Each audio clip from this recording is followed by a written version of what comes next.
Hi, welcome back guys. This is your friend, Cabbage Head Fanfics. Back with amazing fanfiction. This is the series of What If Deku Had a Glitching Radio Quirk?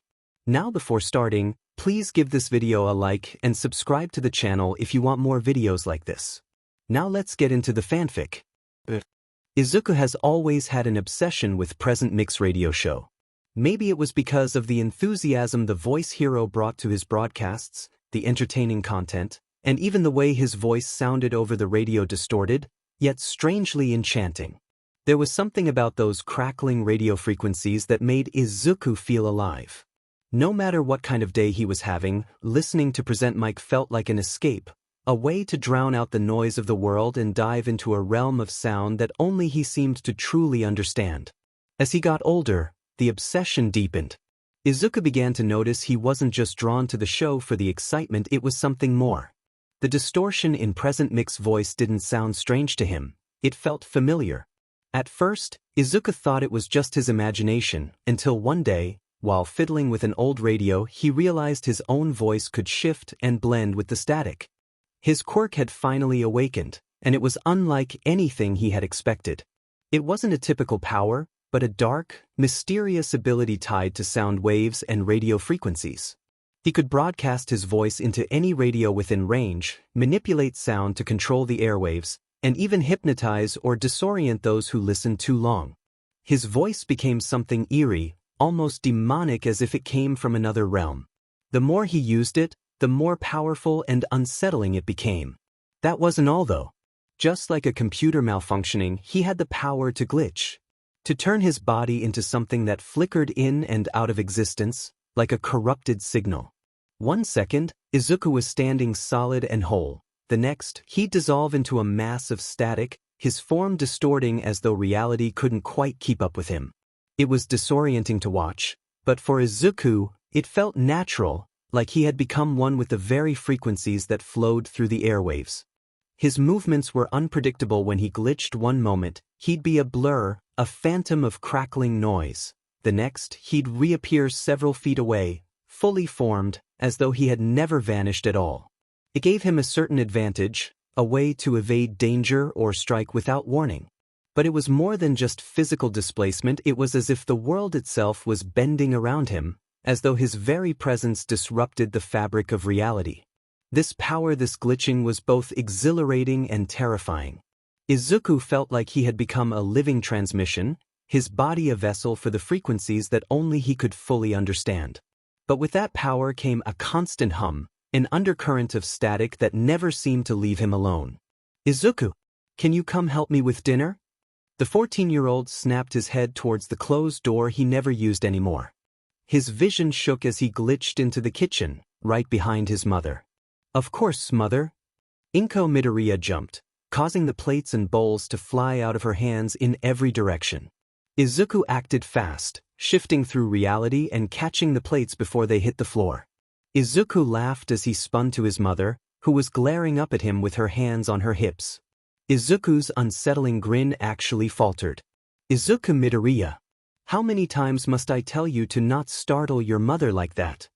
Her son laughed again, his voice sounding like he was speaking through a microphone. "I apologize, sometimes it's just hard to resist." Izuku scoffed, snatching the plates from Izuku's hands. "You're going to give this woman a heart attack one day," she murmured as went to set the table. Another laugh escaped his mouth and he glitched in front of her, taking the plates from her hands to set the table himself. "I wouldn't dream of it. It'll take more than a jump scare for a woman such as you to have such a dramatic exit, His grin sharpened with mischief. Izuku stared at him with a raised eyebrow before breaking, a chuckle escaping her lips. "Oh Izuku," she shook her head and pushed him towards the stove. "What am I going to do with you?"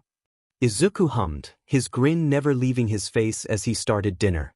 "You don't have to worry. I'll soon be turning my attention to the ones called villains and giving them the heart attacks you speak of." Izuku didn't speak for a long moment, causing Izuku to look over his shoulder at her. She was staring at the table with an expression he often saw when he spoke of being a hero. His sharp grin softened the slightest bit as he turned away from the burning stove. He lay his hands on her shoulders. You know I hate it when you have that look on your face. He tilted his head until it lay on his shoulder, his voice turning just the slightest bit normal. I know you worry about me, but this really is nothing worth your concern. I will be just fine among the saviors in the world. Inko sighed again, her hands wringing nervously in her lap as she stared at her son. The worry in her eyes was unmistakable, her heart heavy with the fear that never left her, no matter how much he reassured her. Izuku. Her voice cracked, her gaze dropping again.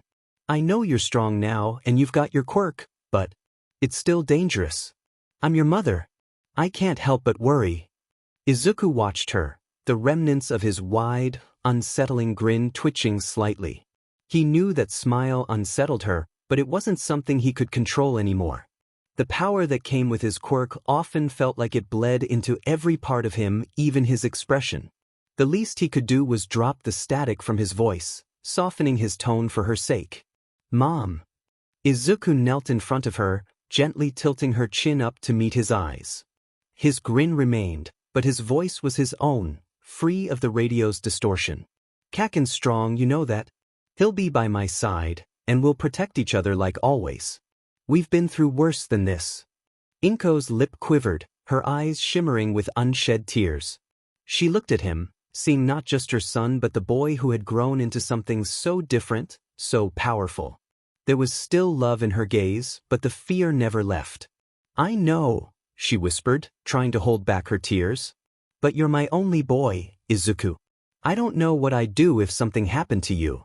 Izuku's smile faltered for a brief second as the weight of her words sank in. He wanted so badly to give her comfort, to tell her that he'd be fine, that nothing would happen to him. But he couldn't promise that. The life he was leading now, the power he wielded wasn't without risk. But he would do everything in his power to come back to her, every time. I'll be okay, Mom, he said, his voice soft but steady. I've got this under control. Trust in my ability to handle myself. It's going to be fine. He gave her a gentle squeeze on her shoulder, wishing he could offer more than just words. Inko's tears spilled over, but she nodded, wiping them away quickly. I just worry because I love you so much, Izuku. That's all. I know, Izuku replied, his voice now barely above a whisper. His grin remained, a quirk he couldn't shake, but he leaned forward and hugged her tightly, trying to give her the comfort his smile couldn't provide. And I love you too. Inko held on to him for a long moment, her arms wrapped around him, as if holding him close could protect him from whatever dangers lay ahead. So, as third-year students, it's time to start thinking about what you're gonna do with your lives. Their teacher said from the front of the room. I could pass out some career aptitude test, but he tossed a stack of papers behind him. I know you want to go into the hero track. Izuku's eyes lingered on his reflection, the grin that stretched across his face a constant reminder of the power that coursed through him. Despite the unsettling nature of his quirk, despite the way his smile seemed to always be on the edge of something menacing, he knew one thing with absolute certainty. He wanted to be a hero. The desire burned in him just as brightly as it had when he was a child, back when he'd watch All Might's old videos with wide eyes and a heart full of admiration. That dream had never faded, even after his quirk had manifested in ways no one had expected, least of all him. It was a strange, unpredictable power, and sometimes even he felt like he was riding the edge of something dangerous, but that didn't mean he didn't still want to save people. He could almost hear his younger self whispering in the back of his mind, a reminder of why he started down this path in the first place. You can still be a hero, that voice said, with all the innocence and hope that hadn't yet been tainted by the complexities of his quirk. And Izuku believed that. He had to. Hey, teach. A voice called out. Izuku's head snapped back to the person in front of him, his grin stretching impossibly wider. A boy in front of Izuku sat with his legs crossed on the desk, arms thrown over the back of the seat and his head tilted back. Don't lump me in with this bunch of losers. I'm the real deal, but these guys will be lucky to end up as sidekicks to some busted D-lister. Ha! He lifted his head with a laugh. Katsuki Bakugo, Izuku's childhood best friend. He's been by his side all of these years and the only one who was never fazed by the insane attitude Izuku has always shown. You think you're better than us, Katsuki? The class roared. Let's go, I'll take you all on. Huh, you've got impressive test results. Maybe you will get into UA High. The teacher said with a proud look. He's gonna try for the national school? A girl whispered. That school has a 0.2% acceptance rate. It's impossible to get into. And that's exactly why it's the only place worthy of us. He jumped up onto his desk. We aced all of the mock tests. Deku and I are the only ones at this school who stand a chance of getting in. We'll end up more popular than All Might himself. And be the richest heroes of all time. People all across the world will know who we are, and it all starts with UA High. Katsuki's bold declaration echoed through the classroom, but all eyes were focused on Izuku. The room grew unnervingly quiet, a heavy tension settling in the air as Katsuki boasted about their inevitable rise to the top. Izuku, sitting just behind him, let his eyelids lower lazily as he rested his chin on his hand. His lips curled into that familiar grin, sharp, unnerving, and just shy of sinister. With a slow, mocking wave toward the rest of the class, he acknowledged the attention they were giving him. His fingers wiggled slightly, a gesture that should have been harmless but instead sent a ripple of unease through the room. The whispering started almost immediately, soft and frantic as students leaned toward one another, trying not to make direct eye contact with him. They had learned, over time, that it was best not to provoke him. Nothing drastic had ever happened, no one had ended up seriously hurt or sent to the hospital. But Izuku had a way of unsettling everyone around him. His quirk, combined with his increasingly eerie mannerisms, made him an intimidating presence. He didn't need to raise his voice or cause a scene, just his way of speaking, the slight static that occasionally threaded through his words, was enough to make anyone think twice before getting on his bad side.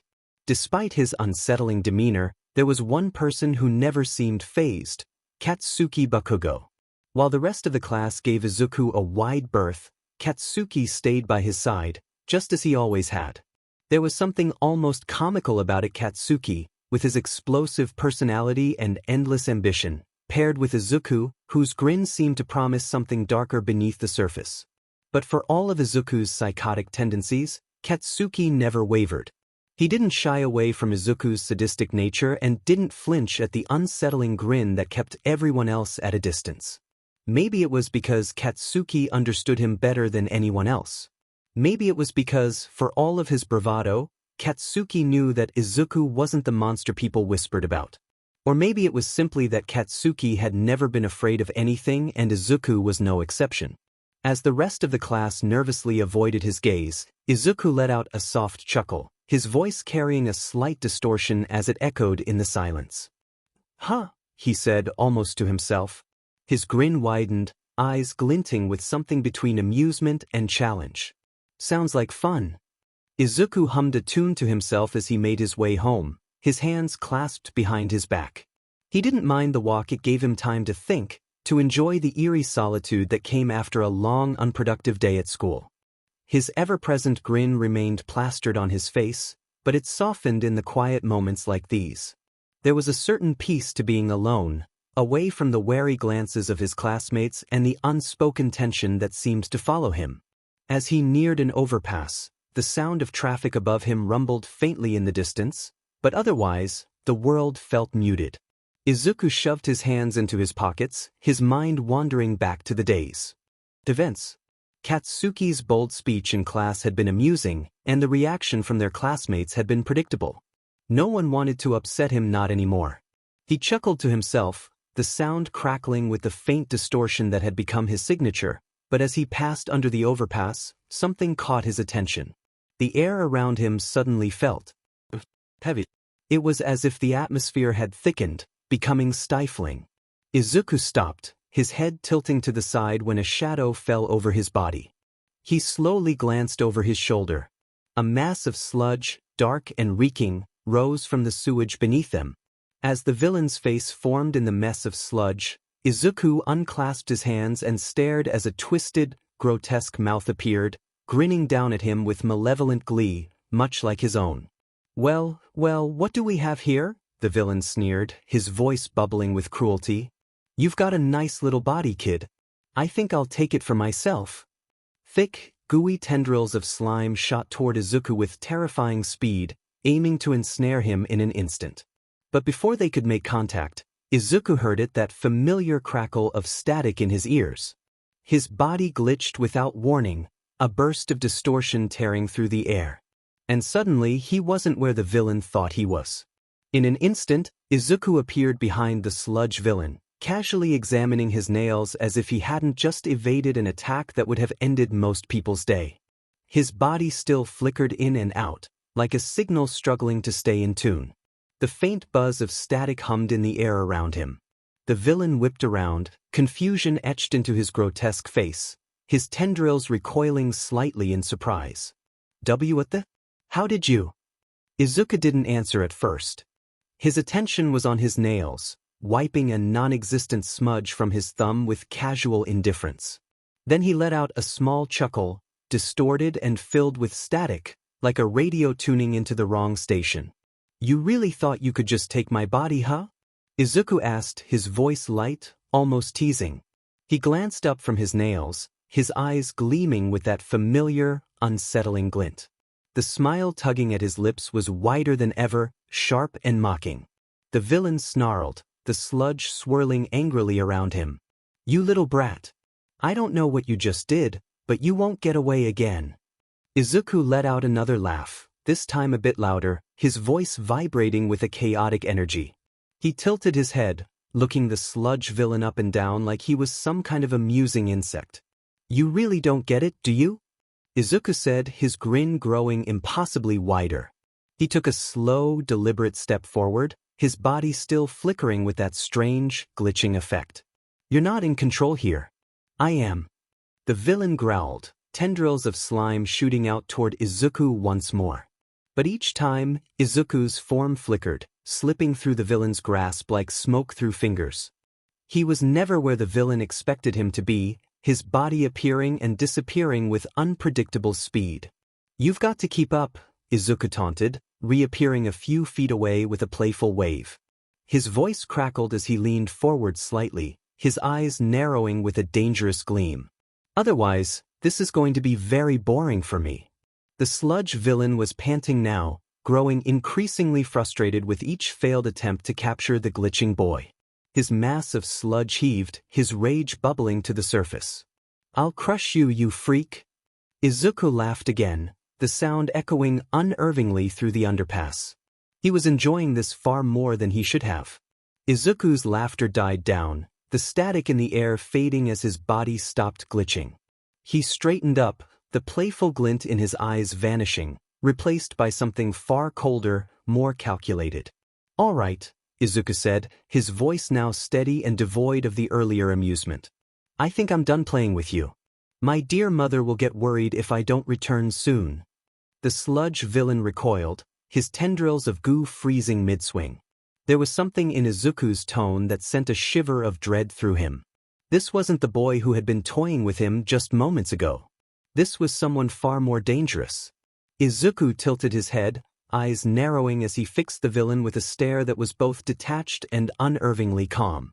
The smile on his face was still there, but it had lost all of its lightheartedness. It was now sharp, predatory. You thought you had the upper hand just because you're big and slimy, Izuku said, his voice low and steady. But you didn't even realize you were outmatched from the start. The villain hesitated, his mass of sludge rippling uneasily. He couldn't figure out why, but something about the kid in front of him felt like he was more than just a quirked-up teenager. Izuku stepped forward, and the villain reflexively shot out another tendril of sludge, hoping to catch him off guard. But this time, Izuku didn't glitch or dodge. Instead, he raised one hand, and the tendril stopped mid-air, suspended as if frozen in time. The air crackled with faint static, and the villain could feel his quirk weakening. Izuku's grin widened, but it wasn't playful anymore. It was sharp and dangerous. You see, Izuku said, his voice still calm, I've been listening to the world's broadcasts for years. I can hear all kinds of things, frequencies, signals, even people like you. He flicked his wrist, and the tendril disintegrated into nothing, the sludge splattering to the ground harmlessly. And I've learned how to jam them. The sludge villain growled, lashing out again with more tendrils, but Izuku merely sighed, stepping forward again without flinching. His body was solid now, no longer glitching, no longer playing games. Enough, Izuku said, his tone final. The villain tried one last desperate attack, lunging at Izuku with his full mass, but before he could even get close, Izuku raised both hands, and a wave of static energy erupted from him. The villain's entire form flickered and distorted, as though he were being torn apart by invisible frequencies. In the blink of an eye, the sludge villain was reduced to a heap of quivering goo on the ground, powerless and completely disarmed. Izuku crouched down next to the pile of sludge, his grin fading into a more neutral expression.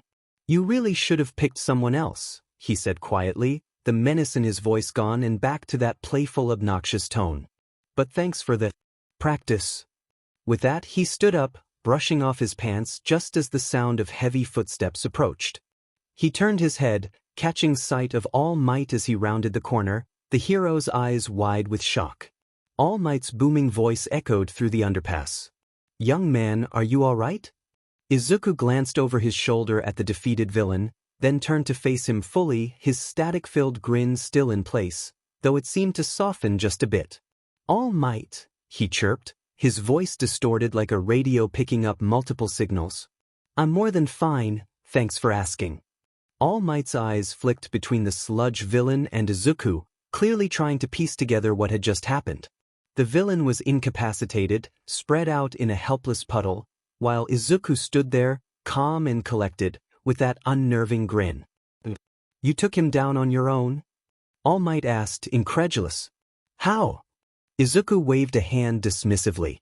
"Oh, it wasn't anything too difficult." He tilted his head, his green eyes shimmering with a mischievous gleam. "You could say I just tuned him out." All Might blinked, the wordplay flying over his head. His smile returned, though it was strained with confusion. "Impressive. You must have a strong quirk to handle something like this. What's your name, young man?" Izuku's grin widened, that signature static buzzing faintly in the air around him. "Midoriya. Izuku Midoriya." He gave a theatrical bow, one hand placed over his heart as he straightened up, eyes gleaming with the same manic energy as always. "And my quirk? Well, let's just say it allows me to control frequencies. Kind of like a living radio station." All Might studied him carefully, his heroic instincts on high alert. There was something about this kid, something off-kilter, as if he didn't quite fit the mold of a typical aspiring hero. The smile was too wide, the tone too casual for someone who had just been attacked. And yet, there was undeniable skill in how he had handled the situation. "Well, young Midoriya," All Might said, his voice booming with approval, though his brow remained furrowed. "You did an amazing job. You kept your cool and neutralized the villain before he could harm anyone else. That's the mark of a true hero." Izuku chuckled lightly, a distorted sound that seemed to hang in the air. "A true hero, huh?" He took a step closer to All Might, his eyes narrowing slightly as he stared up at the towering figure. "Is that what you see when you look at me?" All Might's smile faltered for a split second. He wasn't sure how to respond to that question. There was something in Izuku's voice that made it feel like there was more to it, as if Izuku was testing him. "Of course," All Might said after a pause, his smile returning full force. "I see great potential in you, young man. If you keep this up, you could definitely make it as a pro hero." All Might walked past him, opened 2 empty soda bottles, and shoved the defeated villain inside of them. "Well, I must be off then. Need to get this one to the station. It was a pleasure to meet you, young Midoriya." He jumped from the ground and was miles away from him in an instant. Izuku stood there, waving after his retreating form. No, All Might. The pleasure was mine." He turned to continue his path home, only to glance down at himself and see all of the grime and filth that clung to his clothes. His eyes narrowed in disgust. "Mother would not be impressed if I walked in like this." He let out an annoyed sigh through his grin and spun in the other direction. "Can't have her fretting over this," he added, shaking off some of the muck from his sleeve. He knew all too well how his mom would react the moment she saw him. Her worried eyes, the trembling hands. He couldn't do that to her, not tonight. Izuku wandered aimlessly for a bit, trying to decide on his next move. He didn't have a change of clothes with him, and he was far from his usual calm demeanor after the villain attack. His body flickered with static now and then, a subtle reminder of how wound up he still was. Maybe he could glitch into his room, get cleaned up, and go back in through the front door. He just started to feel more at ease when a sudden explosion rocked the alley ahead of him. His head snapped towards the noise, eyes widening. The explosion had sent debris flying, scattering people and creating a haze of smoke. An audience of nosy individuals quickly formed, Izuku being one of them. He stood in the back with his hands weaved together behind his back as he peered into the dark alley that was illuminated by small fires. In the center of the fray was the villain that he had dealt with not 30 minutes ago. And he had a hostage. Unlike Izuku, this one was unfortunate enough to get caught. And the heroes weren't doing anything to stop it. He couldn't imagine what it would be like to suffocate while in a panic like the hostage would be. Except, he wasn't just any hostage. The boy ripped himself from the slime with a yell. "You picked the wrong guy to mess with. I'm gonna send you back to the sewer you crawled out of. Let me go." Explosions erupted from his hands. Izuku's eyes widened. It was Katsuki. It was his best and only friend, and the heroes were doing nothing to save him. Izuku glitched, and before he knew it, he was in front of the crowd and facing the slime villain. The sludge blinked and then narrowed its yellow eyes. "You." Izuku's grin only widened, his voice distorted and playful. "I'm sorry, who are you?" he taunted, tilting his head slightly as if genuinely confused. The villain blinked. "Are you kidding me? We literally fought like a half-hour ago. Is your memory that dense?" Izuku chuckled, the sound crackling with static. Not at all. I guess you didn't leave an impression on me. You must be very bad at it." He took a step closer, his eyes gleaming with a mix of mischief and challenge. The sludge villain growled a low, rumbling sound that echoed through the alley. The sludge around him writhed as if responding to his anger. "You think you're so clever, don't you? I'm not here to play games." Izuku's grin remained intact, though his eyes sharpened with focus. "Games? No. This is far from a game. But if you think you're making a strong impression, you've got a lot to learn." The villain's tendrils twitched restlessly, and he tightened his grip on Katsuki for a moment, causing the blonde to grimace. "You're playing with fire, kid. I'm going to make sure you regret that." Izuku's grin didn't falter.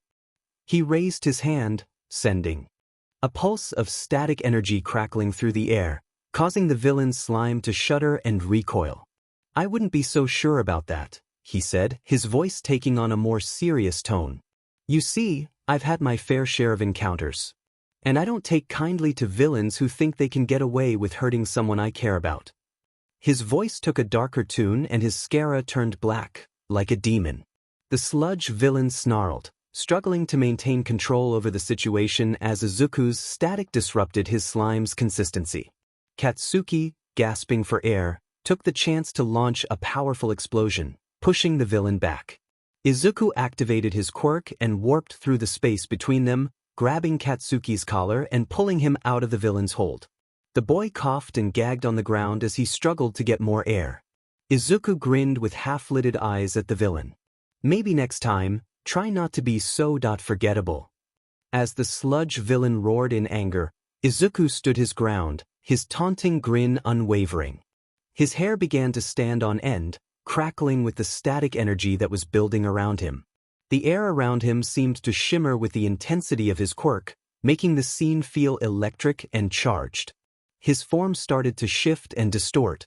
The villain's once cohesive, gooey body began to glitch and flicker erratically, like a corrupted video feed. Parts of his slime flickered in and out of existence, causing the villain to look like a malfunctioning hologram.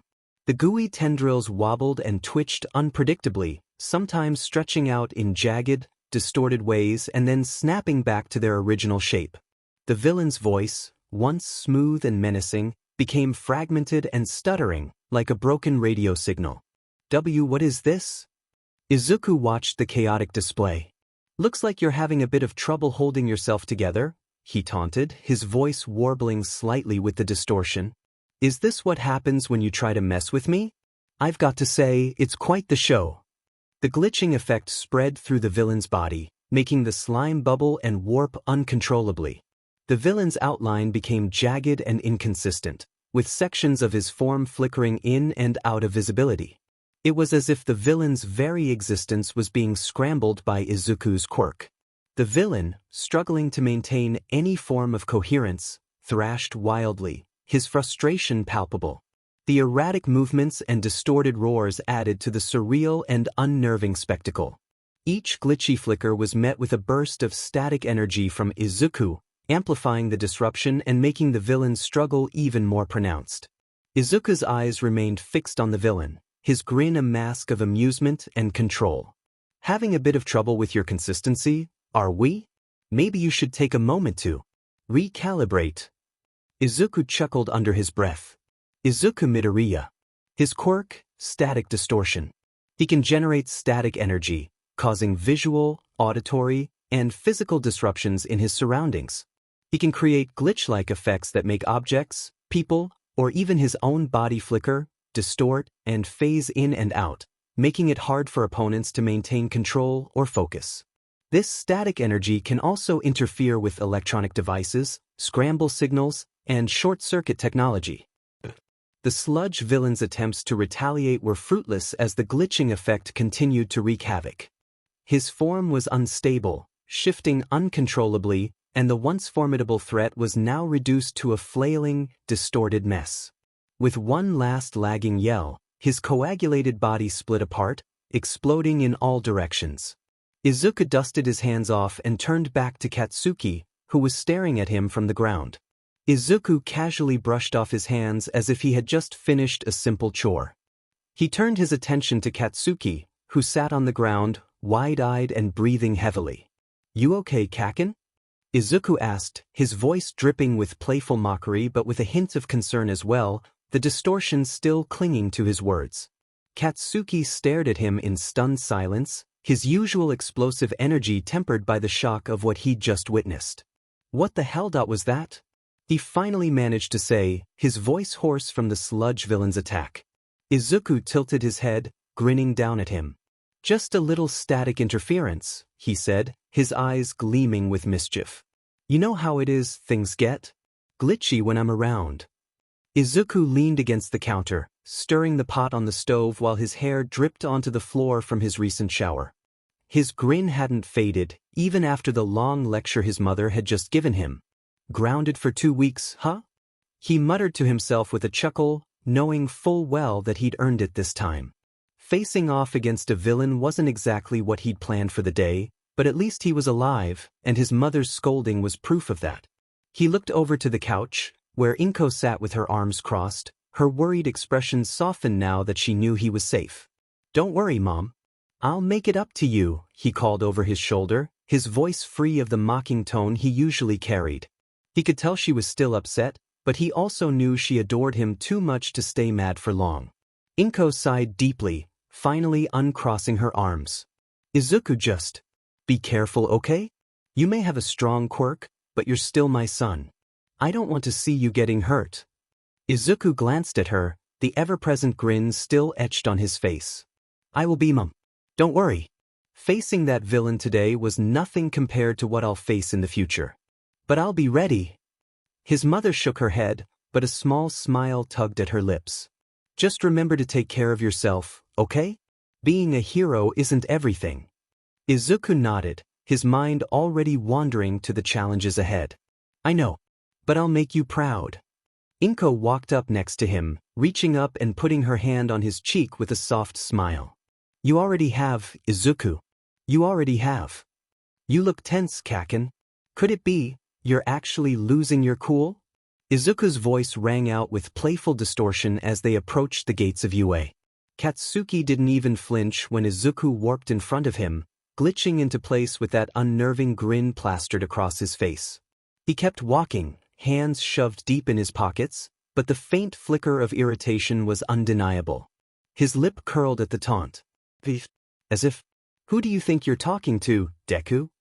Katsuki spat, his voice heated as he strode past without looking back. Izuku stood still, watching Katsuki's back with a mischievous glint in his eye. Izuku's grin widened as he watched Katsuki storm off toward the entrance of UA High, clearly irritated by his taunting. He knew exactly how to push his friend's buttons, and it was always entertaining to see Katsuki's reactions. Just then, a girl stumbling near the entrance caught his eye. Her foot caught on the edge of the pavement, and she was about to fall face-first onto the ground. Without hesitation, Izuku's form flickered and warped through space, appearing beside her in a blur. He reached out and grabbed the strap of her backpack just before she hit the ground, his touch steady and reassuring. As he steadied her, he noticed her wide-eyed expression of surprise and relief. "Careful there," Izuku said cheerfully, his voice crackling with static. He flashed a grin that was as bright as ever, though his usual taunting edge was softened by the genuine concern in his actions. "You almost took a tumble. Need a hand?" The girl blinked at him, surprised that his voice sounded so distorted.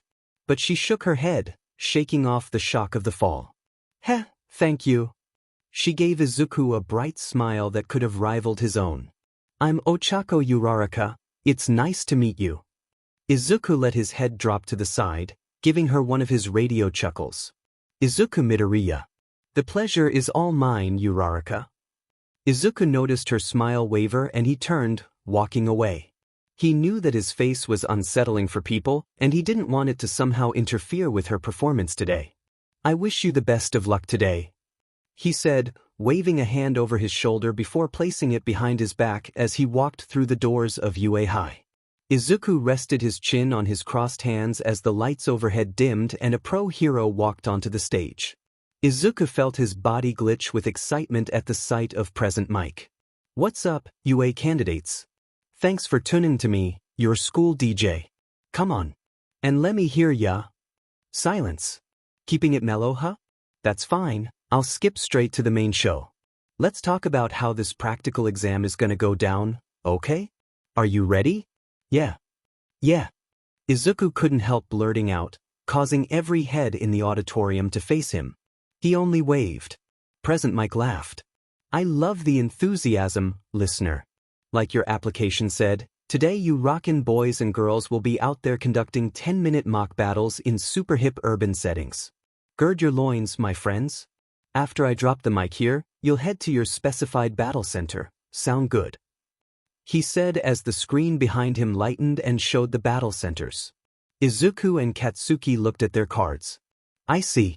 They're splitting us up so we can't work with any of our friends." Izuku hummed as he and Katsuki examined the cards they were given. "Our examinee numbers are one after the other, but we're assigned to different battle centers." He sighed in disappointment, although his expression showed only amusement. Okay, let's check out your targets. There are 3 types of foe villains in every battle center. You'll earn points based on their level of difficulty, so you better choose wisely. Your goal in this trial is to use your quirk to raise your score by shredding these foe villains like a mid-song guitar solo. But check it. Make sure you're keeping things heroic. Attacking other examinees is a ya dig. Present Mike wiggled his finger at the audience. A boy stood a couple of rows down from them, hand raised. "Excuse me, sir, but I have a question."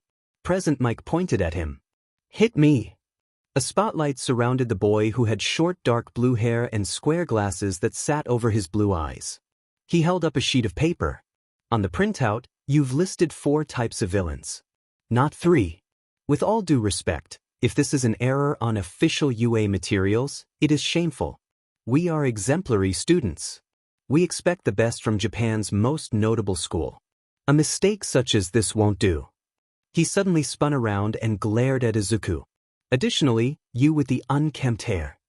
Izuku tilted his head to the side with a curious, "You've been muttering this entire time. Stop that.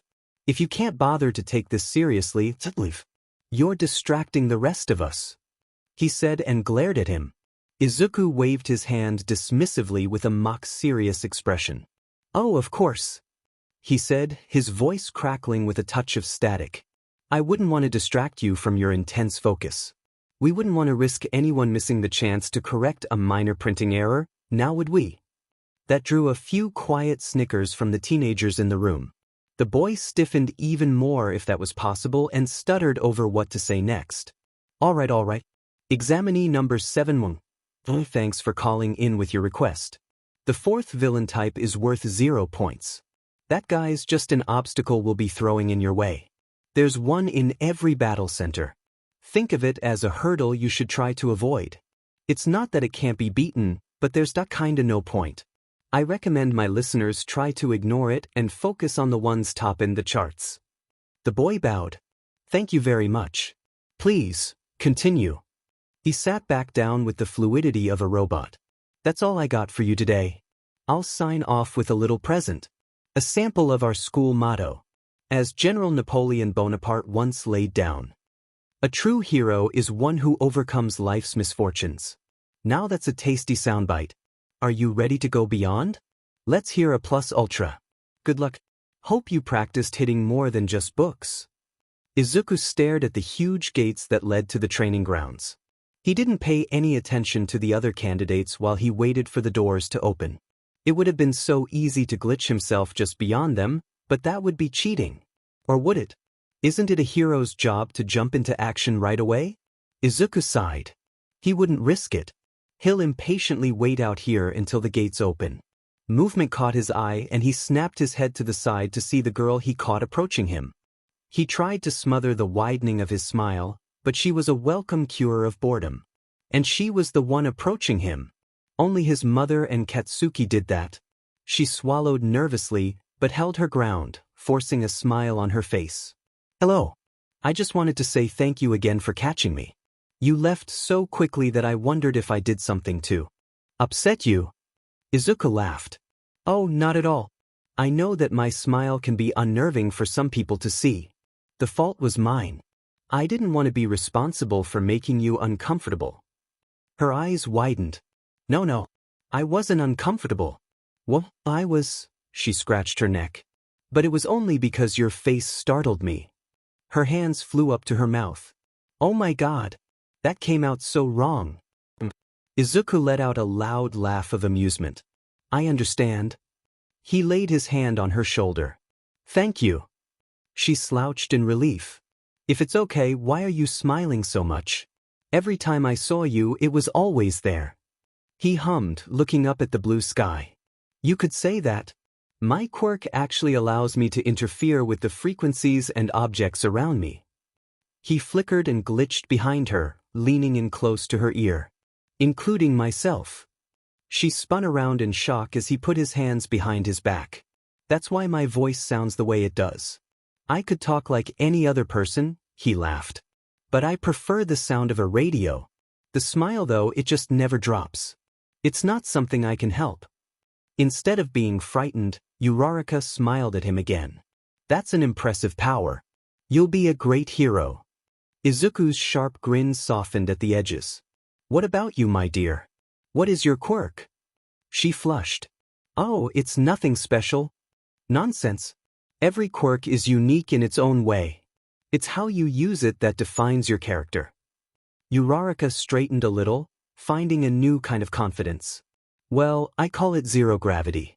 When I touch something with my fingers, I can make them float. Such an interesting power. That can be very resourceful out in the field.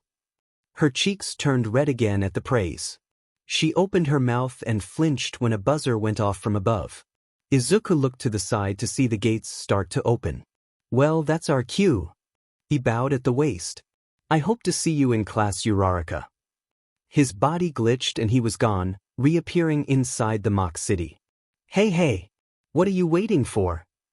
Present Mike yelled from a watchtower. There are no countdowns in real life. That listeners got the right idea. Soon enough, Izuku could hear the others swarming through the gates, but he had already defeated 4 of the robots in his way.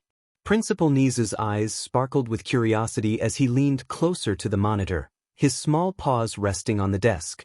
What an interesting boy. It's only been 3 minutes, and he already has 36 points. His voice was filled with a mix of amusement and intrigue, drawing the attention of the other judges in the room. Across the screens, Izuku Midoriya moved like a blur, warping through the exam field. His quirk allowed him to glitch from one place to another with almost supernatural ease, dismantling the mock villains with a grin that never seemed to fade. Every time he appeared in one spot, he'd vanish just as quickly, leaving nothing but the dismembered remains of robots behind. "I've never seen anyone quite like him," Midnight remarked, a sly smile tugging at her lips as she adjusted her seat. "Every move looks like it's part of some twisted performance." Snipe, watching from under his hat, nodded. "That quirk of his, it's like he's slipping through reality itself. He's taking down these robots like it's a game, and that smile. You can't tell if he's enjoying himself or just toying with them." Aizawa, arms folded, narrowed his eyes at the screen but remained quiet. He wasn't one to easily praise a student, especially before the real test arrived. But even he had to admit that Midoriya was operating on a different level than most of the other candidates. "That kid's different," Present Mike said, leaning closer to the monitor with wide eyes. "It's like he's playing a game out there, but those robots aren't exactly easy to take down." "He's not just fast," Snipe chimed in, lowering his cowboy hat slightly as he observed. "It's his precision. Every move is calculated. He's not wasting any energy or effort. And he's definitely enjoying himself." Midnight, lounging back in her chair, smirked at the screen. "Oh, no doubt about that. Look at that grin. It's unsettling, but I have to admit, he's got charisma. The kind that draws attention whether you want it or not. I wonder how the other students are reacting to him." Aizawa remained leaned against the wall, arms folded, his expression unreadable. The boy was fast, yes, but it wasn't just the speed that impressed him, it was how methodical he was. Every attack was deliberate, and every maneuver was calculated to maximize his score while conserving energy. He wasn't just showing off raw power, he was thinking like a strategist. Charisma or not, being a hero isn't about looking good. He's efficient, sure, but this is only the start. Let's see how he handles the real test. The unexpected. Nizu chuckled softly, his small hands clasped together as he leaned in even closer. "You mean the 0-pointer? "Exactly," Aizawa replied, glancing at Nizu. "Let's see if that confidence holds when he's faced with something overwhelming." "Confidence is good, overconfidence, not so much." The principal's eyes twinkled mischievously. "Oh, I'm quite sure he'll manage. There's something about him, something electric." Nizu's gaze flickered back to the monitor, where Izuku, with that ever-present grin plastered on his face, glitched through another set of robots, racking up more points effortlessly. He's a natural disruptor, he knows how to control the flow of battle, almost like he's playing a symphony no one else can hear.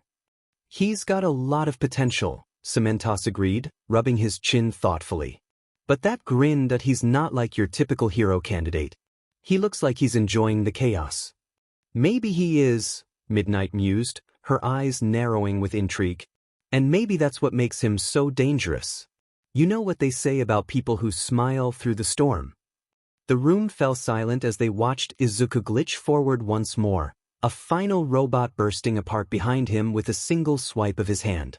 He stood still for a moment, looking down at the carnage with his head tilted slightly to the side.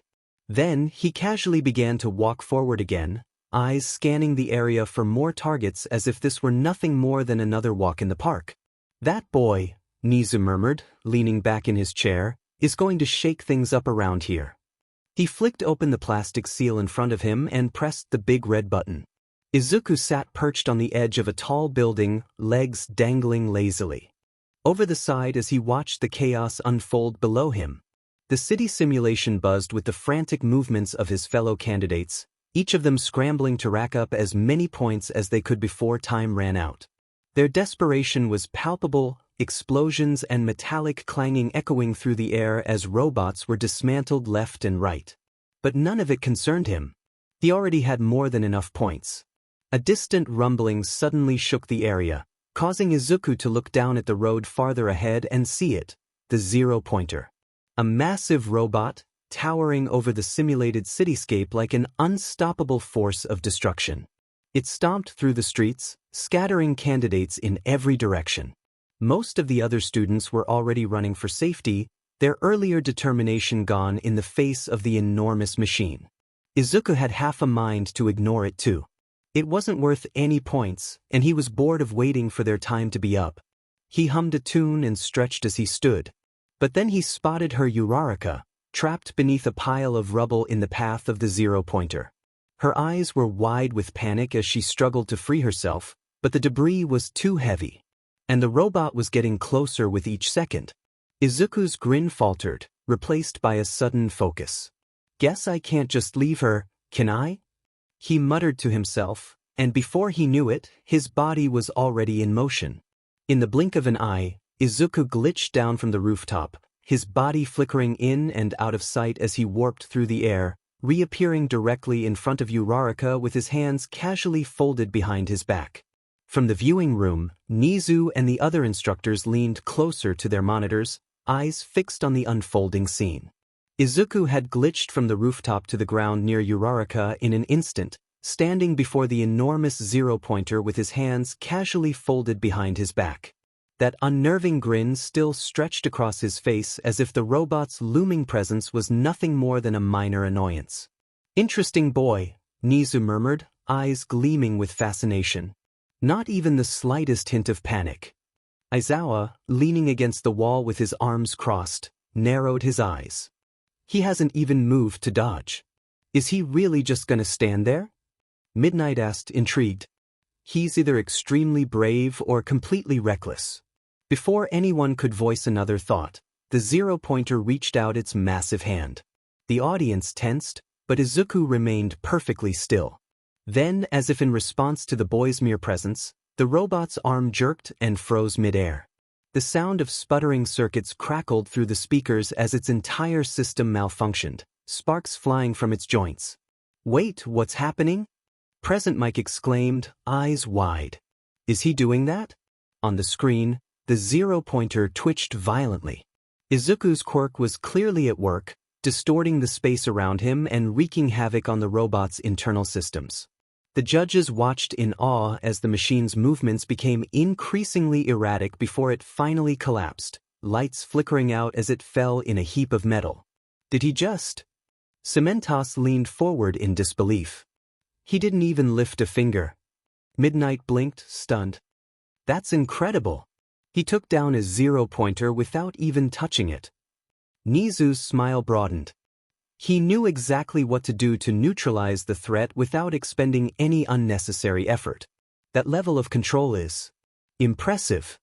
As the dust cleared, Izuku calmly moved the rubble off Uraraka, helping her to her feet with an almost casual air. His movements were smooth and unhurried as if he hadn't just taken down the largest obstacle in the exam with ease. He could have grabbed all the attention for himself, but he's helping her instead, Nizu remarked with approval. "That boy definitely has the instincts of a hero." The room fell silent for a moment as the instructors exchanged looks. "Well," Present Mike finally broke the silence, grinning.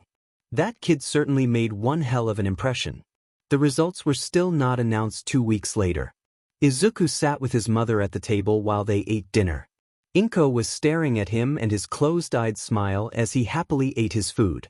When he reached for the knife beside his plate, he asked, "Is there something on your mind, Mom? You've been staring at me for a while." He glanced up at her while taking a piece of salmon from his fork. His head tilted to the side as he waited for her answer. She wasn't concerned, but she was curious. "It's just that it's been 2 weeks since the exam and you don't look to have any worry about the results taking so long. If I were you, I'd be a nervous wreck. This is your future after all." Izuku laughed around the fork in his mouth. "Worrying is pointless. It won't help the results come faster, and they had hundreds of candidates this year, so it makes sense that it would take so long." He stood with his empty plate and grabbed hers to wash in the kitchen sink. "Besides, why would I be concerned when I already know that I passed? The requirement was to get at least 70% on the written exam and 45 points for the practical exam. I know I did much better than the requirements." Inko couldn't help but laugh, shaking her head. "You really are something else, Izuku. Always so relaxed, even when there's something as big as this hanging over you." Izuku shrugged nonchalantly.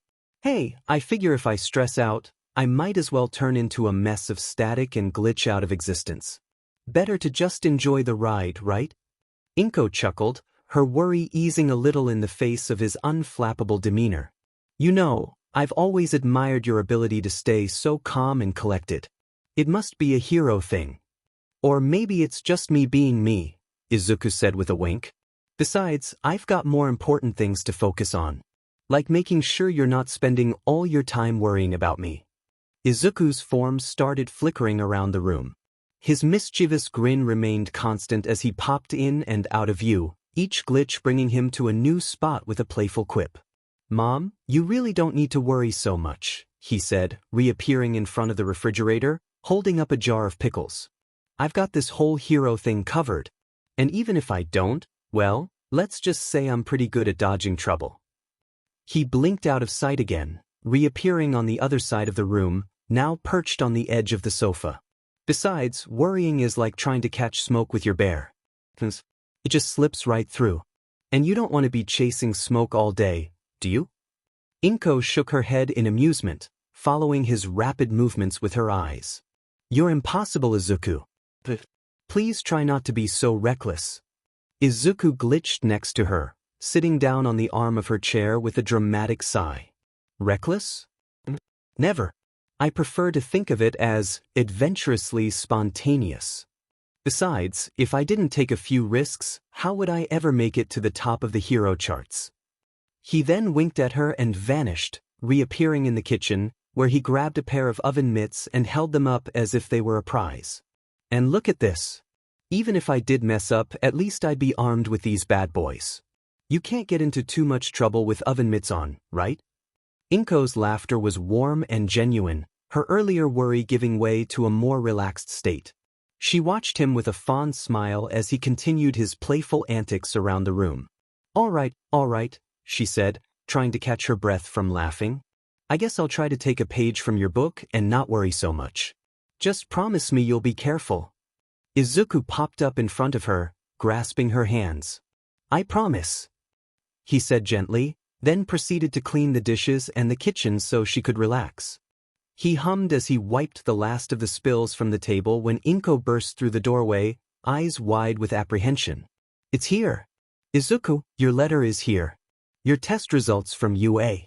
She held out an envelope. Izuku let out a thoughtful hum, taking the letter and sitting at the table. He opened the envelope with his mother's supportive hands squeezing his shoulders. Izuku carefully pulled out the contents of the envelope, revealing a sleek, holographic disc alongside the letter. His eyes widened in curiosity as he placed the disc on the table, and with a soft click, it activated, projecting a holographic image of All Might's smiling face. Hello, Midoriya Izuku. All Might's voice boomed with his usual enthusiasm. Congratulations. This is your official acceptance video from UA High School. I, All Might, the symbol of peace, and I am thrilled to be the one to tell you this incredible news. The hologram shimmered with All Might's exuberant energy, his eyes sparkling with pride. You've shown exceptional skill and a unique quirk that has truly impressed our panel. Your performance during the entrance exam was outstanding. You not only demonstrated bravery but also creativity in handling the challenges we set before you. All Might's grin widened as he continued. Specifically, your control over your quirk and your quick thinking during the zero-pointer attack showed that you have the heart and the talent to become a great hero. We are pleased to inform you that you have been accepted into UA High School, starting as a first-year student in our hero course. Inko sniffled behind him and he knew she was crying. You scored 91% on the written exam, which was the highest score of all participants, and 97 villain points during the practical. But that wasn't all we were looking for. Rescue points were awarded to you at 45 points, leaving you with an impressive score of 142. Welcome, Izuku Midoriya, to your hero academia. The hologram flickered off, leaving silence for a few seconds before Inko's tears flowed freely as she hugged Izuku tightly, her voice trembling with overwhelming pride and joy. I'm so proud of you, Izuku. I knew you had it in you.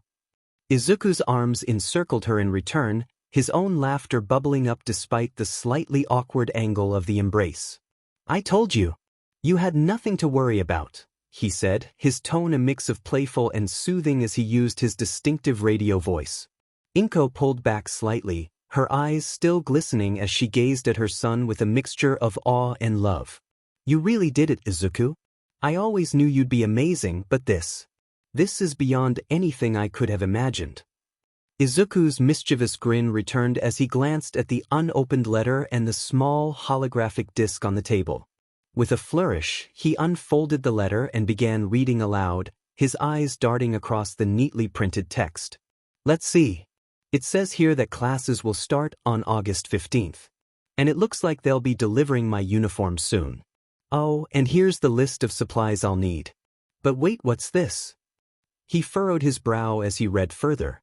I need to submit a diagram of my hero costume before the end of next week. He hummed.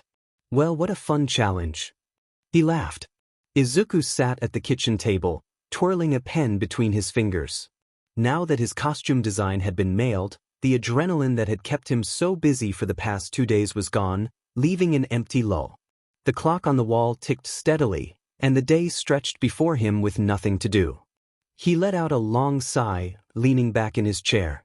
Well, I guess this is what it feels like to have too much free time. Should have added patience to my hero training. Just as he was contemplating heading out for a walk, his mother, Inko, appeared in the doorway, smiling brightly. Izuku, sweetie. I have a little surprise for you. Izuku raised an eyebrow, curiosity piqued as he straightened up in his chair. A surprise? What kind of surprise? Inko walked into the room, her hands hidden behind her back. She swayed slightly as if trying to contain her excitement, making Izuku lean forward in anticipation. After a dramatic pause, she beamed at him and revealed what she had been hiding: a metal staff, exactly like the one he had designed for his hero costume. It was sleek and sturdy, with a microphone affixed to one end, just as he'd imagined. Izuku's eyes widened in disbelief. Wait, no way. You didn't. Is that a replica of the staff you wanted for your hero costume? Inko finished for him, her smile filled with pride as she handed it over. I asked around and found someone who could make it. It's not exactly the same as what you'll get from UA, but I thought you might want to practice with it beforehand. Izuku took the staff with wide eyes, feeling the cool metal under his fingertips. It was perfect. Exactly as he had envisioned, sturdy yet lightweight, the microphone a subtle touch of flair that made it feel uniquely his. He gave it a few experimental swings, the balance perfect in his grip. Mom, this is incredible. His grin stretched wide, his usual mischievous spark in his eyes as he spun the staff around, mock saluting with it like a microphone stand. I can't believe you did this. Chuckled warmly, watching her son's excitement. I know how important this dream is to you, Izuku. I just wanted to give you something to help you feel like you're already on your way to being a hero. He gave her the most grateful smile he could around his sharp demonic one. Thank you, Ma. This truly means a lot to me. He wrapped her in his arms in the next second. She reciprocated the hug tightly. When you fight with this, think about your promise. Always come home to me, will you? Izuku and Katsuki strolled down the bustling city street, the late afternoon sun casting long shadows on the pavement. Izuku, with his newly acquired staff in hand, couldn't resist showing it off, spinning it effortlessly and occasionally tapping it on the ground with a rhythmic clink. Katsuki walked beside him, arms crossed and a scowl firmly in place, though his irritation was tinged with a hint of amusement. Hey, Kaken, Izuku called out, his voice light and teasing as he adjusted the staff with a flourish. You ever think about what it'd be like if I had this in one of our training sessions? Think it would make a difference? Katsuki shot him a sidelong glare. Stop flaunting that thing around like it's some kind of magic wand. It's just a stick with a microphone on it. Izuku's grin widened. Oh, come now. It's not just any stick. It's my stick. And it's going to help me make the big leagues. Besides, wouldn't it be fun to have a microphone to call out your every move in battle? Katsuki grumbled under his breath but couldn't suppress the small smirk that tugged at his lips. Yeah, right. You're already annoying enough without a microphone to amplify it. Izuku twirled the staff dramatically, causing a few passers-by to glance curiously. I'll have you know, I could use this to broadcast your most epic failures to the entire city. And here we have Bakugo, the great hero, completely missing his target. What a sight! Katsuki's face flushed with annoyance. Shut up, that. You're gonna attract more attention if you keep acting like a clown. Izuku chuckled and pretended to hold the staff like a broadcaster's mic, and now, live from the streets of Mizudafu, it's Katsuki Bakugo with his daily dose of explosive attitude. Tune in for the latest updates on his grumpy face and failed hero tactics. Katsuki rolled his eyes but couldn't help but chuckle. Yeah, just don't get too used to that thing. It might make you even more of a pain in the butt. Izuku winked at him, spinning the staff with a practiced hand. Oh, don't worry. I'm just getting started. Wait until you see what I can do with this in action. As they continued down the street, Katsuki's annoyance melted into a reluctant smile. Despite his best efforts to look grumpy, he couldn't hide his amusement at Izuku's antics. Moments like these, with Izuku's playful banter and unwavering enthusiasm, that reminded him why he put up with his friend's antics in the first place. He couldn't wait to see what he was like as a hero. Izuku stood in front of the massive door marked 1A, easily towering over him at what had to be 20 feet or more. He hummed quietly, hands casually tucked into his pockets, eyes tracing the door's edges. For a moment, he considered glitching past it, but there was something about opening it normally that felt more ceremonial. This is it, he muttered to himself, a mischievous grin tugging at his lips. The start of the real fun. The weight of what lay beyond that door, UA's most prestigious class, the future heroes of Japan, should have been daunting. But for Izuku, it was more like another exciting challenge. He'd faced worse odds and much tougher crowds. With a quick glance around to make sure no one was watching, he took a step forward, raising a hand toward the door handle. Showtime. He swung the door open, stepping into the room with his usual confidence, his grin already firmly in place. Take your feet off of that desk now. A boy demanded. Izuku remembered him from the auditorium. The one obsessed with the printing error. Ha!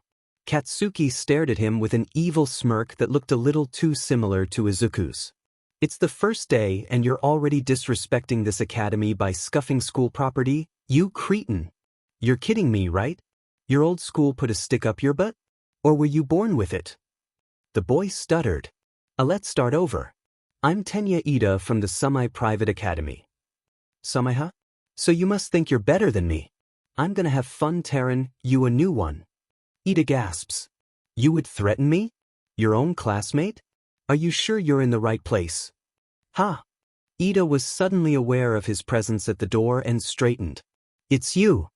19 heads turned his way, some recoiling slightly at the sight of Izuku's mischievous smirk. Unfazed by their reactions, he lowered his head in a bow, one hand sweeping to the side dramatically. Greetings, he said, voice dripping with mock formality. It's a pleasure to meet you. Quite a pleasure. A few students blinked when they heard his radio voice, unsure of what to make of him. He straightened up, grin still plastered on his face, and scanned the room, eyes gleaming with mischief. His demeanor was so relaxed, so different from the tense atmosphere they all expected on the first day at UA. Hey, I recognize that messed up hair. A chirpy voice said behind him. Izuku spun around to see Uraraka. Looks like she was in the same class as him after all. Izuku's eyes brightened. Uraraka. I'm so happy you made it. Uraraka beamed, clearly relieved to see a familiar face. Looks like we're in the same class after all. How lucky is that? If you're here to make friends, you can pack up your stuff now. Izuku's head bent so far it lay on his shoulder, looking over Uraraka's shoulder where a yellow caterpillar man lay behind them. Izuku's eyes scrunched as his smile widened with intrigue. Uraraka whimpered when she saw him. Either out of fear or confusion, Izuku wasn't sure. The man sighed. Welcome to UA's hero course.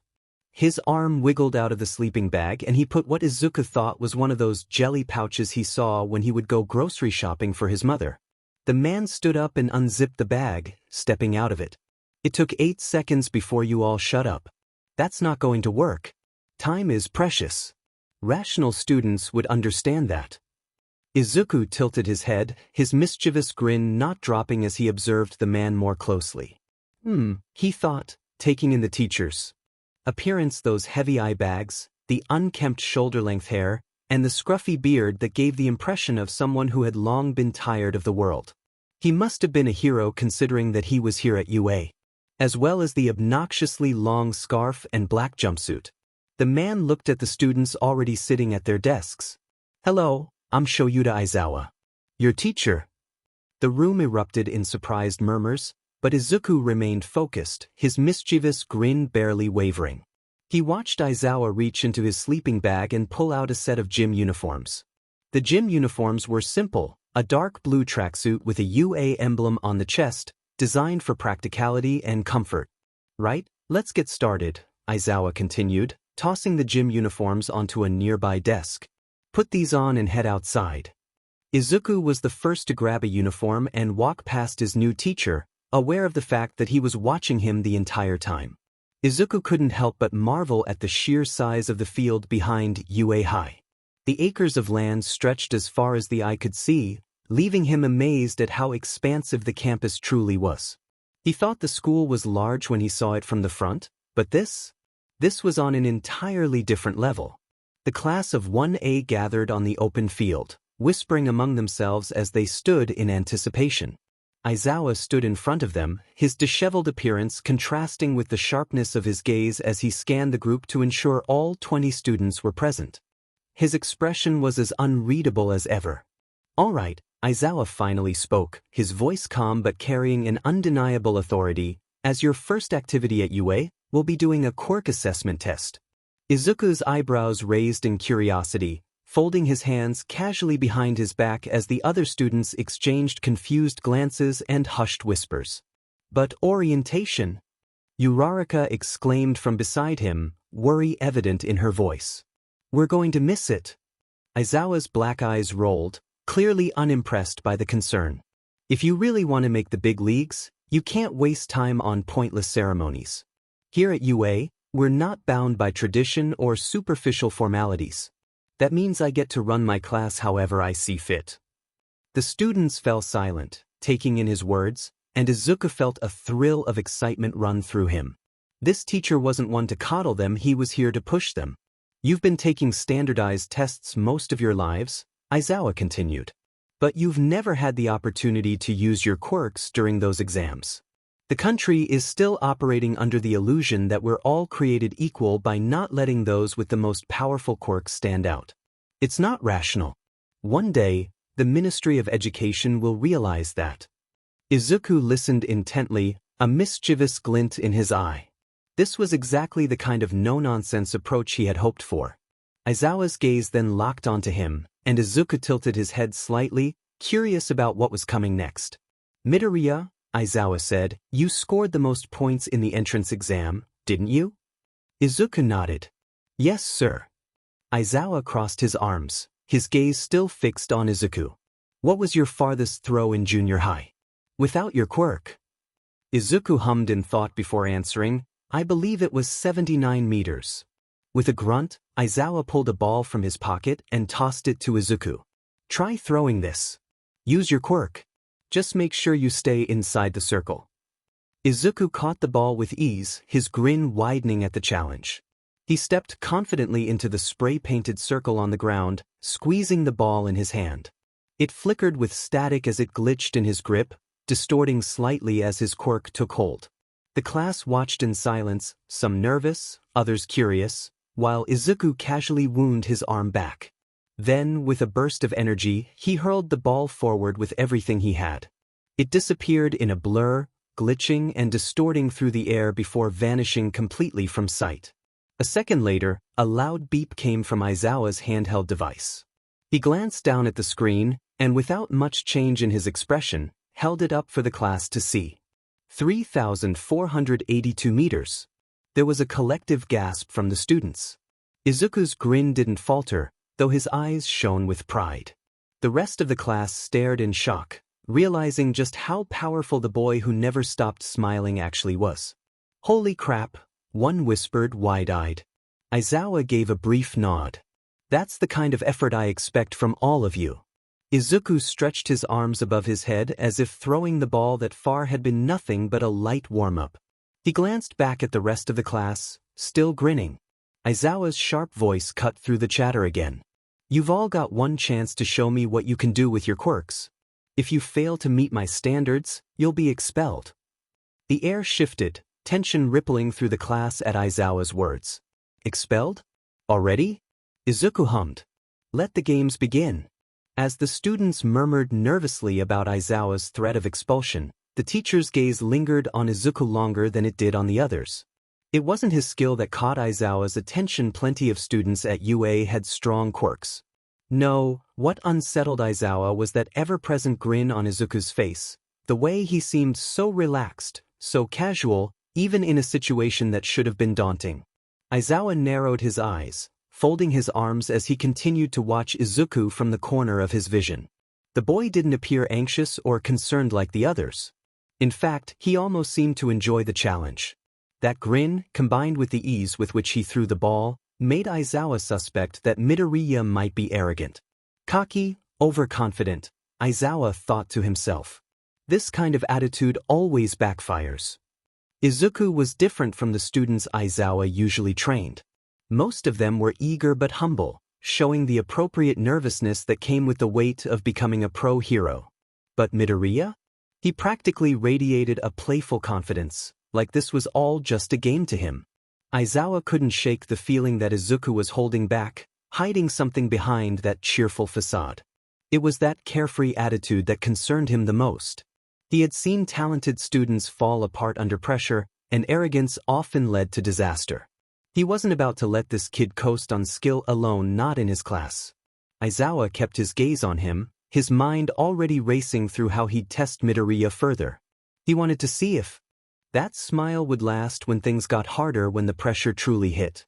Katsuki smirked at Izuku from where they lined up for the 50-meter dash, his eyes glinting with competitive fire. You ready to eat my dust, Deku? Or are you just here to make me look good? Izuku let out a loud radio laugh. Well, then this'll be just as fun when I beat you. As the robot finished counting down and shouted, Go! Katsuki burst forward with a powerful explosion, propelling himself with an impressive display of fiery force.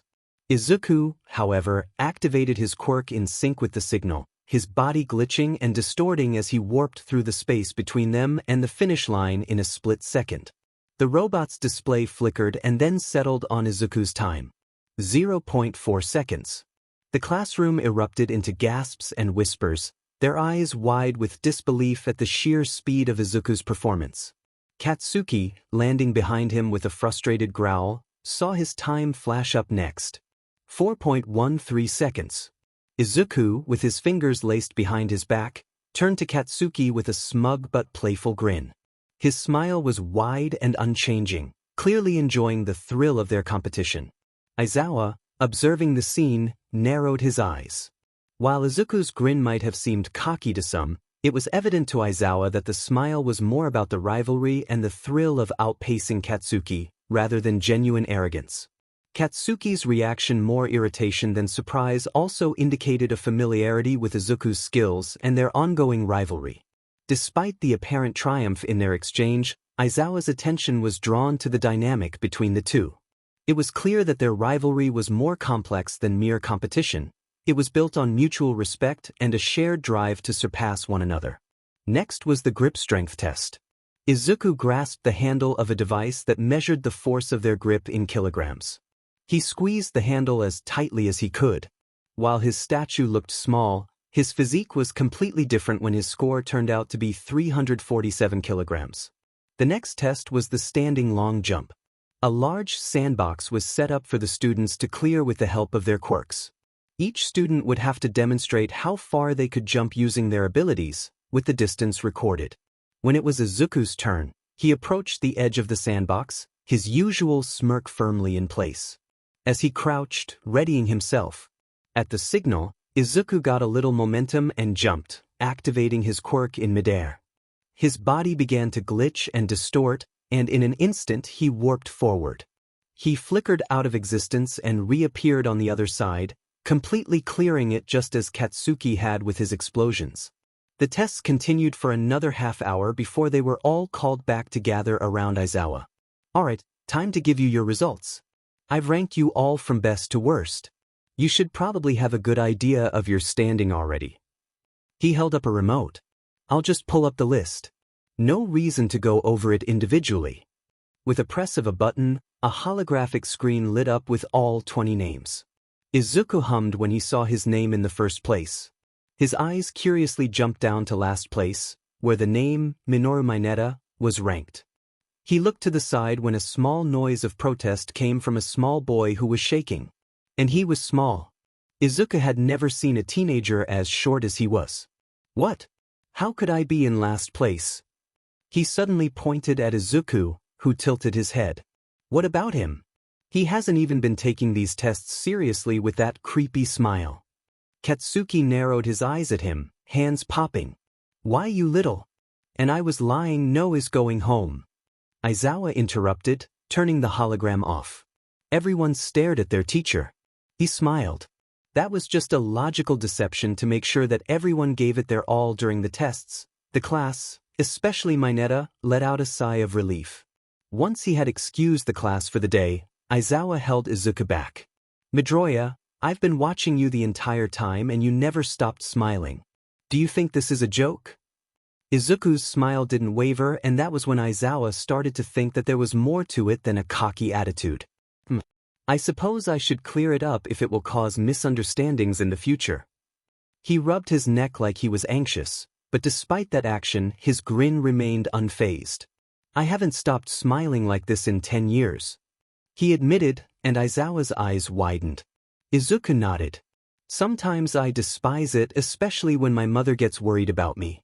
This face causes people to be uncomfortable around me. Kakin is the only friend I've ever had because he refused to be scared of me like the others have been. His hands laced behind his back. That's not all though. His eyes shuttered and glazed. It was when I was a child. Kakin was being teased by middle schoolers and they were willing to go as far as hurt him. I lost control. Something happened to me that day. I can't quite remember what it was, but I do remember the look Kakin gave me. Like he was scared. Terrified of me. Izuku sighed. Ever since then, when I started to smile, I felt something in me calm down. So I didn't stop. Soon enough, it just stuck to my face like it was stitched there. No matter if I try to relax my face, the best it'll do is drop a little, but not completely. If I don't keep smiling, I don't know if I can stop it. Stop what? Aizawa asked, his voice calm but concerned. The quirk, Izuku answered. The next day, the students of Class 1A sat in their seats, buzzing with quiet anticipation. Conversations flowed about the previous day's quirk assessment test, and though the excitement of their rankings had died down a bit, the energy in the room was palpable. Izuku sat near the middle of the classroom, his fingers lazily tapping on the desk, his ever-present grin still firmly in place as he glanced around, picking up bits of conversation from his classmates. Katsuki, as usual, leaned back in his seat, arms crossed with a smirk on his face, clearly looking forward to whatever challenge awaited them next. Ochako and Ida were chatting animatedly, with Ida's arms making exaggerated motions as he tried to explain something. Suddenly, the door slid open with a loud, definitive whoosh, and the room fell silent. A towering figure stepped in, and all eyes turned toward him. Standing at the front of the classroom, in all his heroic glory, was All Might. I am here. All Might boomed, his voice full of enthusiasm and strength. Coming through the door like a hero. The class erupted into excited murmurs, with students sitting up straighter, their eyes wide with anticipation. All Might grinned, flashing his signature smile. We'll be pairing off for combat exercises to practice your fighting skills using your quirks. It's important to know not just how powerful your abilities are, but how to use them effectively in battle.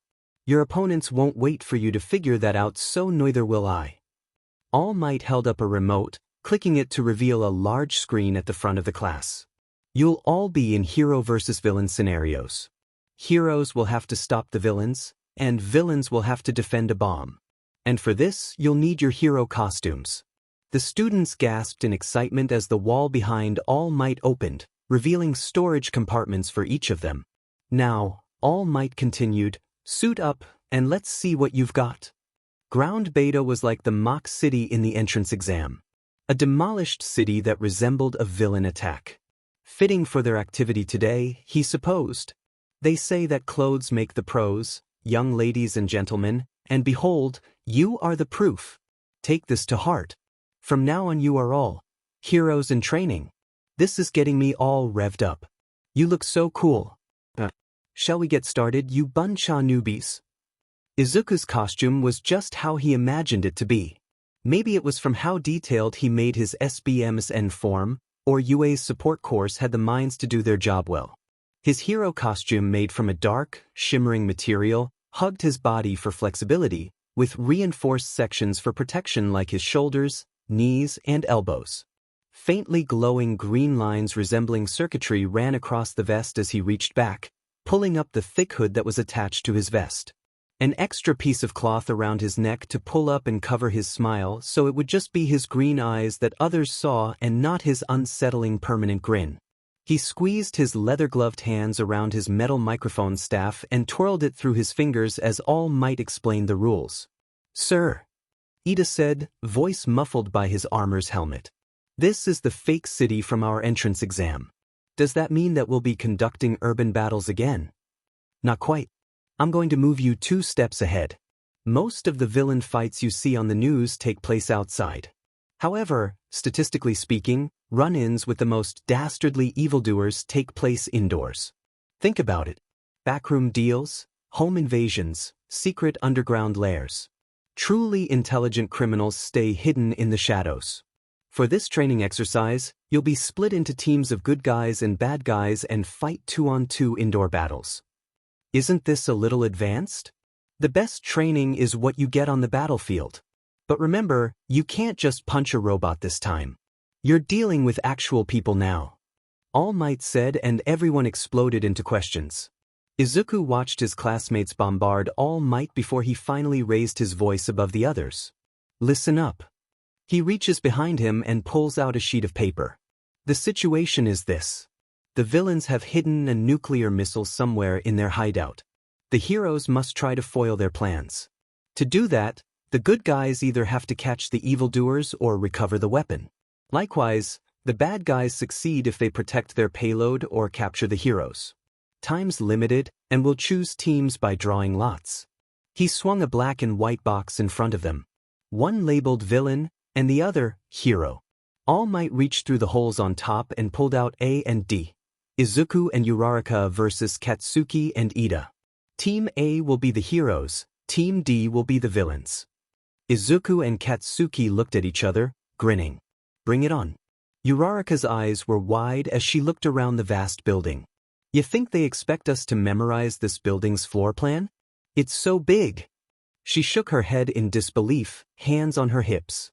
"You know, All Might's just as cool in person as he is on television. I'm glad he's not threatening us with some kind of punishment like Mr. Aizawa." She glanced at her partner, Izuku, suppressing a shiver when she saw his unnerving grin still plastered across his face. He hadn't pulled him his mask yet. It wasn't that she was scared of him, she knew Izuku was a good guy, but that smile had an eerie effect. It didn't help that he looked calm, almost too calm, while everyone else was buzzing with nervous energy. He nodded at her comment, eyes flicking over the building. "Yeah, All Might's different. He pushes us in his own way. Aizawa's more blunt, but both of them are making sure we'll be ready for whatever comes next." His grin didn't falter, but the seriousness in his voice made it clear that he was focused. "Uraraka, Kaken will most likely come after me. So when that happens, I need you to run and find the bomb. I can handle him on my own. But in order to win, we need to separate." The girl frowned. "Are you sure?" "Kogo's ruthless. And with the control he has on his quirk," Izuku's hand on her shoulder stopped her from rambling. "I grew up with him. We've trained and sparred together. No one knows him better than I do. So don't worry." Izuku flooded his hands behind his back. "I'm going to be just fine." Uraraka hesitated but nodded. "I trust you."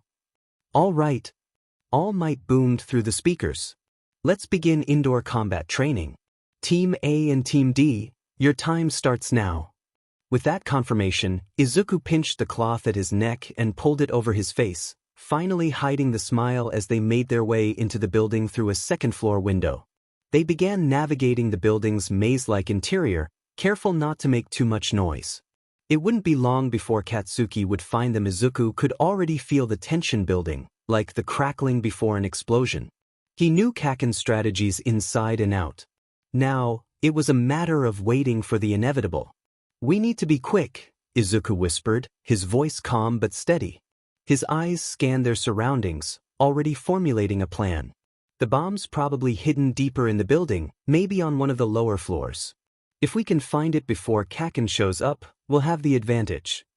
Uraraka nodded, biting her lip. But what if Bakugo shows up first? Izuku's eyes narrowed with a knowing edge. He will. Kaken always comes after me. It's like clockwork. But remember when that happens? Don't hesitate. You have to go straight for the bomb. I'll handle him. They moved silently deeper into the building, their footsteps muffled against the cold floor. The air was thick with tension, and every shadow seemed to hold the promise of an ambush. Izuku led the way, his senses heightened, ready for any sign of Katsuki. Suddenly, a sharp ringing pierced through the silence, cutting through Izuku's ears like a blade. He froze mid-step, his breath catching in his throat as the sound echoed through the empty hall. His head snapped to the side, eyes narrowing as he focused on the dark hallway to their left. "What is it?" Uraraka whispered, following his gaze. She could see his entire body tense as if anticipating something dangerous. Izuku didn't answer immediately. He could feel a strange pressure building around him, something heavy and electric. It wasn't a physical presence, but it was unmistakable. Katsuki was near. His explosions often created a hum in the air before the blast, and Izuku recognized that sensation all too well. "He's coming," Izuku said quietly, his voice barely audible. He stepped back, positioning himself between Uraraka and the dark hallway. His smile, as unsettling as ever, remained firmly in place, though his eyes gleamed with anticipation. "Bakugo!" Uraraka breathed, her heart racing. Izuku nodded. "It's his style. He's not going to hold back, not after everything." He spun his staff through his fingers before the bottom of his clicked gently on the metal floor. Izuku rested his hands over the microphone on top and waited. "Now's your chance. Go before he gets here." Uraraka could feel the tension radiating from him, not of fear, but of barely contained excitement. His smile remained steady, but his eyes were sharp, hungry for the challenge ahead. She didn't question him. So, giving him a sharp nod, Uraraka ran down the hallway beside him. Not long after, heavy footsteps came from ahead of him and his smile widened when Katsuki stormed around the corner, his face a mix of determination and frustration. He skidded to a halt when he saw Izuku standing in front of him. The space between them crackled with tension, the air almost sizzling with the energy of their impending clash. Izuku's eyes sparkled with a mischievous glint. He tilted his head slightly, a look of exaggerated surprise crossing his features. "Oh, Kaken. Fancy meeting you here.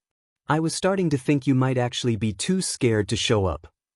Katsuki's eyes narrowed into slits, but he couldn't stop the small smile creeping onto his face. "You think you're funny, Deku? I'm gonna enjoy wiping that smug smile off your face." Izuku's smile didn't falter. "Let's see if you can. After all, it's not like you've ever been able to do it before."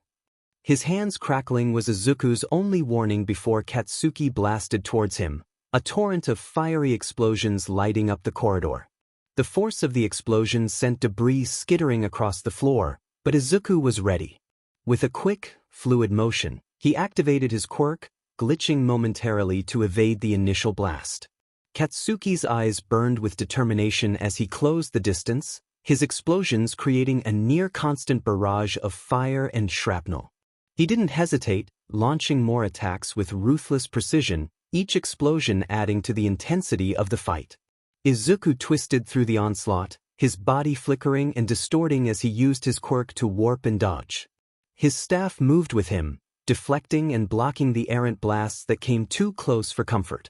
The corridor became a chaotic dance of light and shadow, with Katsuki's explosions punctuating the air and Izuku's glitches weaving through them like a living ghost. With a burst of energy, Izuku warped farther down the hallway, his laughter echoing off the metal walls. "You're getting predictable, Kaken," he called out, his voice carrying a teasing edge. "I was expecting more from you. Did you forget who you're dealing with?" Katsuki's frustrated growl was lost in the roar of another explosion, his anger palpable as he chased after Izuku with relentless determination. "Shut up, Dad. I'm just getting started." Izuku darted around corners, his form flickering in and out of existence with each warp. He dodged Katsuki's explosive blasts with an agility that made it seem like he was dancing through the chaos. Every time Katsuki closed in, Izuku would vanish and reappear just out of reach, landing a few well-placed strikes that made Katsuki snarl in frustration. With a fierce glare, Katsuki unleashed a powerful explosion, the force of it slamming into Izuku and sending him crashing into the wall. Izuku grunted but quickly pushed himself back up, his eyes glinting with determination as he straightened, brushing debris from his shoulders. His body shimmered slightly as he adjusted to the impact, his smile never faltering despite the toll of the fight. Katsuki's explosion had clearly rattled him, but he was far from finished. "You're really pushing me today, Kaken," Izuku shouted, his voice echoing through the hallway. He took a deep breath, his body glitching and vanishing from sight for a split second before reappearing right in front of Katsuki. His sudden reappearance was met with Katsuki's surprise, and he was barely able to react in time. Izuku's fist connected with Katsuki's midsection, sending him staggering back. Katsuki gritted his teeth, struggling to regain his balance as he shot a defiant glare at Izuku. Without missing a beat, he retaliated with a sharp burst of explosions, each blast aimed with precision to force Izuku into a defensive position. Izuku nimbly dodged the attacks, his body glitching around the explosions with a fluidity that was almost mesmerizing. He ducked under a particularly fierce blast, his hand shooting out to grab Katsuki's arm and yank him off balance. Katsuki growled, pulling free with a burst of energy that sent Izuku skidding backward. The hallway was now filled with the acrid scent of smoke and the sound of their continued battle. Katsuki charged forward, his fists crackling with explosive energy. He aimed a powerful punch at Izuku, who countered with a swift sidestep and an elbow jab to Katsuki's ribs. The impact echoed through the corridor, and Katsuki grunted, momentarily winded. Izuku reappeared behind Katsuki, taking advantage of the momentary distraction. He landed a series of quick, precise blows, each hit landing with a satisfying thud. Katsuki gritted his teeth, forced to use his arms to shield himself from Izuku's relentless assault. The clash between them was intense, each strike and explosion a testament to their fierce rivalry. As the fight raged on, both were visibly worn out, their breaths coming in ragged gasps. Katsuki's explosions grew more erratic, his control slipping slightly as his exhaustion began to take its toll. Izuku, though equally tired, maintained his composure, his eyes never leaving Katsuki's. Finally, Katsuki made one last, desperate attempt to overwhelm Izuku with a massive explosion. The blast surged through the hallway, filling it with blinding light and deafening sound. Izuku, anticipating the move, warped out of the immediate blast radius and reappeared just behind Katsuki. With a final, decisive move, Izuku aimed a powerful kick at Katsuki's back, sending him crashing into the wall with a resounding thud. The impact left Katsuki slumped against the metal surface, his breathing heavy and labored. "The hero team wins," All Might announced through the speakers. Izuku, though equally exhausted, stood tall, his grin a mix of triumph and exhaustion. "You're still the best opponent I could ask for, Kaken," he said, his voice carrying a note of genuine respect. Izuku held out his hand. Katsuki looked up, his eyes burning with a mix of frustration and grudging admiration. "Yeah, you're not too bad yourself, Deku," he huffed, his voice strained but respectful as he took the offering and let Izuku help him up. Izuku hummed a cheerful tune as he walked to school, his hands stuffed comfortably in his pockets. The crisp morning air was refreshing, and the quiet streets offered a peaceful start to his day. The early sunlight bathed everything in a soft, golden glow, casting long shadows that danced along the pavement with each step he took. As he turned onto the street leading to UA, he came to an abrupt halt. A sea of reporters had completely blocked the school's gates, their cameras and microphones at the ready. Izuku's eye twitched in irritation. So much for a quiet morning, he thought with a sigh. Determined not to let them ruin his mood, Izuku started humming again, hoping to slip through unnoticed. Unfortunately, the reporters weren't easily deterred. One of them spotted him immediately and shouted, "Hey, you're a student here, right? What do you think of All Might?" The sudden attention was enough to make Izuku's unsettling smile come in handy. The crowd momentarily recoiled, giving him a brief respite. Izuku's green eyes narrowed with mild annoyance.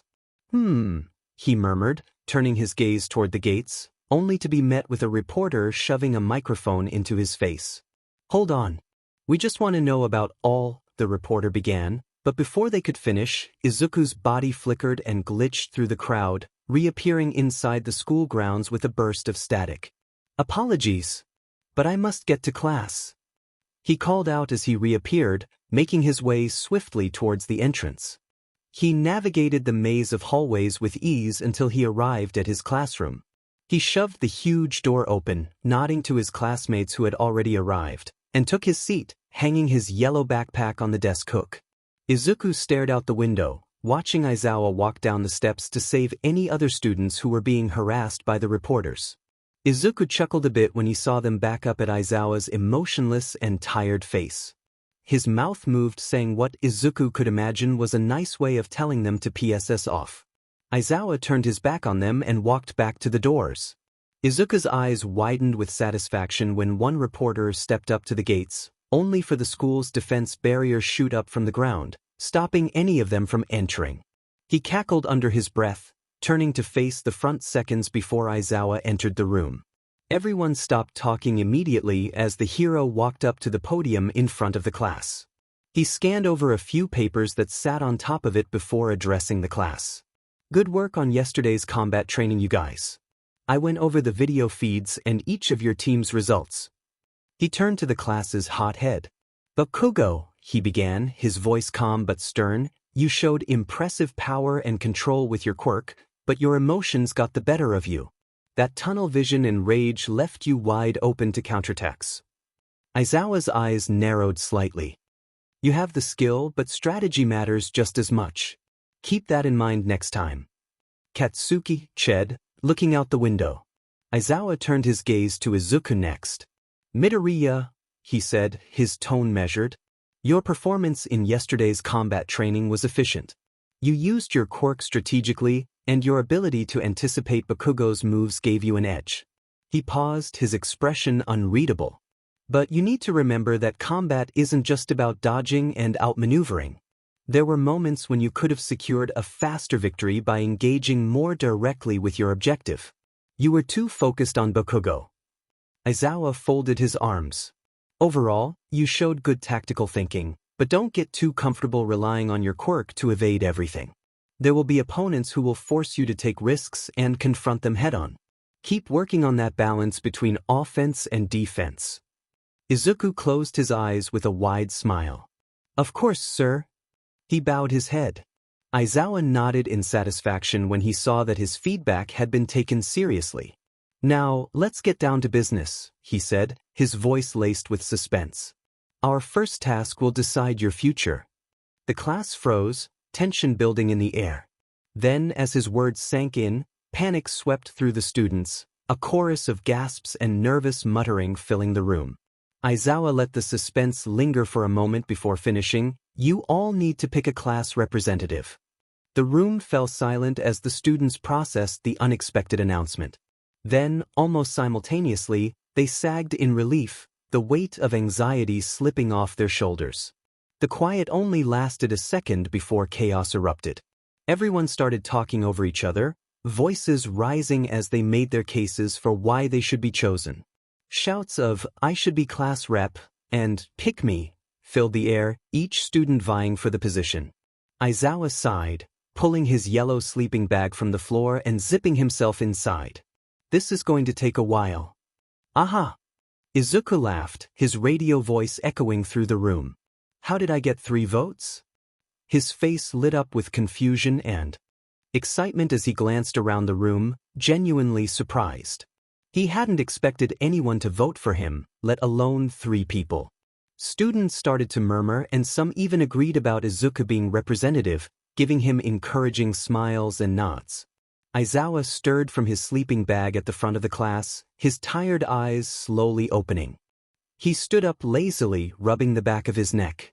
All right, settle down. With that single, calm command, the noise in the room died down, though everyone was still buzzing with excitement and curiosity. Aizawa looked over the tally displayed on the board, then shifted his gaze to Izuku. Midoriya, he called, his voice monotone as always, and Yaoyorozu, come to the front.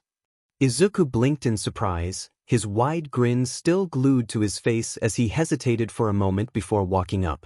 Momo, who had also received several votes, followed beside him, her expression calm and composed as always.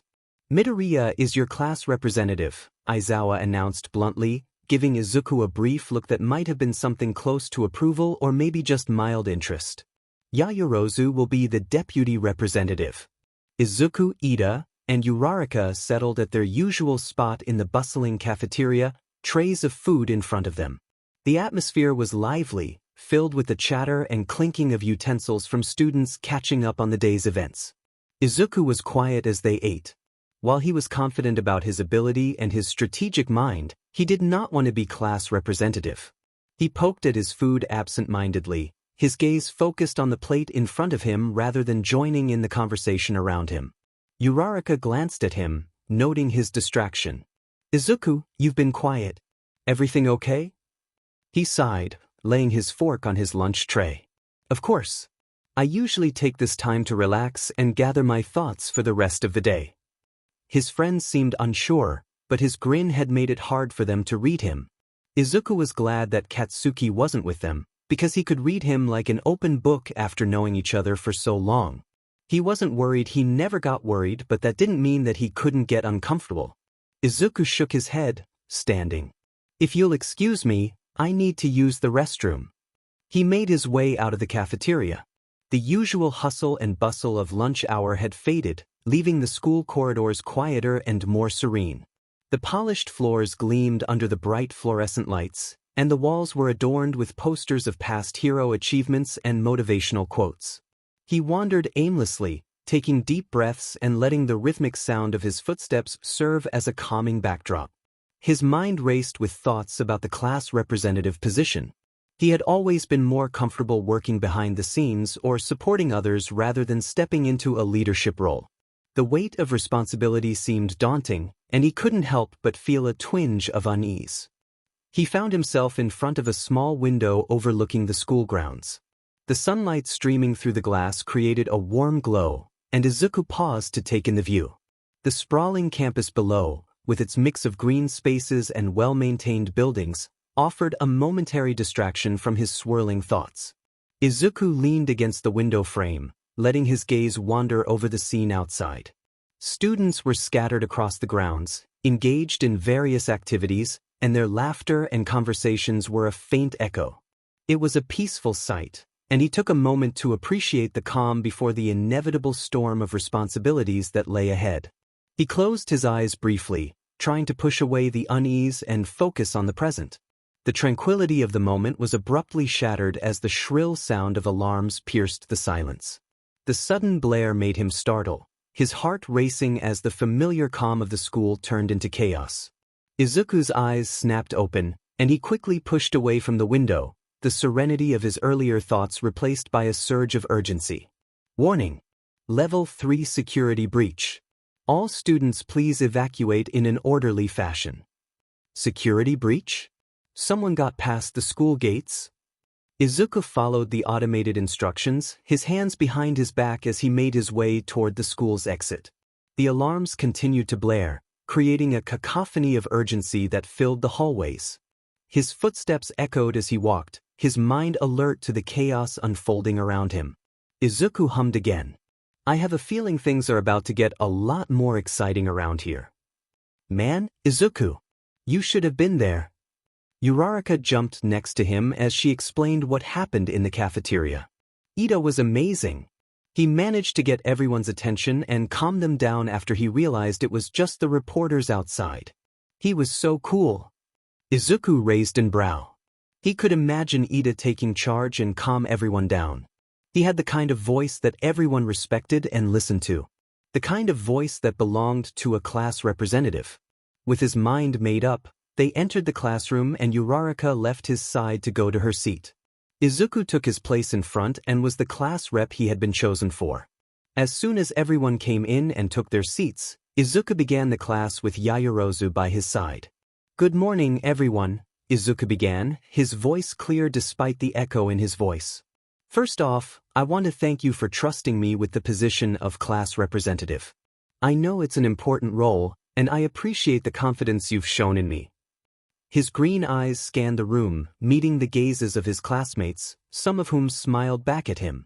But there was something else on his mind, something he had to say. However, he continued, his tone becoming more serious. After thinking it over, I believe that there's someone here who's more suited for this role, someone who's already demonstrated the qualities of a leader. The class began to murmur in confusion. Momo raised an eyebrow in curiosity, waiting to see where this was going. Izuku turned toward Ida, who looked up, surprised. During the panic in the cafeteria, Ida took charge and managed to calm everyone down. He acted quickly, decisively, and with a level head. That's exactly the kind of leadership this class needs. The room fell silent, and all eyes were now on Ida, who blinked in disbelief. Ida has always been someone we can rely on. Izuku added. He's got the focus, the discipline, and the voice that commands attention and respect. I truly believe he'd make a better class representative than me. A few shocked whispers from the other students lasted for a few seconds before Kirishima sat up. Yeah, you know what? If Midoriya vouches for him, I'm good. Plus he was a big help. He totally manned up and took charge, right? Kirishima said. Kaminari nodded. Up. Did you notice he looked like the dude on the emergency exit signs when he was on the wall earlier? Ida took a deep breath and stood. If Midoriya is nominating me for this job, then I humbly accept. I pledge to carry out the duties of class rep to the best of my abilities. Sounds good, emergency exit. Emergency exit Ida. Don't let us down, man. Izuku nodded, satisfied now that he didn't have the responsibility of the class representative on his shoulders. He went to his seat as Ida replaced his spot in the front, immediately taking on the role of a leader, just like he knew he would. Today's training is going to be a little different, Aizawa said, his tired eyes scanning the room. You'll have 3 instructors, me, All Might, and another faculty member. We'll be keeping tabs on you. Today's session will be focused on rescue training at a different location, Aizawa explained. It's one thing to fight villains, but saving civilians is another crucial part of being a hero. You'll need to work in teams, adapt to chaotic situations, and prioritize those who need help. At the mention of rescue training, the room erupted in excited shrieks and chatter. Everyone was buzzing with anticipation. However, Aizawa wasn't amused. His scowl deepened. Guys, I'm not finished yet, Aizawa said sharply, instantly silencing the students. They quieted down, shifting awkwardly in their seats. What you wear for this exercise is up to you. Aizawa pressed a button on the remote in his hand, and the wall slid open, revealing the rows of suitcases that held their costumes. I know you're excited about your hero outfits, but keep in mind you haven't fully adjusted to them yet. They might limit your abilities, so consider that before deciding what to wear. The class exchanged glances, a bit more serious now. This training is at an off-campus facility, Aizawa continued, so we'll be taking a bus to get there. That's all. Start getting ready. With that, Aizawa turned and walked off, leaving the students to their eager preparations. Everyone jumped up, rushing to grab their suitcases, the excitement of the unknown still buzzing in the air. Izuku grabbed his own case, his mind already running through the challenges of rescue training ahead. They moved toward the changing rooms, where everyone was suiting up. Ida was already discussing the importance of teamwork with his usual enthusiasm, and Bakugo, unsurprisingly, looked like he was preparing for battle rather than a rescue. Once in his costume, Izuku flexed his fingers, adjusting the gloves slightly as he tried to get a feel for his gear. Though he'd only worn the suit a handful of times, it still felt like a second skin.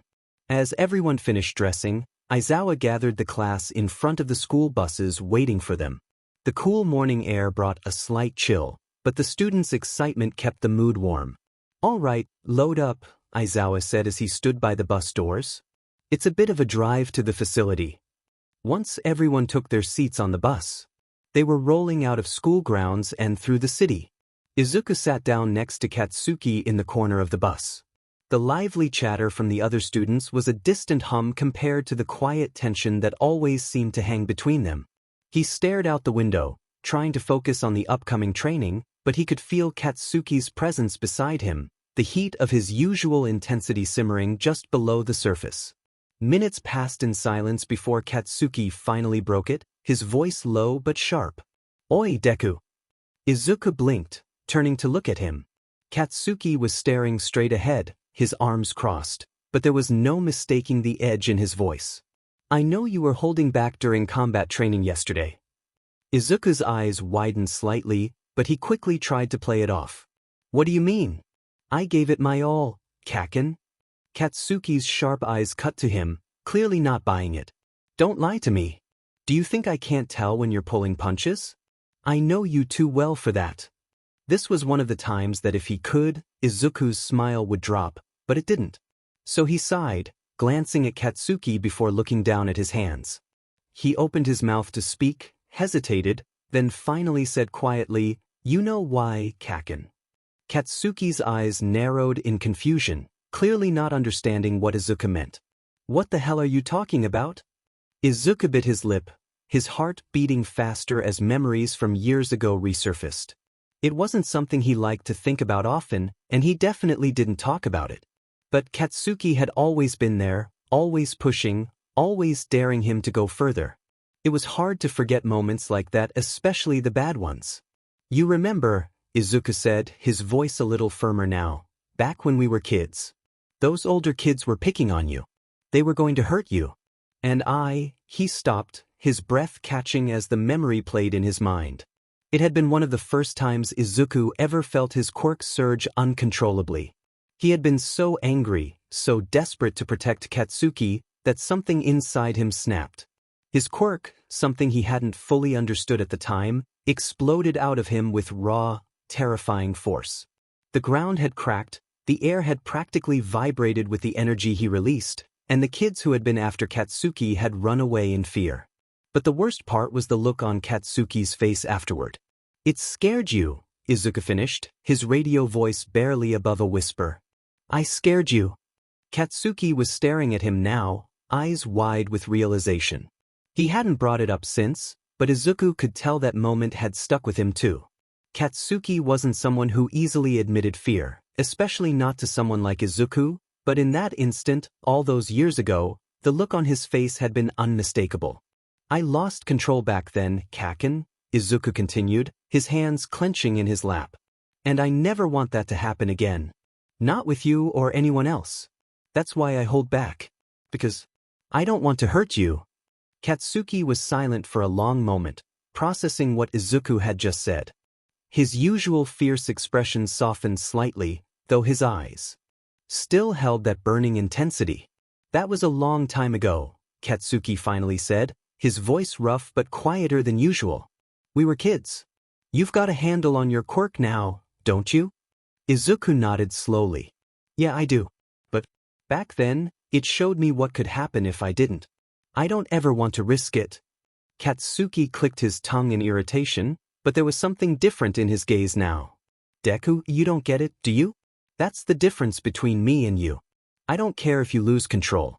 I don't care if you go all out and break the DMN Earth in half. I can take it."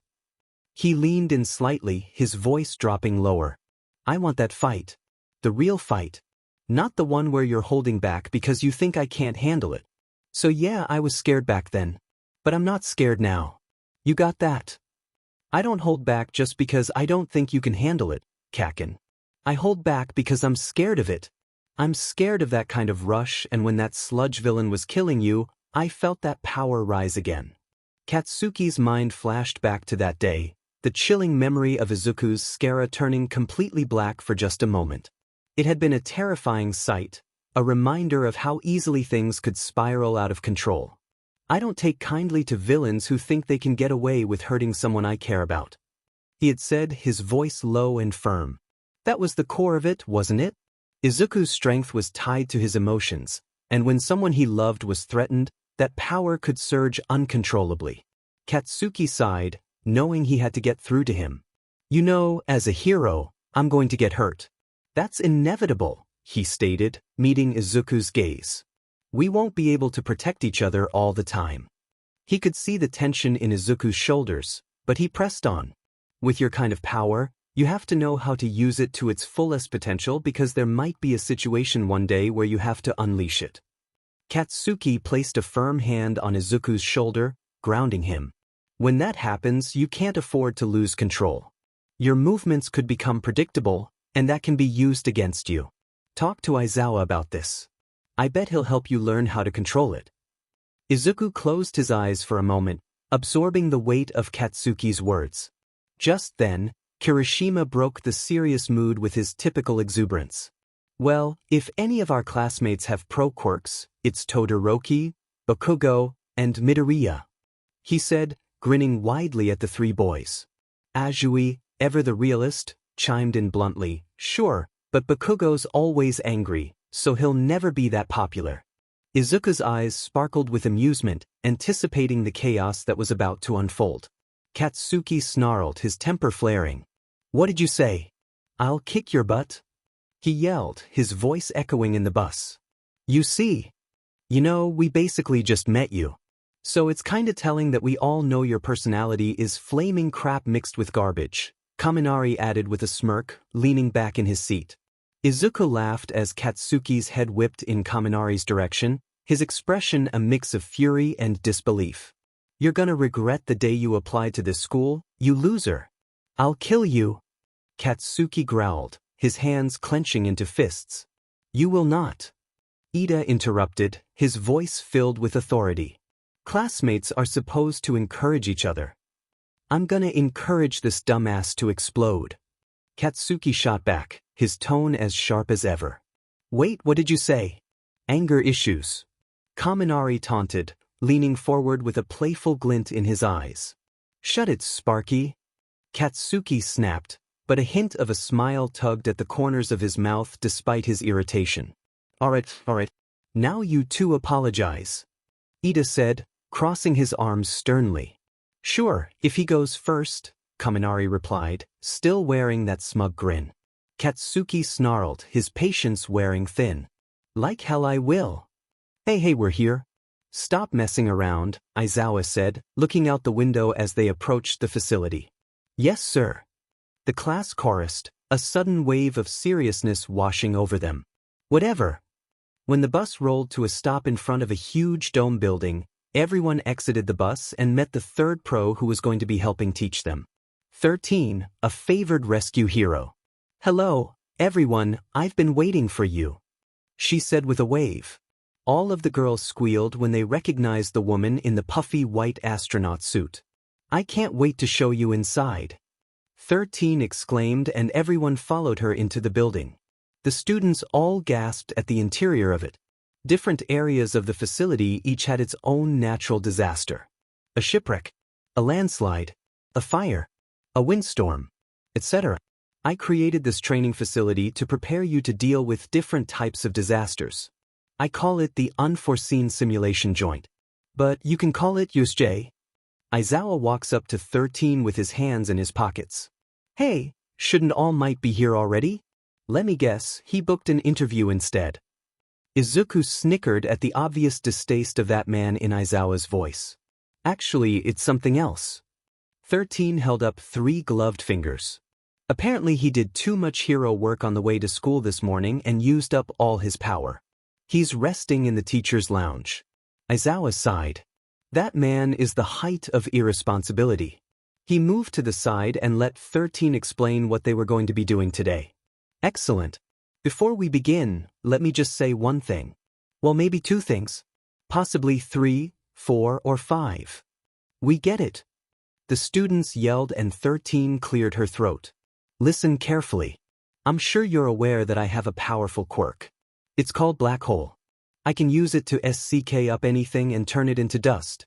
Yeah, you've used Black Hole to save people from all kinds of disasters before, haven't you? That's true, but my quirk could also very easily be used to kill. Some of you also have powers that can be dangerous. In our superhuman society, all quirks are certified and stringently regulated, so we often overlook how unsafe they can actually be. Please don't forget that if you lose focus or make the wrong move, your powers can be deadly. Even if you're trying to do something virtuous like rescue someone. Thanks to Aizawa's fitness tests, you have a solid idea of your quirk's potential. And because of All Might's combat training, you likely experienced how dangerous your powers can be when used against other people. Carry those lessons over to this class. Today you're going to learn how to use your quirks to save people's lives. You won't be using your powers to attack enemies or each other, only to help. After all, that's what being a hero is all about. Ensuring the safety of others. She clapped her gloved hands together. That's all I have to say. Thank you so much for listening. Izuku suddenly twitched and his head snapped to the plaza in the middle of the building. Aizawa noticed the movement and narrowed his eyes. Then the lights above them flickered before going out. If it wasn't for the windows, they would have been engulfed in darkness. The constant hum that Izuku always heard suddenly went silent and his eyes widened, turning to his teacher, his smile widening with excitement? Stress? Aizawa could never tell with this kid. Something is coming. He warned, just as the fountain below stuttered and a familiar purple and black mass grew in its place. Aizawa spun around when a pale hand reached through the hole and pushed it back. A face, covered with a severed hand mask, stepped through what Izuku realized was a warp gate, with an army of others behind him. Stay together and don't move. 13. Protect the students. Whoa, what is that thing? Wait, has the training started already? I thought we were rescuing people. Kirishima said and stepped forward to get a better look. Stay back. Aizawa yelled, pulling his yellow goggles over his eyes. This is real. Those are villains. Izuku pulled his mask up, reached behind his back and pulled his staff from its restraints to palm it between his hands. Despite whatever the teachers might think, Izuku knew that getting out wasn't going to be easy. He had to be ready for anything. 13 blocked the students' line of sight from the villains as Aizawa jumped down to stall them so they could escape. Come on. I need to get you all out of here. Everyone shook off whatever they were feeling about being in the middle of a villain attack and ran for the doors. Izuku looked back down at the plaza, where Aizawa, or rather Eraserhead, was taking down the villains one by one with such ease that Izuku couldn't help but admire. Then his eyes drifted to the man he met before. This is going to be fun. Midoriya, what are you doing? We need to get out of here. Ida called, but Izuku wanted to go down there so badly. He wanted to fight. Izuku took a step towards the chaos, but a hand grabbed his wrist. He looked behind him where Ida was holding him back. We have to go. You can't go down there.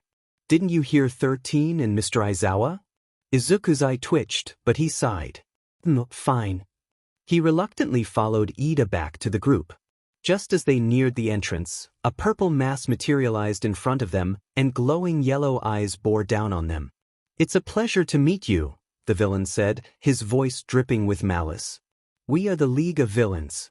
I know it's impolite, but we decided to invite ourselves into this haven of justice to say hello. Isn't this a fitting place for All Might, the symbol of peace, to take his last breath? I believe he was supposed to be here today, yet I see no sign of him. Perhaps there's been a change in plans we couldn't foresee. Well, in the end I suppose it doesn't matter. He spread his quirk out ominously. I still have a role to play. Katsuki and Kirishima seemed to have other plans though. With a yell, they both jumped in front of them and attacked. Smoke filled the air from Katsuki's explosion. Did you think we'd just sit back and let you tear this place to shreds? Kirishima said to the warp villain. Izuku's eyes narrowed as he looked through the smoke, where the villain was still flickering like a candle. Unharmed. You should be more careful, children. Otherwise, someone might get hurt. He growled. You too, 13 said urgently, the canister on her index finger popping open. Get out of the way right now. I'll scatter you across this facility to meet my comrades. And your deaths. The villain's chilling words echoed as his quirk spread, engulfing them all. Izuku barely had time to react before the dark mass enveloped him. He raised his arms, instinctively shielding his face from the oppressive force, feeling the suffocating pressure all around him. His body began to glitch, his quirk attempting to free him, but before he could slip away, the ground disappeared beneath his feet. Suddenly, Izuku was falling. The sensation hit him all at once, weightlessness, followed by the sound of rushing wind in his ears. He tumbled through the air, his heart racing as his surroundings blurred past him. He had no idea where he was headed, but within moments, a cold, unforgiving splash engulfed him as he sank into the deep water in the flood zone. He immediately started to swim back to the surface. The water shifted behind him and he spun around. As the shark-like villain surged through the water, razor-sharp teeth bared and eyes narrowed in a predatory glare, Izuku felt a rush of adrenaline and channeled his quirk just as the villain lunged. In an instant, he glitched, allowing the menacing figure to phase right through him. The villain's momentum carried him forward, and Izuku took the opportunity to swim out of reach, feeling a surge of triumph. He was quickly losing air. Just as he thought of using his quirk to get to the surface, something slithered around his stomach. He barely had time to look down before he was yanked to the surface. He broke the water with a gasp and he was lifted up to the boat that sat in the middle of the water.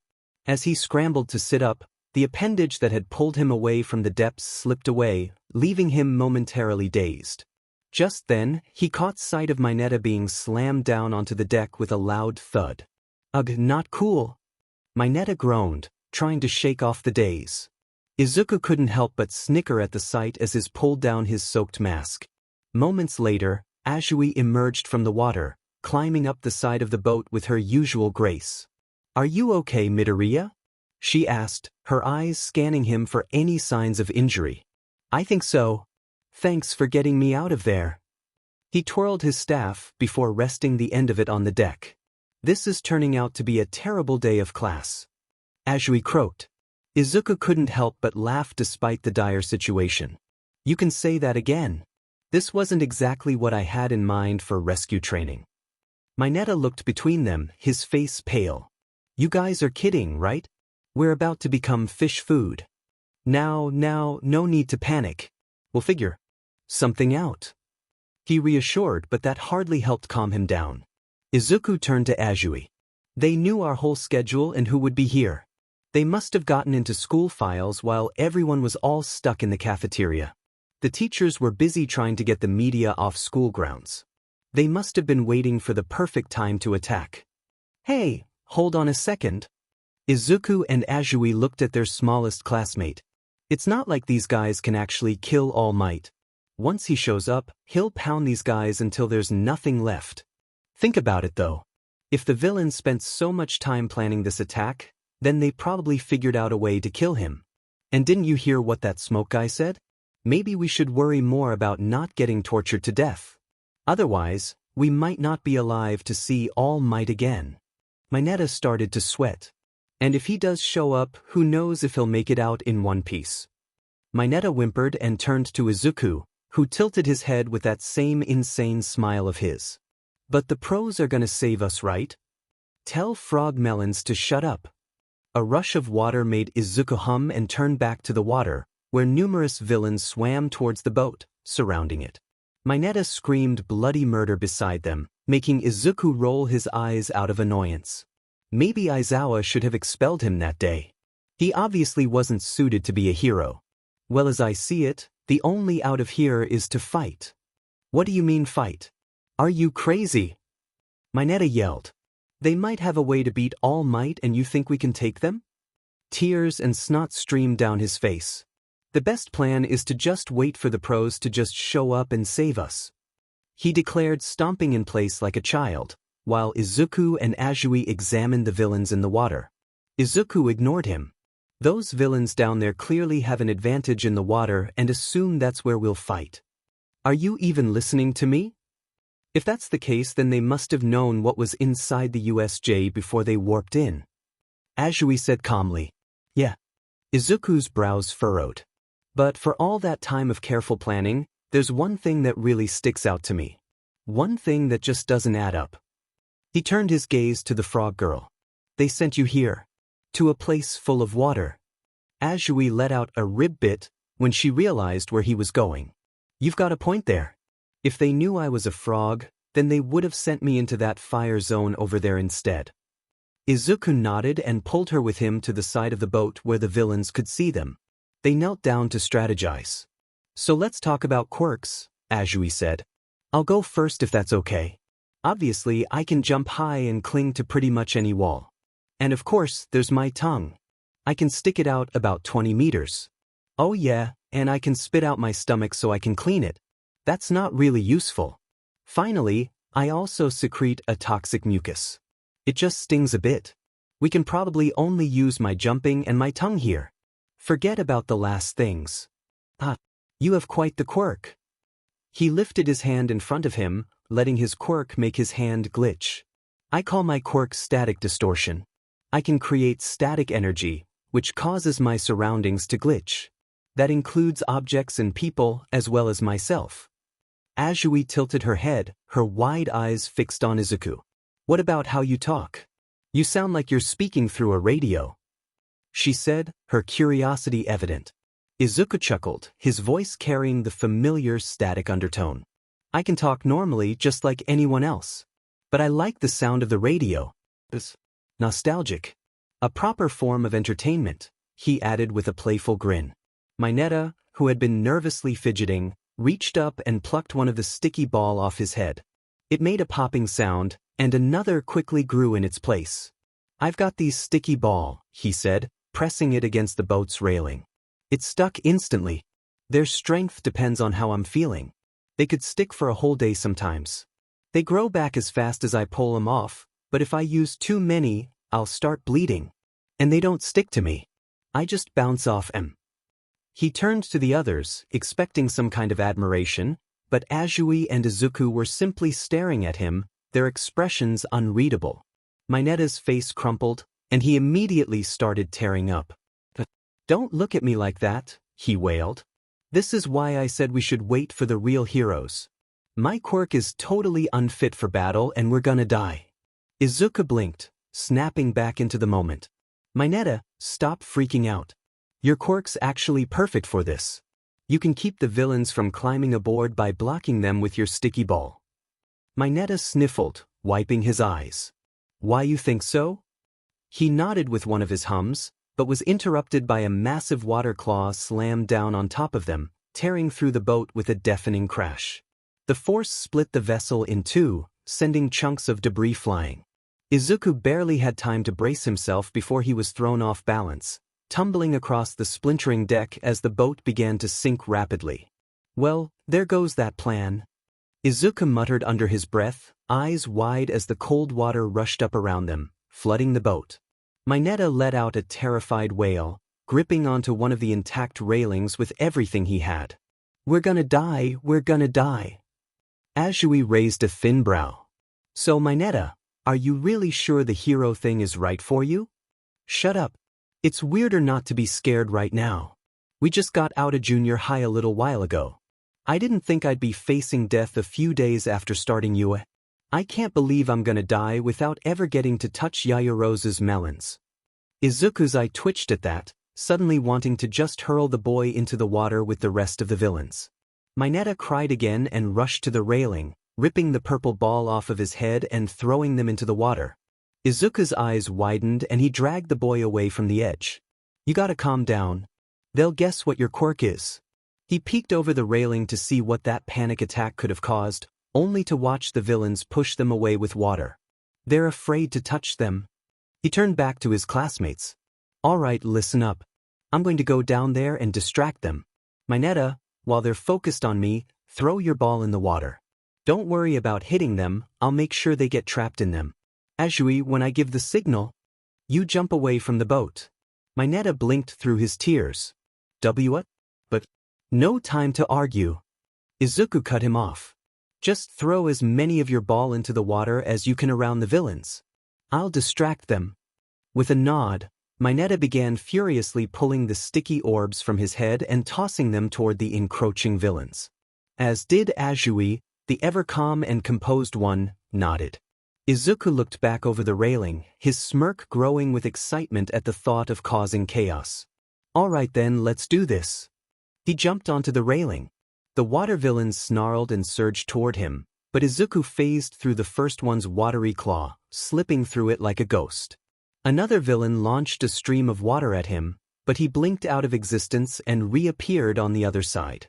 Izuku fell through the air towards the water where villains were struggling with Mineta's sticky ball, a sly grin forming on his face. Wow, is that the best you guys can do? He called out. You're all stuck together like a bunch of kindergartners on their first day of arts and crafts. How embarrassing for a group of so-called villains. He glitched before hitting the water, higher into the air, and falling back first with his hands laced behind his head. The villains froze for a second, their eyes narrowing at him as the taunt sank in. Their frustration boiled over, and they roared in unison, thrashing against the sticky orbs even harder, trying to break free. Their wild movements sent waves crashing around them, and the boat remnants began to splinter further under the pressure. Why, you brat? One of the villains growled, the water around him bubbling with rage. I'll drown you myself. Oh no, they're angry, Izuku said, mockingly putting his hands up as if he were scared. Then he grinned again, glitching in and out of view. Come on, don't be mad just because you got outsmarted by a bunch of high school kids. Maybe next time, try using your brain before picking a fight. The villains, already infuriated, completely lost their composure. They lunged toward Izuku, their attacks now reckless and disorganized, their focus entirely on him. Is he trying to get us killed? Mineta whispered. Azui sighed. He's provoking them on purpose. They'll make more mistakes. The villains launched themselves at the boy, water claws and tendrils flailing toward Izuku. But he just smirked and phased through their attacks, letting the villains exhaust themselves with every reckless move. His plan was working. He always appeared in another spot where Mineta's ball were floating, making the villains follow and get more to stick to them. By the time they realized what was happening, all of them were stuck together. Izuku cackled. Azui! The frog girl jumped from the boat, her tongue wrapping around Izuku's waist and pulling them to shore while the villains struggled to get free behind them. Mineta chuckled as Azui dragged him through the water. I had a good poop this morning, which makes my ball stickier. They're not going anywhere. Azui and Izuku exchanged a look, clearly unimpressed with the information they didn't need. They chose to ignore it and focus on the task at hand. If we follow the shore to the exit, then we can avoid the central plaza entirely, Izuku said, pointing towards a distant set of stairs. Good idea. That way we don't run into the villains Mr. Aizawa's facing, Azui agreed, nodding towards the growing dust cloud that marked the location of the ongoing battle. Izuku remained where he was, staring intently at the dust cloud. Yeah, but can he handle them on his own? How long can he hold out against a big group like that? If he doesn't get some backup soon, he's just going to overexert himself. He could end up defeated by those villains because he's trying to keep us safe. Mineta's eyes widened in alarm. Wait, don't tell me you're suggesting. Are you trying to get us killed or something? Izuku laughed, shaking his head. I'm not saying we should jump into the middle of the fight. What I'm suggesting is that we find a way to help out without diving headfirst into danger. We can take out a few of the villains ourselves and lighten Mr. Aizawa's load. That way, he won't be overwhelmed, and we can help him from a safe distance. Azui glanced between Izuku and Mineta, her expression thoughtful. If we can manage to take out a few villains without attracting too much attention, it might make a difference. Mineta, still looking nervous, took a deep breath. All right, I'll follow your lead. But let's be careful. I don't want to end up as villain bait. Izuku cracked his knuckles. Oh, we'll be fine. Who knows, maybe we won't have to do anything at all. He hoped they would though. At least him. Izuku, Azui, and Mineta crept along the shoreline, carefully avoiding any direct confrontation with the villains. The sound of the battle grew louder as they approached the edge of the central plaza, where Aizawa was engaged in a fierce fight against a group of villains. They positioned themselves behind a cluster of rocks, partially submerged in the water, allowing them to watch the scene unfold without being seen. From their vantage point, they could see Eraserhead using his quirk to neutralize several villains at once, but the sheer number of adversaries was clearly taking a toll on him. He was moving fluidly, using his scarf and quick reflexes to disarm and incapacitate the villains, but it was evident that he was struggling to keep up with the onslaught. "Look at him go," Izuku murmured, eyes fixed on the fight he so badly wanted to join. "He's incredible." Izuku could see the precision in Eraserhead's movements, the way his scarf was used to disarm and incapacitate, but also the signs of strain that were becoming more evident. He spotted Shigaraki and ran to meet him in the center of the plaza. Final boss. Shigaraki's taunts cut through the tension like a knife. First it was 23 seconds. Then it was 24 seconds. And then 17. His voice was mocking as he reached for Eraserhead, who moved his elbow forward with a grunt. The impact seemed to land, but Shigaraki had grabbed it with an unnerving grip. Izuku's eyes widened as he saw Eraserhead's skin begin to crack and decay, the black shirt disintegrating until it revealed his skin and soon the raw muscle beneath. Eraserhead's face contorted in pain, his breath coming in sharp gasps as he tried to pull back, but Shigaraki's hold was relentless. "It was hard to see when you were jumping around, but I've found your tell. Your hair." The villain's voice was dripping with cruel satisfaction. "When it drops, it means you've stopped using your quirk. You're having to blink more often. Don't push yourself too hard now. You might just fall apart. Wouldn't that be a shame?" Izuku could see the pain etched on Eraserhead's face as he struggled against Shigaraki's grip. The pro-hero managed to punch Shigaraki away, but not without a visible cost. As he dodged another incoming villain, Izuku saw him clutching his injured arm, his movements becoming more cautious. Shigaraki, seemingly undeterred by the blow, got up with an almost casual grace. "That annoying quirk of yours isn't suited for drawn-out fights against big groups, is it?" he taunted, his voice dripping with disdain. "Don't you think you're a little out of your element here, Eraserhead? You're much better at working stealthily. You're known for surprise attacks, not fighting head-to-head. But despite knowing that, you didn't hesitate to jump into the middle of this fight. To put your students at ease." Eraserhead, despite the pain, dodged and kicked another villain away with impressive skill. He activated his quirk again, grabbing his scarf and facing Shigaraki with renewed determination. The way Eraserhead handled the situation was a testament to his skill and resolve, even as he struggled with the effects of Shigaraki's power. Shigaraki's smirk widened as he glanced behind him, and Eraserhead's expression shifted to one of alarm as he followed his gaze. "Oh, by the way, hero," Shigaraki called out, his voice a chilling reminder of the dangers still looming. "I am not the final boss." Izuku's eyes widened as the monster that had stayed by Shigaraki's side appeared behind the hero. Izuku jumped from the water, ignoring the warnings from Azui and Mineta. His hands snapped up in front of him. Eraserhead's body flickered and glitched, causing the monster's hand to phase right through his body. Shigaraki stiffened when Eraserhead was untouched, despite the Nomu's arm right through his head and neck. Eraserhead lifted his head up, his gaze immediately latching onto his student. Eraserhead didn't know what was happening, and he was surprised when it didn't even hurt. It was a little uncomfortable, sure, but it didn't hurt. He understood that it didn't bother Izuku. It was his quirk and his body was made to handle it. But then he suddenly found himself by Izuku's side. He fell to the ground when the glitching stopped, not even realizing he was holding his breath until he started gasping for it. Izuku stepped forward, his grin stretching more than should be possible as he drew his staff from his back. He cleared his throat and tapped the mic on the end of the stick before bringing it to his lips. Testing, oh, it works. Good. Welcome everybody. Today we have a very special but annoying guest star. He tapped his chin in thought. Dust Bunny Supreme? No, wait, Krusty McCandface? You know what, I don't care. He laughed, his posture totally relaxed, as if he weren't talking to someone who had control over a beast that could kill you with one hand. The villain's red-rimmed eyes narrowed behind the hand on his face, his lips twitching into a snarl as his fingers flexed, itching to decay something, preferably the kid in front of him. Izuku paced back and forth, speaking to an imaginary audience like he was hosting a live broadcast. Now, viewers, don't touch that dial, because the stakes are high, the tension's thick, and this guy's skin routine is non-existent. Can someone get him a moisturizer sponsorship? Thought so.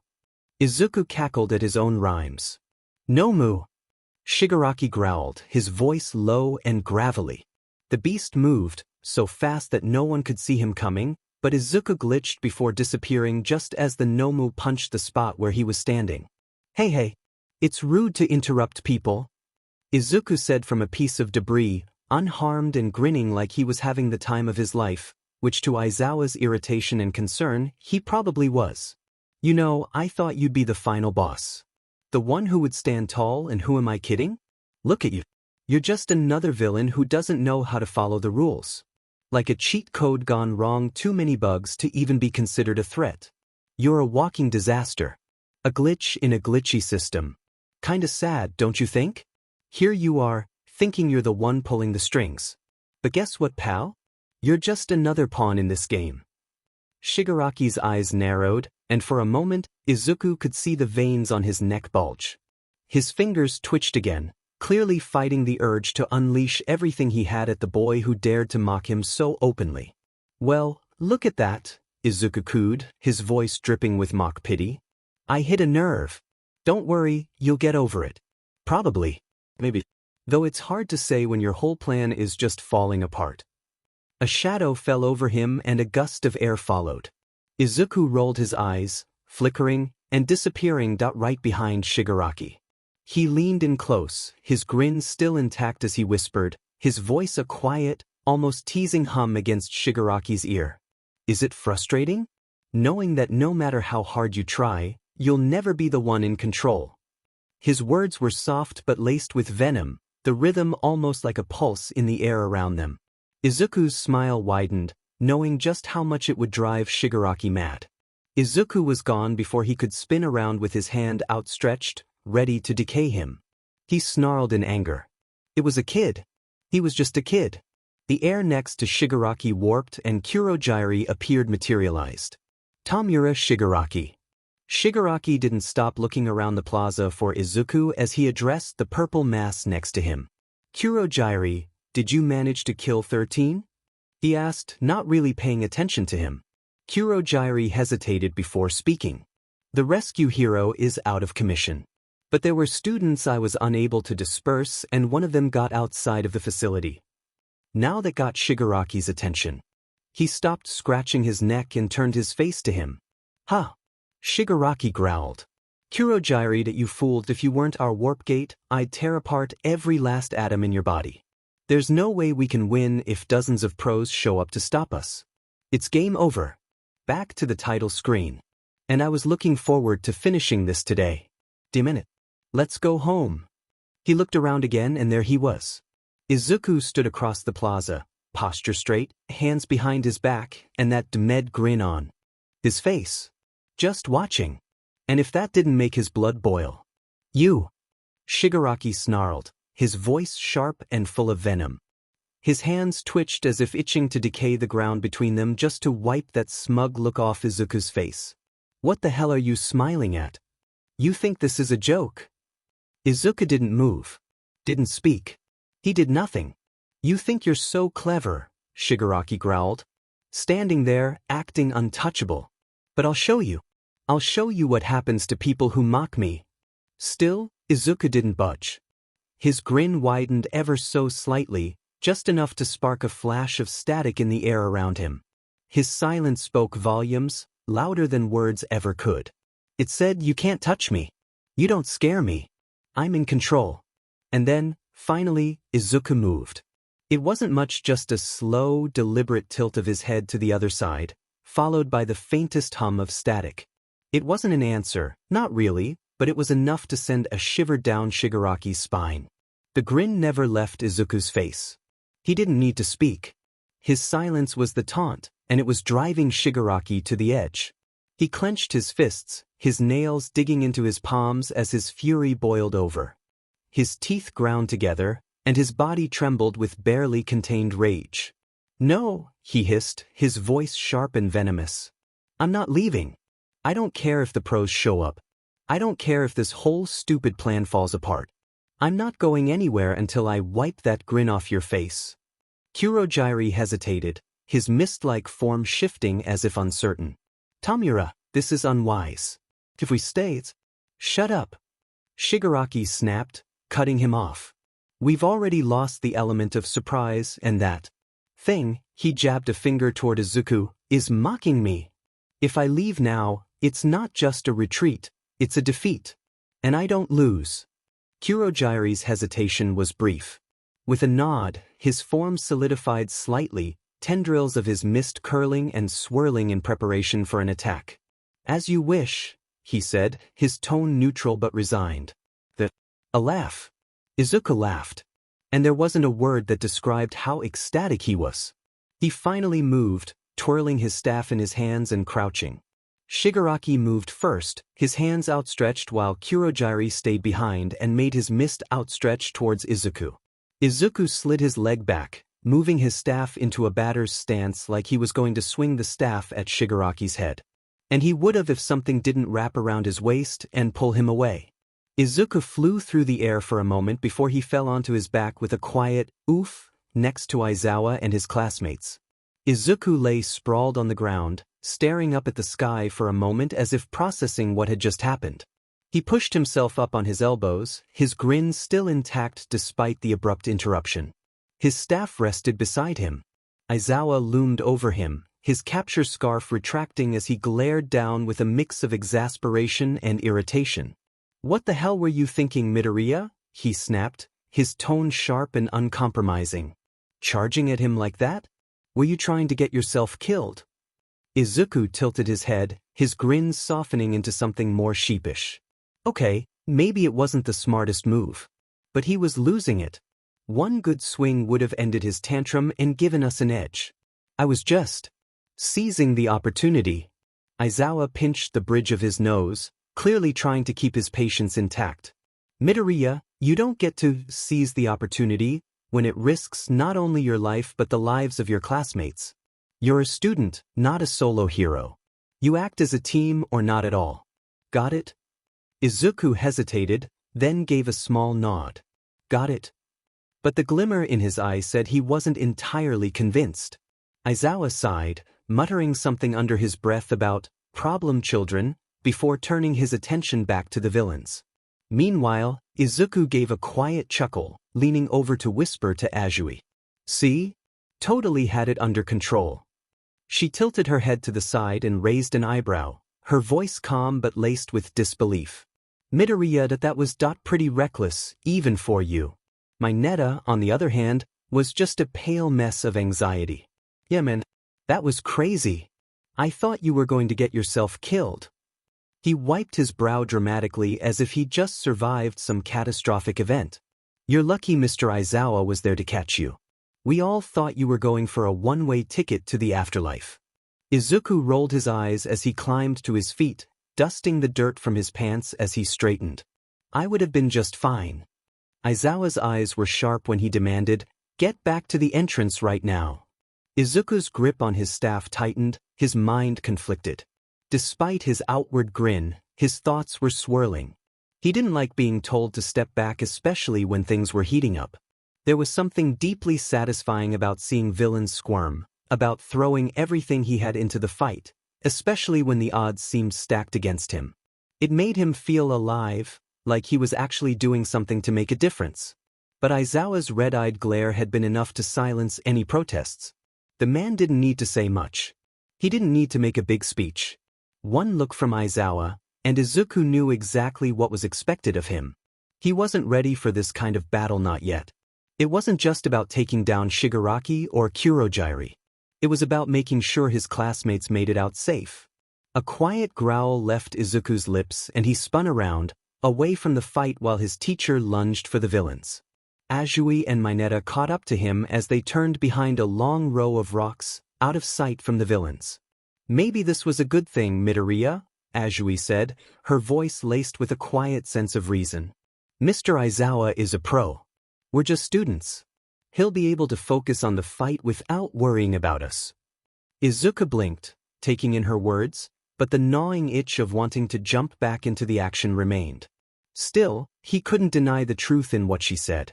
Aizawa was a seasoned pro. He's been doing this for years. He didn't need backup from a bunch of students. Not now, anyway. I know, Izuku muttered, almost to himself, tapping his staff on the ground harder than necessary, frustration coloring his tone.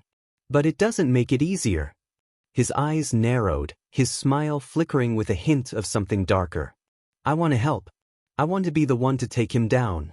To crush his spirit. The thrill of it, he cut himself off, stopping in his tracks. His eyes widened and his hand reached up to cover his mouth, the weight of his own words sinking in. The intensity of his desire to be the one to take down Shigaraki, to crush him both physically and emotionally, sent a shiver down his spine. It was more than just a need to fight, it was a deep-seated thirst for victory, a hunger for control that he couldn't quite explain. He shook his head, trying to push the thoughts away, but they lingered, refusing to be ignored. The thrill of seeing Shigaraki suffer, of watching him squirm in the face of his power, it felt almost too good. And that terrified Izuku. What's happening to me? His breath catching slightly. Why am I thinking like this? He couldn't shake the feeling that something was bubbling inside him, something darker than he'd ever imagined. He hadn't felt this way since those kids. Izuku shuddered. Mineta's voice broke him out of his thoughts, but the unease still lingered. Midoriya? You all right? Izuku blinked, his wide eyes focusing on his classmates. He forced a smile, but it felt strained, almost unnatural. Yeah, I'm fine. Thinking. Let's keep moving. They both shrugged and continued to the large staircase. Izuku took a deep breath to steady himself and took one last look at the fight where Aizawa was being crushed by the Nomu. No. The edges of his vision darkened the longer he stared at him. Bleeding. Dying. The Nomu moved its huge wrist just the slightest and Izuku's blood ran cold at the sickening sound of Aizawa's arm snapping. His heart stuttered in his chest, and for a moment, everything seemed to freeze. His teacher's suppressed yell, the desperate noise of someone trying not to scream out in pain, rang in his ears, pulling at every instinct he had. He could feel his chest tightening, his breath becoming shallow and erratic. The sight of their teacher suffering triggered a complete breakdown of his composure. His hands clenched into fists, and a deep, guttural growl escaped his throat. The flickering and glitching intensified around him, the sheer force of his rage amplifying the effect of his quirk. Izuku's body glitched in place and suddenly he was in front of the Nomu and Aizawa. The air around him crackled with static, his form glitching and distorting as his rage exploded outward, feeding the raw energy of his quirk. It was as though the very fabric of reality itself bent to his fury, warping and pulsing with every emotion that stormed through him. Get off of him! Izuku snarled, the words torn from his throat like a guttural roar, the intensity of his anger boiling over. His entire body flickered in and out of existence, a blur of motion that was nearly impossible to track. Every bit of his focus, every ounce of his power, was directed at the Nomu and the monstrous weight it had on his teacher. They all blinked, and his fist was buried in the Nomu's stomach. The monster's body bowed inward, the sheer force of the impact sending shockwaves through its grotesque form. It reeled backward, tumbling through the air across the plaza like a rag doll, crashing into the ground with a heavy thud. The sound of Izuku's punch followed a split second later, a deafening crack that echoed across the plaza. Izuku's voice, distorted and crackling with static, was barely recognizable. His eyes burned with a fierce, dangerous light, every ounce of his being consumed by a protective rage. YoutijnkyyurtichimandgwayWit? Azui and Mineta ran into the clearing after Izuku, only to cover their ears as a sharp white noise filled the area. Aizawa groaned, looking up at his student and watched as an inky blackness bled over the white of his eyes. That smile had widened impossibly further as he stared at the Nomu and Shigaraki. It's because if I don't keep smiling, I won't be able to stop it. I'm going to kill you, he whispered. Izuku Midoriya. His quirk, static distortion.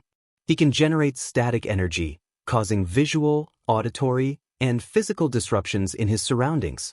He can create glitch-like effects that make objects, people, or even his own body flicker, distort, and phase in and out, making it hard for opponents to maintain control or focus.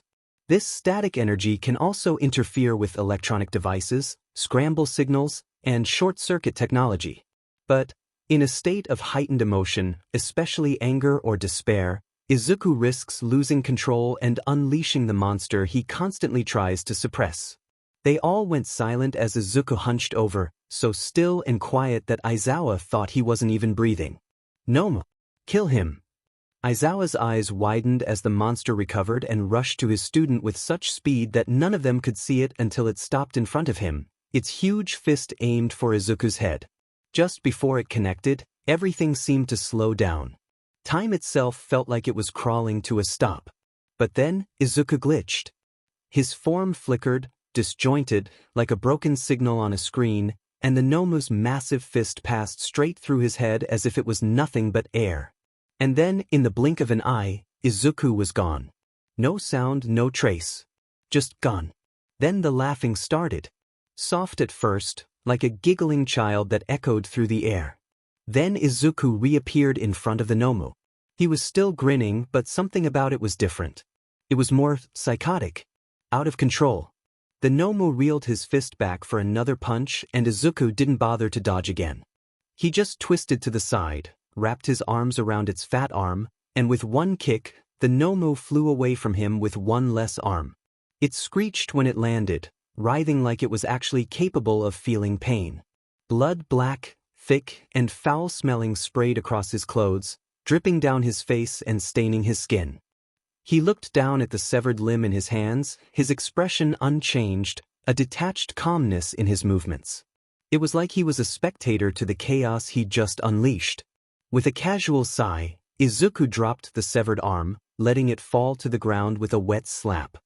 He wiped the blood from his face with the back of his hand, which only smeared it further. His grin never once faltering.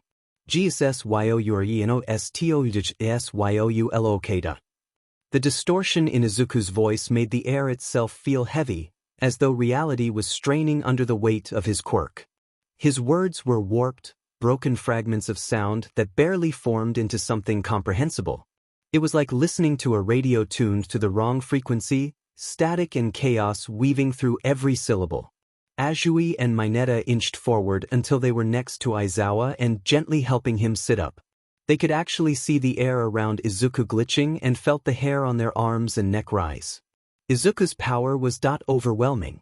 It was hard to believe that one person actually possessed such power. "We need to get you out of here, Mr. Aizawa," Azui whispered, her voice filled with concern, her hands working to support him. But Aizawa, despite the obvious strain and injury, shook his head slowly. "No, we can't leave yet." His eyes were sharp, his usual no-nonsense demeanor cutting through the exhaustion. "Midoriya. If I don't keep smiling, I won't be able to stop it." Aizawa's gaze softened as he looked at the boy standing in front of him, the admission heavy with more than just the burden of a quirk. It was fear of what he could become, of losing himself in the very thing that should have been his strength. Aizawa remained calm, but his voice held a thread of concern. "Stop what?" Aizawa asked, his tone even, trying to gently coax Izuku into revealing more. "The quirk," Izuku muttered, almost too quietly. His voice held a strange combination of resignation and fear. "I can feel it taking over sometimes. When it glitches. When I get too angry, too frustrated, when I want to fight, that just happens. And when it happens, I can't control it. I can't control me." Aizawa watched him carefully, his eyes narrowing slightly in thought. It wasn't just the quirk that made Izuku dangerous, it was the fear of it. The uncertainty of what would happen if he let it go unchecked. "That's why you're so obsessed with controlling it," Aizawa said quietly, his words cutting through the tension in the air. Izuku nodded, his eyes distant again. Yeah. I don't want to become like the villains. I don't want to hurt anyone. I don't want to prove to everybody who looked at me like I was a freak, right? He sighed again, the weight of the confession still sitting heavily on his chest. Izuku closed his eyes, a deep breath rattling through his chest as he tried to gather himself. I don't want to become a monster, he muttered, quieter now, almost as if he were speaking to himself more than Aizawa. Kaken said that even when I lost control, I was still smiling, Izuku murmured, his voice barely above a whisper. But it wasn't this kind of smile. It wasn't the kind I try to keep on my face now. It was darker. Like a demon's grin, sharp and twisted. It didn't feel like me, but it was still there. He said it would send shivers down his spine like he was staring at someone or something completely different. Izuku paused, his hands clenching into fists as he struggled to find the words. It wasn't just my quirk acting up. It was something deeper, something in me that I couldn't control. Like all the anger, all the frustration, all the fear I'd ever felt just poured out all at once, and that smile was how it showed itself. I wasn't me anymore. I was something I don't want to be. He looked down at his hands, his knuckles white from how tightly he was gripping them. That's what scares me the most.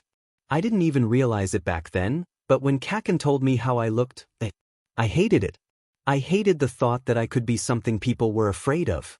That I could lose myself like that. Izuku let out a shaky sigh, his voice trembling. That's why I smile now. This smile, it's not perfect, it's not always real, but it keeps me grounded. It reminds me of who I want to be, of who I'm trying to become. And if I ever lose it, I'm afraid of what I'll turn into. I'm afraid I'll hurt people, even the ones I care about most. I don't want to be a monster. I just want to be a hero. He looked up at Aizawa, his emerald eyes with the weight of his emotions, despite that smile. But sometimes it feels like I'm fighting myself more than anything else. And I don't know if I'm strong enough to win. Izuku launched himself into the air, his body flickering with static as he flew toward the downed Nomu, his staff raised high above his head.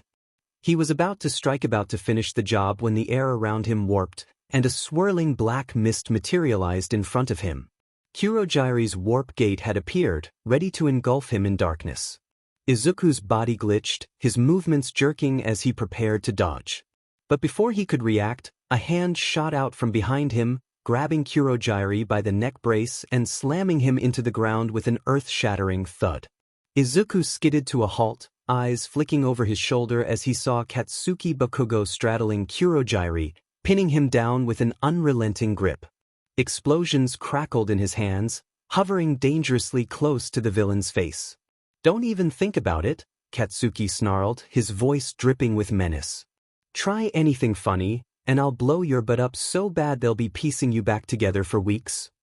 The threat was as real as the explosions in his palms, and Kurogyri could only groan in frustration, unable to move under Katsuki's firm hold. Shigaraki stood at a distance, seething, his eyes narrowing into a deadly glare. Kurogyri, he growled, his voice filled with venom. How could you let this brat get the best of you? You've gotten us into a real jam here. The rage in his tone was palpable, but he didn't take his attention off Izuku for long. His focus remained locked on the boy who had been toying with his Nomu. Izuku, however, paid no attention to the bickering or the newly joined forces of his classmates. His focus was on the Nomu, still writhing on the ground, its body frozen in a thick layer of ice. The cold was radiating from it, trapping the beast in place as its body stiffened under the frost. Izuku's eyes narrowed as he took in the sight, before something, or rather someone, caught his attention. His head snapped to the side, his glitching form flickering as he processed the figure now standing across the battlefield. A boy, his costume white with ice covering the left side of his body. Shoto Todoroki. Izuku remembered him. The boy with the fire and ice quirk. He had heard the rumors but had never seen Todoroki use his fire. Kirishima came to a stop beside Azui, Mineta, and Aizawa, panting slightly from the skirmish. Are you guys okay? He asked, his voice filled with concern. But none of them answered. his brow furrowed, following their gazes until they all seemed to lock on one spot. His own eyes widened in shock. What's going on with Midoriya? Kirishima's voice was filled with awe and confusion as he stared at the scene unfolding in front of them. Izuku stood in the center, his body flickering with static, his grin sharper than ever. The Nomu, once again trying to recover, was pinned by the icy grip of Todoroki's attack, but Izuku was focused solely on the chaos he had stirred up. He was standing tall, almost basking in it, his body glitching with every flicker as his quirk surged under the strain of his emotions. It was as if he were feeding off the destruction, thriving on the chaos and violence around him. Katsuki, who had been focused on keeping Kurogiri pinned, looked up at the sound of Kirishima's voice. His eyes immediately widened, his face going pale as he saw Izuku standing there. For a moment, Katsuki froze, his mouth opening in disbelief. Holy shit, he muttered, his usual fire and cockiness faltering. This wasn't the Izuku he knew. The way he was moving, the intensity of his smile, his eyes. He was exactly the same as it was that day. He hadn't seen him like this in 10 years. All of it except the blood. Shigaraki's eyes glowed with seething hatred as he glared at Izuku through the gaps in the severed hand, the cold sweat on his brow betraying his usual bravado. His fingers twitched, but not from the usual maniacal rage he was known for. No, this was fear. Pure, unadulterated terror. Areyousred? Izuku taunted, his voice crackling with malicious delight. ICNHRYOURHNDSSHNGDA? Shigaraki ignored him and looked at his Nomu. Get him! He hissed and the monster stumbled to his feet, its giant form easily snapping the ice into pieces as the muscles on his severed arm rippled before expanding as his arm reappeared. Izuku gasped in delight. AHHA, YOUJUSTMIGHTNOTBSPGYCASITHOUGHT? The Nomu lunged as soon as it gained its footing. Izuku crouched, palming his staff, but the Nomu wasn't going for Izuku. It was going after Kurogiri. After Katsuki. Izuku's heart stopped as the Nomu charged toward Katsuki, its massive form tearing through the air with frightening speed. A deep, animalistic growl rumbled from the creature's throat as it barreled past Izuku, aiming to crush the only person he couldn't afford to lose. The world seemed to slow around him, his pulse pounding in his ears as everything around him disappeared but the one person who mattered. His body twitched, glitching again as his rage intensified, warping reality around him. He didn't think. He couldn't. His instincts screamed, and his body obeyed. A huge cloud of dirt bloomed and everyone standing near them got thrown back. Everyone shielded their eyes as the shockwave tore through the battlefield, forcing them to brace themselves against the violent wind. The sound of cracking earth and shattering debris filled the air, and for a moment, nothing else existed but chaos. When the dust finally began to settle, silence blanketed the plaza, broken only by the faint sound of rubble shifting. Multiple pairs of eyes locked onto the thick cloud of smoke still lingering in the center of the destruction. Bakugo! Kirishima's voice cut through the tension, his panic evident as he scanned the area. His heart dropped when he saw Kurogiri materializing next to Shigaraki, but his gaze was quickly drawn to a pair of booted feet just within his line of sight. His eyes widened when he realized they belonged to Katsuki, who was sitting on the ground, pale-faced but unharmed. Bakugo! Kirishima rushed forward, kneeling next to him with wide eyes. Are you okay? Dude, did you dodge that? That was insane. Katsuki grunted, pushing himself to his feet with a scowl. He dusted off his uniform, his movements sharp and irritated. Shut up, he snapped, though his voice lacked its usual bite.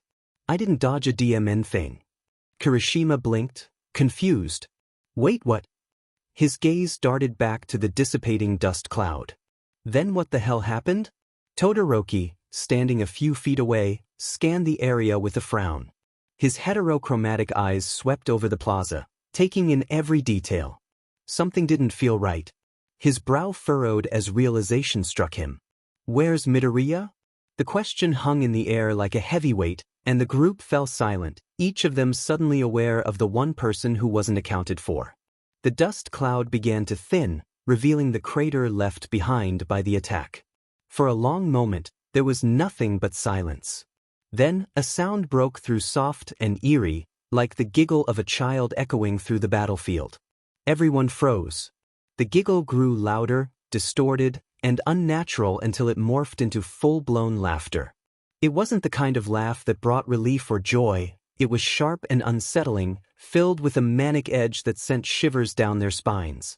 A silhouette appeared within the smoke, slowly becoming clearer as the dust settled. The figure stepped forward, each movement deliberate, and the laughter continued, echoing unnaturally as if it came from everywhere and nowhere all at once. When the dust finally cleared, the group's collective breath hitched. It was Izuku. He stood on top of the down Nomu, his boots planted firmly on the creature's massive chest. His staff was embedded deep into the exposed brain protruding from its skull, blood and viscous fluid dripping down its length. His posture was casual, almost relaxed, but there was an unmistakable intensity radiating from him, a dangerous, feral energy that made it impossible to look away. Izuku tilted his head back slightly, his blackened eyes scanning the battlefield. His grin stretched impossibly wide, teeth bared in something that was more a snarl than a smile. Blood splattered his face, mixing with the faint glow of static still flickering around his form. The Nomu twitched beneath him, its body spasming as its regeneration tried desperately to fight back. Izuku let out a sharp laugh, leaning down and twisting the staff deeper into its brain. The sound of cracking bone echoed in the air, and the Nomu's movement stilled. Youbrijtngtongtokilmigt. Another condescending laugh as he pulled his staff out of its head, blood spattering out as he stepped off the dead body. It sang even layascraticshandYoutKishtitcolDkildysymbolFPC. His eyes locked onto Shigaraki, resting the bottom of his blood-soaked staff on the ground. The look in Izuku's eyes wasn't just dangerous, it was predatory. Shigaraki backed up. Kurogiri, let's get out of here. Kurogiri didn't hesitate to open a warp gate and they both disappeared. Izuku's eyes remained fixed on the space where Shigaraki and Kurogiri had stood, the echo of their departure lingering in the air. His body still crackled with static, the remnants of his distorted power humming under his skin as he stared at the empty space. He tilted his head, almost disappointed. Katsuki's voice cut through the thick silence, raw and intense, pulling Izuku's attention like a slap to the face. Deku! Izuku's head snapped towards him, his eyes wide for a moment, the chaotic energy still swirling around him. He blinked rapidly as if snapping out of some trance, his grin still lingering, though now it felt almost. There was something unsettling about the way he was staring, as if the boy they knew was somewhere beneath the surface, but it was hard to tell whether he was in control. Katsuki's brow furrowed, his posture tense, but there was no anger in his voice, just a kind of rough urgency. "Hey," he said more firmly, stepping a little closer. "Listen to me. You're still you, right?" Izuku blinked again, his head tilting slightly as if the words weren't quite processing. The twitching in his fingers slowed, but the buzzing feeling in his chest was still there, threatening to take over. Katsuki clenched his fists at his sides, trying to keep his voice level, though his frustration and worry were starting to show. "I get it, all right?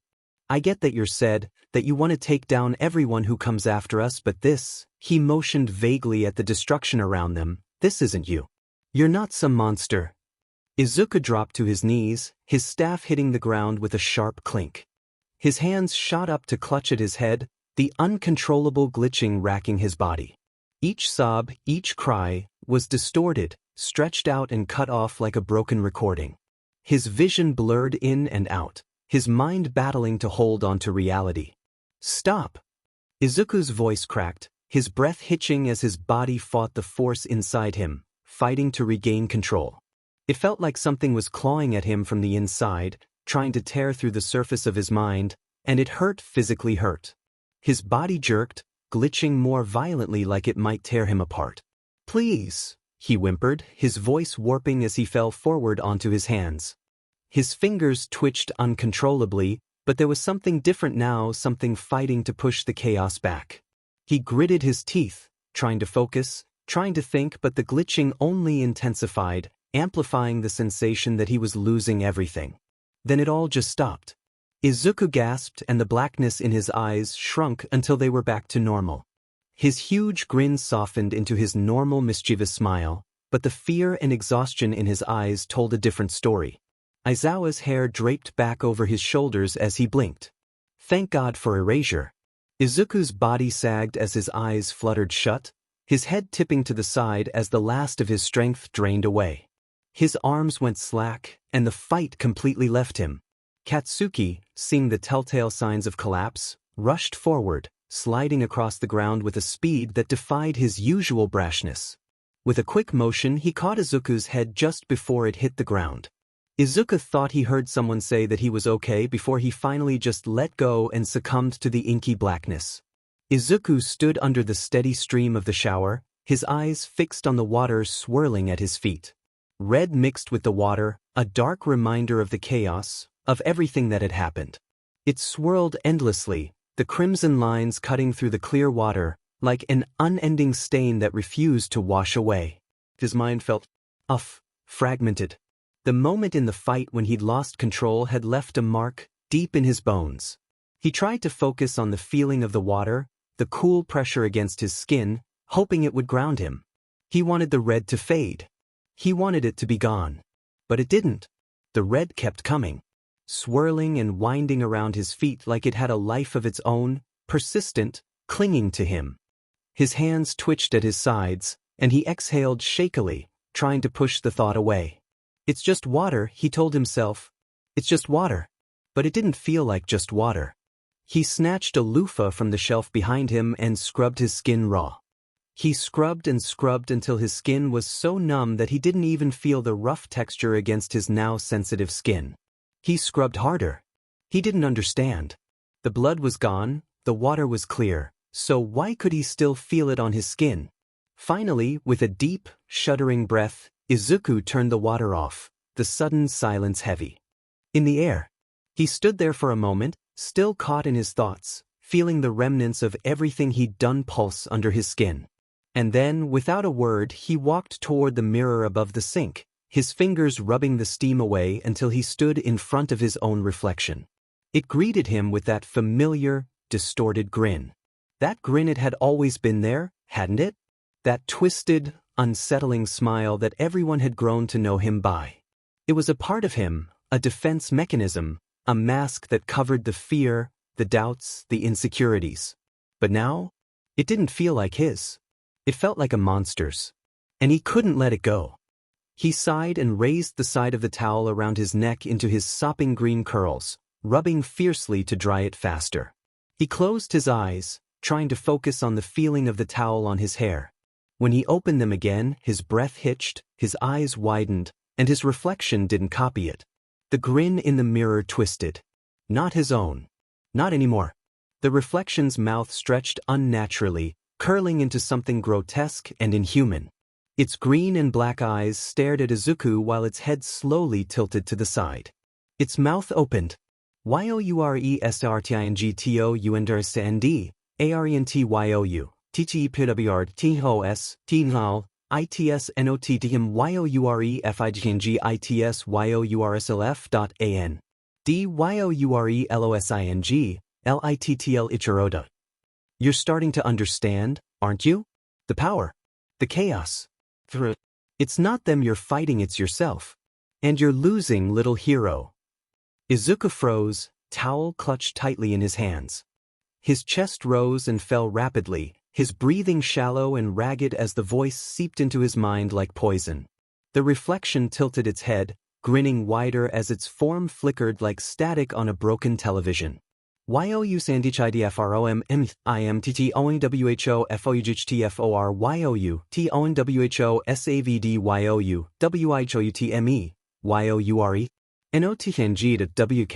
usiless.asredlittlepredndingtobhro. You can't hide from me. I'm the one who fought for you. The one who saved you. Without me, you're nothing. Useless. A scared little boy pretending to be a hero. His hands trembled, the towel slipping from his grip and falling to the floor. The voice grew louder, echoing in his skull, drowning out every rational thought. It laughed a sound that was both his own and entirely alien. YOUFELTIT, DIDNTYOU, THERUSH, TGWAYYFREDYOU, THEWAYHEFREDYOU, ADMITIT, IZUKU, YOULOVDIT. You felt it, didn't you? The rush. The way they feared you. The way he feared you. Admit it, Izuku. You loved it. Shut up, he whispered, his voice shaking. His nails dug into his palms as he tried to steady himself, but the reflection only leaned closer, its grin splitting its face in two. YOUSNTGTRIDOFA, IAMYOUNDYOU, YOUAREME. You can't get rid of me. I am you. And you are me. Without thinking, Izuku's fist shot out, shattering the mirror with a deafening crash. Shards of glass rained down, cutting into his knuckles and staining his pale skin with fresh streaks of blood. He let out a choked laugh, then another. The sound built and built, spiraling into something hysterical and unhinged as he stared at the fractured remnants of his reflection. Blood dripped onto the countertop, mingling with the water droplets, but Izuku didn't care. He slowly sunk to his knees, not even feeling the pain of the glass in his hand as he bent over his legs until his forehead was almost touching the floor. Soon he was crying. Everything that happened in the last few hours finally coming out. A soft knock echoed through the door before it creaked open and his mother's head popped in, looking around the small bathroom before landing on him. She rushed in, her slippers protecting her feet from the shattered glass on the floor as she kneeled beside him. Honey, what's wrong? Are you okay? She lifts his bloodied hand, biting her lip at the glass sticking out of his knuckles. Oh, Izuku, what happened? Izuku shook his head, his tears mixing with the quiet laugh that kept leaving his throat. Inko wrapped a clean towel around his hand, hiding his hand, and pulling him into her arms. It's okay. I've got you. She rocked him back and forth for a few minutes, letting him calm down before helping him up. She looked around, trying to figure out a way to get him out of the bathroom barefoot when there was glass all over the floor. Okay, don't move. I'll be right back. She ran out of the bathroom, leaving her slippers in the bathroom so she didn't trail glass in the hallway, and walked into his room to get his own slippers. Izuku was still in the same spot she left him in, staring at the shattered remains of the mirror. Inko got her feet through her slippers and laid Izuku at his feet. All right, honey, let's get you out of here. He unconsciously slipped into them and let his mother guide him out of the bathroom, got some clothes out for him. Get changed, we need to take you to the hospital to get the glass out. Izuku nodded robotically and Inko closed the door to give him some privacy. Izuku didn't remember getting his clothes on before mom came back in. They made their way out the door, but Izuku paused, grabbing a scarf on the coat rack and held it out to Inko, who took it questionably. Can you wrap it over my face? Oh, Izuku, no. You have nothing to be ashamed of. Izuku placed his uninjured hand over hers. Please. Inko bit her lip, her wide green eyes worried, but when he bent to her level, she gently slipped the soft material over his smile, and they left. Izuku sat still on the infirmary bed, his hand outstretched as Recovery Girl worked carefully with the tweezers, pulling out the tiny shards of glass embedded in his knuckles. He didn't flinch, didn't wince, didn't react at all. The scarf around his mouth concealed the ever-present grin, but his eyes, heavy-lidded and distant, were enough to unsettle anyone who looked too closely. Inko sat beside him, her hands clasped tightly in her lap, her knuckles white from how hard she was gripping them. Her lips were pressed into a thin line, trembling as she tried to hold herself together. She glanced between Recovery Girl and Izuku, her heart breaking with every piece of glass that was pulled from his flesh and dropped into the dish beside her. Aizawa stood behind her, healed completely other than a new scar underneath his right eye and an arm in a sling. If Izuku hadn't interfered when he did, his injuries could have been a lot worse. He tried not to think about that too much. Izuku was only here just a few hours ago and now he was back. He really was a problem child, but at least he was free of the dried blood that clung to his skin. What happened, Midoriya? Aizawa's voice was quiet, calm, but carried the weight of concern. Izuku glanced down at his bandaged hand. "I punched the mirror," he admitted softly, his radio voice uncharacteristically subdued. "Why?" Aizawa pressed, his tone even though his eyes were sharp. Izuku's gaze flicked to his mom from the corner of his eye. She was watching him closely, her brows knit with worry, her hands clenched tightly in her lap. She couldn't know about the darker side of him. About the thing that lurked just beneath the surface, waiting for an opportunity to take control. If she knew, it would destroy her. So he did something he had never done to her before. He lied. "I just tried to stop smiling and got frustrated," he said, his voice steady, though the words felt heavy on his tongue. Aizawa's eyes narrowed slightly. He knew. Of course he knew. A man who lied as often as Aizawa did could always spot another liar. But he didn't call Izuku out on it, at least not in front of his mother. Inko sighed softly, her expression softening as she reached out and squeezed Izuku's uninjured hand. "I think your smile is beautiful," she said gently. "You wouldn't look the same without it." The words made Izuku chuckle quietly, a sound that didn't quite reach his eyes. At least she bought the lie. He didn't care if Aizawa knew the truth. That was a problem for another time. But his mom? She didn't need to know. She didn't need to carry that burden. A few minutes later, Recovery Girl finished extracting the shards of glass from his knuckles. She leaned over and kissed his hand, healing the cuts instantly. "There," she said, wiping away the dried blood that caked his skin. "All good as new." Izuku flexed his hand experimentally, feeling the ache that had begun to creep in fade away entirely. The adrenaline had long since burned out, leaving him with nothing but the memory of punching his bathroom mirror. No pain had registered in those moments, only the overwhelming urge to destroy his reflection. "Mrs. Midoriya," Aizawa said after a moment, his voice soft but firm. "If it's okay with you, I'd like to have a word with your son. Privately." Inko frowned, clearly reluctant. "Is he in trouble?" she asked, her voice tinged with concern. "No," Aizawa reassured her. "I just want to clear something up."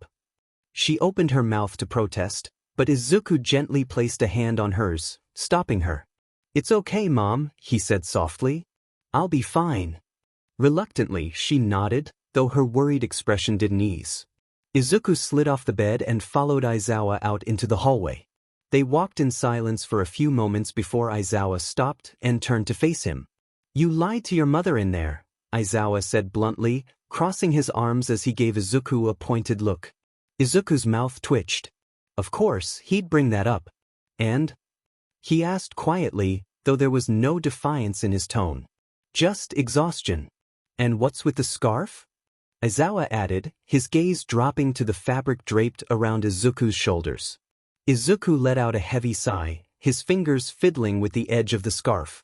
"My mom doesn't know about the other half of my quirk, and I'd like to keep it that way," he admitted, his voice low. "I punched the mirror because I saw it again. Taunting me." He paused, swallowing hard as his grip on the scarf tightened. "The scarf was to cover my face," he continued after a moment. "I didn't want her to see me smiling like that. And honestly, I was afraid. Afraid that if I saw my reflection somewhere, I'd see him again." Aizawa didn't say anything right away, his sharp eyes watching Izuku closely. "You need to talk to someone about this," he said finally, his tone firm but not unkind. "I'm not just talking about me. Keeping this bottled up, it's going to eat you alive." Izuku chuckled dryly, the sound hollow. "It already is," he murmured, his grin flickering into something more somber for the briefest moment before snapping back into place. "But what can I do? Tell people I'm fighting with myself? That the thing keeping me alive is the same thing that's slowly driving me insane?" "You don't have to go through this alone," Aizawa said, his voice softening. "You have people who care about you, Midoriya. You don't have to carry this by yourself." Izuku looked away, his grin faltering. "Maybe," he muttered, though he didn't sound convinced. "But for now, I just need to keep her safe from all of this. She doesn't need to know." Aizawa sighed but didn't push further. Instead, he reached out and patted Izuku's shoulder. "Just remember," he said quietly, "you're not alone. No matter how much it might feel like it." Izuku nodded slightly, though his gaze remained fixed on the floor. "Thanks, Mr. Aizawa," he said softly, though the words sounded distant. The two of them stood there in silence for a moment before Aizawa finally stepped aside, letting Izuku walk back to the infirmary. As the boy disappeared down the hallway, Aizawa let out a heavy sigh, his expression grim. Something had to give. And soon. Izuku walked into the classroom, the faint remnants of bruises hidden beneath his uniform. The halls buzzed with whispers about Class 1, as run-in with actual villains, but no one outside the class knew the full truth.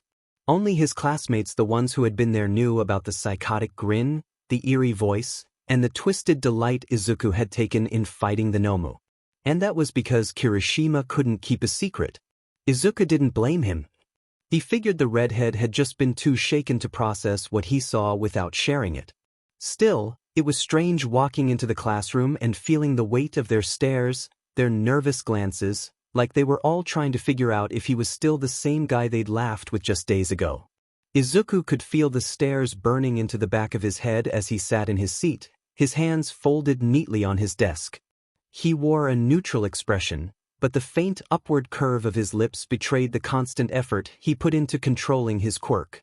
He could feel his classmates' curiosity and unease, but he didn't say anything to acknowledge it. What was there to say? He had no intention of explaining himself. Aizawa walked into the room, his usual tired expression in place as he called for silence. "All right, settle down. We have a lot to cover today, so let's get started." The class went through the motions, though there was a noticeable lack of energy in the room. The weight of the USJ attack still lingered, and despite their attempts to move on, the incident was impossible to ignore. Aizawa noticed it too. His sharp gaze scanned the room, lingering for a moment on Izuku before moving on. When the final bell rang, signaling the end of the school day, everyone began packing up their things. Aizawa's voice cut through the noise, stopping them in their tracks.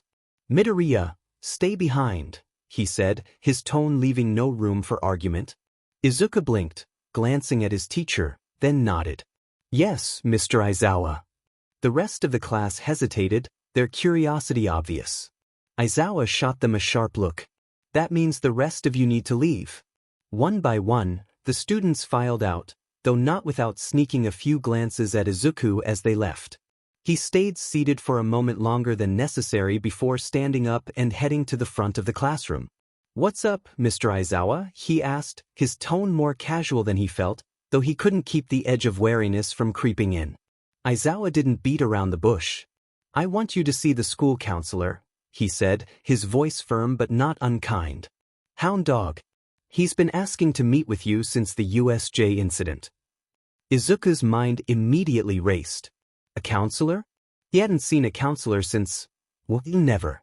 He had always kept everything bottled up inside, never letting it spill over.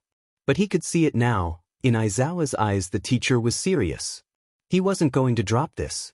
"I don't need to see him," Izuku said, rolling his eyes and trying to play it off like it wasn't a big deal.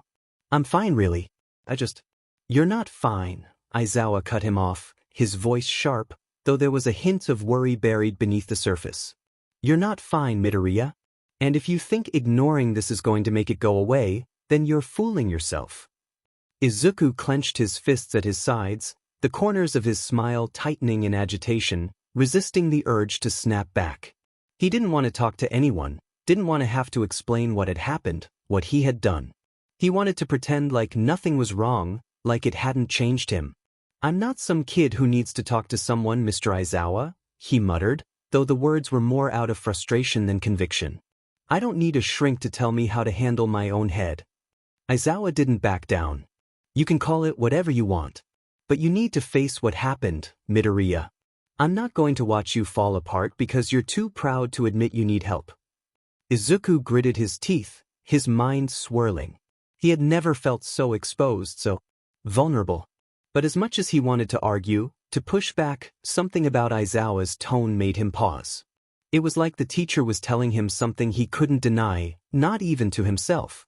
With a deep sigh, Izuku finally let the tension drain from his body, slumping slightly. "I'm not going to be a mess, okay? I can handle this." Aizawa watched him for a moment before leaning back with a sigh. Midoriya, you have no idea how relieving it is to talk with someone about something traumatic. Please just give it a chance.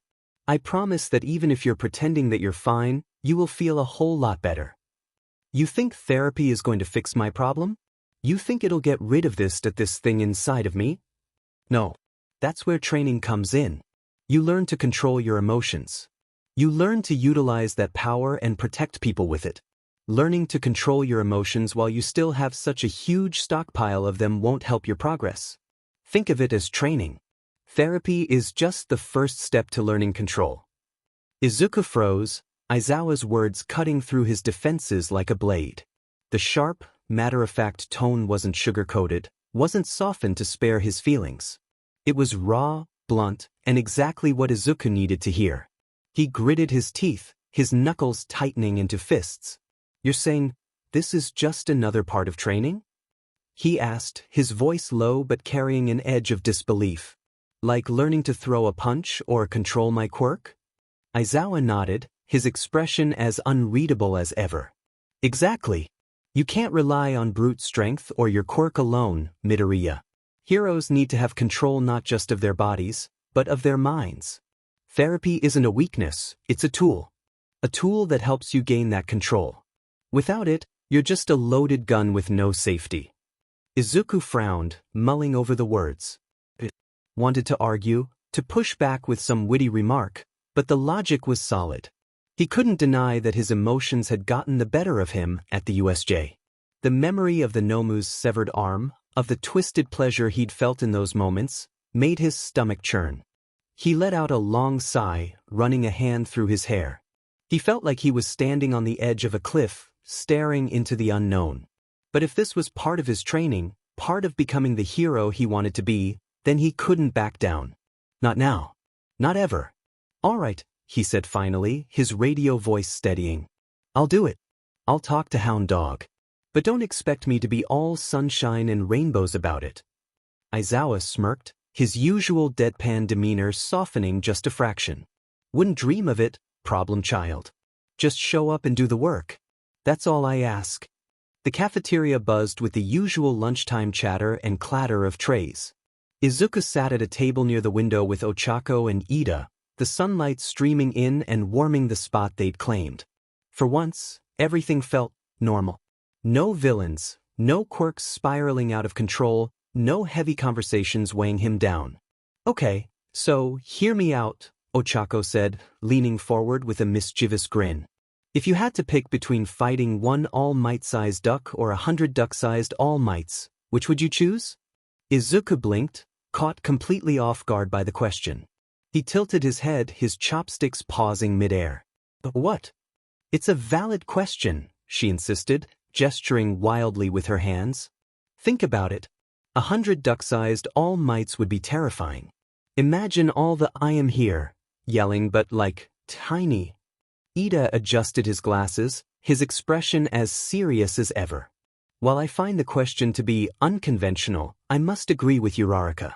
100 small but powerful entities would be far more difficult to combat than a single oversized adversary. Izuku stifled a laugh, setting his bowl down. You're both overthinking it. I take the big duck. It's just one opponent. Plus, ducks don't have quirks. I could handle it. Ochako burst out laughing. Oh my gosh, Izuku. You're taking this way too seriously. It's just a hypothetical. Ida nodded solemnly. Midoriya's analytical approach is commendable, though. He's already strategizing for a battle that will never happen. That's the mark of a true hero. Izuku shook his head, his grin widening this one genuine, without the eerie edge that usually haunted it. You two are ridiculous. But okay, fine. Let's flip it. What about you, Ochako? What would you choose? She tapped her chin, pretending to think deeply. I think I'd go for the tiny all-mights. I could just make them float away and boom. Problem solved. Izuku chuckled, picturing it. So you just leave a bunch of tiny, floating all-mights drifting through the sky forever? Exactly, she said, laughing so hard she had to wipe tears from her eyes. They'd be like little motivational balloons. Ida cleared his throat, trying to maintain his composure despite the absurdity of the conversation. While that's an innovative solution, I believe it's important to consider the ethical ramifications of such an action. Ochako groaned playfully. Ida, you can't bring ethics into this. Their laughter filled the table, light and unburdened. For the first time in what felt like ages, Izuku felt like a regular student, just hanging out with his friends. No one was looking at him like he was dangerous or broken. No one was tiptoeing around the events at the USJ or the ever-present smile on his face. It's just nice. The rest of lunch flew by in a blur of jokes, bickering, and Ida's increasingly elaborate attempts to rally support for his efficiency plan. By the time the bell rang, signaling the end of the break, they headed back to class together, Ochako and Ida chatting animatedly about the upcoming group project for heroics. Izuku stayed quiet, content to listen to their banter as he walked between them. His mind, however, was elsewhere. Therapy. Just the word made him feel uncomfortable. Vulnerable. He'd spent so long trying to control everything on his own, keeping his struggles locked away behind a carefully crafted wall of smiles. Letting someone else in, someone who'd pick apart the mess inside him, felt like baring himself to the world. But then there was Aizawa's voice in his head, calm but firm. Think of it as training. Therapy is just the first step to learning control. Midoriya? Ochako's voice broke through his spiraling thoughts. Izuku blinked and looked up, surprised to find her and Ida waiting for him near the door. They were giving him a confused look. Had he been zoning out? Are you okay? Ochako asked, her brows furrowed in concern. You've been really quiet. Izuku nodded quickly. Yeah, just thinking. About some stuff. Ida, ever the observant one, eyed him carefully. Is it something you want to talk about? He asked, his voice gentle but full of concern. Izuku shook his head, a little too quickly. Nah, it's nothing. Don't worry about it. He could see the hesitation in their eyes, but neither of them pushed further. Ochako smiled, though it was slightly tight. Well, if you ever want to talk, we're here for you, okay? Yeah, Ida added, with a nod of encouragement. We're your friends, Midoriya. You don't have to go through anything alone. Izuku's throat tightened as the thought lingered in his mind. It was strange, surreal almost, how much had changed in just a short amount of time. Katsuki had always been his only friend. His best friend, and despite all the ups and downs, the fights and the misunderstandings, he was the one person Izuku could always count on. But now there were others. Ochako and Ida. Izuku had never imagined he'd be able to make friends like them. When he first came to UA, his heart was full of hesitation, ready for people to keep their distance just like they had all those years back. But Ochako's bubbly enthusiasm and Ida's earnest concern had pulled him in. They had accepted him without hesitation, without fear of what was inside him, and now, Izuku had people who genuinely cared. While his grin didn't move, his eyes softened. Thank you. Aizawa stood at the front of the classroom. He cleared his throat, signaling that class was officially in session. Slowly, the chatter died away, and all attention focused on their unkempt teacher.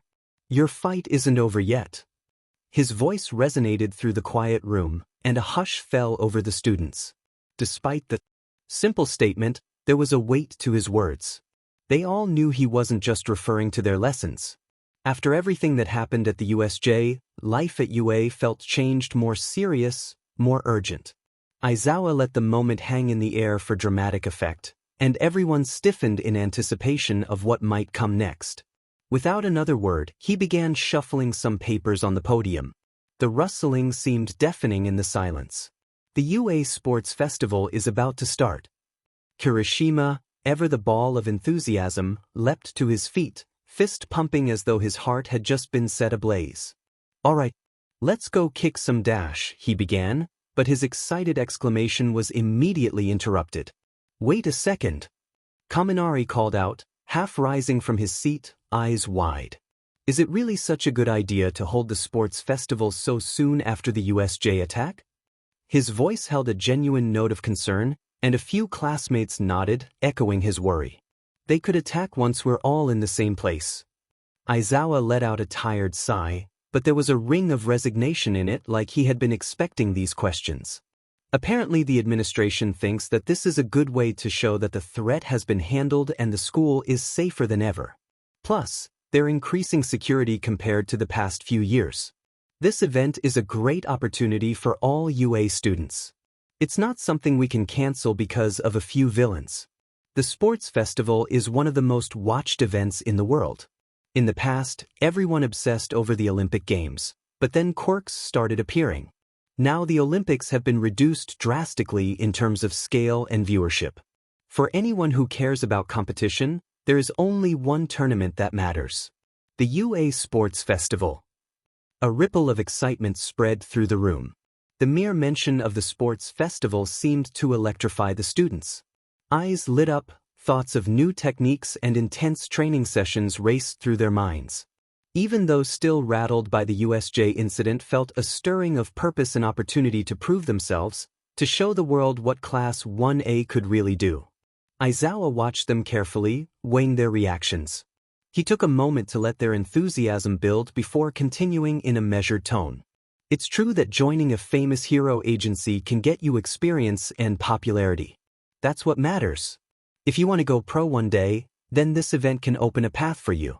1 chance a year, 3 chances in a lifetime. No aspiring hero can afford to miss this festival.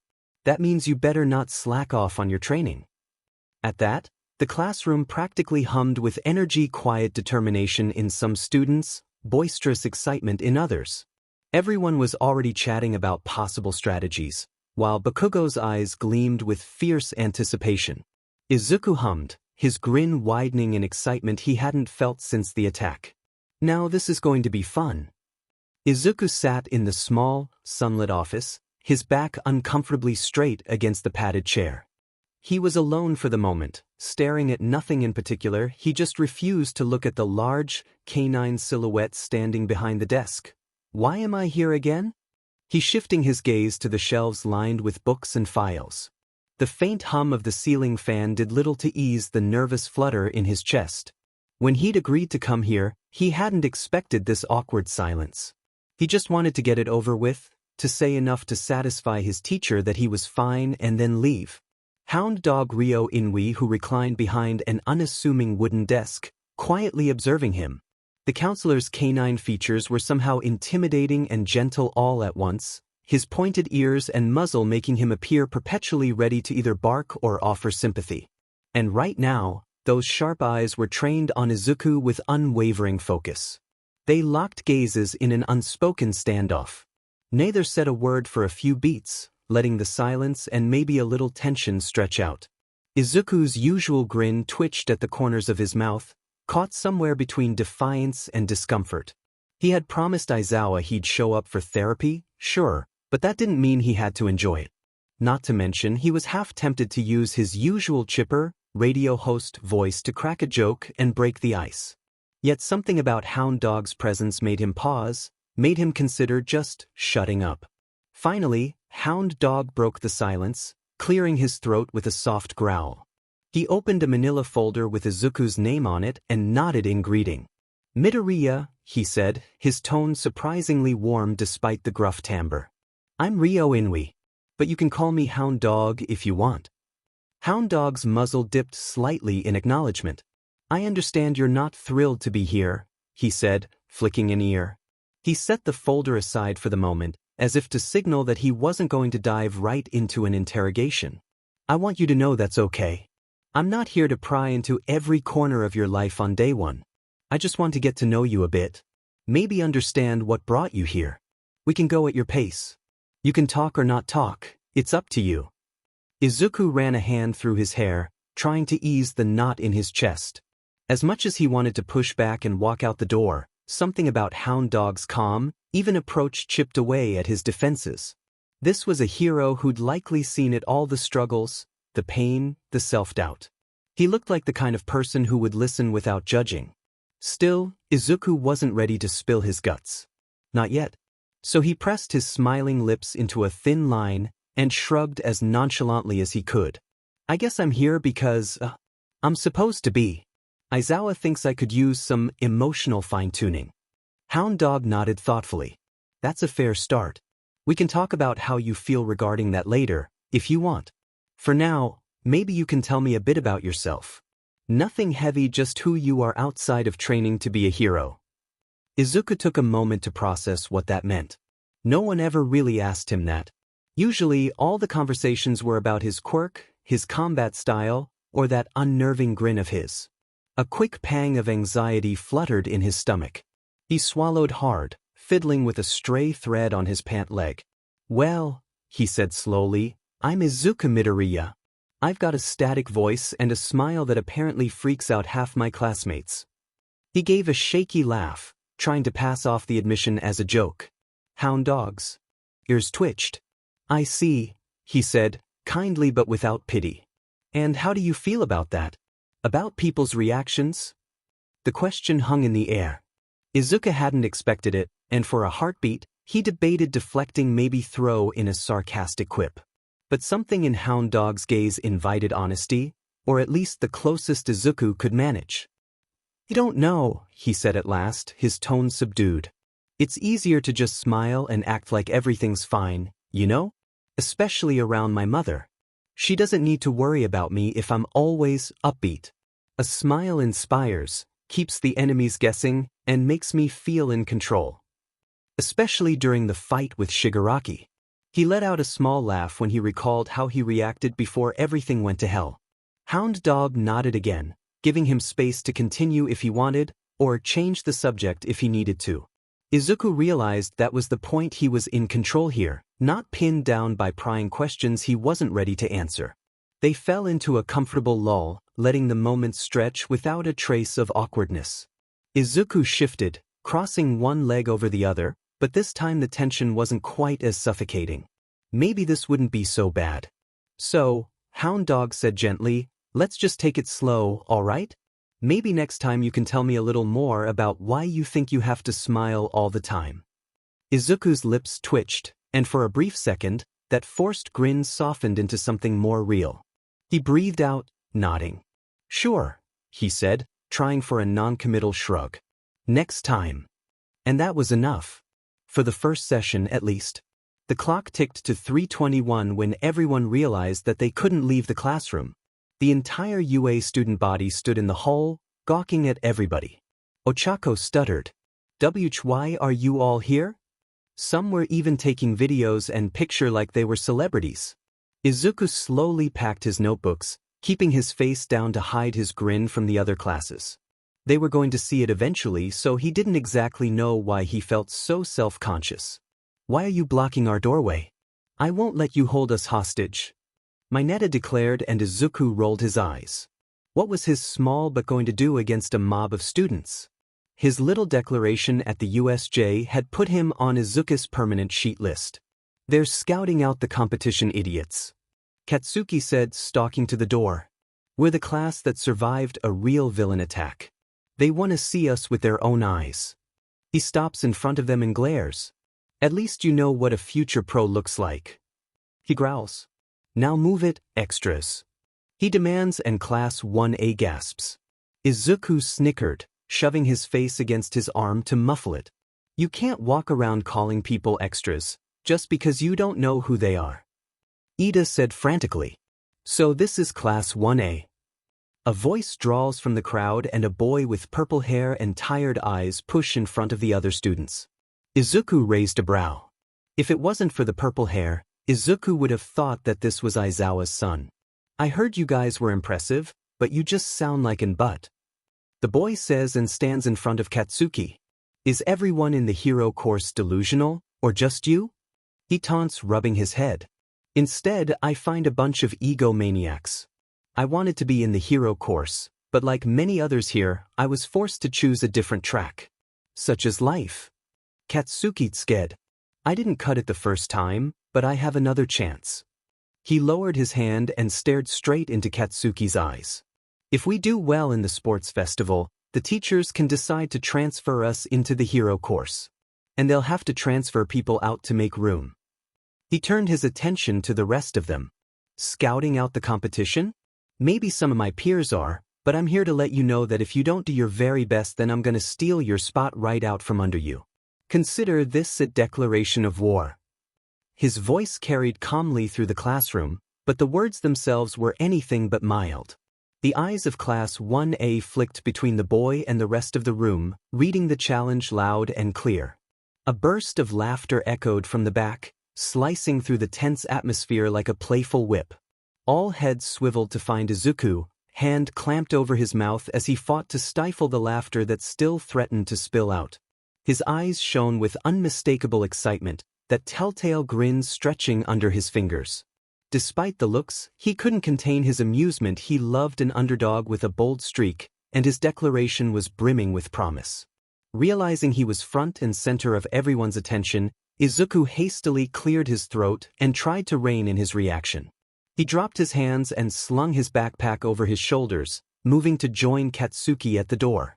He didn't bother hiding his grin as he made his way through the crowd of students, each step brimming with confidence. Whispers rippled among them, some casting wary looks in his direction, others exchanging anxious glances when they all saw his unnatural smile. The tension was palpable. Everyone knew what was at stake with the sports festival just around the corner. Still, Izuku wore his excitement openly, that familiar sharp grin stretching across his face. He could practically taste the electrifying anticipation in the air. It was the kind of thrill he lived for. Katsuki stood nearby, arms crossed and a scowl on his lips, but Izuku could sense a similar fire simmering in him too. A few students stepped aside, making room so Izuku and Katsuki could square off against the boy's bold declaration.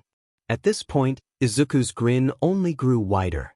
Despite the mutters and nervous tension, it was clear that the rest of Class 1A was backing them up, the same grin of determined excitement dancing on their faces. "We accept your challenge," Izuku announced, his voice carrying that unmistakable radio-like cadence. It was equal parts respect and playful intimidation, just enough to let the boy and the other onlookers know that he intended to give them all a fight worth remembering.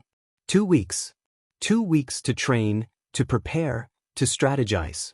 Those 14 days felt both painfully short and impossibly long for Class 1A.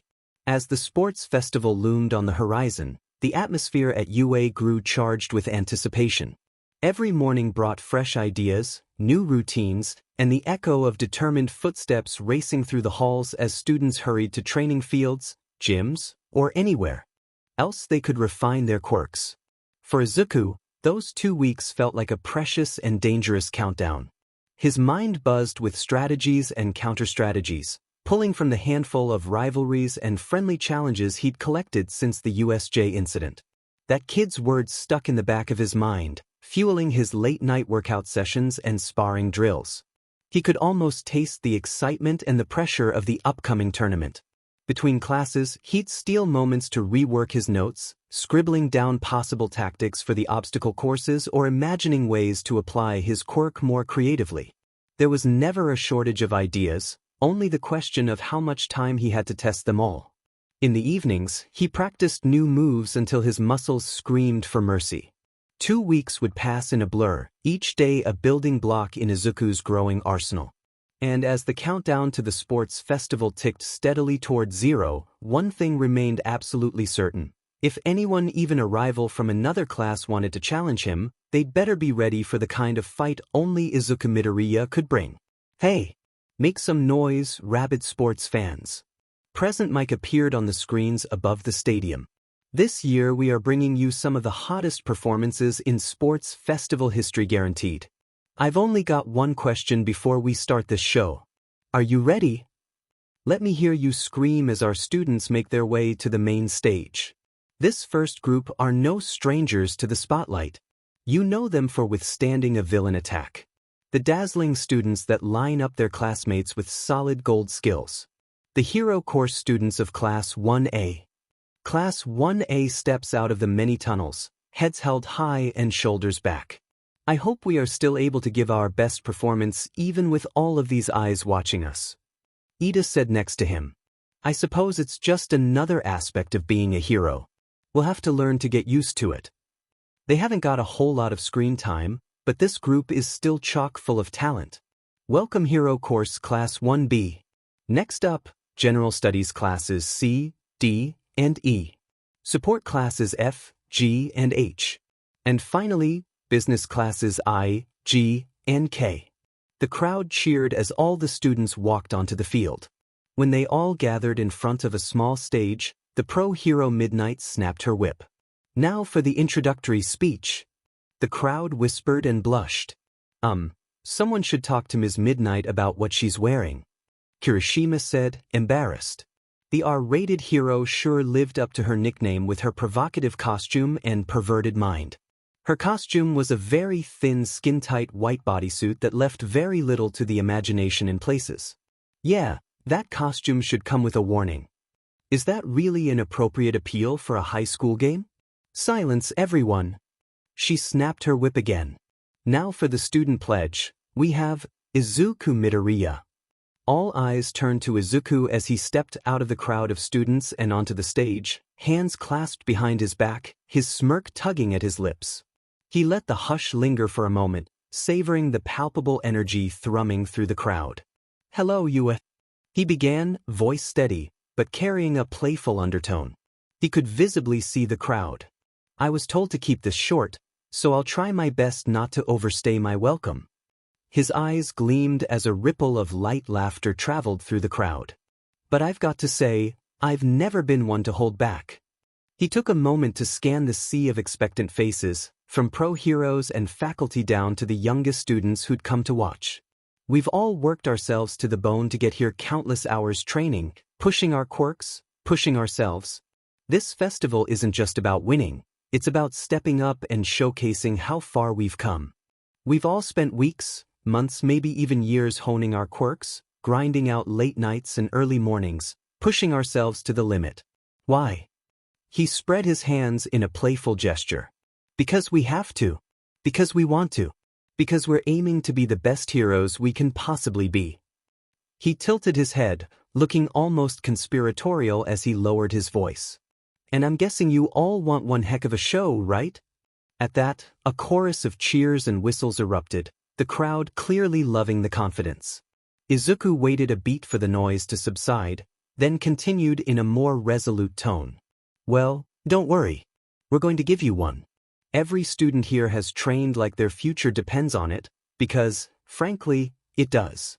But whether we rise or fall, I promise you this: you're going to see heart, guts, and a never-say-die spirit from each and every one of us. He looked over his shoulder at the rest of the students, casually bringing the mic with him. A wry grin flashed across his face, and his voice carried across the stadium, smooth and confident. You ready to go plus ultra? At first, a few scattered voices responded, but then the rest of the classes joined in, their own excitement catching them by surprise. It didn't matter if they were in general studies, support, or business, or if they'd been jealous of Class 1A for stealing the spotlight after the USJ attack. In that moment, all those feelings evaporated beneath the heat of shared adrenaline. Waves of cheers and applause broke out across the field, rippling into the stands until the entire stadium thundered with enthusiasm. Izuku allowed himself a brief chuckle, then slipped the microphone back into its stand. With a neat shift of his posture, he folded his hands behind his back and strode off stage, still wearing that confident smile. The cheering crowd continued to echo through the air, trailing behind him like a roaring tide. Well said. Present Mike screamed through the audio system, his voice practically shaking the stadium. Izuku Midoriya, of Class 1A. Aizawa's tired drawl cut through the speakers right after, betraying his usual annoyance. How did you talk me into this? He muttered, though the crowd around him was too hyped to pay it much mind. Present Mike cleared his throat loudly, drawing everyone's focus back to the monitors hovering above the arena. What we should be paying attention to are the early stages of the race. The doorway, Aizawa added in his usual monotone, as though he were reading off a grocery list instead of hyping a race. And now it's time for us to get started. Midnight announced with a sultry smile, snapping her whip for emphasis. This is where you begin to feel the pain. The first round of the sports festival. A hologram flickered to life at center field, the glowing wheel spinning with a flourish of lights until it finally settled on bold text. Obstacle race. All of the classes will participate in this treacherous contest, Midnight continued, her voice echoing through the colossal stadium. You will have to run 4 kilometers around the outside of the stadium.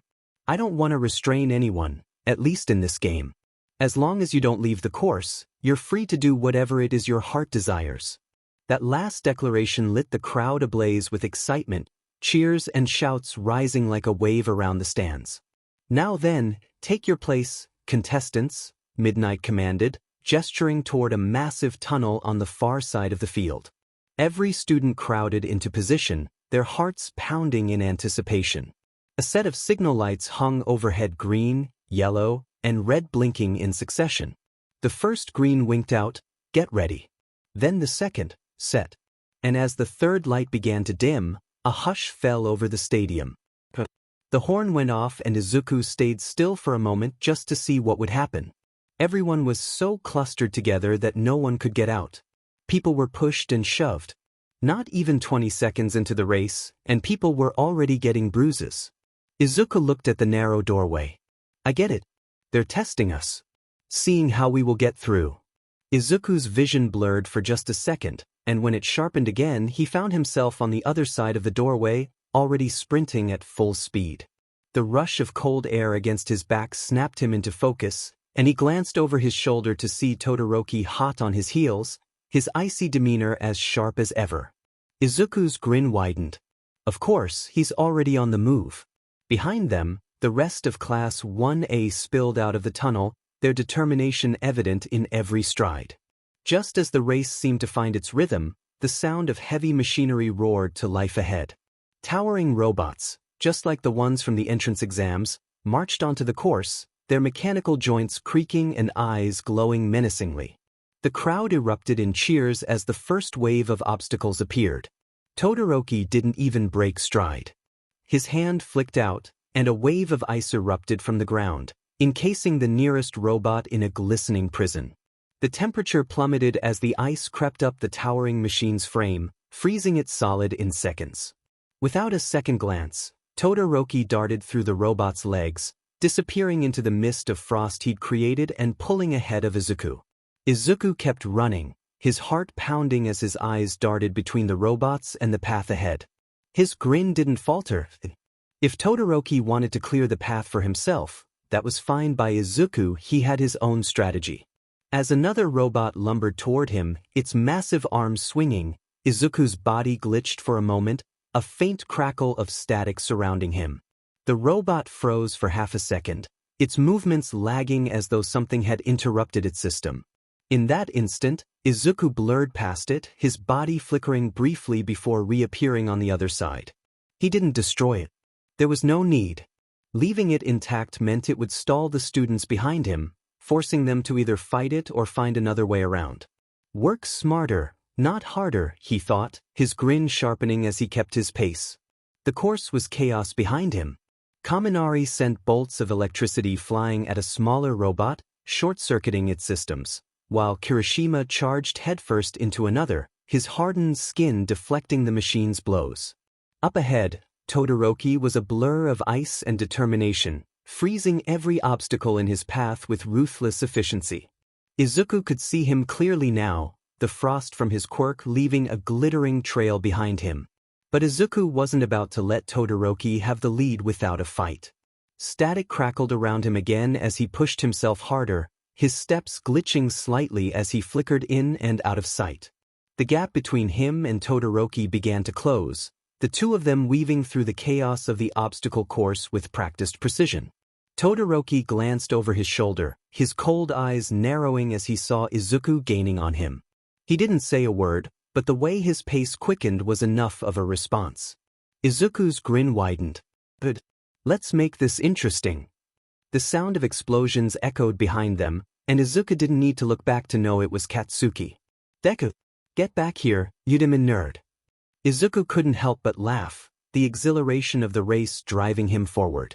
The crowd roared as the three frontrunners Todoroki, Izuku, and Katsuki continued to push ahead, leaving the rest of the students to deal with the wave of robots. But the course wasn't over yet, and Izuku knew better than to let his guard down. Izuku kept his pace steady, his eyes locked on Todoroki's back as the icy trail stretched ahead of them. The faint crackle of static danced around his body, teasing the edges of his control. He could feel it. He could flicker forward in an instant, easily overtaking Todoroki and maybe even making it halfway across the course in the blink of an eye. His quirk was perfect for this kind of challenge. But he didn't. Something about that felt wrong. It wasn't just about winning. Not really. Izuku couldn't shake the thought of the others, those who didn't have the convenience of a quirk like his or Todoroki's. Students who were working just as hard but had to push through obstacles the old-fashioned way.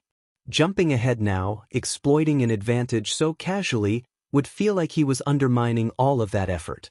What's the point of competing if I don't challenge myself? His grin softened slightly as he flicked his eyes toward Todoroki's back. No shortcuts, he thought. If I'm going to win, it's going to be because I earned it. Up ahead, Izuku watched Todoroki slow to a stop. For those of you who thought the first obstacle was easy, let's see how you feel about the second one. If they take a spill, they're out. But if they want to pass this test, then they're gonna have to get creative. The fall. Todoroki stepped onto a rope that was connected pillars of rocks that were around a huge pit so deep that you couldn't even see the bottom of it. Izuku was confident though that the school put up some kind of safety net if students fell. Ice spread from Todoroki's feet and he slid across the rope. The balance and control he had over his quirk was quite impressive. Izuku looked over his shoulder and Katsuki blew past him, putting him in third place. Izuku supposed that if he wanted to win, he would probably have to start moving, especially since the other classes were catching up. He chuckled and jumped off the edge, only to glitch onto the nearest rock pillar safely, his movements smooth and calculated. The crowd erupted into cheers. The camera feed zeroed in on him, showing his sharp grin as he leaped from one precarious perch to the next, steadily closing the gap between himself and the two frontrunners. Whoa! Look at that! Present Mix's voice boomed through the stadium, brimming with excitement. Izuku Midoriya, the wild card of Class 1A, is making his move. Just look at that precision glitching from pillar to pillar like it's nothing. But here's the real question. His voice lowered dramatically, building suspense. Why doesn't he just teleport straight to the finish line with that crazy quirk of his? He could wrap this up in seconds. Aizawa sighed, his voice cutting through Present Mix theatrics with his usual monotone. Midoriya's not interested in an easy win. Present Mike blinked, clearly taken aback. Not interested in an easy win? What does that even mean, Eraser? Aizawa tilted his head slightly, watching the screen as Izuku leaped onto another pillar, his grin never faltering. He's giving everyone a fair chance to compete. If he used his quirk to teleport straight to the finish line, it'd take away the challenge not just for himself, but for everyone else. Midoriya's here to push himself, not cheat his way to victory. The crowd murmured at Aizawa's explanation, a new wave of admiration rippling through the stadium. Present Mike let out a low whistle. Well, you heard it, folks. Midoriya's not just fast, he's fair. A true hero in the making, showing respect for the spirit of the competition. On the screen, Izuku landed on the final pillar with a graceful glitch and took off in a sprint, his eyes locked on the two boys ahead of him. And there he goes. Present Mix's voice soared with excitement again. He's closing the gap, folks. Todoroki and Bakugo might have to start looking over their shoulders, because Izuku Midoriya is coming for that top spot. Especially for the last obstacle. Everyone had better tread carefully. You're stepping on a minefield. If you look carefully, you can see where those little bombs are buried, so keep your eyes on the ground, folks. By the way, those landmines were designed for the games. So they might be loud and flashy, but they're not all that powerful. He said with a hint of disappointment, but quickly recovered. Just enough to make you wet your pants. Izuku cackled and stopped just at the edge of the field.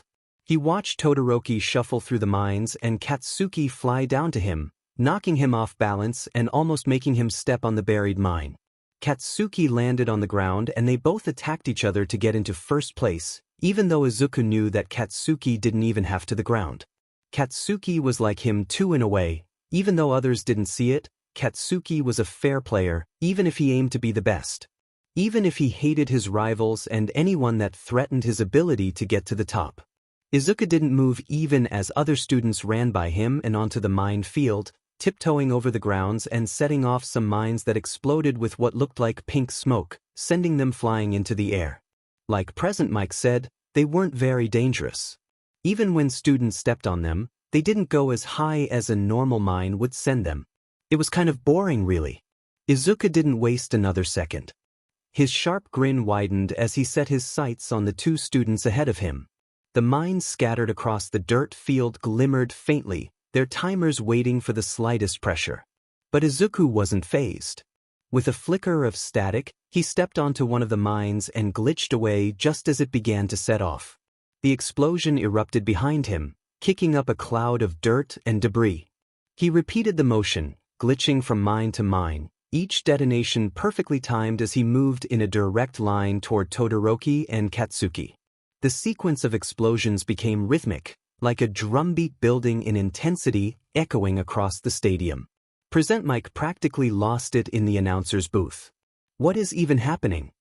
Izuku Midoriya is using the mines to gain ground. This kid's got guts, strategy, and a serious flair for the dramatic. Look at him go. Out on the course, the commotion drew the attention of the two leading students. Todoroki glanced over his shoulder, his expression cool but wary as he tried to make sense of the series of explosions creeping closer. Katsuki, on the other hand, was scowling, his eyes darting wildly. What the hell is going on back there? They didn't see anything other than fading pink smoke clouds and struggling students until the air in front of them distorted. A second later, he reappeared right between them. His grin was sharp and mischievous, his eyes sparkling with unrestrained glee. "Miss me?" he quipped, his voice low and playful. Izuku landed hard on the ground between Todoroki and Katsuki, his boots kicking up dust as he dropped in with perfect timing. His mischievous grin was sharp and unapologetic, a glint of excitement in his eyes that only fueled the chaos to come. The faint sound of 3 consecutive clicks echoed beneath them, barely noticeable in the tense moment. Before either of them could react, Izuku disappeared in a burst of static, his glitching form vanishing just as the mines beneath him detonated. The explosions roared to life, the force kicking up dirt and debris as the shockwaves rippled outward. Todoroki and Katsuki were thrown to the side, their instincts barely giving them enough time to raise their arms and shield their faces from the blast. The ground beneath them trembled, and the air was thick with the acrid smell of smoke and scorched earth. Todoroki rolled to his feet quickly, ice already forming at his fingertips as he searched for Izuku, his expression full of irritation as he made a small ice path to run on without activating the mines beneath him, and Katsuki let out a growl as he scrambled up, wiping dust off his face with a snarl. "Demon it, Deku. You're dead when I catch you." He jumped into the air again with his explosions. But Izuku's laughter cut through the chaos like a blade, his voice echoing over the speakers as he sprinted ahead. Completely unfazed by the pandemonium he'd left in his wake. Look at that plot twist. Now they're chasing Midoriya. That's what having a common enemy will do in this competition. Eraserhead, your students are amazing. What the heck are you teaching them? This has nothing to do with me. Each of them is driven by their own will to succeed. Izuku pushed his legs to go faster. He refused to let the other two pass him. To even let them get close to him, even when they started using their quirks to speed up. Who would have imagined that the climax of winning this race would be a non-stop mega mix of surprises? 15 feet. 10 feet. Izuku Midoriya is our champion. The announcement boomed across the stadium, and the crowd erupted into an ear-shattering roar of applause and cheers. Confetti and streamers burst from cannons stationed around the arena, raining down in a dazzling display of color. The air was electric with excitement, the sound reverberating off every surface and making the ground beneath Izuku's feet seem to hum with energy. Izuku stood in the center of it all, chest heaving as he caught his breath, his grin still plastered across his face. He blinked through the rain of confetti, the sheer volume of the crowd drowning out everything else around him. The adrenaline from the race still coursed through his veins, making him feel almost weightless, as though he were still mid-sprint. He didn't even hear the pounding footsteps of Todoroki and Katsuki as they crossed the finish line behind him, taking second and third place. The thunderous cheers of the spectators eclipsed everything else, swallowing up any sound that wasn't pure celebration. Izuku glanced up at the crowd, his eyes wide with disbelief as he took it all in. The stands were alive with waving banners, clapping hands, and cheering voices, each person caught in the euphoria of the moment. He hadn't just won, he'd earned this, and the crowd knew it. Midoriya! Present Mick's voice cut through the noise, booming with unrestrained enthusiasm. What an incredible performance! That race had it all: strategy, skill, and pure heart. You've set the bar sky high for the rest of this festival.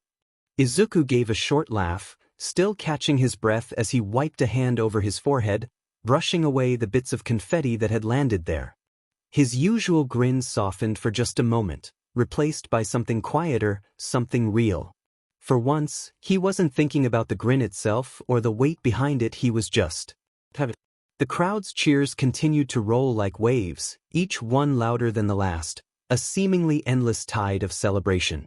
Izuku turned back to face them, his chest still heaving as he caught his breath, and let the moment wash over him. The bright colors of the confetti swirled around him, the sunlight catching on the metallic strands and making the entire arena shimmer. For the first time in what felt like forever, he didn't feel the crushing weight of expectations.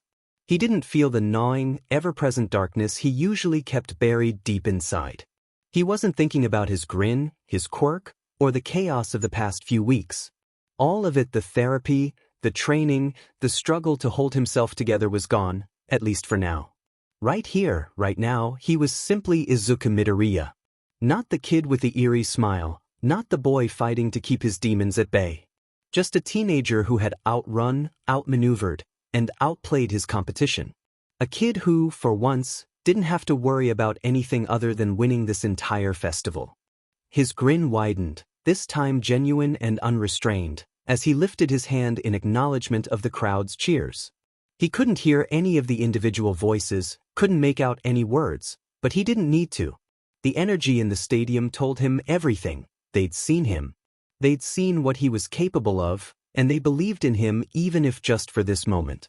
Izuku took one last look at the roaring crowd, at the confetti still raining down, and then turned to face the other students lining up behind him. His heart still raced, but now it wasn't from the competition, it was from the pure exhilaration of the victory. This wasn't just about winning a race. This was about proving to himself that he could rise to the challenge. And as the festival continued, he knew he wasn't just competing to win, he was competing to show the world exactly what he could do. Once everyone passed through the tunnel, everyone that didn't make the first 42 spots were disqualified and led off the field, and the rest of them gathered in front of the small stage where Midnight stood. The first game for the first years is finally over. Midnight announced. Now let's take a look at the standings, shall we? The big screens above them scrolled down the list of people. Only the top 42 were qualified to make it to the next round. But don't be too left out if you didn't make the cut. We've prepared other opportunities for you to shine. Midnight said, liking her lips. Now the real fun is about to begin. The chance to fully move yourselves into the limelight. Give it your best. She snapped her whip as the hologram screen behind her rolled. Let's see what's in store for you next. Will it be that your wildest fantasies come to life? What could it be? The wait is torture. She slid her red glasses onto her nose. Prepare yourselves for this. Cavalry battle. Allow me to explain. The screen changed to C13 and present Mike supporting All Might. A weird combination considering that All Might probably weighed the same as a train car. The participants will form teams of 2 to 4 people as they see fit. In theory, it's basically the same as a regular playground game. But there is a difference. Each player has been assigned a point value from their ranking in the obstacle course. The screen changed again to the rankings. Next to him, Uraraka and Ishido mumbled to each other. So that means that each team will have a different point value based on what students they are paired with. Ishido, ever-spirited, gave her a big grin and a thumbs up. On the stage, Midnight growled and snapped her whip. Maybe you should shut up and let me explain it to you. Izuku's hand slapped over his mouth to stop the snicker from coming out. Now then, the point assignments go up by increments of 5, starting from the bottom. For example, 42nd is worth 5 points and 41st is, and the point value assigned to the first place contestant is 10 million. Izuku's eyes widened. And everyone's eyes zeroed in on him. He just became target number 1, and you know what? He didn't care in the slightest. Izuku stretched his arms out in front of him, fingers weaved. Fine. Bring it on. Okay, maybe he cared a little bit. He had the highest point value by a mile, which should have been a badge of honor. Should have been. But it also painted a massive target on his back, and no one was eager to climb aboard the sinking ship. Combine that with the unnerving edge of his ever-present smile, and, well, it wasn't exactly the most welcoming vibe in the world. All around him, other students were scrambling to form teams, calling out to friends and classmates they trusted. The 15-minute countdown ticked away on the massive digital board overlooking the arena. And yet, whenever Izuku caught someone's eye, someone he thought might be a good teammate, they'd quickly avert their gaze and shuffle off. He tried not to take it personally, but it was hard not to notice the wary stares directed at him. A faint blush crept over his cheeks as he stepped forward to see if maybe someone would approach.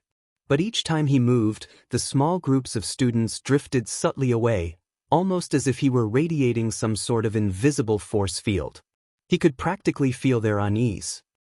"I guess not," he muttered under his breath, voice low enough that only he could hear it. His grin, ordinarily a show of bravado or ease, made everyone more uneasy. Some seemed outright intimidated by the lethal mix of his high points and that sharp, unyielding smile. He glanced at the clock again. 13 minutes left. He'd been so focused on the race and the big reveal of how many points he was worth that he hadn't considered this outcome. Of course no one wants to team up with me, he thought, feeling the weight of the situation settle over him. I'm practically guaranteed to be targeted. People in the crowd murmured, noticing how Izuku still stood there, arms shifting restlessly, scanning the field for any sign of interest. A few classmates cast him sympathetic looks, but their own teams were already formed, or they just couldn't bring themselves to face the bullseye painted on his back. Izuku sighed, forced an even bigger, albeit more strained, smile, and tried to project some sort of assurance. "Come on, guys. I'm not that scary, right?" He wanted to shout it, but the words lodged in his throat. The clock ticked down another minute, no rescue in sight. He rolled his shoulders and exhaled, letting the tension slide off him.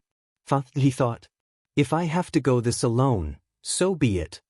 Not that he could actually enter the cavalry battle solo, but at least the grim resignation gave him some bizarre sense of calm. The seconds ticked by, and Izuku braced himself for the shame of finishing this time limit empty-handed. His fists clenched at his sides, he was ready to just accept the worst and figure out a plan. But then he felt a small tap on his shoulder.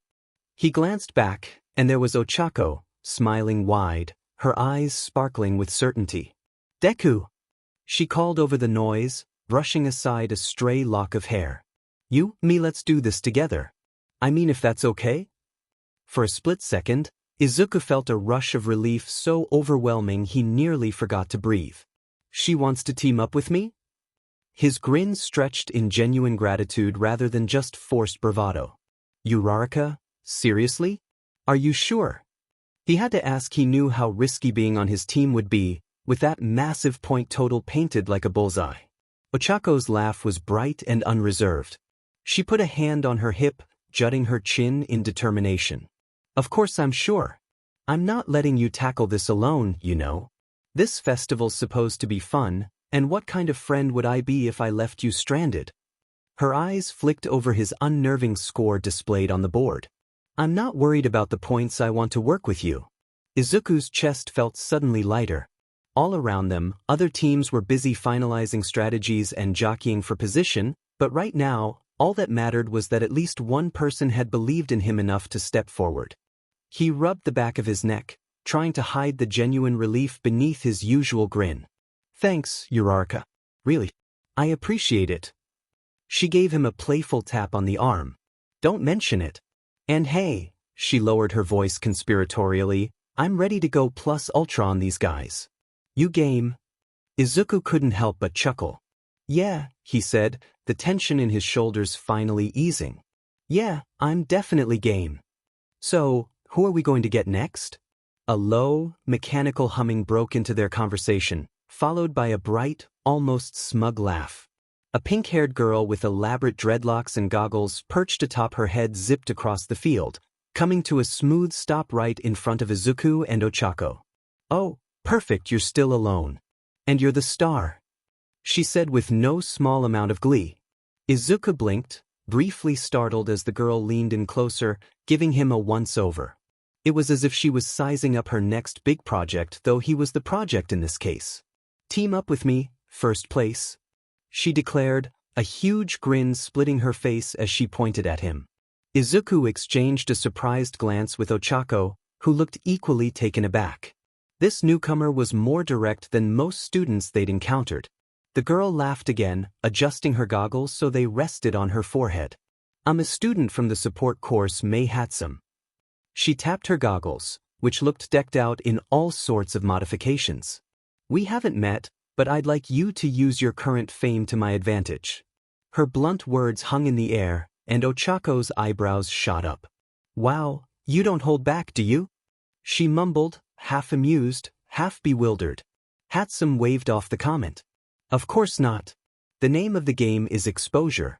I've been waiting for a chance to show off my babies on a big stage, and teaming with the top scorer is the best way to do it. Everybody's eyes will be on you and by extension on me."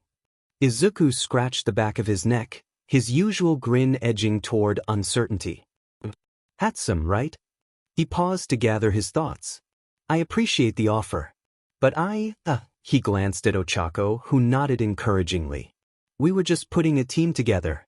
And I don't mind helping you show off your gadgets, but are you sure you want to be stuck on the biggest target out here?" Hatsum's grin only widened. "Absolutely. I thrive under pressure." She tossed a casual thumbs up in his. And a rare note of camaraderie threaded through his voice. "Very well. I'll follow your lead. We're counting on you, Midoriya." Izuku sighed in relief, exhaling as Hatsum finished adjusting the last buckle of the jetpack. So far, so good. They were an unusual team. It wasn't your typical cavalry lineup, but that was half the fun. He glanced again at the scoreboard, where their combined points still gleamed like a neon sign. "Target here." The overhead speakers blared a countdown, warning them the battle would begin any second. All around them, other teams finalized their own last-minute huddles, predatory eyes flicking toward Izuku's band. There was no doubt half of those teams would come charging for their headbands the instant the buzzer sounded. Izuku took a steadying breath. "Remember, if we hold on to our points, there's no need to grab any more. Let the others duke it out. We stay out of their line of fire and keep our headbands safe. That means we dodge. And if we can't dodge, we defend. Understood?" Ochako nodded, her face set. Hatsum gave a quick thumbs up, excitement written all over her features. Tokoyami merely inclined his head, dark shadow huffing in acknowledgement. Ochako tapped Izuku's shoulder, making him float off the ground, but before his could get too high, the three of them grabbed a limb and boosted him on their shoulders. Izuku wrapped the 10 million point headband around his forehead.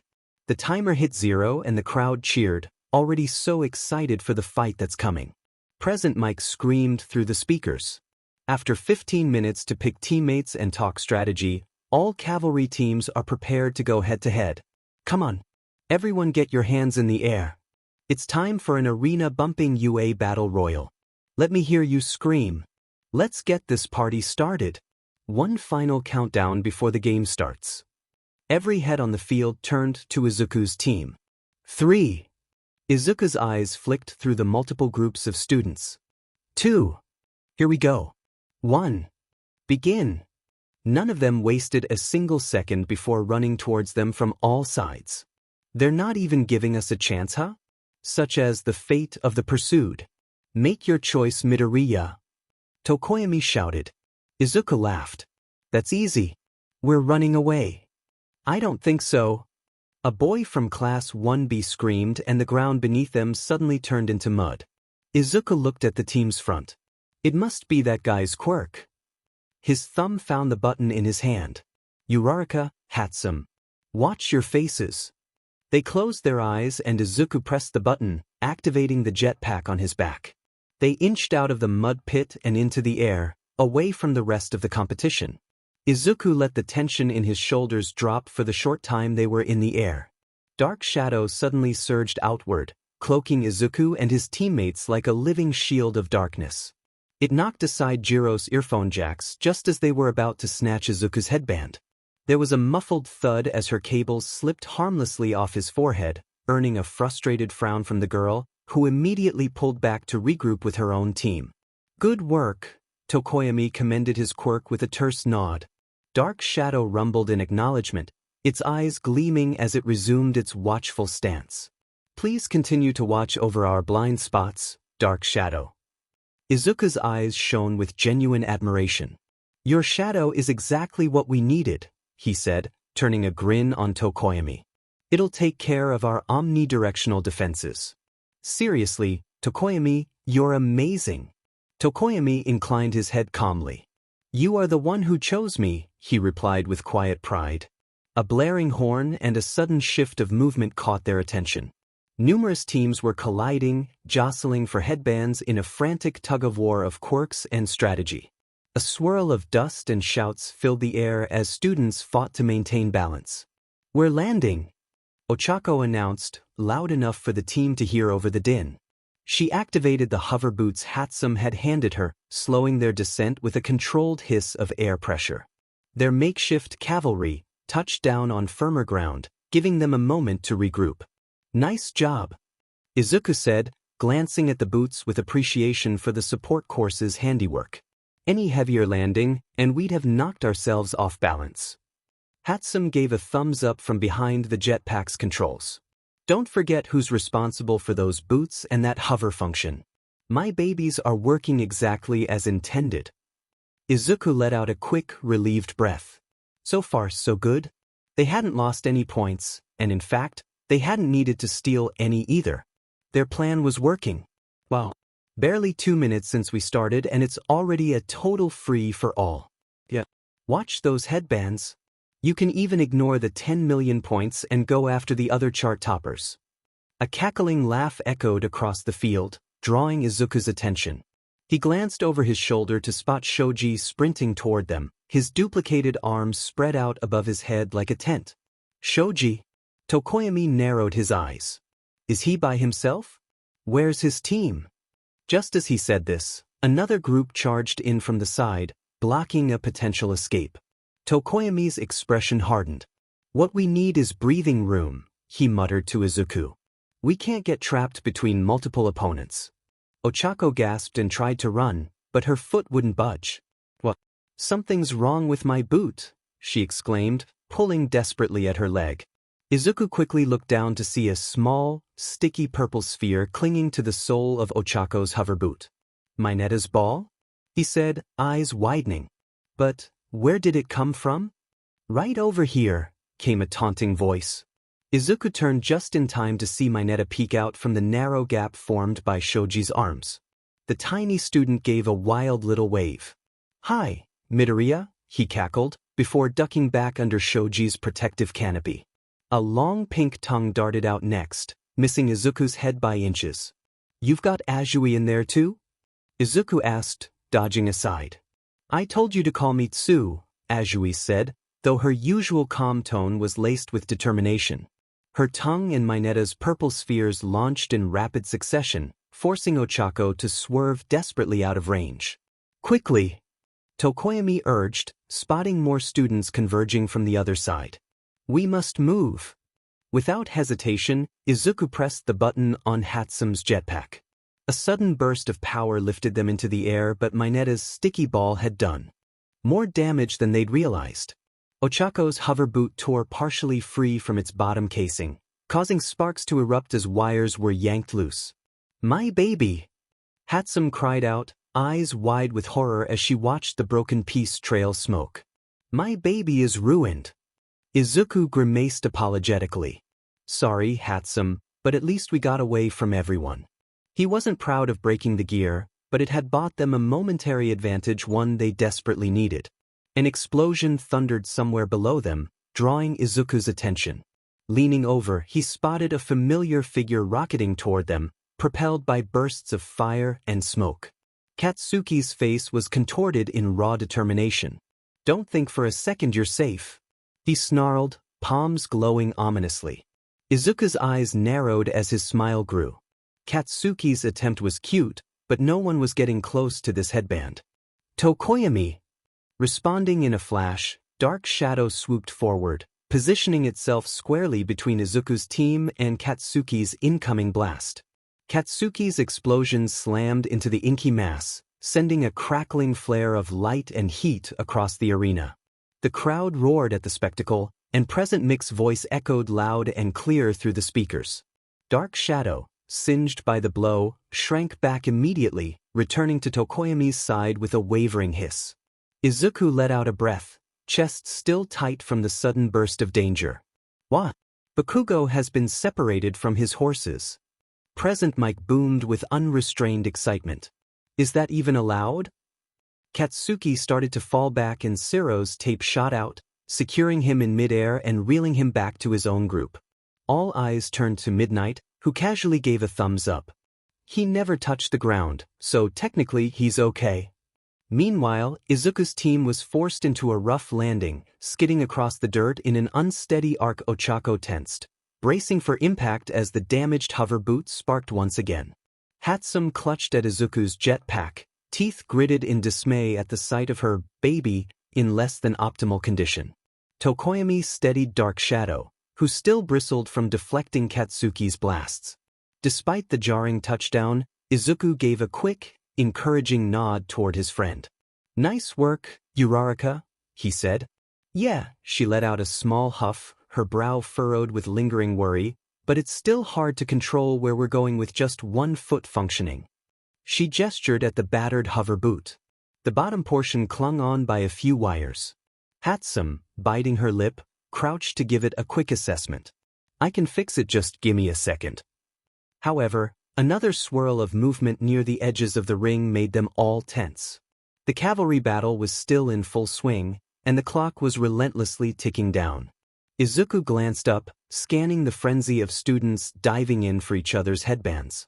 He hummed in interest when he saw Katsuki's headband get snatched.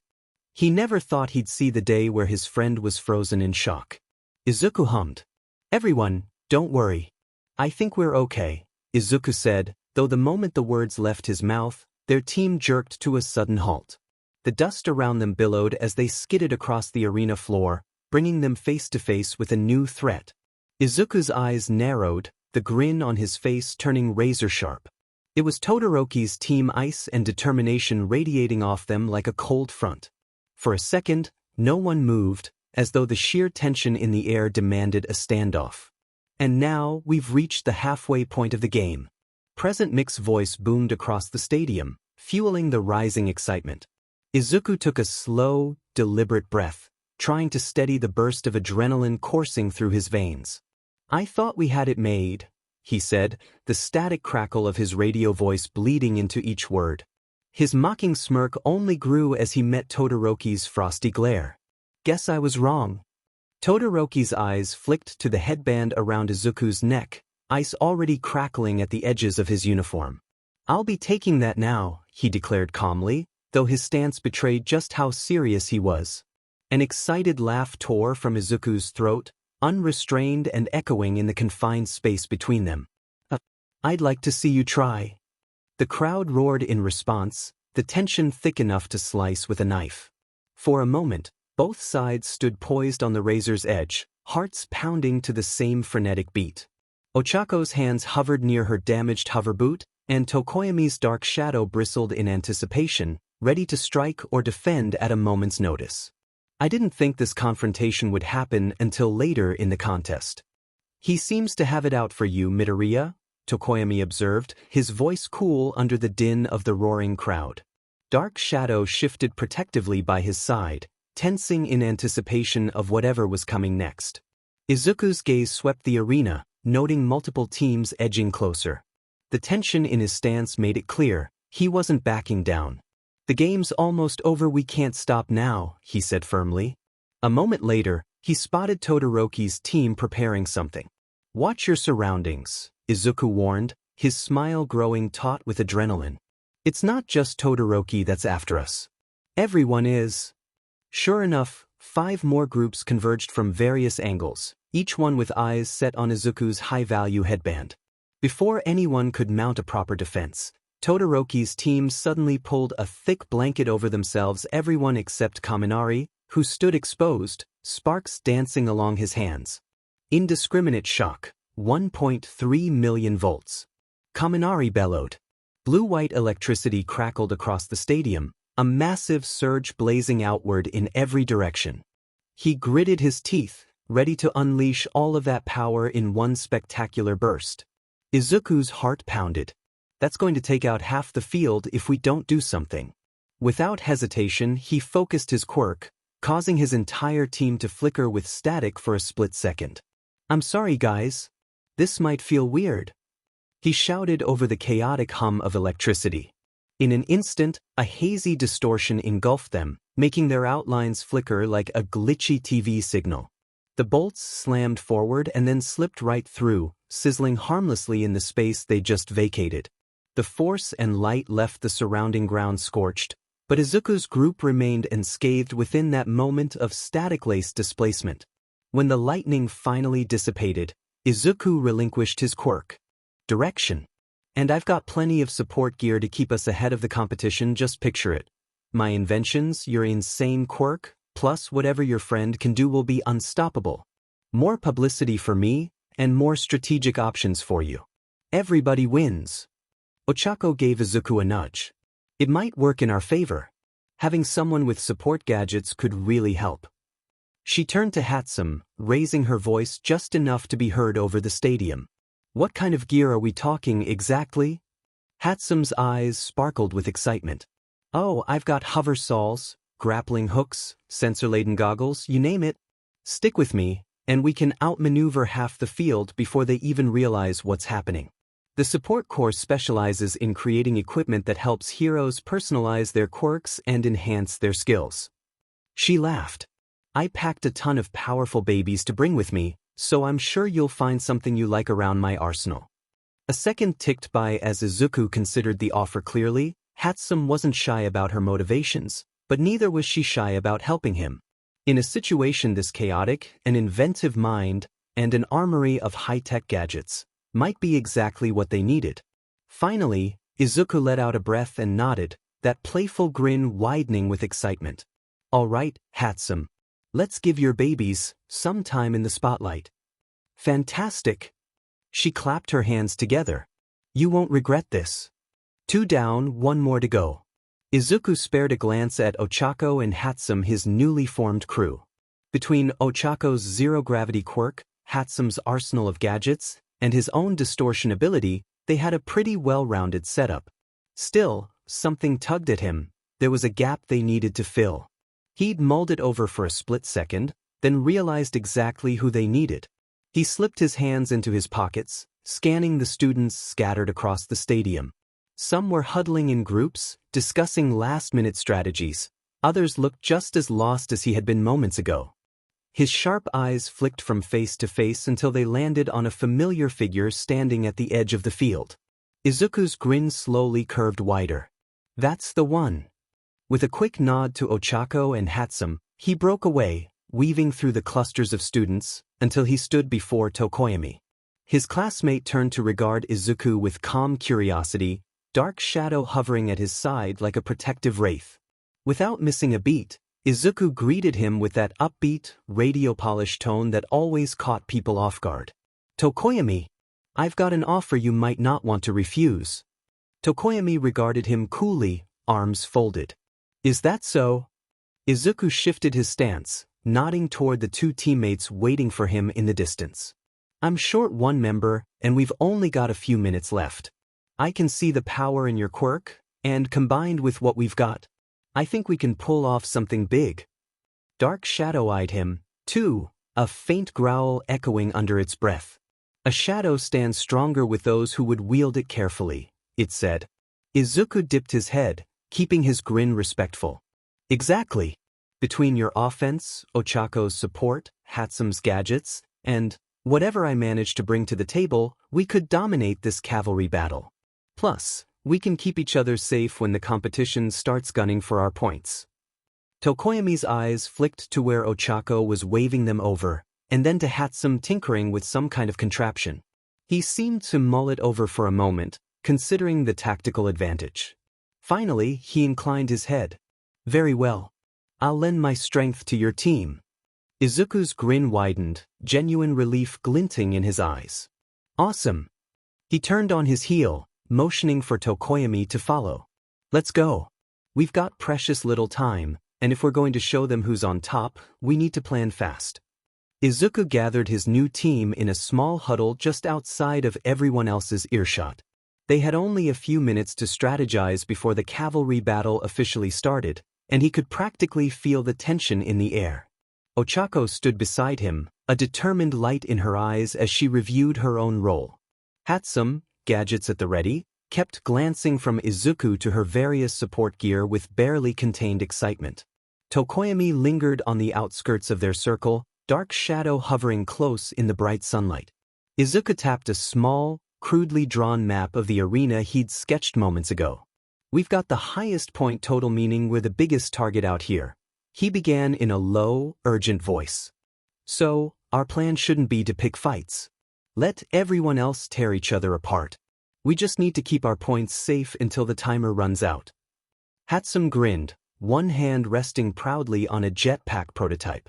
Perfect, because I want my babies, she patted the device, front and center, for maximum exposure.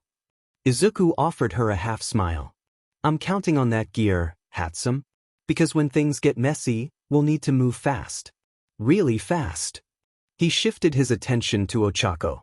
You can use zero gravity on the gear and us so that the extra weight won't slow us down.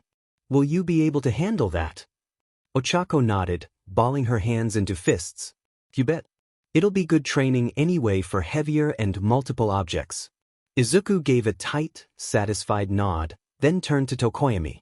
He was quiet, observing the group through narrowed eyes. Tokoyami, Izuku said, I'm thinking you'll play defense. Keep Dark Shadow on guard duty, especially when other teams rush us. At that, Tokoyami's interest seemed to sharpen. He folded his arms across his chest and waited, prompting Izuku to elaborate. Izuku grin sharpened. So, what I want you to do is devote yourself to defense. I'm hoping you won't have to attack at all. Sound good? As he spoke, Hatsum slipped behind him, tightening a HRS around his torso, the jetpack straps snugging against his shoulders with a series of soft clicks. Tokoyami glanced at Dark Shadow, and a small smile quirked at the edges of his beak. Interesting. My quirk's offensive ability gets stronger when I'm in darkness. But that makes Dark Shadow aggressive and hard to control. On the other hand, the beast is easy to handle in the sunlight. That's at the cost of its attack power, though. He paused, leveling his gaze at Izuku. You couldn't have known this, and yet you've chosen the correct role for me. Your proposal seems like a good one, under the circumstances.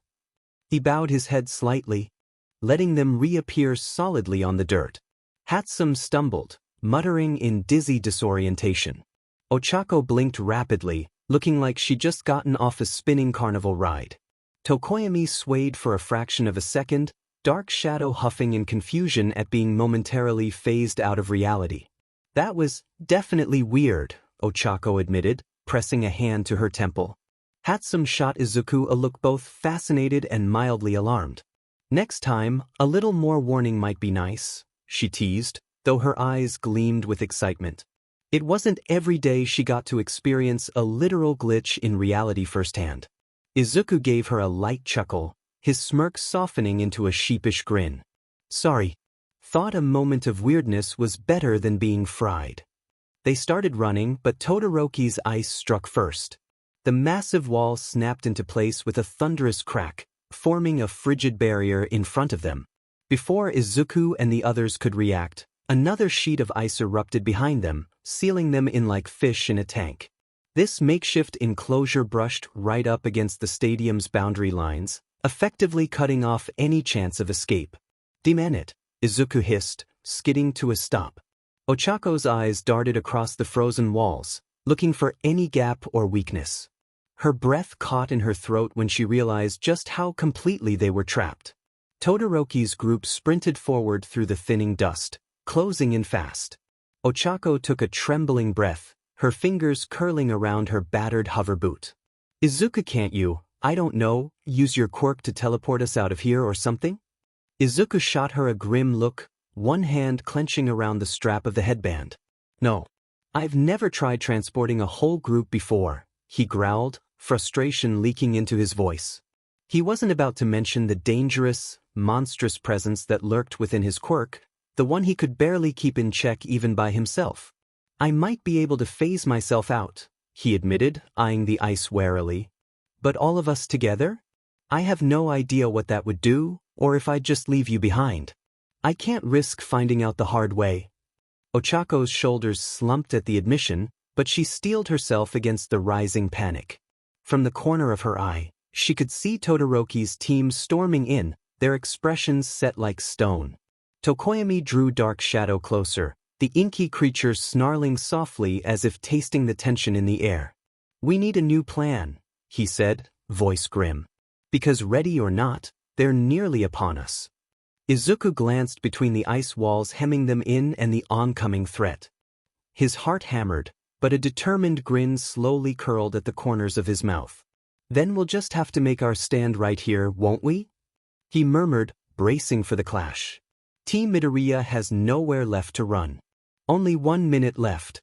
Todoroki has cornered the 10 million point team and is poised to seize the ultimate prize. At least that's what I would have predicted 5 minutes ago. Unbelievably, Team Midoriya's been able to keep away from the Ice Master for the last half of the game. Todoroki's only move to get the points was to freeze them, but he couldn't do that with Ida in the way. So they stayed on his left side. When Todoroki's team moved, they moved. Though he wasn't particularly thrilled to be trapped, Izuku recognized the pattern. The second Todoroki got a clear shot, he'd turn the whole arena into a winter wonderland, points or no points. They just had to keep throwing him off. The hair on the back of Izuku's neck prickled when he caught sight of Ida crouching, the boy's lips forming silent words. A flash of realization struck, and Izuku's heart kicked into a frenzy. He's about to charge. His fingers twitched, glitching faintly, a prelude to what he was about to do. Be ready to catch me, he breathed to his team. Wait, what? Ochako began, confusion creasing her brow. But before any of them could fully register his words, Izuku disappeared in a burst of static. Everything happened in an instant. Ida's recipro burst rocketed right by them, and in that same split second, Izuku reappeared above everyone's heads as gravity claimed him. Ochako and the others had only a split second to realize what was happening. With a collective gasp, they scrambled to cushion his fall, arms outstretched. Izuku's momentum drove him straight into their waiting grasp, where they caught him with a heavy thud, stumbling but staying upright. Panting slightly, Izuku let out a shaky laugh, feeling the rush of what he'd just pulled off. If Kaken could do it, why couldn't I, right? What just happened? Present Mick's excitable voice boomed through the stadium speakers, nearly drowning out the crowd's clamor. That was one massive blur. Ida just showed off some impressive speed that makes me question why he didn't use that move in the preliminaries. And as for Midoriya, he completely vanished, dodging Ida's attempted snatch for the 10 million points like it was nothing. Seems like a high-risk, high-reward move on both sides. One miscalculation, and we'd have a totally different outcome. He let out a loud cackle that reverberated across the stands. But with Midoriya slipping out of Ida's clutches, we've still got ourselves a very interesting showdown in this final stretch of the cavalry battle, folks. Izuku straightened up, an exhilarating laugh spilling from his lips despite the pressure of the moment. His heart thundered in his chest as he surveyed the chaotic battlefield around him. Debris from Todoroki's earlier ice walls still littered the ground, and sporadic bursts of quirk-fueled battles raged across the stadium. The roar of the crowd thundered in his ears like an unrelenting storm. Todoroki and his teammates eyed them warily. The tension in the air felt palpable, like a bowstring drawn taut, ready to snap. Suddenly, Yairozu's arm shimmered with the familiar glow of her quirk. She created a sleek, metallic staff from her forearm, which she smoothly passed to Todoroki. "Ah, still got some fire in you, huh?" Izuku called out, his signature grin edging toward the wild side. The adrenaline from the near-miss with Ida still buzzed in his veins. Dark shadows swirled protectively around Izuku's team. Tokoyami's inky guardian pulsed like a coiled storm cloud, prepared to repel any threat that dared approach. A faint rumble snaked through the shards of ice near them, and Izuku's eyes flicked toward it. The eerie crackle made the hair on the back of his neck stand on end. Tension is high between Team Midoriya and Todoroki with only 11 seconds left in the game. Present Mix's voice blared through the stadium, ratcheting up the excitement. Todoroki's team lunged forward and Izuku swore that he saw a faint flicker of red fire on his left side, just before Todoroki paled and it extinguished. Before Izuku could fully register the odd expression that crossed Todoroki's usual monotone face, the towering wall of ice erupted. Chunks of frozen debris flew in every direction as Todoroki lunged from behind the explosion. At the exact same moment, a thunderous boom tore through the air. Katsuki, eyes blazing with determination, blasted his way through the ice's opening, twin explosions propelling him toward Izuku's team like a living cannonball. Izuku's pulse spiked. He could see Todoroki's team gunning for them on him to his left, while Katsuki careened in from the right, his growl audible even above the roar of the audience. Panic warred in Izuku's chest. Dark shadow hissed around them, and Ochako and Hatsum braced for impact. Tokoyami stood poised, ready to unleash a defensive barrier if needed. This is it, just seconds left. Time's up. Everything froze, as though the entire arena were holding its breath. In that single moment, Katsuki caught mid-lunge, lost his momentum. Without the impetus of the battle, he fell short, landing face-first on the ground with a thud, a mere 5 feet away from Izuku's team. The tension snapped like a broken string, and the crowd roared in an explosion of noise. Izuku exhaled a shaky breath he hadn't realized he'd been holding. His grin wavered with relief as the final wave of adrenaline pulsed through him. He and his teammates sagged from the release, knees weak from the rush. Ochako managed a relieved laugh, while Hatsum clutched her gadgets protectively. Tokoyami whispered a quiet command for Dark Shadow to relax, the inky creature withdrawing into the boy's body. "Man," Izuku muttered, voice trembling with a mix of excitement and weariness. "That was way too close." Tokoyami, standing at his side, gave a short nod of agreement, his sharp eyes flicking over the scattered chunks of ice and the current crisis Katsuki was having. "Indeed," he said gravely. "We nearly lost everything in those last few seconds." Ochako fell back until she was sitting on the ground. "But we made it," she breathed, relief washing over her. The scoreboard illuminated above them, signaling the end of the cavalry battle and the final tallies. As the roar of the crowd reached a near-deafening volume, Izuku mustered one final grin at his teammates. His heart still hammered, and he could practically taste the adrenaline in the back of his throat. Now let's take a look at who the top 4 teams are. In first place, Team Midoriya. In second place, Team Bakugo. In third place, Team Todoroki. And in fourth place is Tetsu. Wait, what? It's Team Shinszo. When did they come back from the dead? These 4 valiant teams will advance on to the final round. Now, let's take an hour lunch break before the afternoon festivities. We'll see you soon. Oh, you brought me here. Now what? Todoroki stared at Izuku's smirking face from where he leaned against the wall of the tunnel. His own expression opposite to the boy in front of him. "Have you ever heard of quirk marriages?" "Quirk marriages? I can't say that I have." Todoroki nodded and looked at his feet. They became a problem in the first few generations after superpowers became widespread.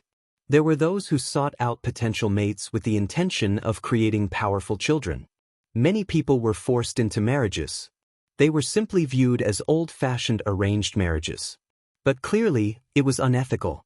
My father has not only a rich history of accomplishments, but plenty of money to throw at his problems.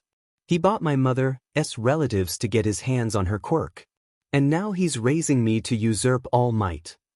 Todoroki scoffed. "It's so annoying. I refuse to be a tool for that scumbag." He paused. "In every memory of my mother, I only see her crying. He raised his arm again and covered his scar. I remember that she used to call my left side unbearable before she poured boiling water on my face. His voice broke and Izuku's breath hitched in barely suppressed horror. Todoroki looked up at him, his expression dark and unreadable. The frost in his eyes mirrored the ice he wielded so effortlessly, but beneath that cold exterior, something simmered, a storm of defiance, anger, and something deeper. Something personal. The reason I picked a fight with you, Todoroki began, his voice quiet but sharp, was to show my old man what I was capable of, without having to rely on his med-fire quirk. Izuku stiffened slightly. He had suspected something like this Todoroki's fighting style, the way he only ever used ice, the way his right side always seemed dormant. But hearing it from the source made it real. Todoroki continued, his jaw tight with determination. I'm going to show him that I reject using his power, and that I can take first place without it. Silence stretched between them. Izuku stared, searching Todoroki's face for something understanding, maybe. He thought about what it meant to fight with only half of your power, to reject a part of yourself out of sheer defiance. He thought about what Todoroki was trying to prove, about the weight of expectations, the burden of family, and the way scars, physical or not, could shape a person's entire world. But before Izuku could say anything, Todoroki turned on his heel and walked away, his shoulders squared, his posture rigid. He left Izuku standing there, watching his retreating figure, the words lingering in the air between them like frost in the wind. Izuku's grin slackened slightly, replaced by something more thoughtful, more serious. So that's what this is about, he mused, running a hand through his hair. All right, Todoroki. If that's what you're after, then I guess it's my job to show you exactly why you're wrong. All right. For those who didn't qualify for the finals, don't sweat it. We've got a ton of fun, completely optional games planned for you guys. Dodgeball, scavenger hunts, quirk relay races, you name it. Just 'cause you didn't make the top 16 doesn't mean the fun stops here. Excited murmurs rippled through the crowd. Meanwhile, the 16 finalists were directed toward the stage, where Midnight stood with a small yellow box in hand, her signature smile in place. Come closer and draw. Lots to see who you'll be playing against, she instructed, lifting the box slightly. Then, feel free to enjoy the recreational events before we begin. The 16 finalists have the option to participate or sit out to conserve stamina. I'm sure some of you want to play it smart before your battles. Some of the finalists exchanged glances. The idea of burning unnecessary energy wasn't exactly appealing, but at the same time, the excitement of the festival was infectious. Midnight stepped down from the stage, preparing to have the first-place team begin drawing lots, when suddenly, a single hand shot into the air. Excuse me. Ojiro's voice was firm, though the hesitance in his stance was evident. Sorry, but I'm withdrawing. A hush fell over the students, followed immediately by a wave of gasps. Ojiro! No way! But this is a rare chance for you to get scouted, Ida said, walking up to him. Izuku blinked, taken aback. Ojiro wasn't someone who made decisions lightly, and for him to willingly step down from the finals was unexpected. Ojiro kept his gaze steady, his tail flicking slightly behind him. I can't, in good conscience, fight in the one-on-one matches, he admitted. During the cavalry battle? I don't remember anything. It's like I blacked out. I know it was because of that guy's quirk. Izuku followed Ojiro's gaze and saw the same boy who had declared war on their class. He stood a few feet away with his hands in his pockets, face unreadable. His gaze flickered toward Ojiro but didn't betray any emotion. Whispers broke out in the crowd. Ojiro clenched his fists. I don't think it's right for me to move forward in the competition when I didn't get here by my own merit. I refuse to accept a spot that I didn't earn fairly. Midnight tilted her head, intrigued. Are you certain? It's a rare opportunity for exposure. Ojiro nodded firmly. I've made up my mind. Another student stepped forward, and like Ojiro, he was withdrawing from the finals because he believed that a chance to be scouted should only be reserved for those who truly earned it. He spoke of self-respect, of not wanting to take advantage of a system he felt had been built on hard work and integrity rather than shortcuts or luck. Izuku's eyes widened in shock as he listened. Here, in the middle of one of the most important events of their future, a student was willing to give up an opportunity that could have changed his life for the better just because he valued honor above personal gain. Izuku didn't think he'd ever heard anything more honorable than a competitor choosing to sacrifice fame for the sake of integrity. It was a statement that resonated deep within him, stirring feelings of admiration and a renewed sense of purpose. Midnight's eyes blazed as she surveyed the cluster of finalists before her, her presence dominating the makeshift stage in the arena. The atmosphere was charged with anticipation, and every student, whether brimming with ambition or quietly anxious, waited for her verdict.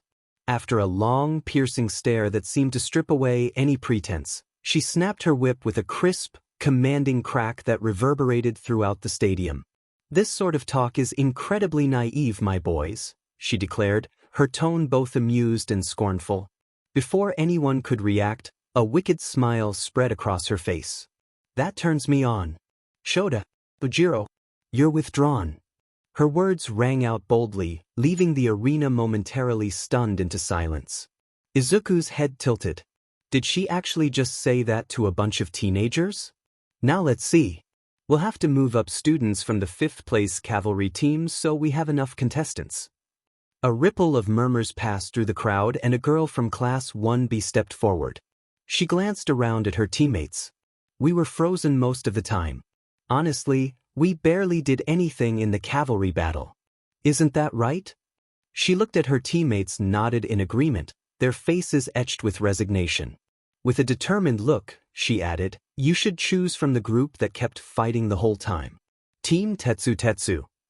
A protest broke out from one of the boys on the 5th place team, a hesitant, indignant tone rising from his lips, but before he could say much more, her lips curled into a confident smile.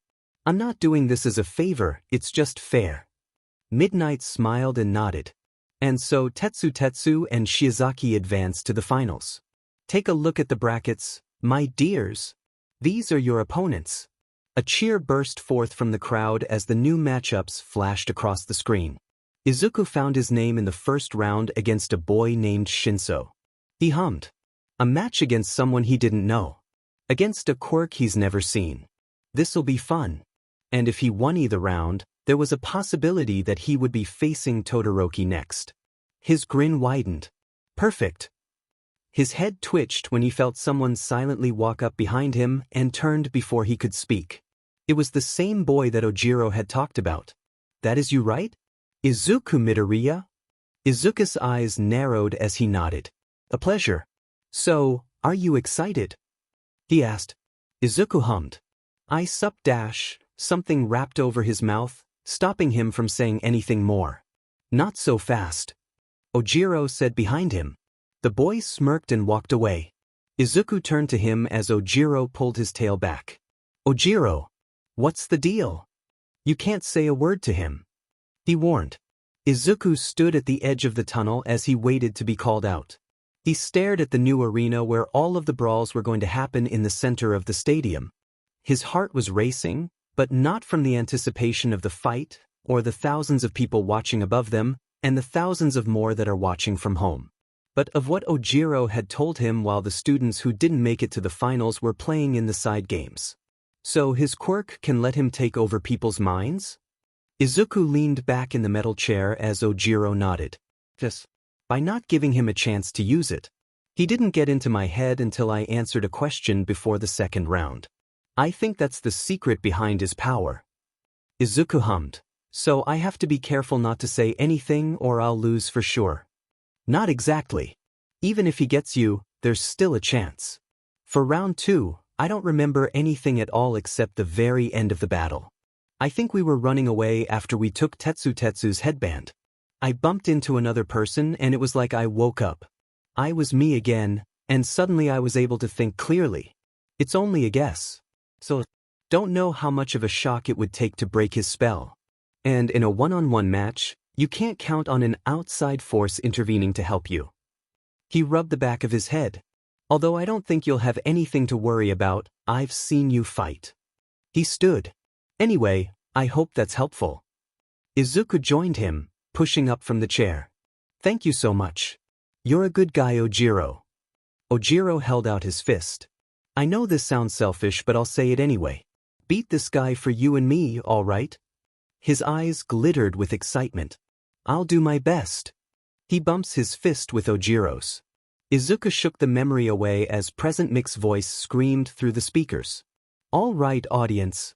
Let's cut to the good stuff and not delay any of these finals any longer. Welcome our first fighters. The screen lights up to show their faces, and Izuku took a calming breath before walking out of the tunnel. It's Izuku Midoriya from the Hero Course versus Hitoshi Shinszo from General Studies, who really hasn't done anything to stand out yet.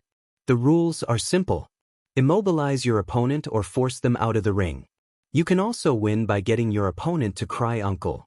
Bring on the injuries, 'cause we've got our very own recovery girl waiting on standby. So put your morals aside and don't be afraid to play dirty. But of course, no life-threatening crap, folks. It's not allowed. Real heroes use their power to throw villains in jail, not kill them.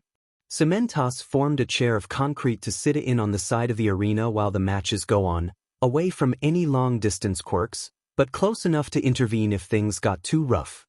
So you can just give up, huh? Shinszo said, making Izuku's eyes narrow slightly. In a way, this is a test of how strong your spirit is. If you know what you want your future to hold for you, you can't worry about what other people think.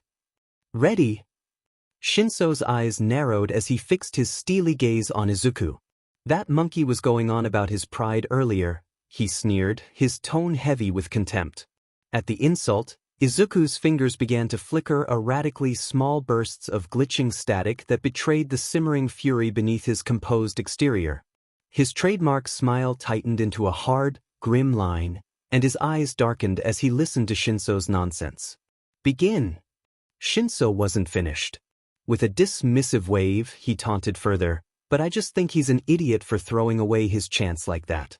His words were laced with mockery and scorn, clearly meant to provoke. Izuku clenched his fists so tightly his knuckles whitened, and he stepped forward, each stride fueled by a mounting resolve. How dare you say, Izuku began, his voice rising in indignation. But before he could continue, something shifted within him like a light switch being abruptly flicked off. In an instant he froze mid-stride. The world around him seemed to dim, and his mind fell into an eerie, quiet darkness. The anger, the defiance, all of it was swallowed by a sudden, overwhelming void. In that suspended moment, Shinszo's voice broke through the silence. That's it. I win, he declared, his tone smug and triumphant. Yet there was something off in the sound of his words. They came out muffled, as if filtered through water, as if Izuku himself were unable to register or respond. So here we are, Shinszo said, breaking the deafening silence. You were lucky to be blessed with such a powerful quirk, Midoriya. Now turn around and walk out of bounds like a good little hero. Against his will, Izuku turned around and walked stiffly to the edge of the arena. A what? Midoriya's obeying him. Izuku couldn't control his body as he was forced to walk to the edge of the arena. Couldn't make a sound. He could barely think. The boundary line was getting closer and closer, and there was nothing he could do to stop. Just a few steps away. If he was going to lose, he'll be dead if it was going to be like this. Just then, something cold washed through him, canceling out the tight, warm embrace of his subconscious, and through his fogged vision, he could see a shadowed version of himself. It was smiling, big enough that it could have been splitting his face. Noda, go away. I don't want you here. The dark apparition pet its head to the side, as if savoring his internal anguish, its voice emerging in a garbled, otherworldly whisper that slithered into his mind. HOWPTIC, ISTHISRLY HOWWREGOINGTOLOSE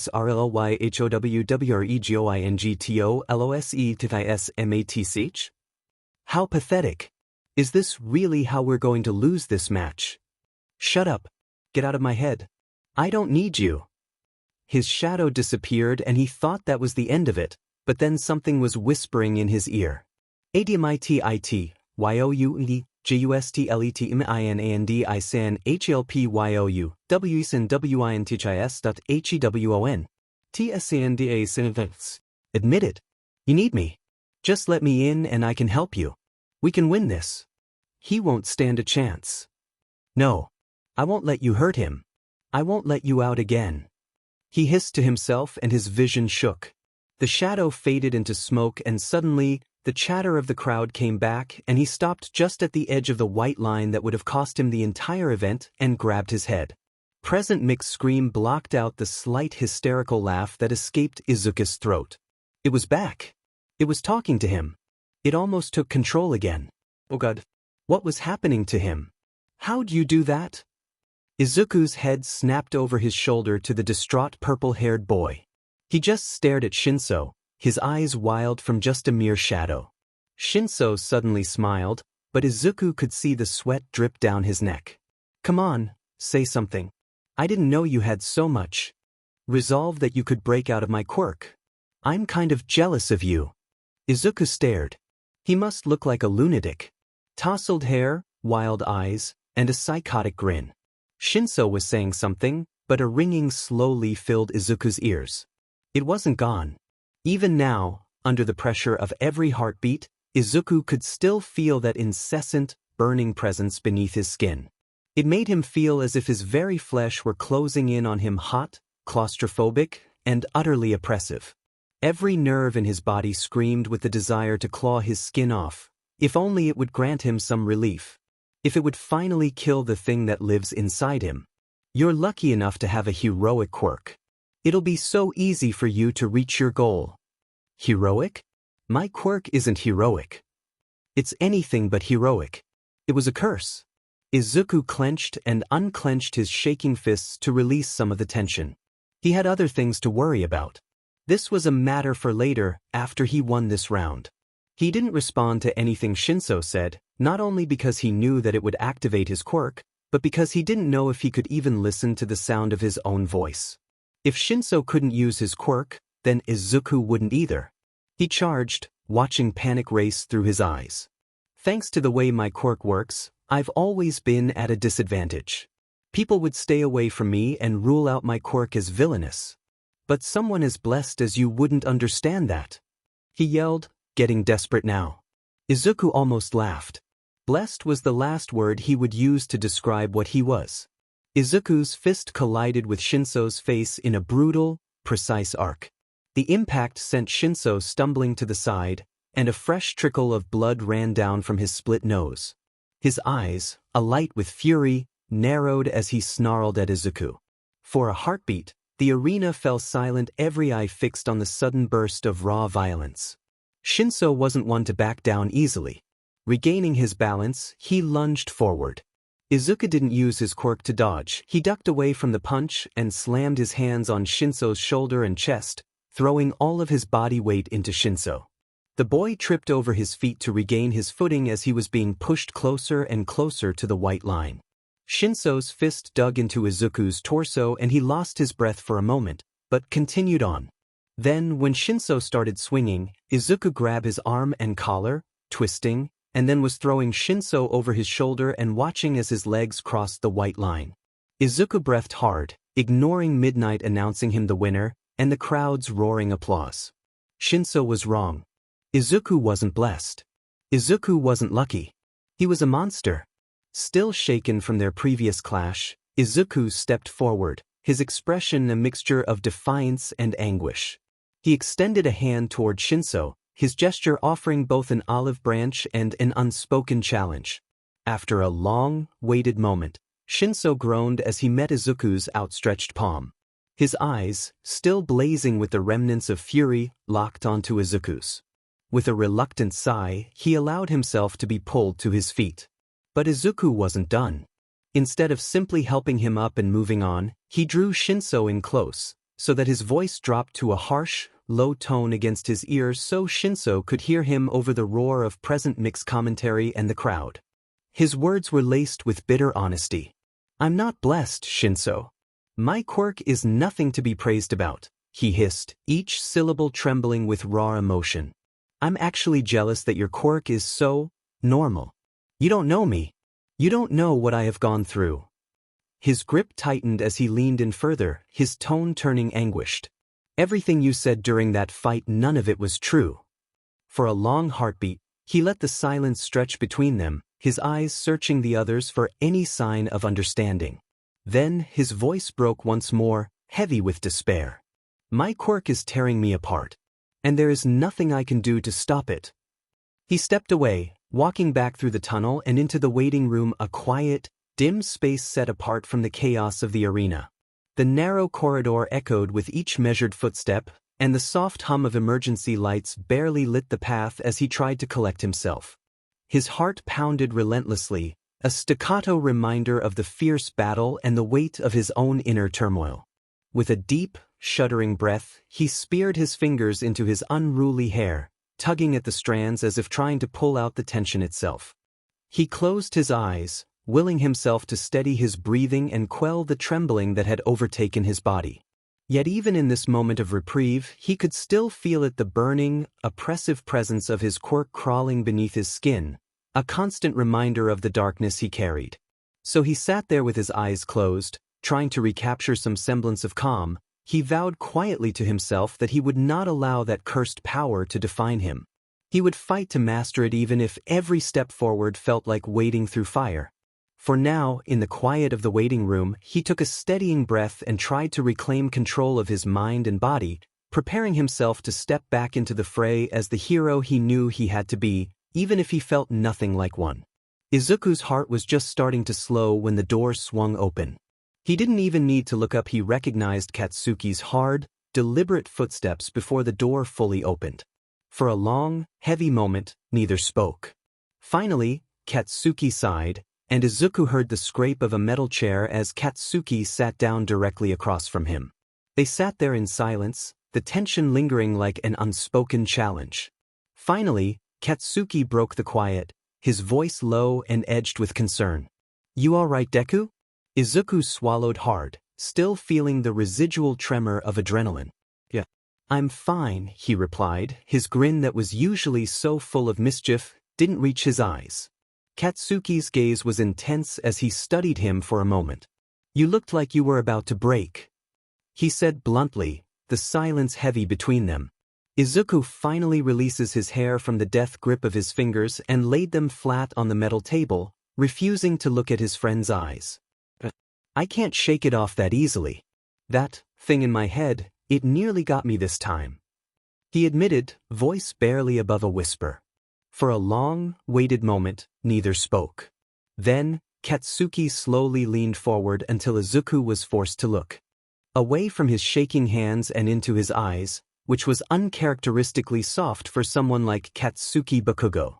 "I know you're fighting something you can't see," Katsuki murmured, his tone a blend of irritation and genuine concern. "Maybe you don't like it, but you have to remember you're not alone in this.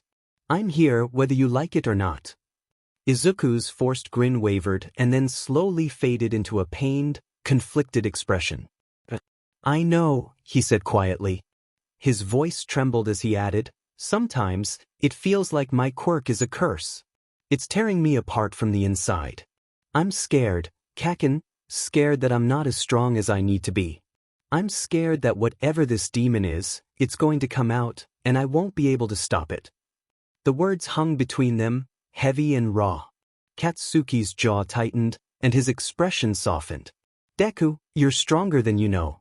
You're not a monster, you're the guy who pushes through even when everything's against him."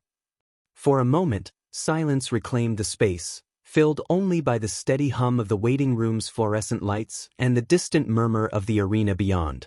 Izuku's gaze dropped to his shaking hands, his mind swirling with doubts and memories of that dark presence that had nearly overwhelmed him. Slowly, he released the tension in his shoulders and leaned back, exhaling deeply as if trying to push the chaos from his thoughts. After a long pause, he shifted the conversation, attempting to ground himself in something more familiar. "So, who is your opponent?" he asked, his voice quieter than before.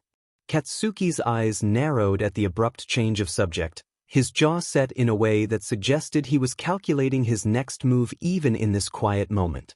Finally, he indulged him with a curt answer, "Some girl called Uraraka." Izuku blinked in surprise. "Some girl?" and huffed a laugh that was equal parts incredulity and amusement. You mean our classmate Ochako Uraraka? She was my partner during our first hero training class with All Might. He paused, considering how much to reveal. Perhaps he should hold off from detailing her quirk, especially if Katsuki was so self-absorbed he didn't even remember what she was capable of. After all, Katsuki's focus in combat had always been ruthless and unyielding, and he wasn't known for indulging sentiments beyond his immediate objectives. Katsuki's expression remained unreadable for a moment as he processed Izuku's words, his eyes flickering briefly with something that might have been recognition or maybe just a calculation of his own advantages. You mean the extra that screws with gravity? Pink cheeks. Katsuki's voice rang out, laced with his signature snark. The remark, as usual, was aimed with precise cruelty and insult meant to rile up the ones he'd consider weak or overly sentimental. Izuku's eye twitched imperceptibly at the barb. Uraraka was his friend, someone he respected and trusted, and while he hated hearing such jeers directed at her, he wasn't entirely surprised. Katsuki had always been a hotshot, unafraid to let his tongue lash out. Over time, Izuku had learned to deal with his rival's harsh words, knowing they were part of Katsuki's way of showing concern, however clumsy it might be. Shaking his head with the familiar grin he wore for 10 years, Izuku stood up. I suppose I'd better let you get ready, he murmured, his tone light despite the sting of the insult. He turned toward the door, his hand reaching for the knob as if to make his exit and retreat to a quieter space. Before he could step away, Katsuki's hand shot out and landed firmly on Izuku's shoulder.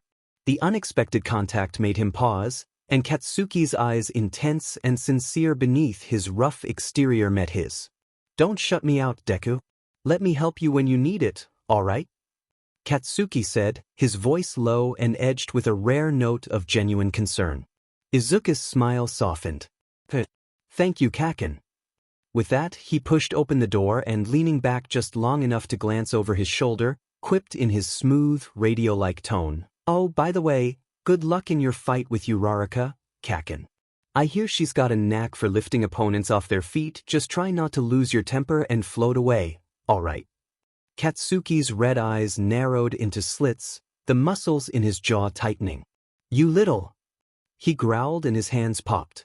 Izuku's grin widened, and with a carefree laugh, he dashed out of the room before Katsuki could reach him. Izuku would never stop being grateful for the enigma that was his best friend. Katsuki, for all his fury, all his sharp edges and explosive personality, had a strange way of grounding him. He was loud, he was reckless, but in the moments that mattered, he had a way of settling the noise in Izuku's head. A reminder that, no matter how much they clashed, no matter how many times they stood on opposite sides of a fight, Katsuki was still there. Still him. And sometimes, that alone was enough to pull Izuku back from the brink. He climbed the stairs leading to the spectator booth where the rest of his classmates were seated, the hum of the crowd a steady roar in the background. The stadium was alive with energy, the buzz of excitement crackling in the air like static electricity. Izuku found himself rolling his shoulders, easing the last remnants of tension from his muscles as he approached the seating area. His mind drifted to the next match, the one everyone was waiting for. The one between Katsuki and Uraraka. Katsuki would win. That much was obvious. Izuku knew it, Katsuki knew it, and even Uraraka probably knew it.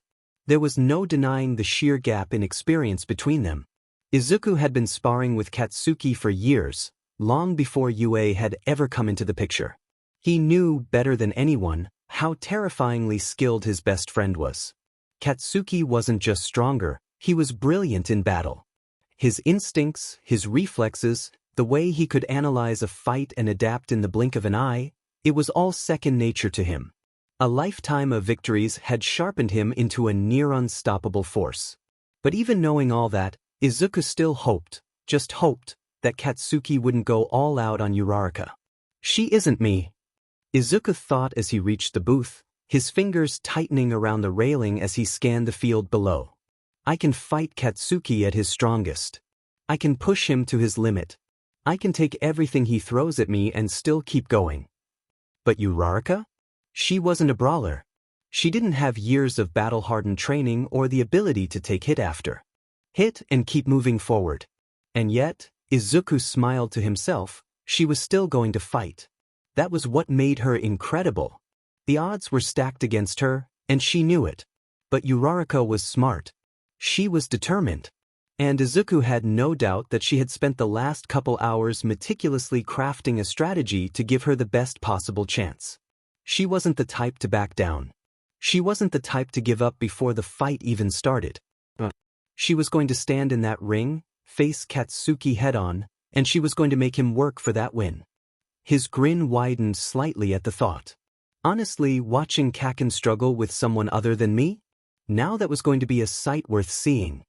He took a seat in the front row and leaned forward slightly, his elbows resting against his knees as Present Mike's voice boomed across the stadium, signaling the next match was about to begin. He could already see Katsuki stepping onto the field, his posture relaxed but eyes gleaming with the promise of a fight. Across from him, Uraraka stood tall, her expression set with unwavering determination. Izuku's heart pounded, excitement thrumming through his veins as he watched them face each other down. "All right, Uraraka," he thought, his grin stretching just a little wider. "Let's see what you've got." Izuku blinked, pulled from his thoughts by the familiar, sharp voice beside him. He turned to his right, where Ida sat, posture straight as always. His friend gave a signature karate chop to the air, his mechanical precision unwavering. "Midoriya," Ida began, his tone firm yet congratulatory. "Congratulations on winning your match with Shinszo. When we saw you starting to leave the field, we feared you might lose, but once again, you have impressed me with your fortitude and strength. You should be proud." Izuku hummed in response, turning his face away slightly, the usual warmth of praise settling uncomfortably in his chest. Proud? He nearly lost control. That thing inside of him had almost won. What was there to be proud of? Still, he forced his usual grin back into place and shifted the topic. "Thank you, Ida. I heard you won your match as well. You were paired with Hatsum, right?" His smirk turned knowing. That must have been a disaster. He had been on a team with Hatsum during the Cavalry battle, and even in that short time, he had learned just how eccentric she could be when it came to her beloved inventions. It was a shame he hadn't been there to witness what had undoubtedly been a very interesting match. Ida's face immediately turned a shade pinker. "Yes, well," he coughed into his fist, clearly embarrassed, and Izuku's smirk only grew wider. "That bad, huh?" Izuku teased. Ida sighed dramatically and covered his face with his hands. "She tricked me into being a test subject for her inventions in front of the entire support course. I made a fool of myself, Midoriya." Then, just as I believed the match had truly begun, she stepped out of bounds without so much as attempting to fight. He groaned, clearly mortified by the memory. Izuku's eyes widened before his lips twitched and his shoulders began to shake. He tried to hold in his laughter out of respect for Ida's suffering, but it was a losing battle. The mental image of Ida, ever serious and battle-ready, unknowingly strutting around as Hatsum's unwilling model while she enthusiastically advertised her latest creations to the support course was just too good. It took all of his willpower not to burst out cackling. Ida was his friend. He needed encouragement, not more embarrassment. After a few moments of careful composure, Izuku finally managed, "I was only teamed up with her for 30 minutes, and even I can say that sounds exactly like her." Ida groaned, dragging his hands down his face. "It was humiliating, Midoriya. I came here to showcase my abilities as a hero, not as a walking commercial." At that, Izuku let out a small chuckle despite himself. "Well, look at it this way, you got some free publicity. Maybe you'll be famous in the support course now." Ida shot him a look of pure exasperation, to which Izuku responded with an easy grin. "Come on, Ida, at least you won the match. That's gotta count for something, right?" His friend crossed his arms and huffed. "Victory at the cost of dignity is a bittersweet thing, Midoriya. I would have preferred a proper match." Izuku patted him on the shoulder, still grinning. "Well, you'll get another chance in the next round. Let the 8th match begin." The instant the signal rang out, Uraraka was off like a shot, her body bent low to the ground as she sprinted straight toward her opponent. Determination burned in her eyes, her breath steady despite the weight of the challenge before her. Giving up isn't an option for me, she shouted, her voice loud enough that they could even hear it. Izuku grinned from the stands, his hands gripping the railing as he leaned forward, watching intently. Wow, look at her go. She only needs one touch. If she can get close to him, she's got a real shot at this. Ida, sitting rigidly beside him, adjusted his glasses with a sharp movement. But you know Bakugo isn't going to just let her get too close to him, he said. Izuku nodded, his expression shifting to something more calculating. Exactly. Which is why he won't waste energy dodging. He'll focus everything on counterattacking. He fights like a wrecking ball, always pressing forward, always overpowering his opponent before they have a chance to think. Down in the ring, Katsuki let out a slow breath, his eyes locked on Uraraka with razor-sharp focus. The moment she stepped into his range, he slipped his hands from his pockets, shoulders relaxing into something terrifyingly casual. Uraraka barely had time to react before Katsuki moved. The moment his right hand drew back, an explosion erupted from his palm. The sheer force sent a shock wave rippling through the air, and before she could react, the blast slammed into her, hurling her across the battlefield and tearing up the ground, sending smoke and debris into the air. Izuku's grip on the railing tightened as he watched the fight unfold before him. His heart pounded in his chest, each beat matching the intensity of the battle raging below. Uraraka was fast, so fast, but Katsuki was faster. When the smoke began to clear, Izuku immediately spotted Katsuki standing in the midst of the destruction, his posture shifting into a better stance. He looked ready to end this. Izuku could see it in the way his shoulders tensed, in the way his fingers flexed as if already primed to detonate another explosion. You should have dropped out of the match when you had the chance. Katsuki's voice rang through the arena, cocky and merciless as always. The moment his gaze flickered to Uraraka's jacket lying limply on the battlefield, his hand snapped up, ready to blast her into the ground. There's no way you can beat me. Izuku felt the tension coil in his chest. No, Kakendo. The explosion went off, a fiery blast sending dust and smoke billowing into the air. For a split second, Izuku's breath hitched. Did she? Then, Katsuki's sharp intake of breath was loud enough to be heard even from the stands. Izuku's eyes widened. When the smoke thinned, all that remained was Uraraka's jacket. Her body was nowhere to be seen. Whoa! She flew her jacket over as a decoy. What incredibly quick thinking! Present Mike bellowed, his excitement reverberating through the stadium. Izuku's grin stretched wide. Smart. That was really smart. His eyes snapped to the battlefield, and sure enough, just as he had hoped, Uraraka emerged from the smoke behind Katsuki, her hand outstretched, mere inches from making contact. She's going to make him float. He leaned forward so far he nearly fell over the railing. This was it. Katsuki spun on instinct, sending another explosion roaring through the ground. The force of it sent Uraraka flying back, the ground cracking under the pressure. Izuku flinched, his heart lurching. He swallowed hard as Uraraka yelped in pain, rolling as she hit the dirt before scrambling back to her feet. The crowd was tense, murmuring amongst themselves at the sheer aggression Katsuki was throwing at her. Izuku barely registered Ida's sharp intake of breath beside him. She's not giving up, Izuku muttered under his breath. She can't give up.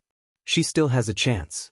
Uraraka charged forward again, her movements quicker now, dodging through the smoke that Katsuki's explosions kept creating. But Katsuki was ready. Too slow. Katsuki barked, his hand popping as he dragged it across the ground. Another devastating explosion erupted, the shock wave tearing through the arena, sending rocks and dust flying in all directions. Izuku gulped. Katsuki wasn't playing around. He was treating Uraraka just like any other opponent. Uraraka disappeared into the smoke again, her form barely visible as she circled behind him. Izuku gripped the railing so tight his fingers ached. "Come on, Uraraka," he whispered. Then she lunged, but Katsuki turned again. Another explosion erupted from his palm, and once more, Uraraka was blasted backward, crashing into the ground. A chorus of gasps echoed in the stands. "Is she okay?" Azui asked urgently, her eyes wide with concern. Jiro covered her face. I can't watch this. Izuku clenched his jaw. His heart hammered in his chest, a war raging inside of him. He wanted to believe she could still turn this around. He wanted to believe she had one last trick up her sleeve. But as he watched Uraraka struggle back to her feet again, breathing heavily, dirt smeared across her face, he realized something. Katsuki wasn't holding back. Mineta glared at the arena, arms crossed as another explosion rocked the battlefield. Katsuki was relentless, the force of his attacks leaving craters in the ground. Uraraka kept pushing forward, but every time she got close, Katsuki sent her flying back. With an unimpressed scoff, Mineta muttered, "Like I always suspected, Bakugo's a total E." The words barely had time to settle before Izuku spun around so fast that Mineta actually flinched. His usual easygoing expression was gone, replaced by something sharper, something dangerous. His eyes gleamed under the bright stadium lights as his smile tightened. "What did you just say?" Izuku's radio voice was low, even, but there was a dangerous, static-laced edge to it. Mineta shrank back slightly, suddenly very aware of the weight of Izuku's stare. Look at him." Mineta stammered, gesturing wildly toward the arena. "He's enjoying this. He's just blowing her up over and over like some kind of lunatic. You don't get it." None of them could see what he was actually doing. Sure, his method was a little violent, but anyone with common sense could see what he was doing. He huffed and spun back to the fight, but his eyes flicked up and his brows slowly rose at what he saw and his grin stretched. "Well, would you look at that?" "Hey, shouldn't one of the teachers step in?" someone said from the stands. "Yeah, this is too rough." Izuku's fingers tightened around the railing, his knuckles turning white. He knew this was hard to watch. He knew Uraraka was taking a beating. But they didn't understand. They weren't seeing what he was seeing. Down below, Uraraka panted, her body shaking as she forced herself up once more. Her eyes locked onto Katsuki's silhouette through the haze of dust and smoke. She grunted and pushed forward. Izuku flinched, but Uraraka didn't stop. "This is shameful." A hero from the stands suddenly stood, his glare fixed on Katsuki like he had just committed some kind of crime. "Listen, you really want to be a hero? Then stop acting like a bully. If you're so good, then send her out of bounds." Another blast. Another impact. "Stop toying with the girl and end this match already." "Yeah, you heard the guy." The crowd's boos started low but grew louder, rippling through the stands in disapproval. Izuku's body tensed. They didn't get it. None of them got it. Katsuki wasn't toying with her. He wasn't mocking her. He wasn't being a bully. This was how he fought. This was how he fought anyone. He wasn't looking down on Uraraka, he was treating her like an equal. He was fighting her just like he would fight Izuku, or Todoroki, or anyone else. And that was exactly what Uraraka wanted. "The crowd is now booing Bakugo," Present Mike shouted over the growing noise. "And honestly, I kinda agree with what they're saying." Present Mike yelped and the microphone shrieked loudly like someone was wrestling with it. "Hey, whoa!" Present Mike yelped. "What the crap? Where is the man that started this uproar?" Aizawa said, his voice angry. Izuku sighed. Finally, Aizawa would understand. "Are you a pro? Because if you're being serious, you can go home and hang up your cape. I'd suggest looking into another career." Bakugo's fierceness is an acknowledgement of his opponent's strength. He knows she deserves to have made it this far, so he's making sure he does whatever it takes to keep her bay and come out on top. Izuku nodded to himself, relishing in the silence that had settled over the crowd. They didn't know Katsuki, not really.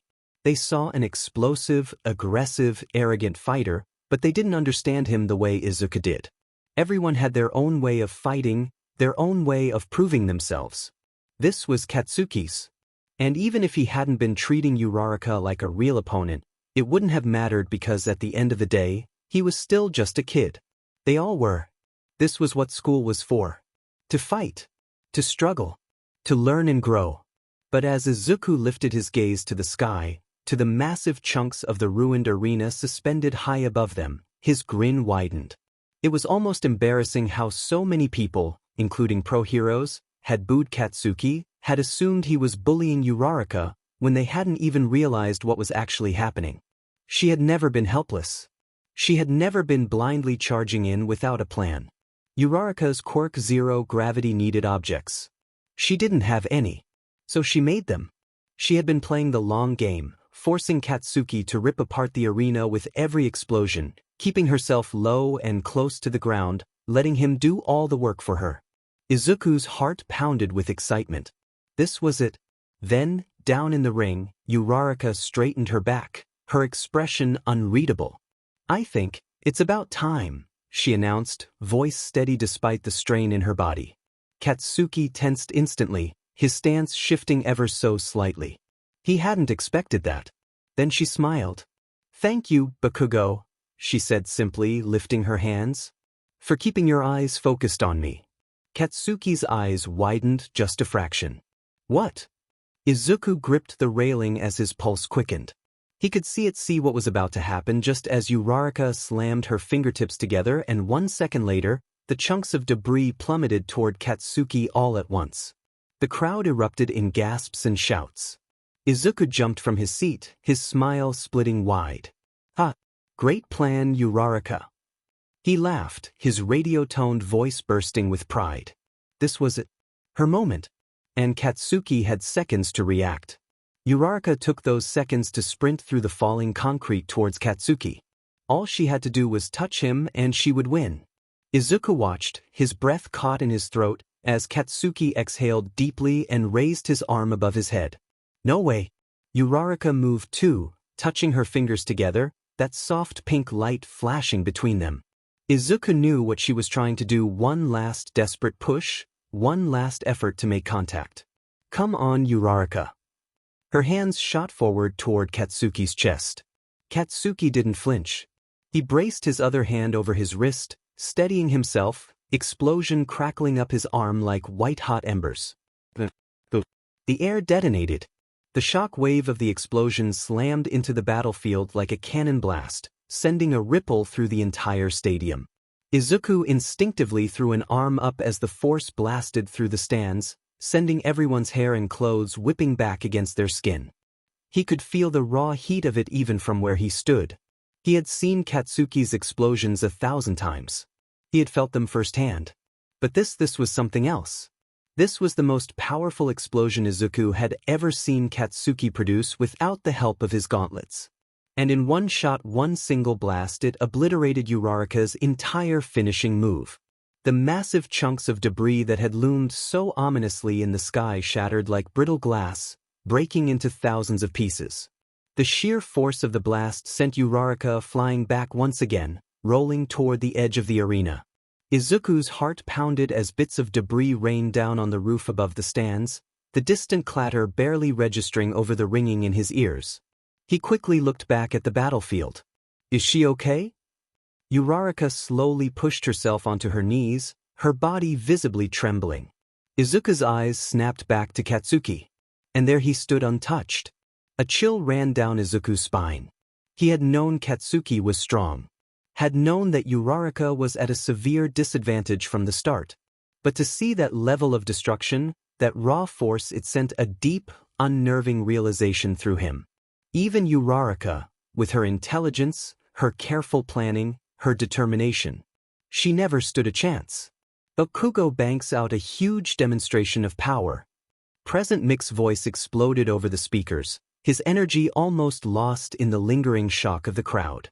He blasted off Uraraka's finishing move and remained untouched. Izuku's head ducked slightly, his hands gripping the railing tighter as his stomach twisted. She was so close. Her strategy had been brilliant. The amount of time and effort it must have taken to build up all that debris, to hold it suspended while still dodging Katsuki's relentless attacks, she had played the long game perfectly. She had taken everything he threw at her, turned his own strength against him, and nearly turned the match in her favor. But it wasn't enough. The sheer force of Katsuki's counterattack had wiped it all away in an instant. Izuku's jaw clenched as he looked at Uraraka, still kneeling on the ground, her arms trembling as she tried to push herself up. She was breathing heavily, her entire body swaying slightly, as if it would give out beneath her at any second. The amount of energy it must have taken to hold all that weight, to maintain her quirk on so many objects for so long. She had been fighting not just against Katsuki, but against herself. Her limit had been reached. He was shocked that she even had the strength to stand back up, to twist towards Katsuki when he charged for her and even step forward, but he saw it in her eyes before she collapsed. She was done. Izuku stared at his friend as she struggled to move. Katsuki stopped and waited. Uraraka is down. Izuku's fingers curled around the railing as he watched Midnight step forward, placing a hand on Uraraka's back to steady her fragile form. He didn't move, barely breathed, as the pro-hero raised her other hand toward Katsuki. Katsuki's shoulders, which had been locked and tense, finally relaxed. Midnight let out a slow breath, closing her eyes as she solemnly declared, "Uraraka is KO'd." Bakugo advances to the second round. The stadium erupted with cheers, but Izuku barely heard them over the pounding in his ears. His gaze remained locked on the ring. On the way Katsuki stood still, his eyes still glued to Uraraka's barely conscious form as the medical team hurried onto the field. Izuku swallowed hard. Katsuki wasn't gloating. He wasn't smirking or throwing his fists in the air in celebration. He just stood there, watching. The gurney arrived, and as the medics gently lifted Uraraka onto it, Katsuki's expression remained unreadable. His hands, which had been clenched into fists the entire match, finally loosened at his sides. His gaze lingered as they wheeled her into the tunnel, disappearing from sight. Then, without a word, he turned and walked away. Izuku let out a breath he hadn't realized he was holding. That was it. The fight was over. And that's it for the first round. Present Mike sighed into the microphone. Man, I was really pulling for her. But yeah, I guess Bakugo's moving on. His voice carried a distinct note of sarcasm, his usual high-energy tone dampened with disappointment. Izuku imagined his teacher scoffing at the voice hero. You're supposed to be unbiased, you know. Present Mike, predictably, ignored him. Let's try to forget that depressing outcome. With that, the first round is complete. We're taking a quick break and then we'll be back for more matches. Izuku exhaled slowly, forcing himself to loosen his grip on the railing. His fingers ached from how tightly he had been holding on. Uraraka had given it everything. She had fought like hell. But at the end of the day, Katsuki had been too much. He let his head dip for a moment, allowing himself a brief second to mourn the outcome, to feel the sting of frustration for his friend. Izuku ignored his classmates as they whispered amongst themselves about Katsuki, some murmuring in awe, others debating whether his aggression had been too much. He wasn't interested in their takes on the match. They hadn't seen what he had seen. They hadn't felt the sheer weight of the fight. His focus had already shifted. He was next. Todoroki was his next opponent, and if Izuku had learned anything today, it was that holding back wasn't an option. He turned on his heel and made his way out of the stands, heading toward the waiting rooms. The low hum of the stadium buzzed around him as the murmurs of the crowd continued, but he barely registered any of it. His mind was already pulling apart every piece of information he had on Todoroki: his ice, his reluctance to use his fire, his precision, his efficiency. Izuku had been watching him this whole tournament, analyzing his movements, dissecting his fighting style. But none of that changed the fact that Todoroki was strong. So much stronger than most of the class even realized. Izuku clenched his fists as he walked down the hall. This match wasn't just about winning. It was about proving something. To himself. To Todoroki. To everyone. And maybe, just maybe, he'd run into Uraraka on the way. He wasn't sure what he would say to her, but he had to check on her. Because even though she lost, she had fought like hell. And that was something worth acknowledging. He made it to his designated waiting room and heard someone inside. He hesitated. Was it Uraraka? What would she be like? He wouldn't blame her if she was crying. She had the right to be devastated after fighting hard like that. It had to hurt knowing you were so close to victory against an opponent so much stronger than you. He steeled his nerves and eased the door open. He was going to be the friend she needed. He stopped in the doorway. He was expecting her head in her hands or hunched over, shaking, not her greeting him with a bashful smile and rubbing the back of her head. Man, I lost. Too bad. Izuku closed the door behind him and stumbled toward Uraraka, relief settling in his chest the moment he saw her sitting up, alert and energetic as ever. Guess I got a little carried away at the end, thinking I had it in the bag. Dang it. She whined, slumping slightly. He tilted his head, scanning her quickly. You seem fine, but weren't you injured? His voice was softer than usual, concern lacing every syllable. Uraraka lifted a hand and pointed to the small bandage on her cheek. Yeah. Recovery girl took care of it. She was careful not to drain too much of my stamina though, so I've still got a few scrapes and scratches. She scrunched up her nose, pouting. Geez, I never realized how powerful Bakugo was. He wiped the ring with me. Now I realize how much more training I have to do. Izuku stared at her, watching the way she laughed, the way her eyes still sparkled with excitement rather than disappointment. You sure you're okay? Oh yeah, totally. Uraraka grinned, rolling her shoulders to shake off any lingering soreness. I'm actually better than I expected.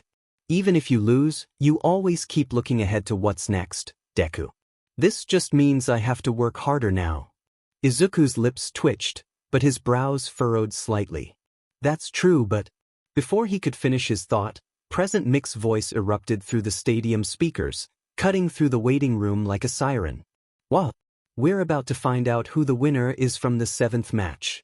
Kirishima or Tetsutetsu. Whoever prevails in this arm wrestle will advance to the finals. Let's go. Uraraka's eyes widened with excitement. Oh man, they're really going at it, huh? Izuku chuckled, shaking his head at the pure enthusiasm in her voice. She really was something else. Even after everything, after fighting with everything she had, she was still looking forward, still excited for what was next. But he knew it was all a mask. The way Uraraka smiled, the way she rambled on like everything was fine, as if she hadn't just poured her heart into that fight, as if she hadn't just endured a brutal battle where she gave everything she had and still came up short. She wasn't fine. She was strong. She was determined. But she wasn't fine. So he stayed quiet, listening as she filled the space with her usual energy, her voice light and full of forced cheer. She talked about training harder, about getting stronger, about how Katsuki had completely overwhelmed her. Izuku just watched her, his chest tight.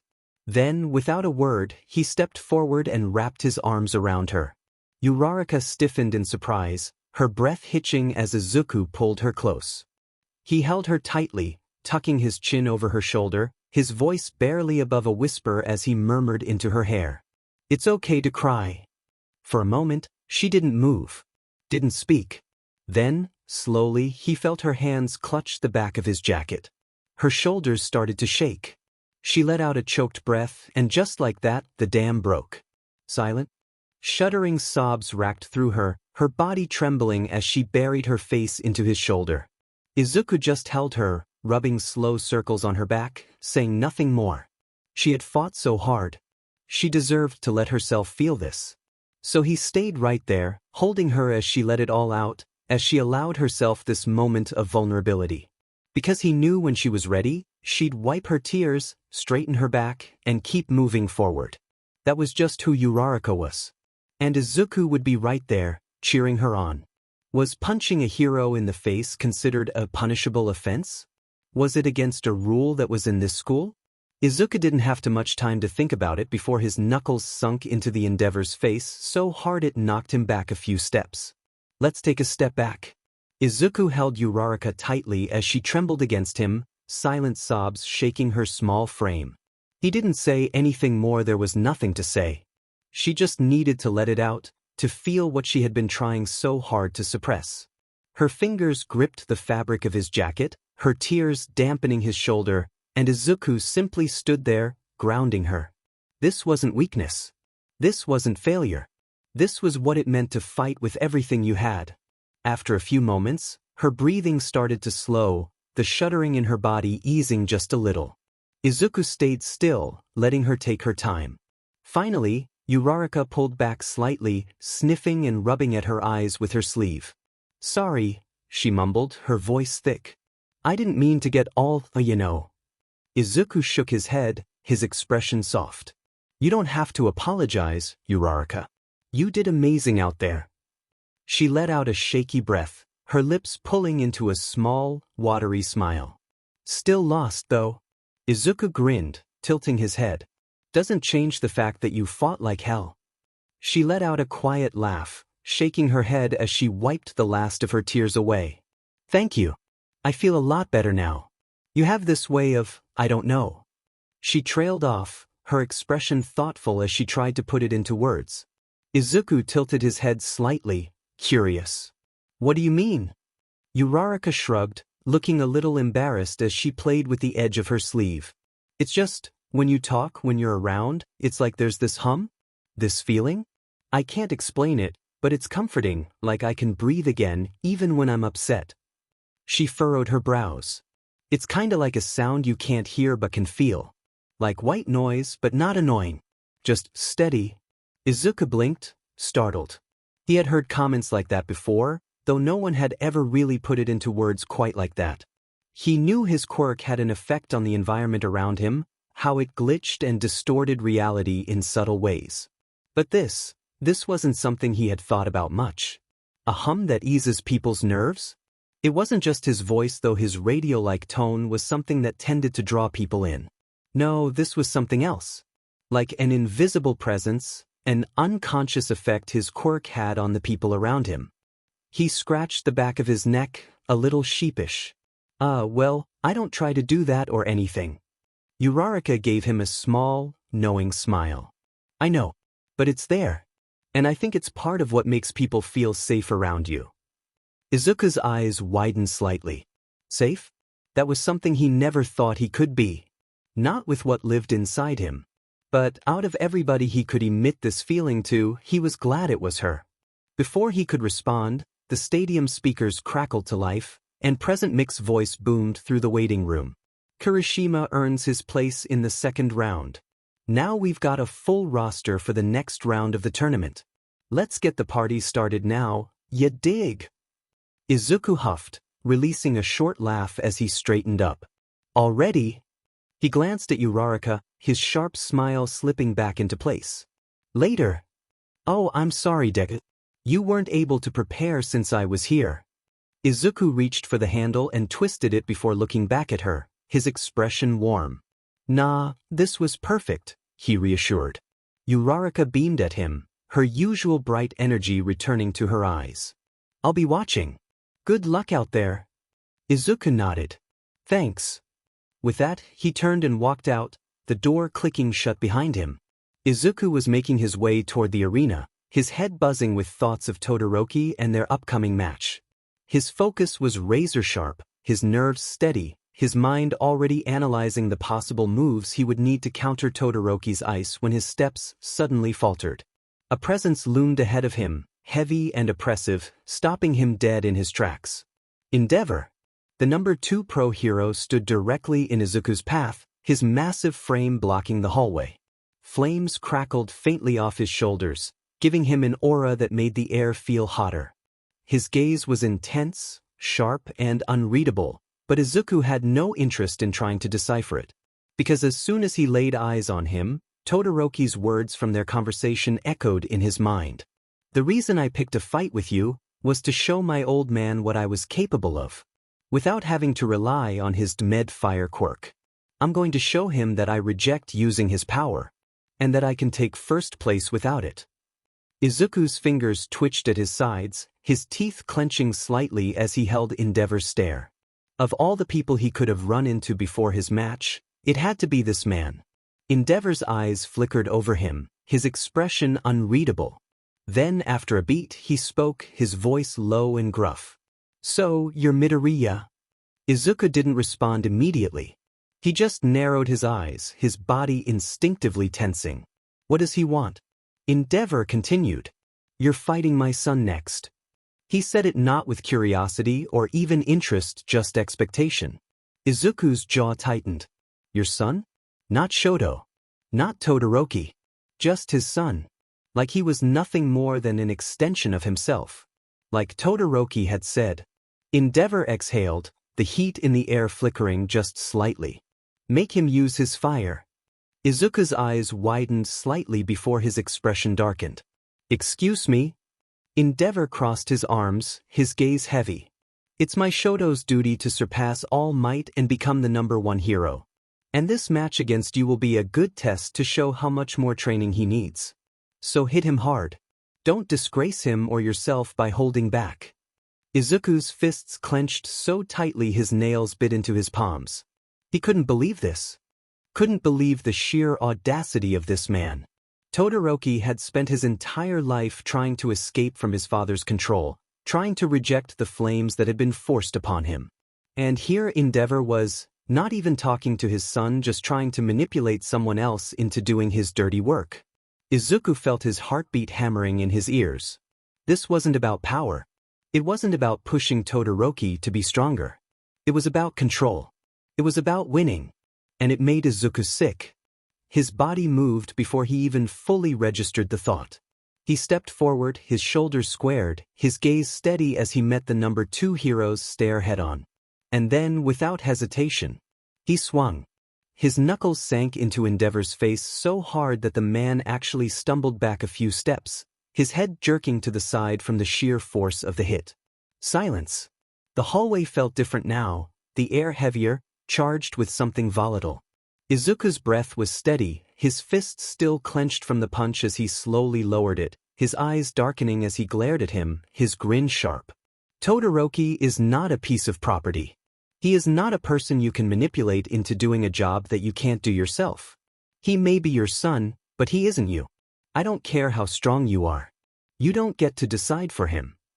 With that, he walked away, leaving the man standing in shock as he made his way to the tunnel that would lead him to his next fight. The stadium roared with excitement, the sheer anticipation thick in the air as the two fighters stepped onto the battlefield. I can feel the anticipation in the stadium. Present Mick's voice boomed through the speakers, his energy electrifying the crowd. And that's because the first round of the second finals is gonna be epic. It's the guy that won his last match by a landslide and literally left half the audience frozen. From the hero course, Shoto Todoroki.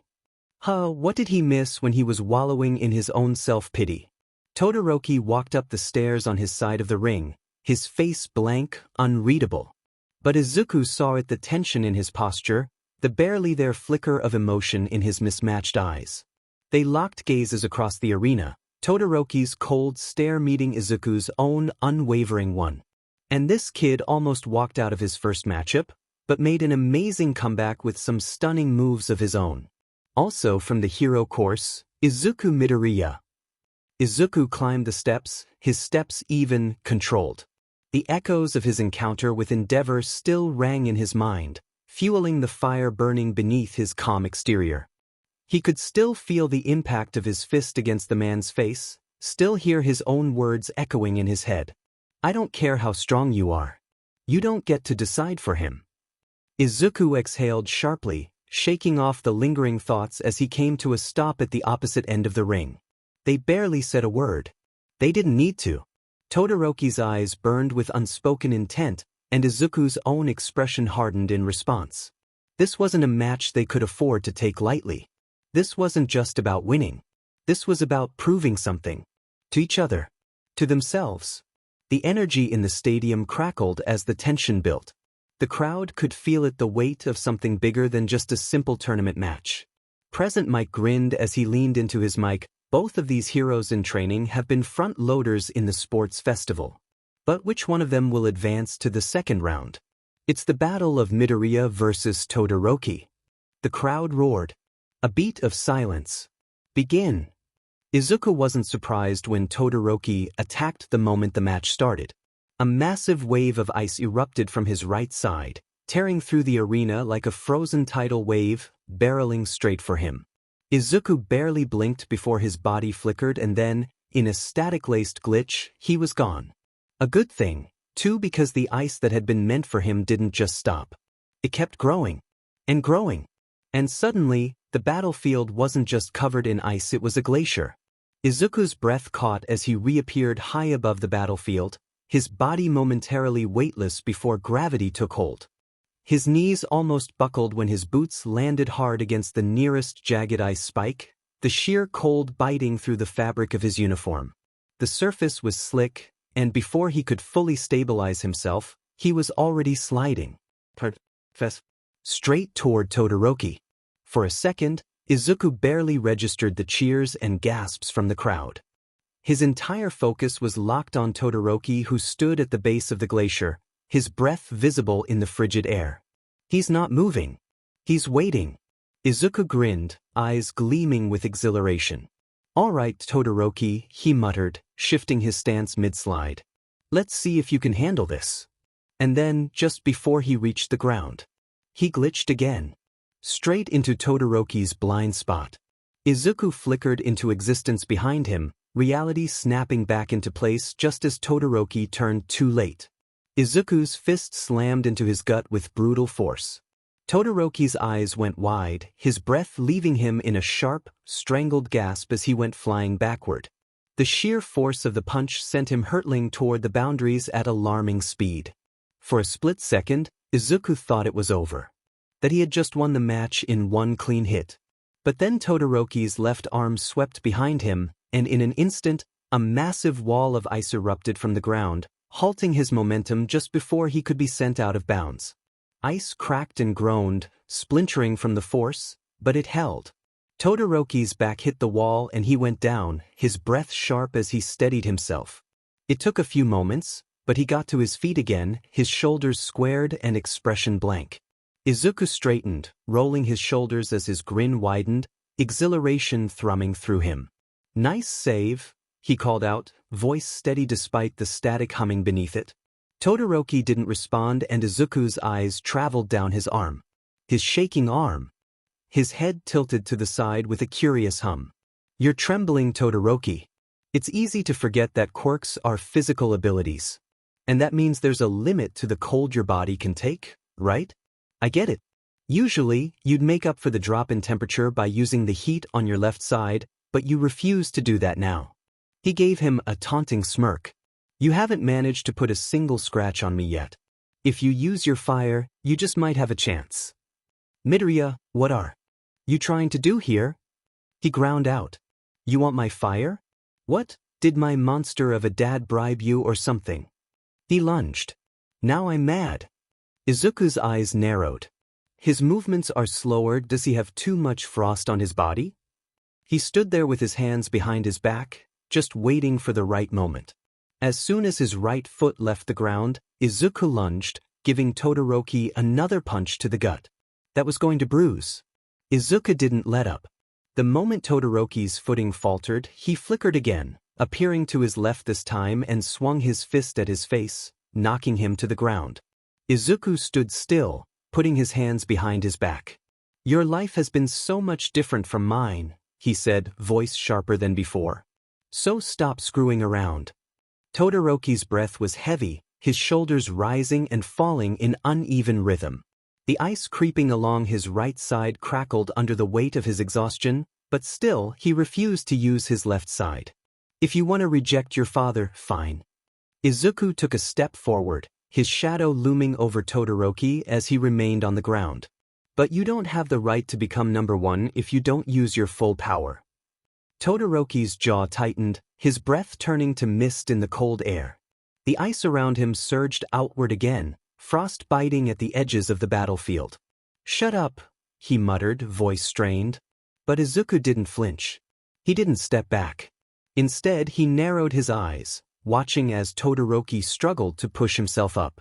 You can't beat me with just your ice, he said, his voice unwavering. Come on, Todoroki. Use your fire. Todoroki groaned as he forced his body upright, his hands digging into the ground for support. I refuse to use my left side. Izuku's fingers twitched. And then, before he even realized what he was doing, his hands snapped out, grabbing Todoroki by the collar. Todoroki's breath hitched, his mismatched eyes widening as Izuku yanked him forward, their faces inches apart. Are you so dense that you don't realize that it's your quirk? Izuku snarled, voice laced with static, his frustration bubbling over into something more dangerous, more raw. It's yours. His grip tightened. Todoroki's pupils dilated. Your quirk, not your father's. Yours. You control what you do with it. You decide how you fight. Not him, Not anyone else. You. Todoroki's breath stuttered, a flicker of something crossing his face. But Izuku didn't let him sit with it. He let go and kicked him in the chest. Todoroki gasped as the impact sent him flying backward, his body hitting the ground hard as the breath was knocked out of him. For a moment, there was only silence. Then the frost on Todoroki's body melted. Steam hissed into the air, and Todoroki's left hand trembled. Flames flickered at his fingertips.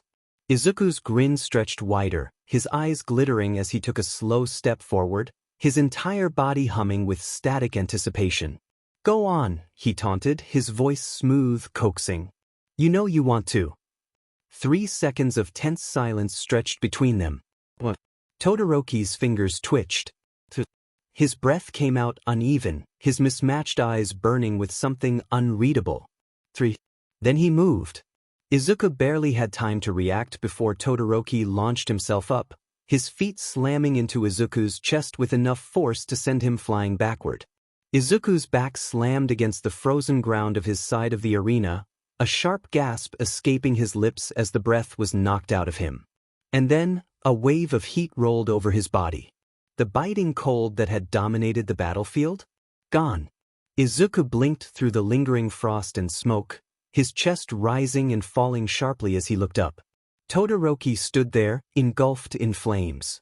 Brilliant, roaring fire consumed the entire left side of his body, flickering wildly, hungry and untamed. The heat radiated off of him, melting the ice at his feet, steam curling into the air as the battlefield shifted. This wasn't hesitation. This wasn't defiance. This was acceptance. Todoroki had finally taken what was his. Izuku let out a breathless chuckle, his grin never faltering despite the sweat now beading at his temples.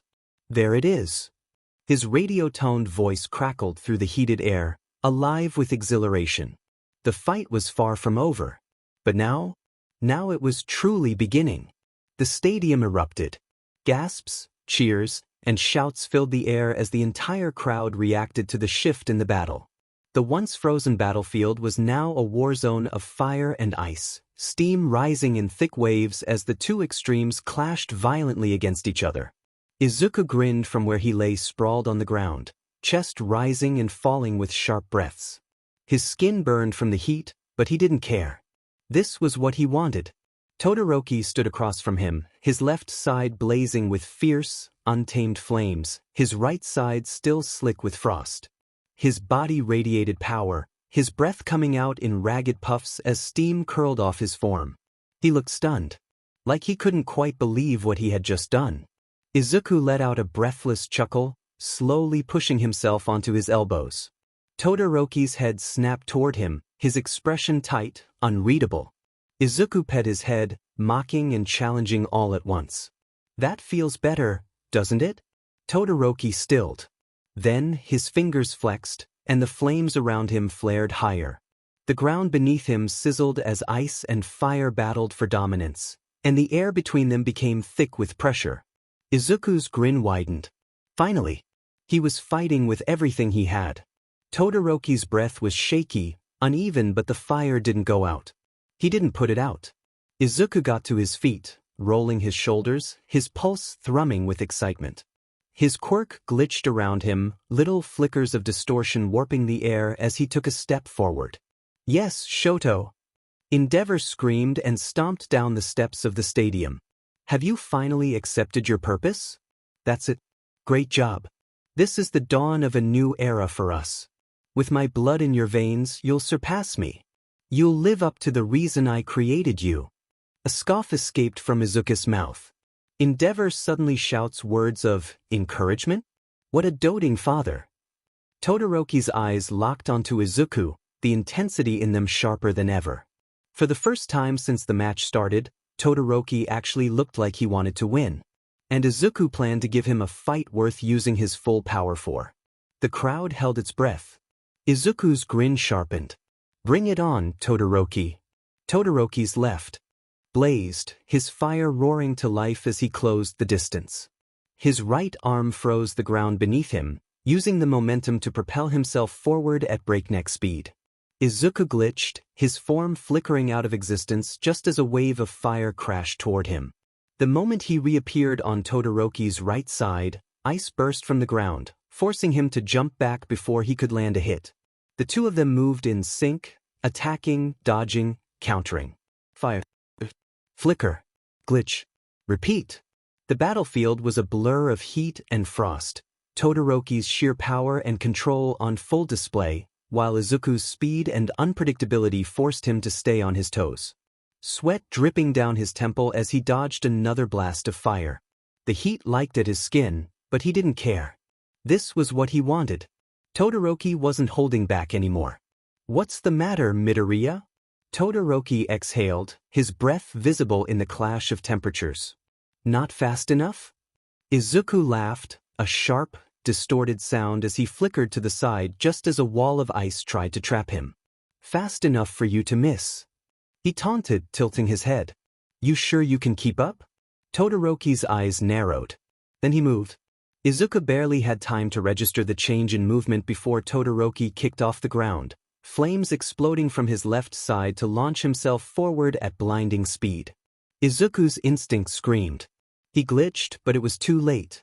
A fist engulfed in fire slammed into his ribs, sending him rocketing backward. Izuku gasped as pain seared through his side, his body crashing into the ground hard enough to make the entire stadium shake. Smoke billowed from the impact, obscuring him from view. The crowd erupted. Izuku coughed, his vision blurry as he pushed himself up on shaky arms. His uniform was singed, his ribs aching, but his grin never wavered. From the edge of the smoke, Todoroki stood, his fire burning hotter than ever, his stance strong, unyielding. "You asked for this, Midoriya," Todoroki said, his voice steady, absolute. Izuku wiped a trickle of blood from his lip, tilting his head with an amused glint in his eyes. Todoroki's fire raged hotter than ever, his ice growing more erratic as exhaustion started to weigh him down. Izuku could feel the toll on his own body, the deep ache in his ribs where Todoroki had landed that brutal punch, the burns lighting up his arms from near misses, the bruises forming beneath his uniform from every hit they had traded. But none of that mattered. Because this was what he had wanted. A real fight. A real test. And now, it was coming to an end. Todoroki was breathing heavily, his stance a little unsteady, flames still flickering at his side. But his ice was slower now, weaker. He had overused it, and it was showing. Izuku knew he had to end this now. He glitched forward, flickering just as Todoroki tried to counter with another burst of fire. The heat burned his skin, but he didn't stop. He reappeared behind him, and with all the force he had left, he hit Todoroki in the side hard. Todoroki gasped, stumbling as the impact sent him skidding across the battlefield. His back hit the boundary line, his body slumping against the scorched ground, steam swirling around him. Silence. The stadium was dead quiet for a split second, the only sound Todoroki's labored breathing. Todoroki is out of bounds. Midoriya wins the match. The crowd exploded. For a second, Izuku just stood there, his chest heaving, his hands still tingling with the aftershock of the throw. Then, slowly his knees buckled. The adrenaline was wearing off, and suddenly he felt every single injury at once. The burns, the bruises, the ache in his ribs. Yep, that's probably cracked. He let out a short, breathless laugh, grinning through the pain. He did it. But more importantly, he looked over at Todoroki, who lay on his back, staring up at the sky, his left side still warm with fading flames. For the first time, Todoroki looked light, unburdened. And that made the pain worth it. Izuku huffed and forced his legs to stand, his whole body screaming in protest, his burned skin stinging, his ribs aching with every breath. But he didn't care. He took a step forward, wincing as the pain caught up to him. He forced himself through it, standing over Todoroki, looking down at the boy who had finally accepted all of himself. Then, without a word, he offered his hand. Todoroki's eyes flickered to his palm, his expression unreadable. Then he exhaled, his shoulders relaxing as his lips twitched, not quite a smile, but softer than before. He reached up. Izuku gripped his wrist, pulling him up with everything he had left until Todoroki was back on his feet. The stadium erupted in cheers, the crowd roaring with approval at the sportsmanship between the two rivals. Izuku's grin never wavered as he leaned in slightly, lowering his voice just enough so only Todoroki could hear. Don't let that bstrd weigh you down. You don't need him. Besides, he tilted his head, his grin widening. I took care of it. Todoroki blinked, caught off guard. His lips parted slightly, confusion flickering in his mismatched eyes. Izuku laughed, his tone static-laced and full of mischief. I may or may not have punched him in the face before the match. Todoroki's eyes widened, his grip on Izuku's hand faltering just slightly. What? Izuku shrugged with an exaggerated innocence that didn't suit him in the slightest. Oh, he stopped me in the hallway, said some things, I didn't like those things, so, he rolled his shoulder like it was no big deal. He got a knuckle sandwich. Todoroki just stared at him. Izuku could almost see the thoughts running through his head: disbelief, shock, maybe even a little bit of satisfaction. Todoroki huffed. Not quite a laugh, but something close. Izuku grinned wider, giving him one last smirk before turning on his heel, wincing as the movement reminded him of his very much injured body. Recovery girl was gonna love this. Izuku hissed through his teeth as he trudged through the tunnel, his entire body aching with every step. His ribs throbbed, his burns stung, and he was pretty sure he had bruises in places he hadn't even known existed before today. The stadium's cheers still echoed behind him, the energy of the match lingering in the air even as he exited the battlefield. His mind was still buzzing from everything that had just happened, from the fight, from the win, from the absolute satisfaction of seeing Todoroki finally use his fire. But the real satisfaction? That came from the mental image of Endeavor getting clocked in the face. Izuku snickered to himself, but the movement jostled his ribs, sending a sharp pain lancing through his side. He grimaced. Yeah, okay, laughing is off the table for now. His fingers twitched at his sides, and for the first time since stepping into the ring he allowed himself to breathe. Izuku flexed his fingers, testing the tightness of the bandages wrapped around his hands. They felt stiff but stable, the slight sting of healing skin reminding him of just how much damage he'd taken in that fight. Recovery girl had not been happy. She had muttered under her breath the entire time she healed him, clicking her tongue as she tooted about his reckless self-destruction and how he was going to shave years off her life at this rate. He had just grinned sheepishly, wincing as the healing process pulled at his burned skin. Now, most of the damage was gone, but his body still ached, his hands were wrapped, and he still had a few lingering scrapes along his arms and jaw. Not bad, considering he'd been blasted with fire and ice for the better part of a fight. As he walked back toward the stands, the distant roar of the crowd grew louder, signaling that the next match was already underway. His classmates were gathered in their usual spot, some leaning forward eagerly, others chatting about the previous battles. The moment he stepped up the stairs, all their heads snapped toward him. A brief silence stretched over the group. Midoriya! Uraraka practically tackled him. Izuku braced himself, his tired muscles screaming as she grabbed his arm and shook him. Your fight was amazing. She gushed, her eyes bright with excitement. I thought you were gonna die like, so many times. She pulled on his arms, leading him to the front seats. You're here just in time. The next match is already going. He huffed out a breath and lowered himself onto the bench beside his friends, his muscles groaning in protest. It looked like it was Katsuki and Kirishima next. Begin. Izuku barely had a chance to get comfortable before the moment the match started. Kirishima charged. No hesitation. No waiting for an opening. Full offense from the get-go. Izuku grinned. Yeah, that checks out. Kirishima's body was already hardened, his skin like red-streaked stone as he lunged straight for Katsuki, throwing a heavy right hook.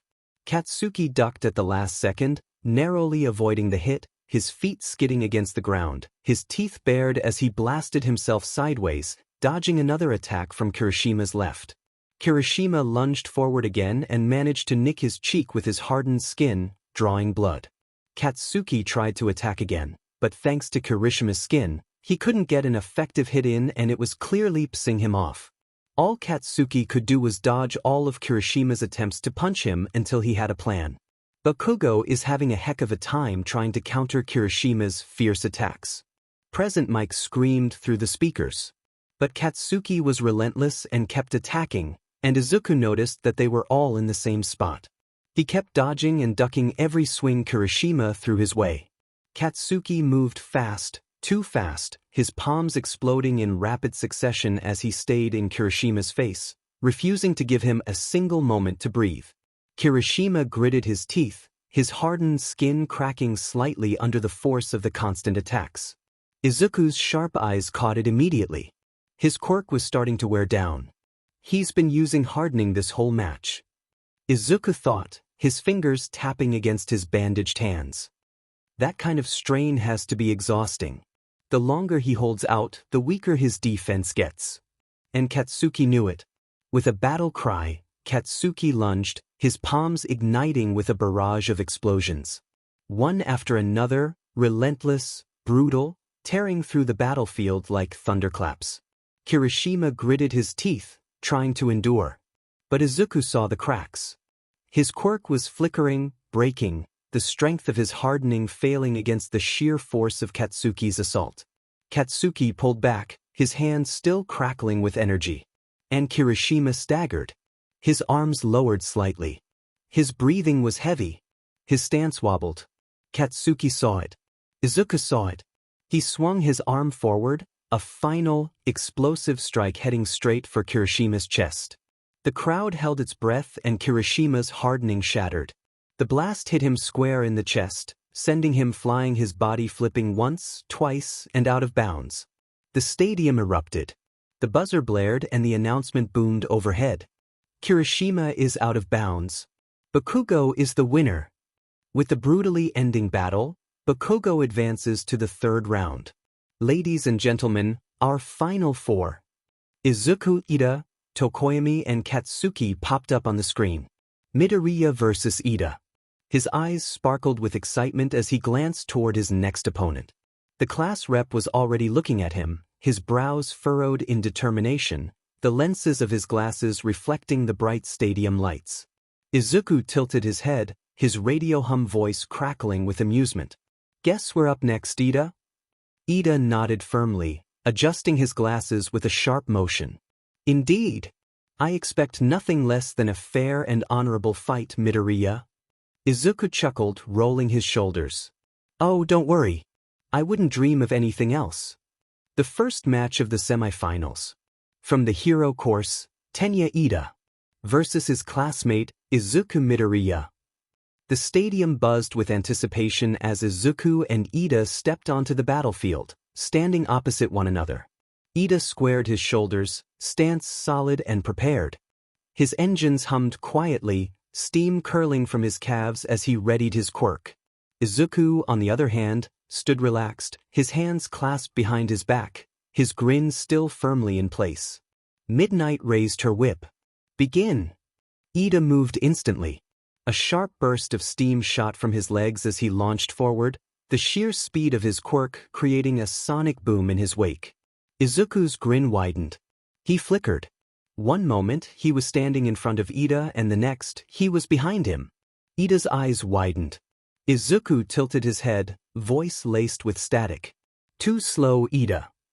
Ida barely had time to react before Izuku's foot slammed into his back, sending him stumbling forward. Ida caught himself just in time, his powerful legs skidding across the stone surface of the arena as he twisted back to face Izuku.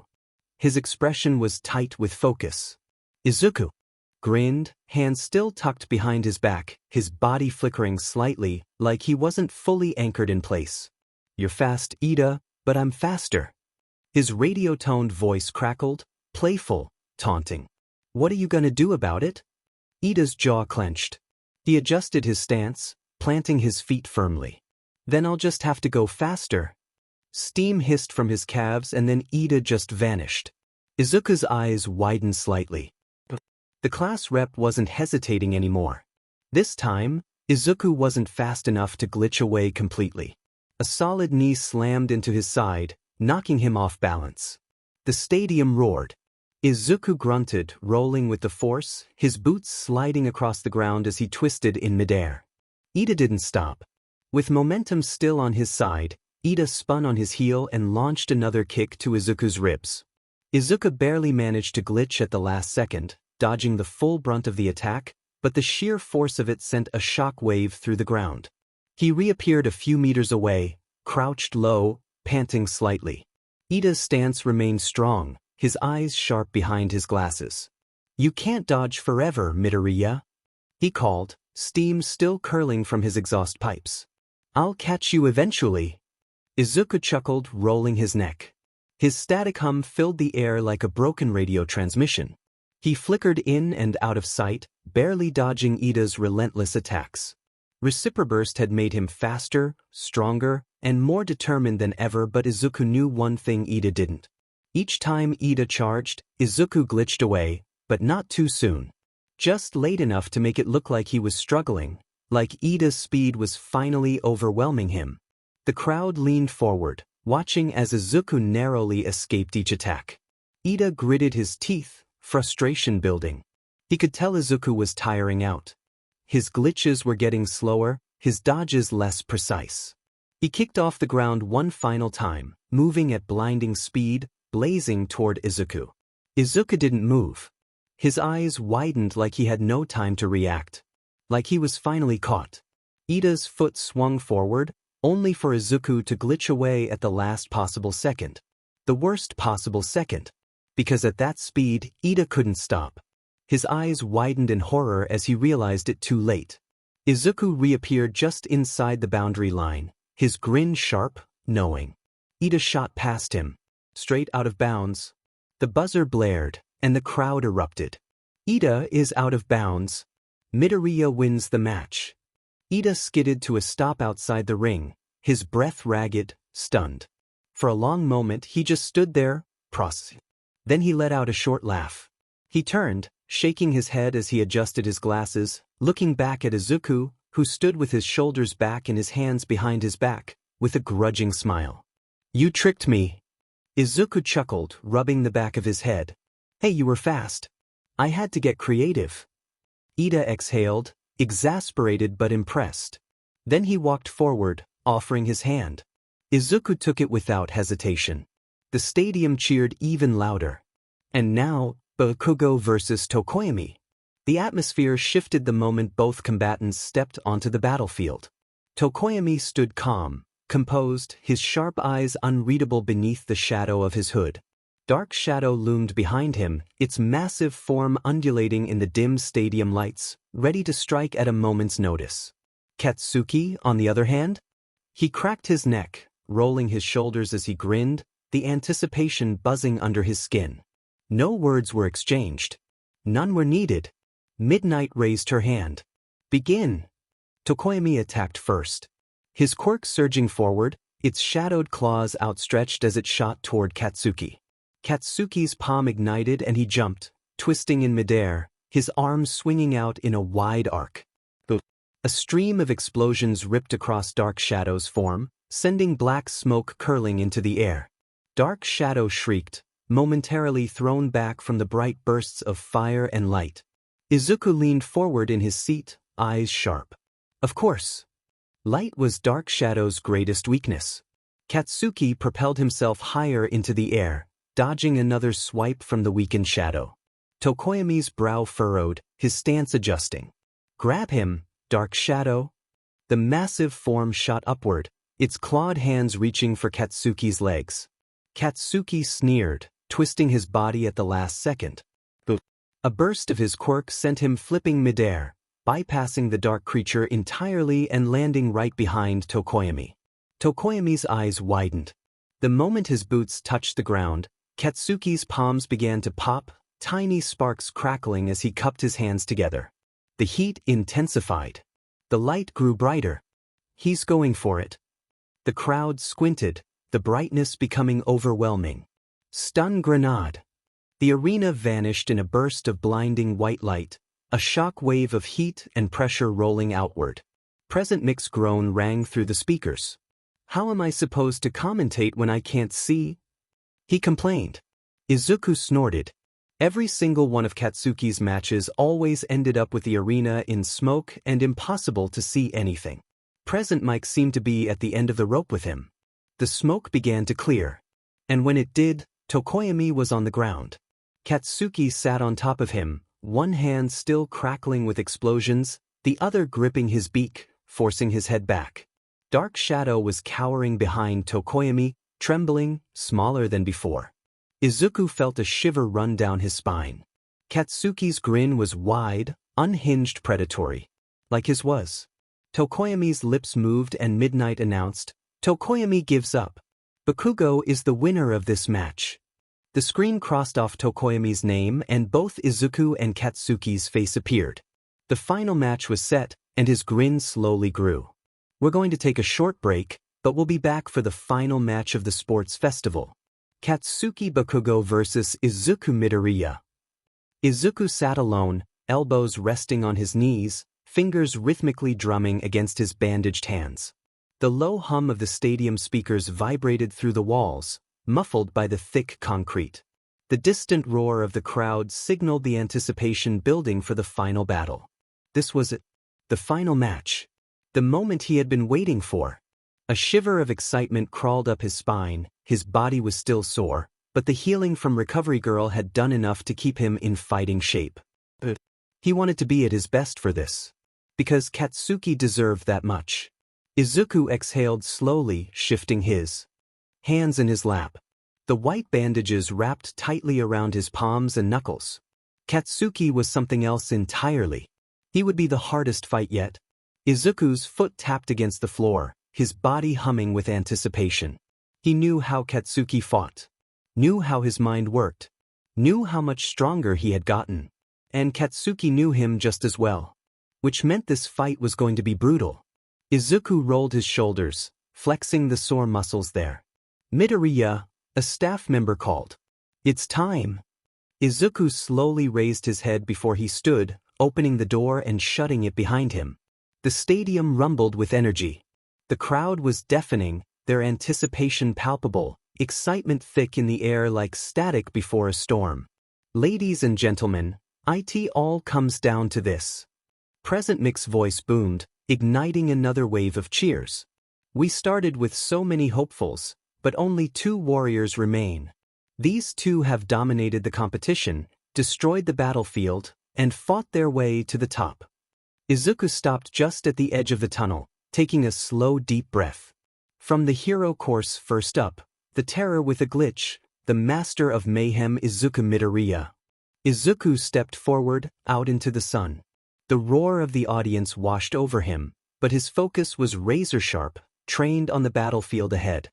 His grin widened, his static hum voice buzzing faintly as he made his way up the stairs, to the arena. He lived for this. His eyes glowed with anticipation as he stepped further into the ring. And his opponent, the human grenade himself, the explosive prodigy Katsuki Bakugo. His best friend walked up the steps, his stride confident, his crimson eyes locked onto Izuku with a dangerous intensity. His arms swung loose at his sides, but Izuku could already see the way his fingers twitched, ready to ignite at a moment's notice. Ready for war. The 2 of them stopped a few meters apart, Katsuki's lips curling back into a smirk, his body already thrumming with aggression. Izuku's grin never wavered. This was the fight they had always been heading toward. Midnight raised her whip. The crowd held its breath. Izuku's fingers glitched. Katsuki's palms smoked. A sharp inhale through the speakers. "Begin!" The signal had barely finished echoing before Izuku and Katsuki were on each other, a blur of raw power and instinct. Glitch. The ground trembled as Katsuki's palm ignited, launching a blast aimed straight for Izuku's chest. But Izuku's body flickered, glitching out of the way just as the explosion detonated. The heat licked at his side, close enough to singe the edge of his uniform. Before Izuku could reappear fully, Katsuki was already moving, cutting through the smoke with another explosive punch aimed at his head. Izuku reappeared behind him grinning, his breath catching with adrenaline before swinging his leg toward Katsuki's side in a powerful kick. But Katsuki knew him too well. He turned on instinct, catching the attack with his forearm before sending off a sharp, controlled blast point-blank to knock Izuku back. Izuku's body flickered mid-air, the attack grazing him but not landing fully. His feet slammed into the ground, sliding back, the heat still burning against his skin. "You're faster than before," Izuku called out, voice laced with static, grinning wide despite the sting of Katsuki's attack. Katsuki snarled, palms popping aggressively. "Damn right I am. You think you're gonna win this? Think again, Deku." Izuku's eyes glittered, sharp and alive. "Let's find out." The next second was pure chaos. Katsuki charged with terrifying speed, palms flaring with heat. Izuku responded in kind, glitching forward, dodging and weaving between the blasts that erupted around him. Each movement was a deadly game of chess played at lightning speed, Katsuki's sheer destructive force versus Izuku's precision and control. A powerful explosion sent debris flying through the air, forcing Izuku to flicker to the side. But Katsuki anticipated it, sending a secondary blast toward where he knew Izuku would appear. It hit home. The force slammed into Izuku's side, sending him skidding across the arena floor, breath knocked from his lungs. The crowd roared, the energy in the stadium reaching a fever pitch. But Izuku didn't stay down for long. His body twitched, glitching in and out of reality, and he was back on his feet before Katsuki could close in. The pain was sharp, but it was fuel now. He grinned wider. "That all you got, Kaken?" Katsuki's hands popped furiously. "You're dead, Deku." He surged forward with terrifying speed, propelling himself with a series of rapid-fire explosions, closing the distance between them in a flash. His palm was aimed straight for Izuku's chest, a devastating blast ready to detonate point-blank. But Izuku was ready. He glitched at the last second, his body momentarily phasing out of existence, reappearing just behind Katsuki's blind spot. Without hesitation, Izuku swung his leg in a low, sweeping kick, knocking Katsuki off balance. But Katsuki recovered mid-air, twisting his body with pure instinct, throwing his palm downward. Boom! The explosion ripped through the ground, sending a violent shockwave that forced Izuku to glitch again. The heat from the blast singed the air, brushing against his skin, leaving a sharp sting in its wake. Izuku reappeared across the arena, panting but grinning wider, the adrenaline buzzing like static through his veins. Katsuki was faster, stronger, smarter. But so was Izuku. "You're not holding back, Kaken." "Neither am I." His voice crackled with that familiar radio static hum, filled with electricity and something darker, something feral. Katsuki wiped a bead of sweat from his forehead with the back of his hand, smirk curling at the corner of his lips. "You better not. I'm gonna crush you." Then they moved at the same time. Izuku glitched forward, hands ready, while Katsuki blasted himself through the air with violent, chaotic force. Before Katsuki could hit him, Izuku's hand caught Katsuki's wrist mid-swing, twisting with surprising force, using his opponent's momentum against him. Katsuki's eyes widened for a split second, before narrowing. A close-range blast threw Izuku backward, his body skidding across the floor, the heat burning through his uniform and tearing into his shoulder. But Izuku grit his teeth, his boots digging into the cracked earth beneath him, forcing himself to stop the momentum from the last explosive hit. His muscles screamed, his ribs ached, and every inch of him was burning, but it didn't matter. When he straightened, shoulders rolling back and chest rising with heavy, labored breaths, he laughed, full of excitement, adrenaline, and something electric. "Ha!" His voice echoed through the arena, that familiar radio crackle trailing behind it like static in the wind. His grin stretched across his face, bright and genuine. This was what it was all about. They had fought before. God, they had fought so many times before. On playgrounds, in alleys, in training rooms, years of clashes and arguments, of rivalry and frustration. But this was different. It wasn't about proving who was stronger. It was about challenging each other, pushing each other, knowing each other better than anyone else ever could. Katsuki stood across from him, his chest heaving, face flushed with effort, and his eyes burned with that same familiar fire. Just pure, unfiltered determination. They weren't just rivals. They were best friends. The kind of friends who could tear each other apart and still stand tall together at the end. This is insane, Izuku muttered between breaths, his grin still wide. You're incredible, Kaken. Katsuki's fists trembled as he wiped the sweat from his brow with the back of his arm, but that familiar cocky smirk crept back onto his face. Tisi, DMN right I am. Izuku took a step forward, the ground crackling beneath him from the pressure of his glitching body trying to hold itself together. He took the hit, let it slam into him, but instead of falling back, his foot shot out in a vicious arc, slamming into Katsuki's ribs with a force that echoed through the stadium like a gunshot. But Katsuki wasn't done. Not even close. Die!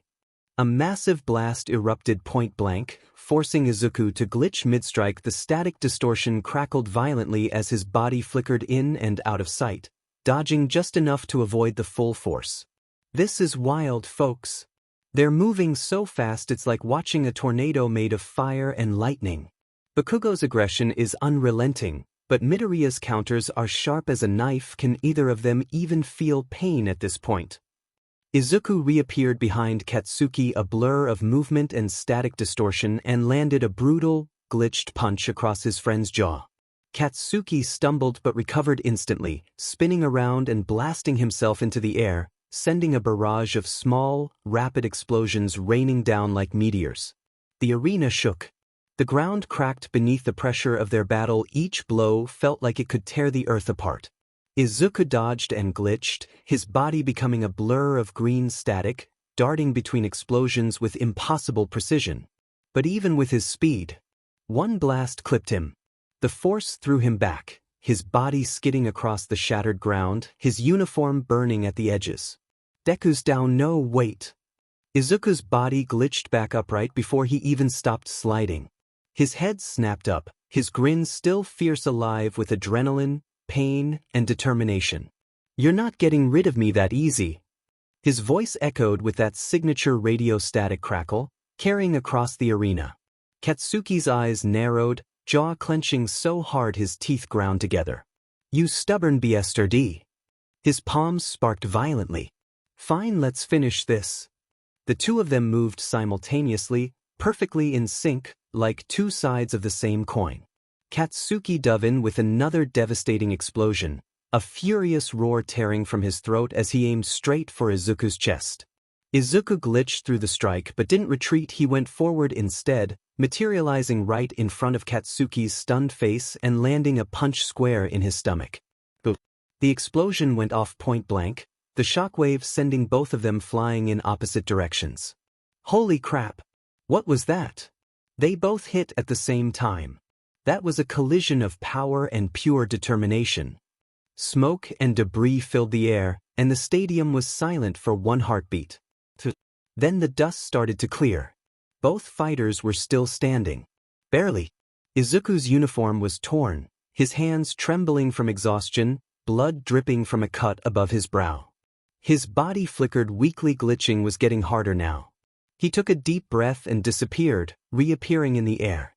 His eyes burned with focus, every muscle in his body screaming, but he didn't care. Katsuki was already moving, blasting off the ground with an eruption of power that tore through the arena, the force behind him like a rocket shot into the sky. They collided in midair. Izuku's fist sank deep into Katsuki's jaw, the force behind it fueled by every ounce of adrenaline and desperation left in him. The impact echoed through the stadium like a gunshot. But Katsuki wasn't going down that easily.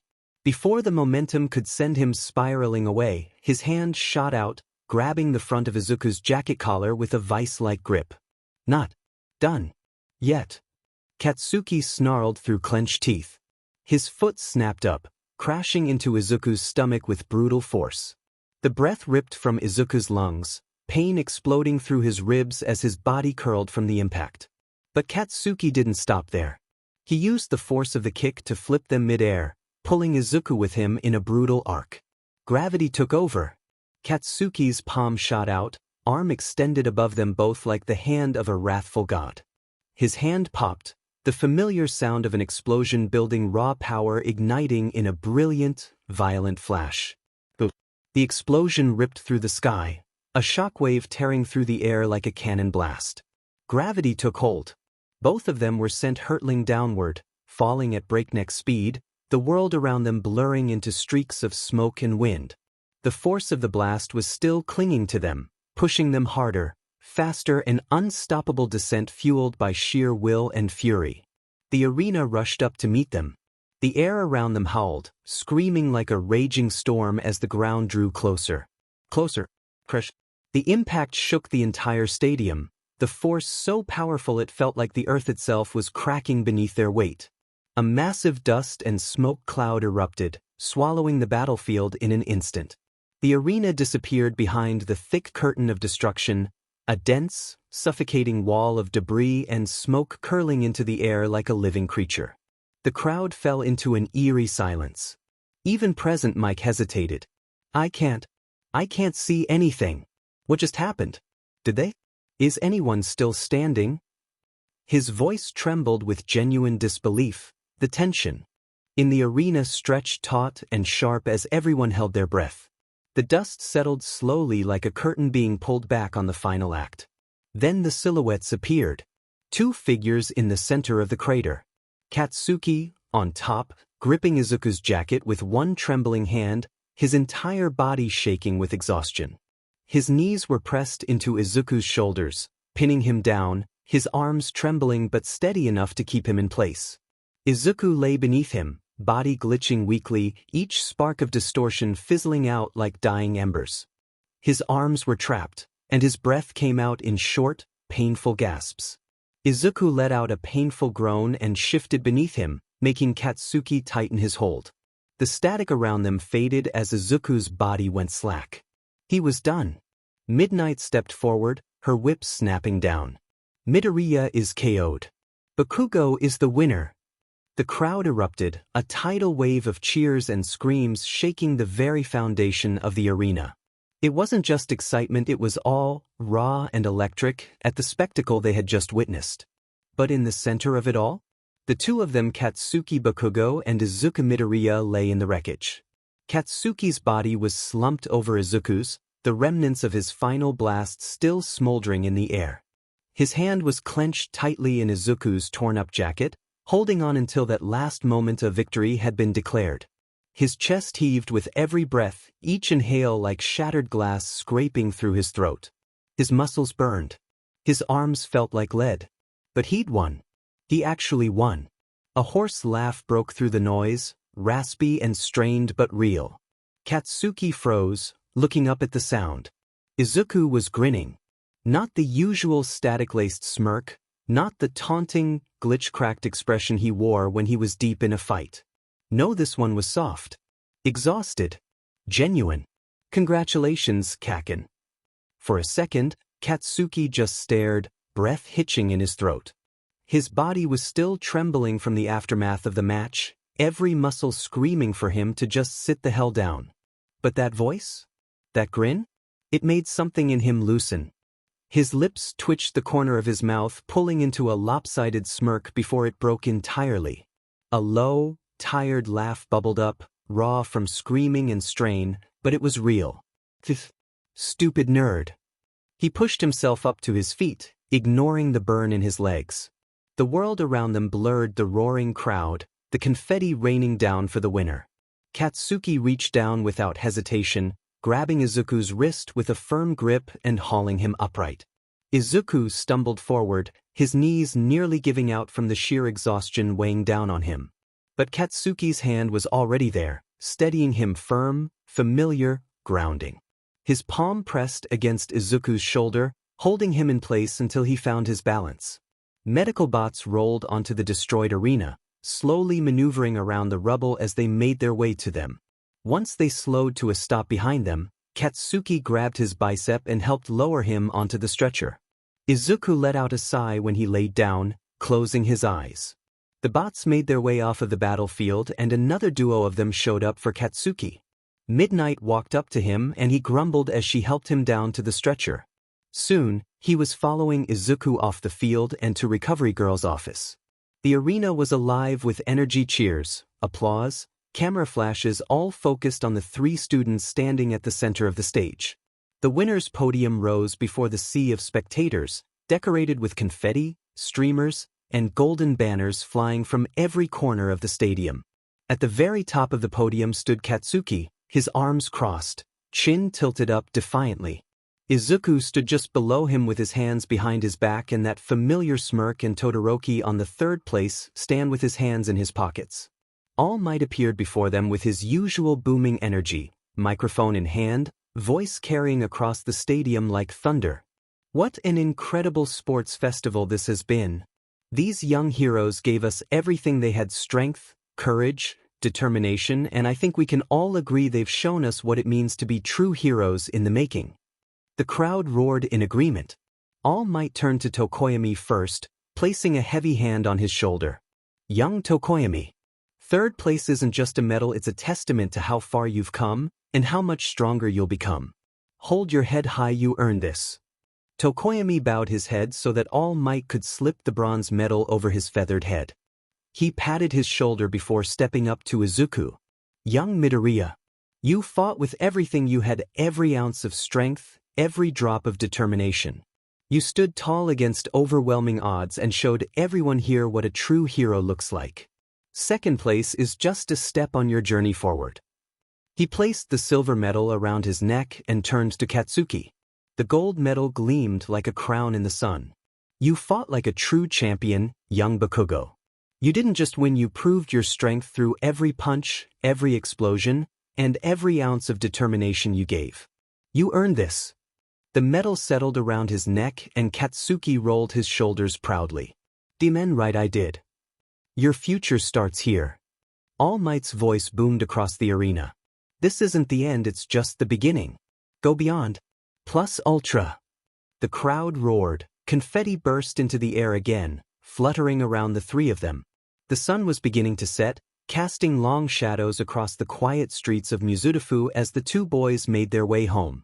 The excitement from the sports festival had long since faded into the background, leaving only a peaceful silence in the air, a sharp contrast to the chaos they had left behind at UA. Katsuki and Izuku walked side by side. Well, technically, Katsuki stomped while Izuku limped slightly, hands still wrapped and bandaged from the fight. Every movement was a reminder of the punishment their bodies had endured, but neither of them seemed to care. Izuku's grin was impossible to miss, that smug, teasing kind of smile that Katsuki hated because it meant only one thing. He was about to start something. You know, Kaken, for someone who wasn't gonna lose, you sure took your sweet time finishing me off. Izuku's voice carried that playful edge, the kind that grated on every single one of Katsuki's nerves. Katsuki's eye twitched. Shut the hell up, Deku. I was giving you time to process how outclassed you were. Izuku let out a light laugh, hands stuffed lazily into his pockets. Outclassed? Really? Because last I checked, you looked really close to passing out before I went down. Katsuki rounded on him so fast that Izuku nearly tripped over his own feet trying not to laugh. I wasn't close to passing out, moron. I was just pacing myself since you took so long to drop already. His voice crackled with irritation, and his fists clenched like they were itching for one more explosion. Izuku's grin widened dangerously. Oh, pacing yourself? Is that what we're calling barely staying on your feet now? You little. Admit it, Kaken. I almost had you. Izuku leaned in slightly, that static-laced voice soft and smug, like a secret meant to drive Katsuki mad. Katsuki's hand popped instinctively, a faint explosion sparking from his palm as his irritation hit its boiling point. You couldn't almost have me if you had a demon map and a head start. Izuku snorted. Pretty sure I had you reeling after that punch to the gut. You looked like you were about to cough up a lung. Katsuki shoved him hard enough to make Izuku stumble, but not enough to actually hurt him. That was a lucky hit. What? Hit. Izuku stumbled dramatically, clutching his chest like he was dying. The mighty Bakugo admits to getting hit by poor, weak little Deku. What a tragic day in history. I swear to. You're not gonna blow up a guy still bandaged, are you? Izuku grinned, smug as hell, hands raised in fake surrender. Katsuki's glare could have set the pavement on fire. You're insufferable. They fell into a comfortable silence after that, the bickering fading as the tension between them melted into something easier, something familiar. The sunset bathed everything in orange and gold, and as they kept walking, Katsuki shoved his hands into his pockets with a low grumble. "You fought like hell though." His voice was quieter this time, rough but sincere. Izuku blinked in surprise, then let out a soft laugh, not mocking this time. Just genuine. You deserved that win. Katsuki didn't respond right away. He just nodded slightly, gaze fixed forward. They walked in silence for a few more steps, the tension from their teasing fading into something easier, comfortable, familiar. The air around them had settled, the glow of the setting sun casting soft shadows across the pavement. Katsuki was just starting to relax, the corner of his mouth twitching into the beginnings of a smug little smirk. Izuku shoved him. It wasn't hard. Just a light, playful push against Katsuki's arm, enough to make him stumble half a step to the side. "What the hell?" Katsuki snapped, whipping his head around, eyes blazing with irritation. Izuku just grinned, wide and unbothered, hands sliding back into his pockets like he didn't just poke the bear. "You looked like you were getting too full of yourself, Kaken. Thought I'd knock you down a peg before that giant ego of yours got any bigger." Katsuki's eye twitched. "You're seriously asking for it, Deku?" His hands clenched into fists, the faint pop-pop of tiny explosions sparking off his palms like a warning shot. Izuku snickered under his breath, still walking as if he hadn't just provoked the most short-tempered person in existence. "Relax, relax. You already won, remember? Or are you still bitter I almost had you?" "That did it." "Bitter?" Katsuki lunged, aiming a rough shove right back at him, except Izuku was already glitching a step ahead, laughing like a maniac. "You're so easy to rile up, it's honestly embarrassing." Izuku's voice carried that familiar, teasing radio static undertone, and it made every nerve in Katsuki's body burn hotter. "I'll embarrass you, Deku. Get back here." Izuku was already jogging ahead, his grin stretching impossibly wide as he turned to face Katsuki, walking backward now. "What's wrong, Kaken? Too slow after that big win? Gonna let the second-place loser outrun you too?" Katsuki's palms sparked brighter now, his jaw tightening dangerously. "You're dead." Izuku's laughter rang out across the empty street, sharp and genuine, the sound of someone who wasn't afraid of getting chased down by an angry, explosive best friend. And as much as Katsuki wanted to wipe that smug grin off his face, he didn't stop himself from laughing too. Because this was them. Not rivals. Not just competitors. Best friends picking fights, throwing insults, and keeping each other sharp. And for a little while longer everything felt right. "You look tired." Hound Dog's voice was low, rough, but not unkind. "How are you feeling after the sports festival? And I don't mean good or fine." Izuku blinked. That question shouldn't have been so hard. He chewed on the inside of his cheek, staring down at the bandages on his hands before answering. "Tired. Sore." His voice was quiet but genuine. "Kaken deserved that win. It was a good fight." "Sounds like you're proud of how it went," Hound Dog observed. "But that's the physical side of things. Emotionally? You were in the spotlight. Fought harder than most students could dream of. How's your head handling all that pressure?" Izuku shifted in his seat, his foot tapping lightly against the floor in a subconscious rhythm. It was intense. His voice dropped a little. Everyone cheering, all that energy. He trailed off for a second before giving a faint, almost embarrassed chuckle. "It felt good. Not gonna lie. Like I was actually worth something." "You are worth something." Hound Dog's voice didn't waver, it wasn't just a casual reassurance, it was fact. Izuku's smile tightened. "Yeah, I guess." There was a pause before Hound Dog leaned back, letting the conversation ease up just enough to give Izuku breathing room. "Alright, lighter question, let's shift gears for a second. You mentioned Bakugo earlier. You two seem close, best friends or just stubborn rivals?" That got an actual chuckle from Izuku, the tension in his shoulders relaxing just a bit. "Both. He's my best friend, even if we beat the hell out of each other more than we should. We've always been like that, pushing each other." He's the only person who can really challenge me like that, and not treat me like I'm fragile. Sounds like you trust him a lot. Yeah. Kaken's always been there. Even when it didn't feel like he was. Hound Dog nodded slowly, giving Izuku that extra moment to brace himself. Good. Then let's start with your match against Shinszo. The name alone was enough to make Izuku's body tense. His jaw clenched and his foot tapped a little faster against the floor. You froze up out there, Hound Dog continued carefully. It wasn't like the other fights. Something got to you. Something more than just his quirk. What did you see when you were stuck?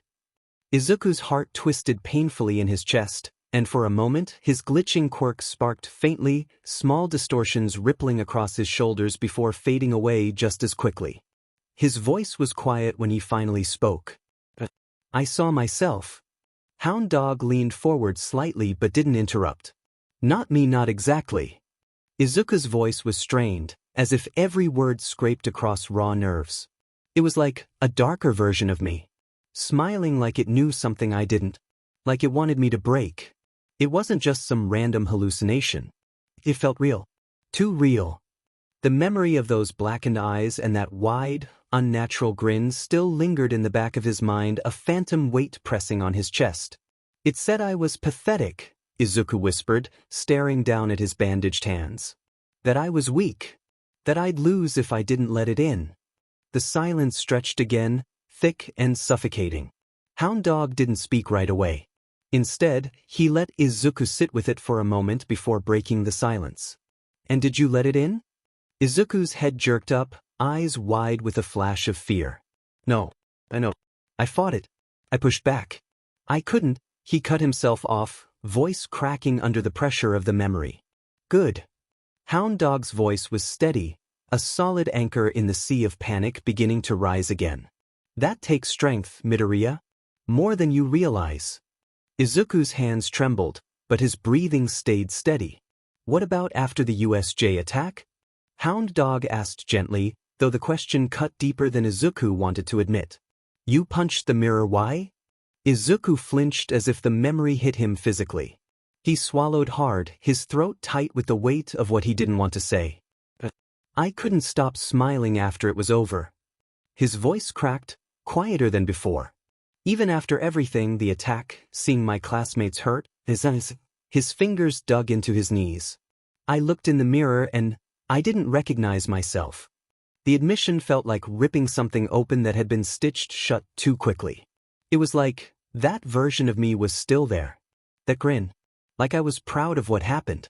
Proud of how much damage I did. His voice wavered. I hated it. I hated feeling like that. So, I hid it. I just wanted it to stop. I didn't want to see it anymore. For a long moment, the room was silent again, this time heavier than before, but not oppressive. Hound Dog let it sit, not rushing to fill the space. You're carrying too much alone, Midoriya, Hound Dog finally said, voice low but sure. That darkness? That fear of losing control? It's not something you have to battle by yourself. Izuku rubbed his eyes with the back of his hand, trying to push down the sting of exhaustion and emotion. I don't want people to see me like that. Not Kaken, not my mom, no one. You don't have to be perfect. You don't have to hide that part of yourself to protect everyone else. Hound Dog leaned forward again, voice firm but kind. You're not weak for being afraid. You're human. Izuku exhaled shakily, gripping the edge of the couch so tightly his knuckles went white. Sometimes I don't feel human, he said under his breath, and thanks to Hound Dog's heightened senses, he obviously heard it. You're doing better than most would in your position, Midoriya. His voice was low but encouraging.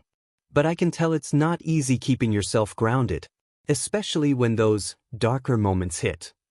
Izuku's stomach twisted at that. He didn't need anyone pointing it out for him to know it was true.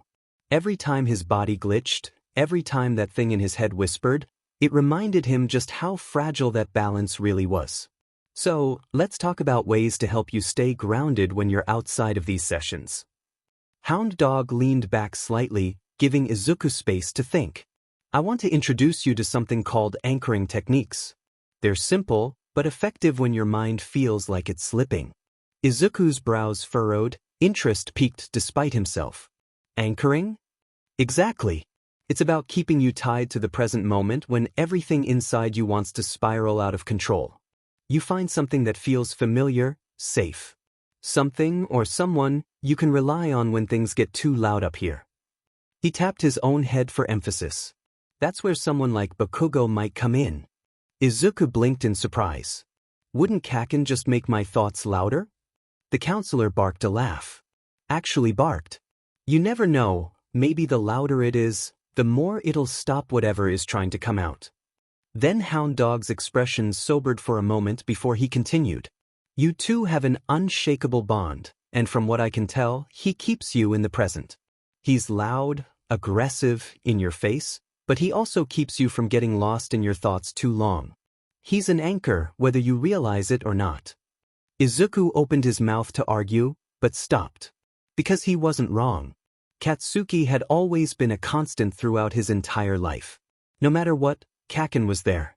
Whether it was through rivalry, friendship, or just being the stubborn BSTRD he was, Katsuki had always pulled him back.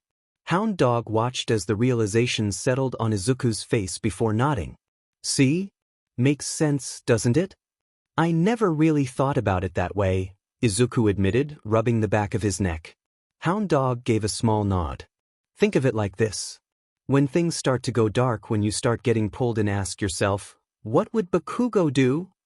Izuku nearly snorted. Kaken would probably tell me to get my sheet together and stop acting like a dumbass. Hound Dog grinned. Exactly. So channel that. You respect him, and he pushes you to be better. Let that be something you lean on. Izuku's fingers tapped lightly against his knee, his thoughts spiraling even as he tried to latch onto Hound Dog's suggestion. Katsuki was his anchor. That much was true. But he was also the one thing that could tip the scale. Hound Dog's words had settled something in him, but at the same time, they stirred up a different kind of anxiety, one that had been clawing at the edges of his mind for a long time. Because the problem wasn't just about staying grounded. It was about what happened when he let go. Izuku exhaled through his nose, his static-filled smile. Flickering for just a moment. I get what you're saying. And yeah, Kaken keeps me in check a lot more than he realizes, but... He hesitated. Hound Dog waited, patient. Izuku swallowed hard before finally speaking again, his voice quieter. He also brings out the worst in me. That caught Hound Dog's attention. His ears twitched, and his expression darkened with something that wasn't quite concern, but understanding. Go on. Izuku liked his lips, searching for the right words. It's not him, it's me. He clenched his fist, flexing his fingers as he stared at his palm like he could see the thing inside him crawling just beneath the surface. When he's in danger, when someone tries to hurt him, or take him away, or, he exhaled sharply, glitching slightly before pulling himself back. It triggered when Mr. Aizawa got injured, but there was also when the Nomu went after Katsuki and I felt something change. He took a slow, deep breath and continued. I can't even describe what I was feeling when he was threatened like that. He forced his shoulders to relax. I don't just want to stop them. I want to erase them. The words sat between them like a landmine waiting to be stepped on. Hound Dog didn't react immediately. He let the weight of the statement settle before speaking. That's a hell of a thing to carry, Midoriya. Izuku let out a dry, humorless chuckle. Yeah. Tell me about it. Hound Dog nodded slowly, then leaned back, his claws drumming lightly against the arm of his chair. That kind of protective instinct, it's not unnatural. A lot of heroes feel it. The need to eliminate threats before they can cause harm. His gaze sharpened slightly. The difference is whether you let that control you or you control it. Izuku swallowed but didn't look away. Hound Dog exhaled, then gave a small nod. We'll work on that. For now, let's adjust your anchor. Katsuki can still be that for you, but instead of, what would Bakugo do, try asking yourself. He locked eyes with Izuku, voice steady as a heartbeat. What would Bakugo want me to do? That stopped Izuku cold. Katsuki would never want him to go that far. He didn't need a protector. He needed a rival. A friend. Someone to fight beside him, not for him. Izuku's breathing evened out slightly. the static in his head dimmed, just a little. That actually helps. His voice was quiet, but it wasn't a lie. Hound Dog gave him a toothy grin. Good. Now, that's your assignment. Every time you feel yourself slipping, ask yourself that. Izuku nodded slowly. Yet he could do that. Hound Dog glanced at the clock and hummed. How about we end the session with a lighter topic? Tell me about what you thought about the sports festival. Did you have fun? Izuku blinked at the sudden change in direction, but the tension in his shoulders loosened. He hummed in thought, tapping his fingers against his knee. Honestly, the whole thing was incredible. But if I had to pick one favorite part, his grin widened just a little. Probably my fight with Kaken. Hound Dog gave an amused huff. Yeah? Despite how much it wrecked you. Izuku snickered, nodding. Especially because of that. His fingers twitched slightly, but not from stress this time, just excitement. That fight was raw. It's been a while since we got to go all out like that. We've sparred for years, but this? It was different. We weren't holding back. We were just us. Hound Dog tilted his head. And that felt good? Izuku exhaled, shaking his head in amusement. You'd think it wouldn't, considering we almost broke each other. But yeah, it did. It felt like we were kids again, fighting in the street, yelling at each other. But instead of just roughhousing, it was real. Like I could see how much stronger he's gotten, and he saw how much stronger I've gotten. Hound Dog grunted approvingly. Sounds like it reminded you of why you do this in the first place. Izuku's grin softened, thoughtful now. Yeah, it really did. A comfortable silence settled between them before Hound Dog smirked slightly, ears twitching. So, did you actually have fun? Izuku let out a radio-laced laugh, running a hand through his messy curls. You know what? Yeah, I really did. Even with all the bruises, the burns, and the fact that I lost to Kaken of all people. He rolled his eyes playfully. I'd do it all over again. Hound Dog nodded, satisfied with that answer. Good. Remember that feeling. Hold on to it. Not every fight has to be about survival. Some fights, some moments are just about proving to yourself that you're here, that you're alive, and that you love what you do. Izuku let that sink in. Then, with a slow, knowing smile, he nodded. Yeah, I think I get it. Hound Dog stood, stretching his arms. That's all for today then. You're doing good, Midoriya. Just keep showing up. Izuku stood as well, adjusting his sleeves, and let out a slow breath. I will. Izuku felt lighter as he stepped out of the school and into the cool evening air. He never imagined therapy would actually help this much. He'd always assumed it was just talking in circles, going over things he already knew about himself, reliving moments he'd rather ignore, but this was different. It was practical, like training for his mind instead of just his body. And, of course, it also meant that Aizawa was right. He's never gonna let me live this down, Izuku muttered to himself, stuffing his hands in his pockets with a smirk. He could already hear Aizawa's deadpan, I told you so, in his head. Not that he'd ever admit it out loud, but therapy wasn't as bad as he thought it'd be. Hound Dog had actually given him something to think about, something useful. An anchor. And, of all people, Katsuki was apparently his. Now, back home, the air smelled like fresh rice and simmering broth as he stood next to his mom in the kitchen, helping her prepare dinner. His bandaged hands weren't exactly the most efficient tools, but he did what he could, washing vegetables, setting the table, and trying not to glitch while chopping onions. That wouldn't have been nice. Inko hovered nearby like a mother hen, constantly sneaking worried glances at his still bruised face and wrapped hands. You don't have to help, sweetie. You should be resting. Izuku grinned, giving the knife an exaggerated twirl in his fingers. And let you do all the work? Never. Inko huffed but smiled, shaking her head as she pulled a pot off the stove. You're just like your father. Stubborn. So I've been told. Izuku snickered before dodging a playful swat to the shoulder. The atmosphere was warm, familiar, safe. No roaring crowds. No battles. Just home.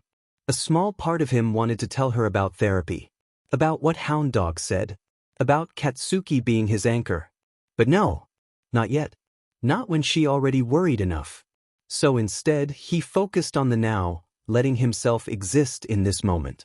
Helping his mom. Setting the table.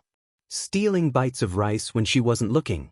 Because after everything, this normalcy was nice. Izuku flopped onto his bed with a satisfied sigh, the lingering warmth of dinner still settling in his stomach. His body ached from the sports festival, but it was a good kind of ache, the kind that reminded him he was alive, that he had fought with everything he had. That he had pushed himself beyond his limits and still stood. He pulled out his phone, idly scrolling through the usual mess of messages, hero updates, and a few teasing texts from Katsuki, who was still rubbing in his victory. Second place, nerd. How's it feel? Couldn't even take me down, FAO. Bet you're still sore. I'm not. Get on my level. Izuku snorted, typing a quick response. Congrats. I'm honored to be destroyed by your greatness. A few seconds later, Katsuki replied with a middle finger emoji. Izuku grinned, but as he kept scrolling, a headline caught his eye. Breaking news. Pro hero Ingenium hospitalized after brutal attack. He blinked, his grin slipping slightly as he clicked on the article. The news feed refreshed, and a video clip began playing. A serious-looking reporter stood in front of a hospital, her voice hushed but urgent. Just yesterday, pro hero Ingenium was critically injured in an attack while on patrol. Witnesses report that he was ambushed by a villain known as Stain, a serial assailant targeting pro heroes. Sources say that Ingenium suffered extensive injuries, leaving him in critical condition. Authorities have not released further details. We send our condolences to the Ida family. Izuku sat up so fast his phone nearly tumbled from his hands. Ida? As in his friend? Ida had a brother? His mind scrambled, replaying every interaction he'd had with him. The way Ida always carried himself, rigid and composed. His admiration for structure, his obsession with doing things the proper way. The way he talked about heroics as if it were something deeply personal. It was personal, and Izuku had never once thought to ask why. The article continued, but Izuku barely registered the words. His chest felt tight, his fingers gripping the phone just a little too hard. Ingenium. Ida's brother. A hero. And now he was fighting for his life. The classroom buzzed with energy, a stark contrast to the usual morning grogginess that plagued most of 1A. The aftermath of the sports festival had settled in, and it seemed like no one could stop talking about it. I swear, I couldn't even walk down the street without people pointing at me, Kaminari groaned, throwing his hands behind his head. Like, yeah, I know I was awesome, but geez, let a guy breathe. Jairu rolled her eyes, smirking. You barely lasted in your match. What? Did they recognize you from getting your butt kicked? Hey, I put up a good fight.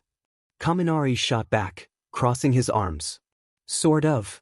Mina giggled, resting her chin on her palm. No, but for real this morning, these little kids ran up to me and asked me to do my acid attack.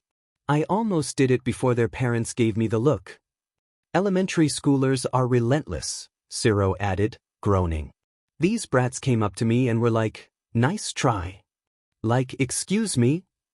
Azui tilted her head. That was a nice try though. Not you too, Tsu. The attention is only natural, Momo said, ever composed. With a festival broadcasted nationwide, it makes sense that we'd be recognized. We are, after all, representatives of UA's next generation of heroes. Still kinda weird though, Ojiro admitted, rubbing the back of his head. I'm not used to random people knowing my name. Maybe if your tail was longer, they'd recognize you more, Kaminari teased. Ojiro scowled. What does that even mean? Man, this school really is something else, huh? Kirishima grinned, leaning back in his chair. One day, we're normal students, next thing you know, we're celebrities. Just as another round of chatter was about to erupt, the door slid open. A heavy silence fell over the class in an instant. Aizawa stepped in, looking as exhausted as ever, his capture weapon wrapped snugly around his shoulders. His sharp gaze swept over the students, lingering just long enough to remind them of their place. Morning, he said simply, striding toward the podium. Good morning, Mr. Aizawa. The class echoed in unison, their previous conversation now buried under the weight of their teacher's presence. Aizawa's expression remained unreadable as he set a stack of papers down. "Settle down. We've got a lot to go over." And just like that, the mood shifted because in UA, there was always something more waiting just around the corner. Aizawa barely gave them time to settle before he dropped the next bombshell. "You'll be coming up with hero names today." For half a second, there was silence, then the classroom exploded. "No way! This is gonna be totally awesome. Finally! Something fun." Even the more reserved students lit up, excitement buzzing through the room. Kaminari was practically vibrating in his seat, Mina had already grabbed a notebook, and even Todoroki, usually so stoic, seemed mildly intrigued. But before the chaos could fully spiral out of control, Aizawa's sharp glare cut through the noise like a knife. His eyes gleamed red, and instantly, every single student went rigid, sinking back into their seats like scolded children. The energy in the room dimmed to a more acceptable level, though it still crackled beneath the surface. "This isn't just some game," Aizawa continued, his voice carrying its usual tired authority. "It's tied directly to your futures. Specifically, the pro-hero draft picks I mentioned the other day." Murmurs rippled through the class. Right, the draft. Izuku had nearly forgotten about that in the rush of the festival. Normally, first years don't have to concern themselves with this. The draft isn't something students start worrying about until their second or third year. But your class is different. There was something in his tone that made the entire room stiffen. They knew what he meant. The sports festival had changed everything. It wasn't just about UA anymore, the whole country had seen them fight. By extending offers to you this early, Aizawa continued, crossing his arms, pros are making an investment. They're taking a gamble on your potential. But let me make one thing very clear, just because you receive an offer now doesn't mean it's guaranteed. Izuku frowned slightly, fingers tapping against his desk. "What do you mean?" Momo asked, voicing the question on everyone's mind. "It means," Aizawa said, "that these offers can be rescinded at any time. If a pro loses interest, if they decide you're not progressing the way they expected, they can pull out before you graduate. It's up to you to prove you were worth betting on." Kirishima clenched his fist. "So we have to show them we're the real deal, huh?" "That's right," Aizawa said simply. A small weight settled over the room. The reality of it all was beginning to sink in. Then, without another word, Aizawa pressed a button on his remote. The chalkboard lit up with a holographic display, flashing a list of names and numbers across the room. "Here are the totals for those who received offers." Every eye in the room locked onto the screen, hearts hammering. Like he said, not everyone had gotten offers, only 9 people, and Izuku wasn't one of them. If anything, Izuku was grateful. He would have said no to probably all of them. There was only one person that could truly help him with his power. "Talk to Aizawa about this. I bet he'll help you learn how to control it." He looked at Katsuki sitting in front of him. He had said those words to him the day of the USJ, and he was right. Logically, Aizawa was the only person that could help him with this problem. And he knew that despite his rough and unapproachable nature, if one of his students needed his help, he wouldn't hesitate. Aizawa barely gave the class time to process the numbers on the board before he continued. "Regardless of these results, whether you received offers or not, you will all be participating in internships with pro heroes," he stated, his voice even and firm. A wave of murmurs rippled through the class. Some students visibly perked up at the idea, while others looked apprehensive. "You've already had first-hand experience with real villains during the USJ attack," Aizawa continued, "but that was a crisis. You weren't learning, you were surviving. This will be different. You'll be in the field, observing and working alongside pros, getting real experience in what it means to be a hero. So that's why we're coming up with hero names." Kaminari realized, grinning. "This just keeps getting better and better." Kirishima added, practically vibrating in his seat. "Don't get ahead of yourselves," Aizawa warned. "These names are still temporary. But take them seriously or—" The door slammed open with a dramatic bang, nearly making some students jump out of their seats. "You'll have hell to pay later." The sultry voice rang out through the room, followed by the unmistakable sound of high heels clicking against the floor. The entire class turned to see her Midnight. She strode in confidently, one hand on her hip, the other gesturing dramatically as she flipped her thick, dark hair over her shoulder. Her ample curves were, as always, on full display, and a few students immediately had to look anywhere else. Kaminari was already nosebleeding. Mineta? Completely incapacitated. What you picked today, she continued with a smirk, could very well become your code name for life. So be careful, or you might end up with something utterly indecent. Says the woman flaunting her. Shiro began before a shoe flew past his head, narrowly missing him. Anyway, Aizawa said, completely unfazed by the dramatic entrance, Midnight will be ensuring that your names are appropriate. It's not my forte. He picked up his yellow sleeping bag with a tired sigh, as if resigning himself to another long day of dealing with these kids. The name you choose for yourself is important, he continued. It reinforces your image, establishes your identity, and shows the world what kind of hero you aspire to be.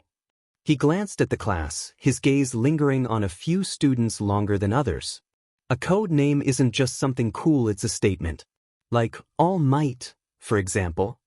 Izuku, who had been deep in thought, suddenly tensed.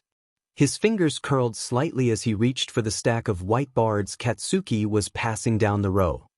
He took one and handed the rest along, his mind already racing.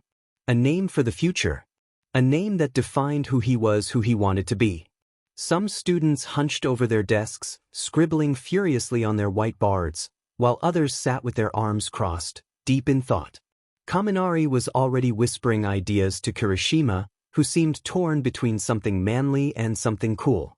Momo, as expected, was taking a methodical approach, listing out possibilities before narrowing them down.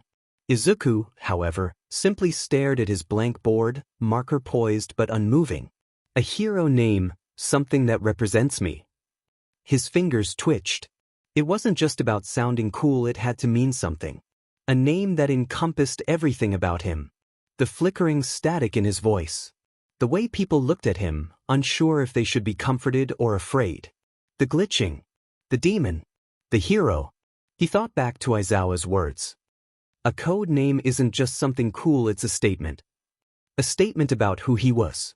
Who he wanted to be. His marker touched the whiteboard and left black streaks as he wrote his decided name.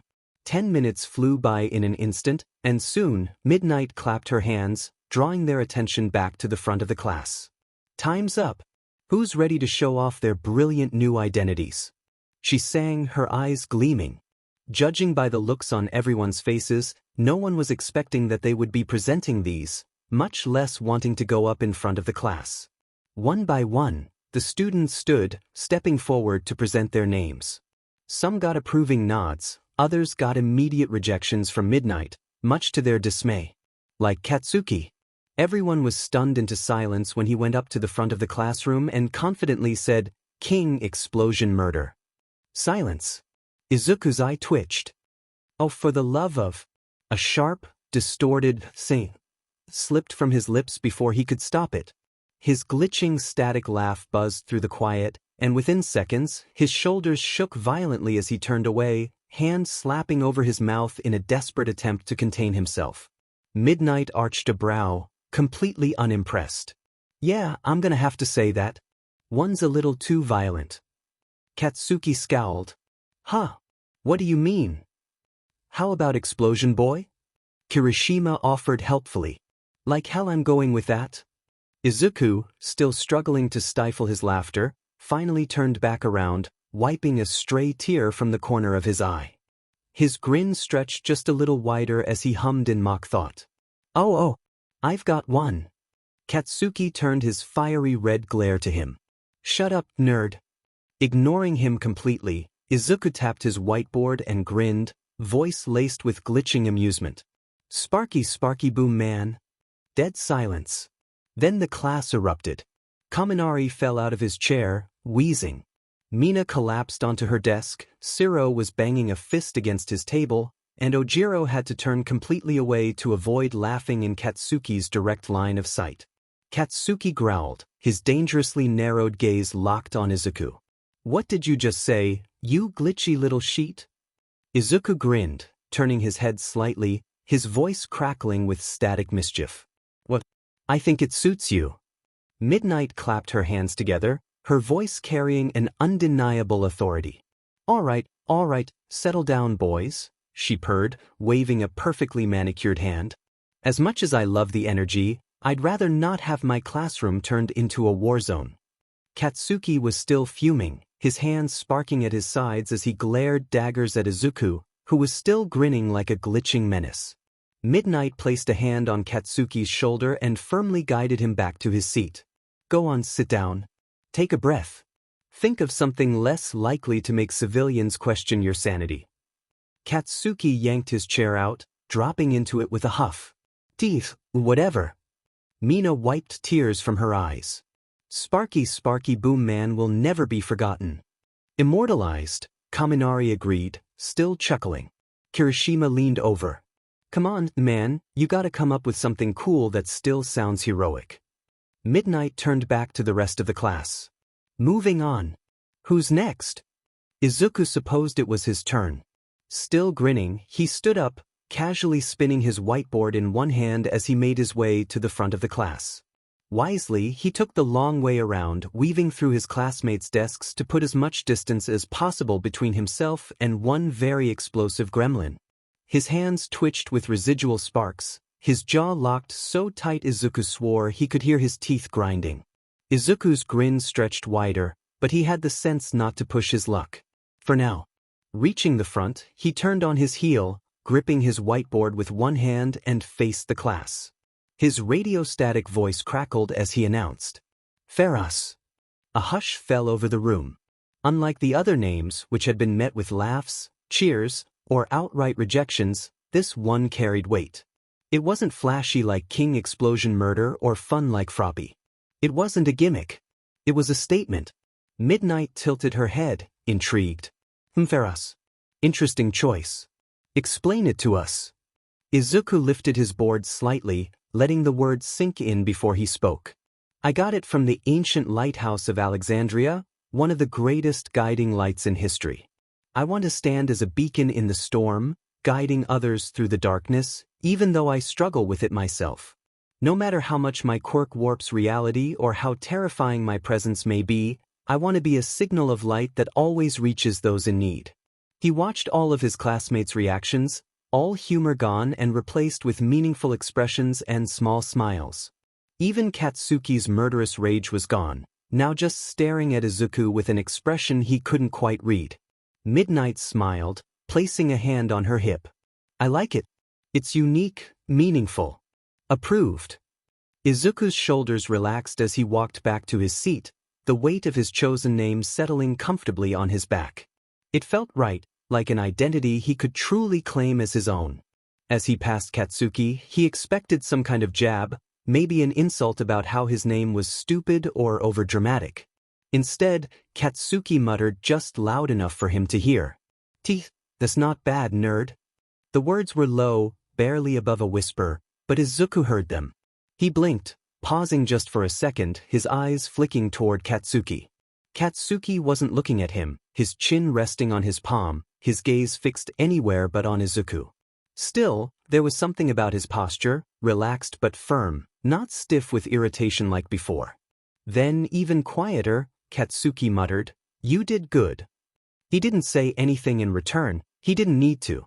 With a small nod, he kept walking, sliding into his seat just as the next student made their way to the front. But the warmth in his chest lingered.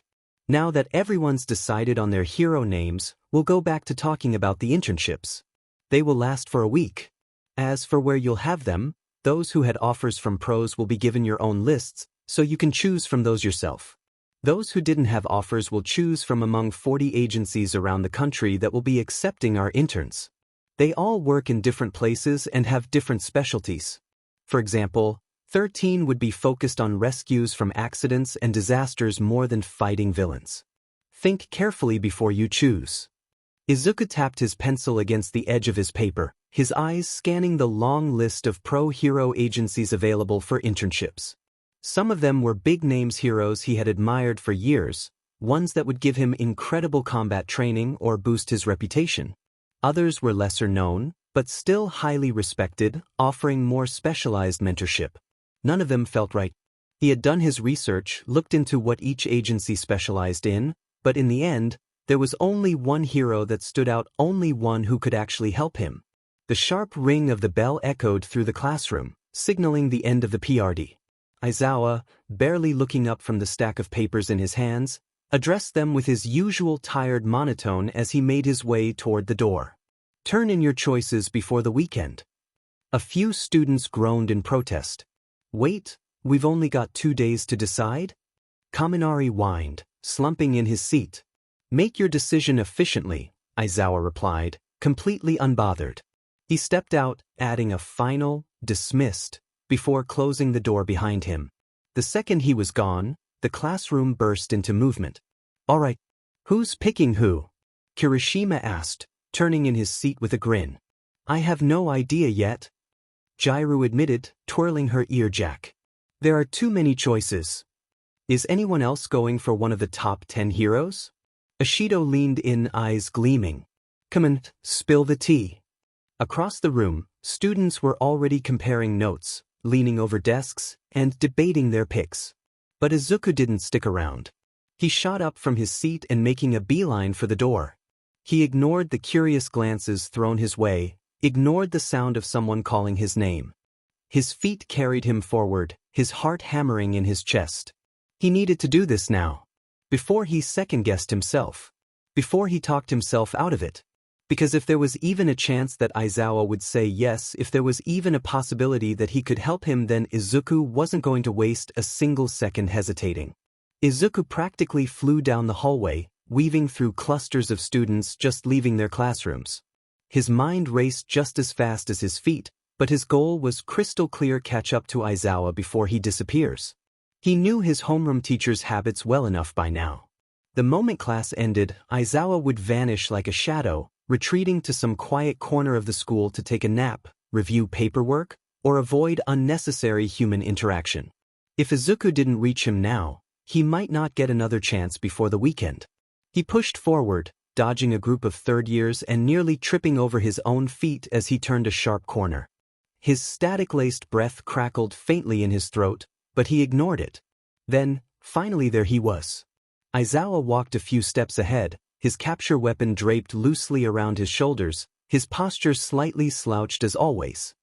He carried a stack of papers under one arm, his other hand lazily rubbing at his eye, as if he were already exhausted despite the day barely being half over. Izuku took a deep breath and sped up. Mr. Aizawa. Aizawa didn't stop. Izuku gritted his teeth, jogging closer. Wait, please, I need to talk to you. At that, Aizawa did stop. Just for a second. He turned his head slightly, enough for a single tired eye to settle on him before he let out a long, exhausted sigh. You're not in trouble, are you? Izuku shook his head. No. I just thought I wanted to talk about my internship choice. Aizawa gave him a look that screamed, that's what you ran after me for? But didn't say it out loud. Instead, he continued walking, and Izuku had no choice but to keep up. You have 2 days to decide, Aizawa said, his tone flat. There's no reason to rush. For me there is, Izuku admitted. I already know who I want to intern with. Aizawa didn't respond right away. His footsteps were slow but deliberate, carrying them toward the faculty wing. Finally, he glanced at Izuku again, his expression unreadable. Who? Izuku swallowed. This was it. No backing out. You. Aizawa stopped mid-step, his sharp gaze pinned Izuku in place, unreadable and unyielding. The hallway felt colder now, quieter, as if the world had narrowed down to just the two of them. Izuku's fingers twitched at his sides, but he forced himself to stand still, to meet his teacher's eyes without looking away. He had run through this in his head 100 times. Every scenario, every argument, every reason why this was the right decision. He had expected resistance. He had expected Aizawa to shoot him down immediately, to tell him that his internship should be spent refining his combat ability with a pro hero that specialized in something flashier, something stronger. But strength wasn't what Izuku needed. Not just strength. Aizawa finally spoke, his voice as dry and flat as ever. You're serious about this? Yes. Izuku didn't hesitate. Aizawa studied him for a long moment, his expression giving away nothing. You understand that I don't run an agency like Endeavor or Best Jeanist. I don't take in students for show. I don't do PR training or brand building. Izuku nodded. I know. My training methods aren't flashy. They aren't designed to make you look good on television or boost your popularity. I train my students to survive. I know, Izuku said again, firmer this time. That's why I want to work with you. Aizawa's eyes narrowed slightly. Go on. Izuku took a deep breath, steadying himself. My quirk isn't like the others. It's not just raw power or a straightforward ability. It glitches. It disrupts things. And he hesitated for only a second before pushing forward. I disrupt things. You've seen what happens when it takes over. Aizawa didn't react, but Izuku knew he was listening. If I intern under a normal hero, they'll push me to be stronger. But I don't need that, not yet. I need someone who can help me control what's already there. Someone who understands quirks that don't fit into neat little boxes. Someone who can stop me if I go too far. Aizawa raised an eyebrow. And you trust me to do that? Izuku nodded. Yes. You can erase my quirk if things go wrong. And more than that, you won't treat me like I'm broken. That last part hung in the air between them. Izuku wasn't sure why he said it, but it was true. Other pro heroes would see his quirk and try to mold it into something useful, something palatable. They'd try to smooth out the edges, fit him into a role that made sense. But Aizawa, that he had never asked him to be anything but himself. The silence stretched, heavy and thick. Then, Aizawa let out a slow breath, rubbing the bridge of his nose. You're a stubborn kid, you know that? Izuku's grin turned lopsided. I've been told. Aizawa sighed, rolling his shoulders as if shaking off the weight of the conversation. Fine. I'll take you on for the internship. Izuku's heart leapt in his chest. But, Aizawa continued, leveling him with a sharp look, if you're expecting me to go easy on you, you're in for a rude awakening. Izuku grinned wider. I wouldn't have it any other way. After school, the halls of UA were still buzzing with energy. Students lingered, talking about their internship choices, discussing hero agencies, and theorizing about which pro hero would give them the best experience. Izuku, however, had other plans. He adjusted the straps of his backpack, walking briskly through the hallways with a clear destination in mind. The support course. Even though he'd chosen Aizawa for his internship, there was still one problem he needed to address before training even began his gear. His quirk was unpredictable. Glitching, stuttering, phasing. It wasn't like a normal strength or speed enhancement that could be easily accommodated by standard hero. His suit needed to move with him, not against him. It needed to adapt, to withstand the unnatural strain his body went through every time he flickered in and out of reality. Which meant there was only one person he could turn to. The moment he stepped into the support workshop, he was met with a deafening explosion. Boom. A gust of smoke and steam shot through the room, followed by a maniacal cackle. Izuku barely had time to brace himself before something or someone came flying toward him. That went better than expected. A wild blur of pink and green nearly slammed into him, stopping just short of crashing. The smoke cleared, revealing none other than Mei Hatsum, grinning like a mad scientist. Izuku sighed in relief. Yup. Just who I was looking for. Midoriya. Hatsum beamed, wiping grease off her forehead. What brings you to my humble lair of genius? She gestured dramatically to the mess of half-built gadgets, mechanical arms, and charred pieces of failed experiments littering the room. What the hell was she doing before he? Is that a cannon? Izuku smiled sheepishly. Hey Hatsum. I need some help with my hero costume. Her eyes lit up. Oh, she said, circling him like a predator sizing up its prey. You need upgrades? A complete overhaul? A full support system of automated drones that will follow you into battle? Izuku blinked. Or wait, do you need something completely new? Maybe a glitch-resistant fabric? Self-repairing armor? A built-in frequency stabilizer to regulate your quirk. Izuku's brain struggled to keep up with her rapid-fire questions, but his heart leaped at that last one. Wait, you can do that? He asked, eyes widening. Hatsum grinned, pushing her goggles up onto her forehead. Pfft. Midoriya, do you even know who you're talking to? Of course I can. Tell me everything, details, quirks, limitations. I need data. Izuku took a deep breath. If anyone could help him control his quirk from a technical standpoint, it was her.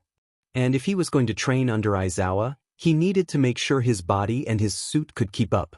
Izuku took a deep breath, steadying himself as he met Hatsum's eager gaze. All right, he started, choosing his words carefully. I need a failsafe, something that will stop me if my quirk ever gets out of control. Hatsum's excited grin didn't falter, but there was a flicker of curiosity in her eyes as she leaned in. Now that sounds interesting. Define out of control. Izuku hesitated. How was he supposed to put it into words? He clenched his fists. There's another part of me, he admitted. When someone I care about is in danger, my quirk reacts in ways I can't control. It's like something inside me wakes up, and suddenly, I'm not me anymore. I become a demon. Hatsum finished for him, eyes sharp behind her goggles. Izuku flinched, but he nodded. Yeah. That's what people would call it. When that side of me takes over, I don't think, I act. And I don't stop until the threat is gone. Hatsum hummed, tapping her chin with a gloved finger. Interesting. And you want a failsafe that kicks in automatically? Something that will yank you back before things get too crazy? Exactly, Izuku said, relieved that she understood so quickly. Aizawa can erase my quirk if he's there, but if he's not, I need something built into my costume that will activate the second I lose control. Hatsum's grin widened like a shark scenting blood. I love this. Tell me more. What kind of stopgap are we talking? A tranquilizer? Restraints? A localized EMP? An AI-powered neural inhibitor that reads your brainwaves and deploys a failsafe before you fully snap. Izuku blinked. I was thinking something simpler than that. Lame. Hatsum sighed dramatically, but her hands were already moving, grabbing a notepad and scribbling furiously. Hey, fine. What's your limit before you snap? How long do you have before you go full demon mode? Izuku frowned, thinking back to the last few times it happened. It's different depending on the situation. If I get a warning, if I feel the shift coming, I can fight it for a bit. But if it's sudden, if something happens too fast, you're gone before you even know it, Hatsum finished, nodding along. So it needs to be automatic. No input from you. Something that recognizes when you hit a danger threshold and shocks you back to your senses. Izuku swallowed. Yeah. A shock might work. Hatsum's grin returned. Then that's what we'll do. I can integrate a biomonitoring system into your suit, something that reads your heart rate, brain activity, and quirk fluctuations. The second it detects a demon event, bam, it sends a high-voltage shock straight to your nervous system. Izuku flinched at how enthusiastic she sounded about electrocuting him. Hatsum, I was thinking something more like a stun pulse, not, frying myself. Where's the fun in that? She teased, waving a hand. Fine. I'll calibrate it to disrupt your quirk just enough to snap you back. Too strong, and we risk knocking you out. Too weak, and Demon Zuku keeps rampaging. Izuku sighed in relief. That sounds actually perfect. Hatsum smirked. Of course it does. You came to the right place. She scribbled more notes, muttering to herself about adaptive shock thresholds and glitch-resistant wiring before glancing back up at him. One more thing. You said you want to train to work with this power during your internship, right? Izuku nodded. Yeah. I don't just want to suppress it, I want to learn how to control it. Use it without losing myself. Hatsum tilted her head, eyes gleaming with an almost dangerous level of excitement. So basically, you want to dance on the edge of losing control but have a built-in emergency eject button if you go too far? That's one way to put it, Izuku admitted. Hatsum let out an unhinged cackle before slamming her notepad shut. Midoriya, my friend, you just gave me the best excuse to build something insane. Maybe he should be worried. Maybe he should be deeply concerned that entrusting this particular project to Mei Hatsum, of all people, was the worst possible decision he could have made. But honestly, all he felt was humor. Because, really, who else would take this kind of request with the same level of wild enthusiasm and a complete disregard for personal safety? Anyone normal would have hesitated. They would have questioned why he even needed something like this in the first place. They would have looked at him with pity or caution, maybe even fear. But Hatsum? No, she just saw an engineering challenge, a chance to break new ground, and possibly break him in the process. Not that she would do it on purpose, right? She was already rummaging through her parts bin, tossing wires and bits of metal over her shoulder like a gremlin constructing a doomsday device, muttering about biofeedback relays and nerve impulse calibration like those were totally normal things to say out loud. Izuku should be rethinking his life choices.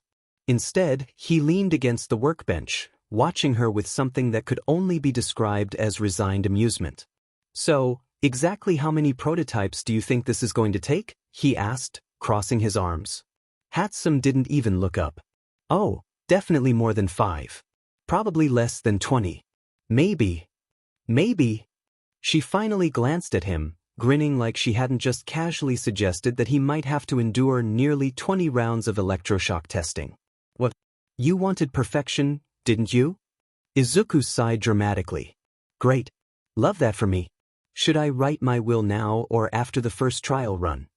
Midoriya, please, she scoffed, waving him off.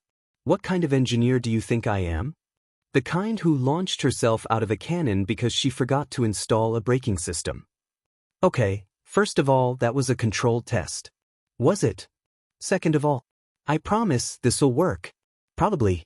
And if it doesn't, I'll make the second version even better. And what happens if the second version doesn't work? Then we go to version 3. She beamed. Obviously. Izuku pinched the bridge of his nose. Of course. Maybe he should be worried. But then again, if there was anyone crazy enough to pull this off, it was Hatsum. And that was exactly why he came to her. 3 days later, while the rest of his classmates made their way toward the bus or train station, chattering about their upcoming internships with an electric mix of excitement and nervous energy, Izuku walked through the UA gates like it was just another school day. The sun was barely peeking over the skyline, casting a soft, golden glow over the campus. The air was crisp, the world still waking up.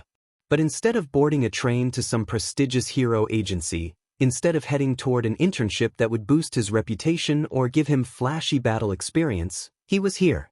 And waiting for him in front of the school doors, looking decidedly unimpressed, was Aizawa. Izuku had seen his homeroom teacher tired before hell. Exhaustion was practically Aizawa's default state, but today he looked downright irritated. His shoulders slumped even more than usual, his messy hair even more disheveled, and the bags under his eyes, normally just a sign of chronic sleep deprivation, were darker than ever, like he had been dragged out of bed at gunpoint. Probably because he was supposed to be sleeping in and free of problem children for a week. Instead, his biggest problem child was standing right in front of him. Izuku did not feel sorry. Midoriya, Aizawa greeted, his voice flat and exuding the energy of a man who deeply regretted every life choice that led to this moment. Izuku smiled innocently, rocking on his heels. Good morning, Mr. Aizawa. Aizawa closed his eyes briefly, inhaled, then exhaled very slowly. Izuku could practically see him debating whether or not he should just turn around and walk away. He didn't. Unfortunately for him. You really had to be here at 7 a.m.? Aizawa muttered, rubbing his temple. Internships don't officially start until tomorrow. I was going to let you ease into this before we started actual training. Izuku tilted his head. You were? Yes. Huh. He tapped his chin in mock thought. That doesn't sound like something you do. Aizawa's eye twitched. I was trying to be nice. Izuku blinked. Wait, since when? Aizawa sent him a look. One that very clearly conveyed, do not test me at this ungodly hour, problem child. Izuku only grinned wider. He knew he was being a pain in the butt. He knew Aizawa probably wanted to strangle him for showing up this early, on a day he didn't have to be here. But honestly, this wasn't just him being eager. This was necessary. He had spent the last few days preparing. Mentally, physically, emotionally. And now he was ready. If he was going to train with Aizawa, if he was going to learn to control the other side of himself, then there was no point in delaying. He had already waited long enough. And besides, he wouldn't get better by taking it easy. Aizawa, to his credit, seemed to pick up on his determination. He stared at Izuku for a long moment, likely debating whether or not he should send him home and tell him to come back at a reasonable hour like a normal human being. Then, with another sigh, a long-suffering one this time, he simply turned toward the school doors. Fine. If you're so eager to start, then let's get to work. Izuku straightened, grinning as he fell into step beside him. Really? Aizawa side-eyed him. Did you think I was going to let you off easy after making me wake up for this? Izuku swallowed. Maybe he should have felt sorry. Too late now. Izuku hit the mat hard, his body bouncing slightly from the impact before he lay sprawled out, gasping for air. His limbs felt like lead, his lungs burned, and every inch of his body throbbed with exhaustion. A shadow loomed over him. You're done already? Aizawa's voice was unimpressed, standing above him like a judge overseeing a very disappointing performance. Izuku wheezed. This was supposed to be a warm-up? Aizawa simply stared, completely unbothered by his student's suffering. Yes. Izuku let his head fall back against the mat, chest rising and falling rapidly. He was soaked in sweat, his muscles screaming in protest from the sheer intensity of what Aizawa had the nerve to call a warm-up. 45 minutes. That's how long Aizawa had been absolutely wrecking him. They hadn't even touched on his quirk yet, this was just conditioning. A full-body endurance regimen, designed specifically to push him past his limits before the real training began. The session had started simple enough running, agility drills, reaction timing exercises, but then came the hand-to-hand combat. Or, in Izuku's case, getting thrown into the ground repeatedly by his teacher. Aizawa's fighting style was brutally efficient, zero wasted movement, zero mercy. Every time Izuku tried to land a hit, Aizawa would redirect, counter, and slam him into the mat before he even realized what happened. Izuku had fought against Katsuki, against Todoroki, against people with insane quirks and overwhelming firepower. But fighting Aizawa? It was like fighting a black hole. No matter what he did, no matter how fast he moved or how unpredictably he tried to glitch, nothing landed. Every attempt was absorbed, nullified, and punished. Aizawa crouched down next to him, arms resting on his knees as he peered down with mild interest. You done? Izuku groaned, dragging a shaking hand over his face. I'm taking a break. Aizawa made a sound that might have been a hum, but it sounded way too judgmental. You've barely lasted an hour. Izuku's breath hitched. He turned his head slightly to squint at him. Barely? Aizawa shrugged. Most of my sessions last 5. Izuku felt his soul leave his body. 5 hours. He repeated, voice somewhere between horrified disbelief and deep, deep regret. You're the one who wanted this, Aizawa reminded him, standing back up with an air of infuriating calmness. You chose me because you wanted to push past your limits. If you can't even make it through warm-up, then what's the point? Izuku groaned again and rolled onto his stomach, pressing his forehead to the mat. I hate that you're right. Aizawa let out a small exhale and Izuku swore it was almost a laugh, but that was impossible. After another moment, Izuku pushed himself up onto his elbows, arms trembling slightly. His whole body ached, a deep, bone-deep exhaustion that made every movement feel like he was wading through cement. His muscles screamed in protest, but he pushed through it, jaw tightening as he forced himself upright. He groaned, rolling his shoulders in a poor attempt to loosen the knots forming beneath his skin. This is payback, isn't it? He muttered, giving Aizawa a tired, accusatory look. For making you get up at 7 in the morning? Aizawa didn't answer right away. Instead, he walked over to a small pile of supplies, his water bottle, his capture weapon neatly folded, a towel he clearly had zero intention of using, and took a long, slow swig from the bottle. Izuku watched him. Waited. The silence stretched.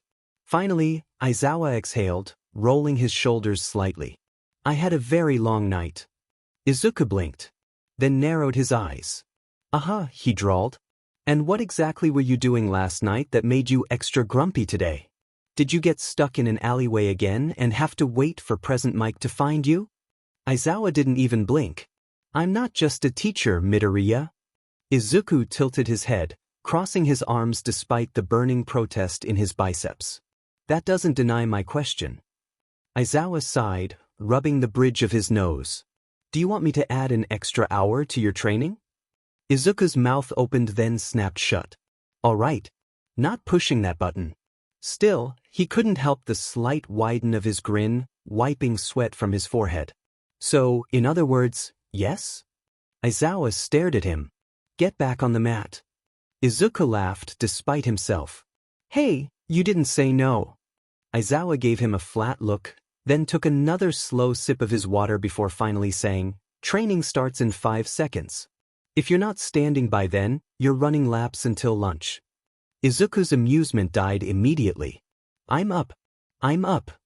He scrambled to his feet, wincing as his muscles protested violently. Aizawa simply tossed his empty water bottle aside like a man who was already done with his students' nonsense. But now, let's see if you're actually capable of making me break a sweat. Izuku groaned. This was going to be a long day. It was 3 hours later when Aizawa finally decided that Izuku had suffered enough. Izuku didn't hit the mat this time. He collapsed onto it, his body utterly spent. His chest heaved, lungs dragging in air like he had just crawled out of the ocean after drowning. His limbs burned, every muscle screaming in protest, his entire existence reduced to aching exhaustion. He didn't even have the strength to groan properly. All he could do was lay there, half dead, his body twitching from exertion as the world around him blurred at the edges. Above him, Aizawa looked down at him with an expression that could only be described as mildly satisfied but mostly unimpressed. 3 hours, Aizawa mused, rubbing his chin thoughtfully. Not bad. You lasted longer than I expected. Izuku barely cracked open an eye, glaring weakly. Longer than you expected? He wheezed. He took in a shuddering breath. You were trying to kill me. Aizawa shrugged. You asked for this. Izuku wanted to argue. He wanted to say something biting and clever about how this was cruel and unusual punishment, but all that came out was a broken-sounding wheeze. Aizawa huffed. You're not dead, so quit whining. Izuku flopped onto his back dramatically, throwing an arm over his sweat-covered face. You say that, but I can see the light. If you have enough energy to be dramatic, Aizawa said dryly, then you have enough energy to run drills for another hour. Izuku sat up immediately. Nope, I'm good. Completely fine. Fully trained. Peak hero physique. Aizawa smirked. He actually smirked. Which meant Izuku had officially lost. A moment passed before Aizawa finally relented, sighing like he had been forced to tolerate the absolute worst form of suffering in existence. Fine. You have until noon to recover. Do whatever you want. Just don't break anything or pass out somewhere inconvenient. Izuku let out an exhausted, relieved laugh, flopping back onto the mat with a thud. Wow, Mr. Aizawa, I didn't know you had such a generous side. Aizawa gave him a look. Don't push it. Izuku weakly lifted a hand in surrender. With that, Aizawa turned, cracking his neck as he stretched, then walked toward the exit of the gym, probably to go get some sleep. His capture weapon draped loosely around his shoulders, his movements slow and heavier than usual, like even he was finally feeling the weight of the morning. Izuku knew that Aizawa was not an easy man to exhaust. The fact that he looked even a fraction more sluggish than before meant that their session had taken at least something out of him. Not that he'd ever admit it. The gym doors shut behind him, leaving Izuku alone with the lingering silence of the aftermath. He let out a long, shaky breath, staring up at the ceiling. He had survived. Somehow. And in just a few hours, they were going to do it all over again. But he knew that he was finally going to get to what he really asked for. He could almost feel it stirring underneath his skin, just waiting to be released.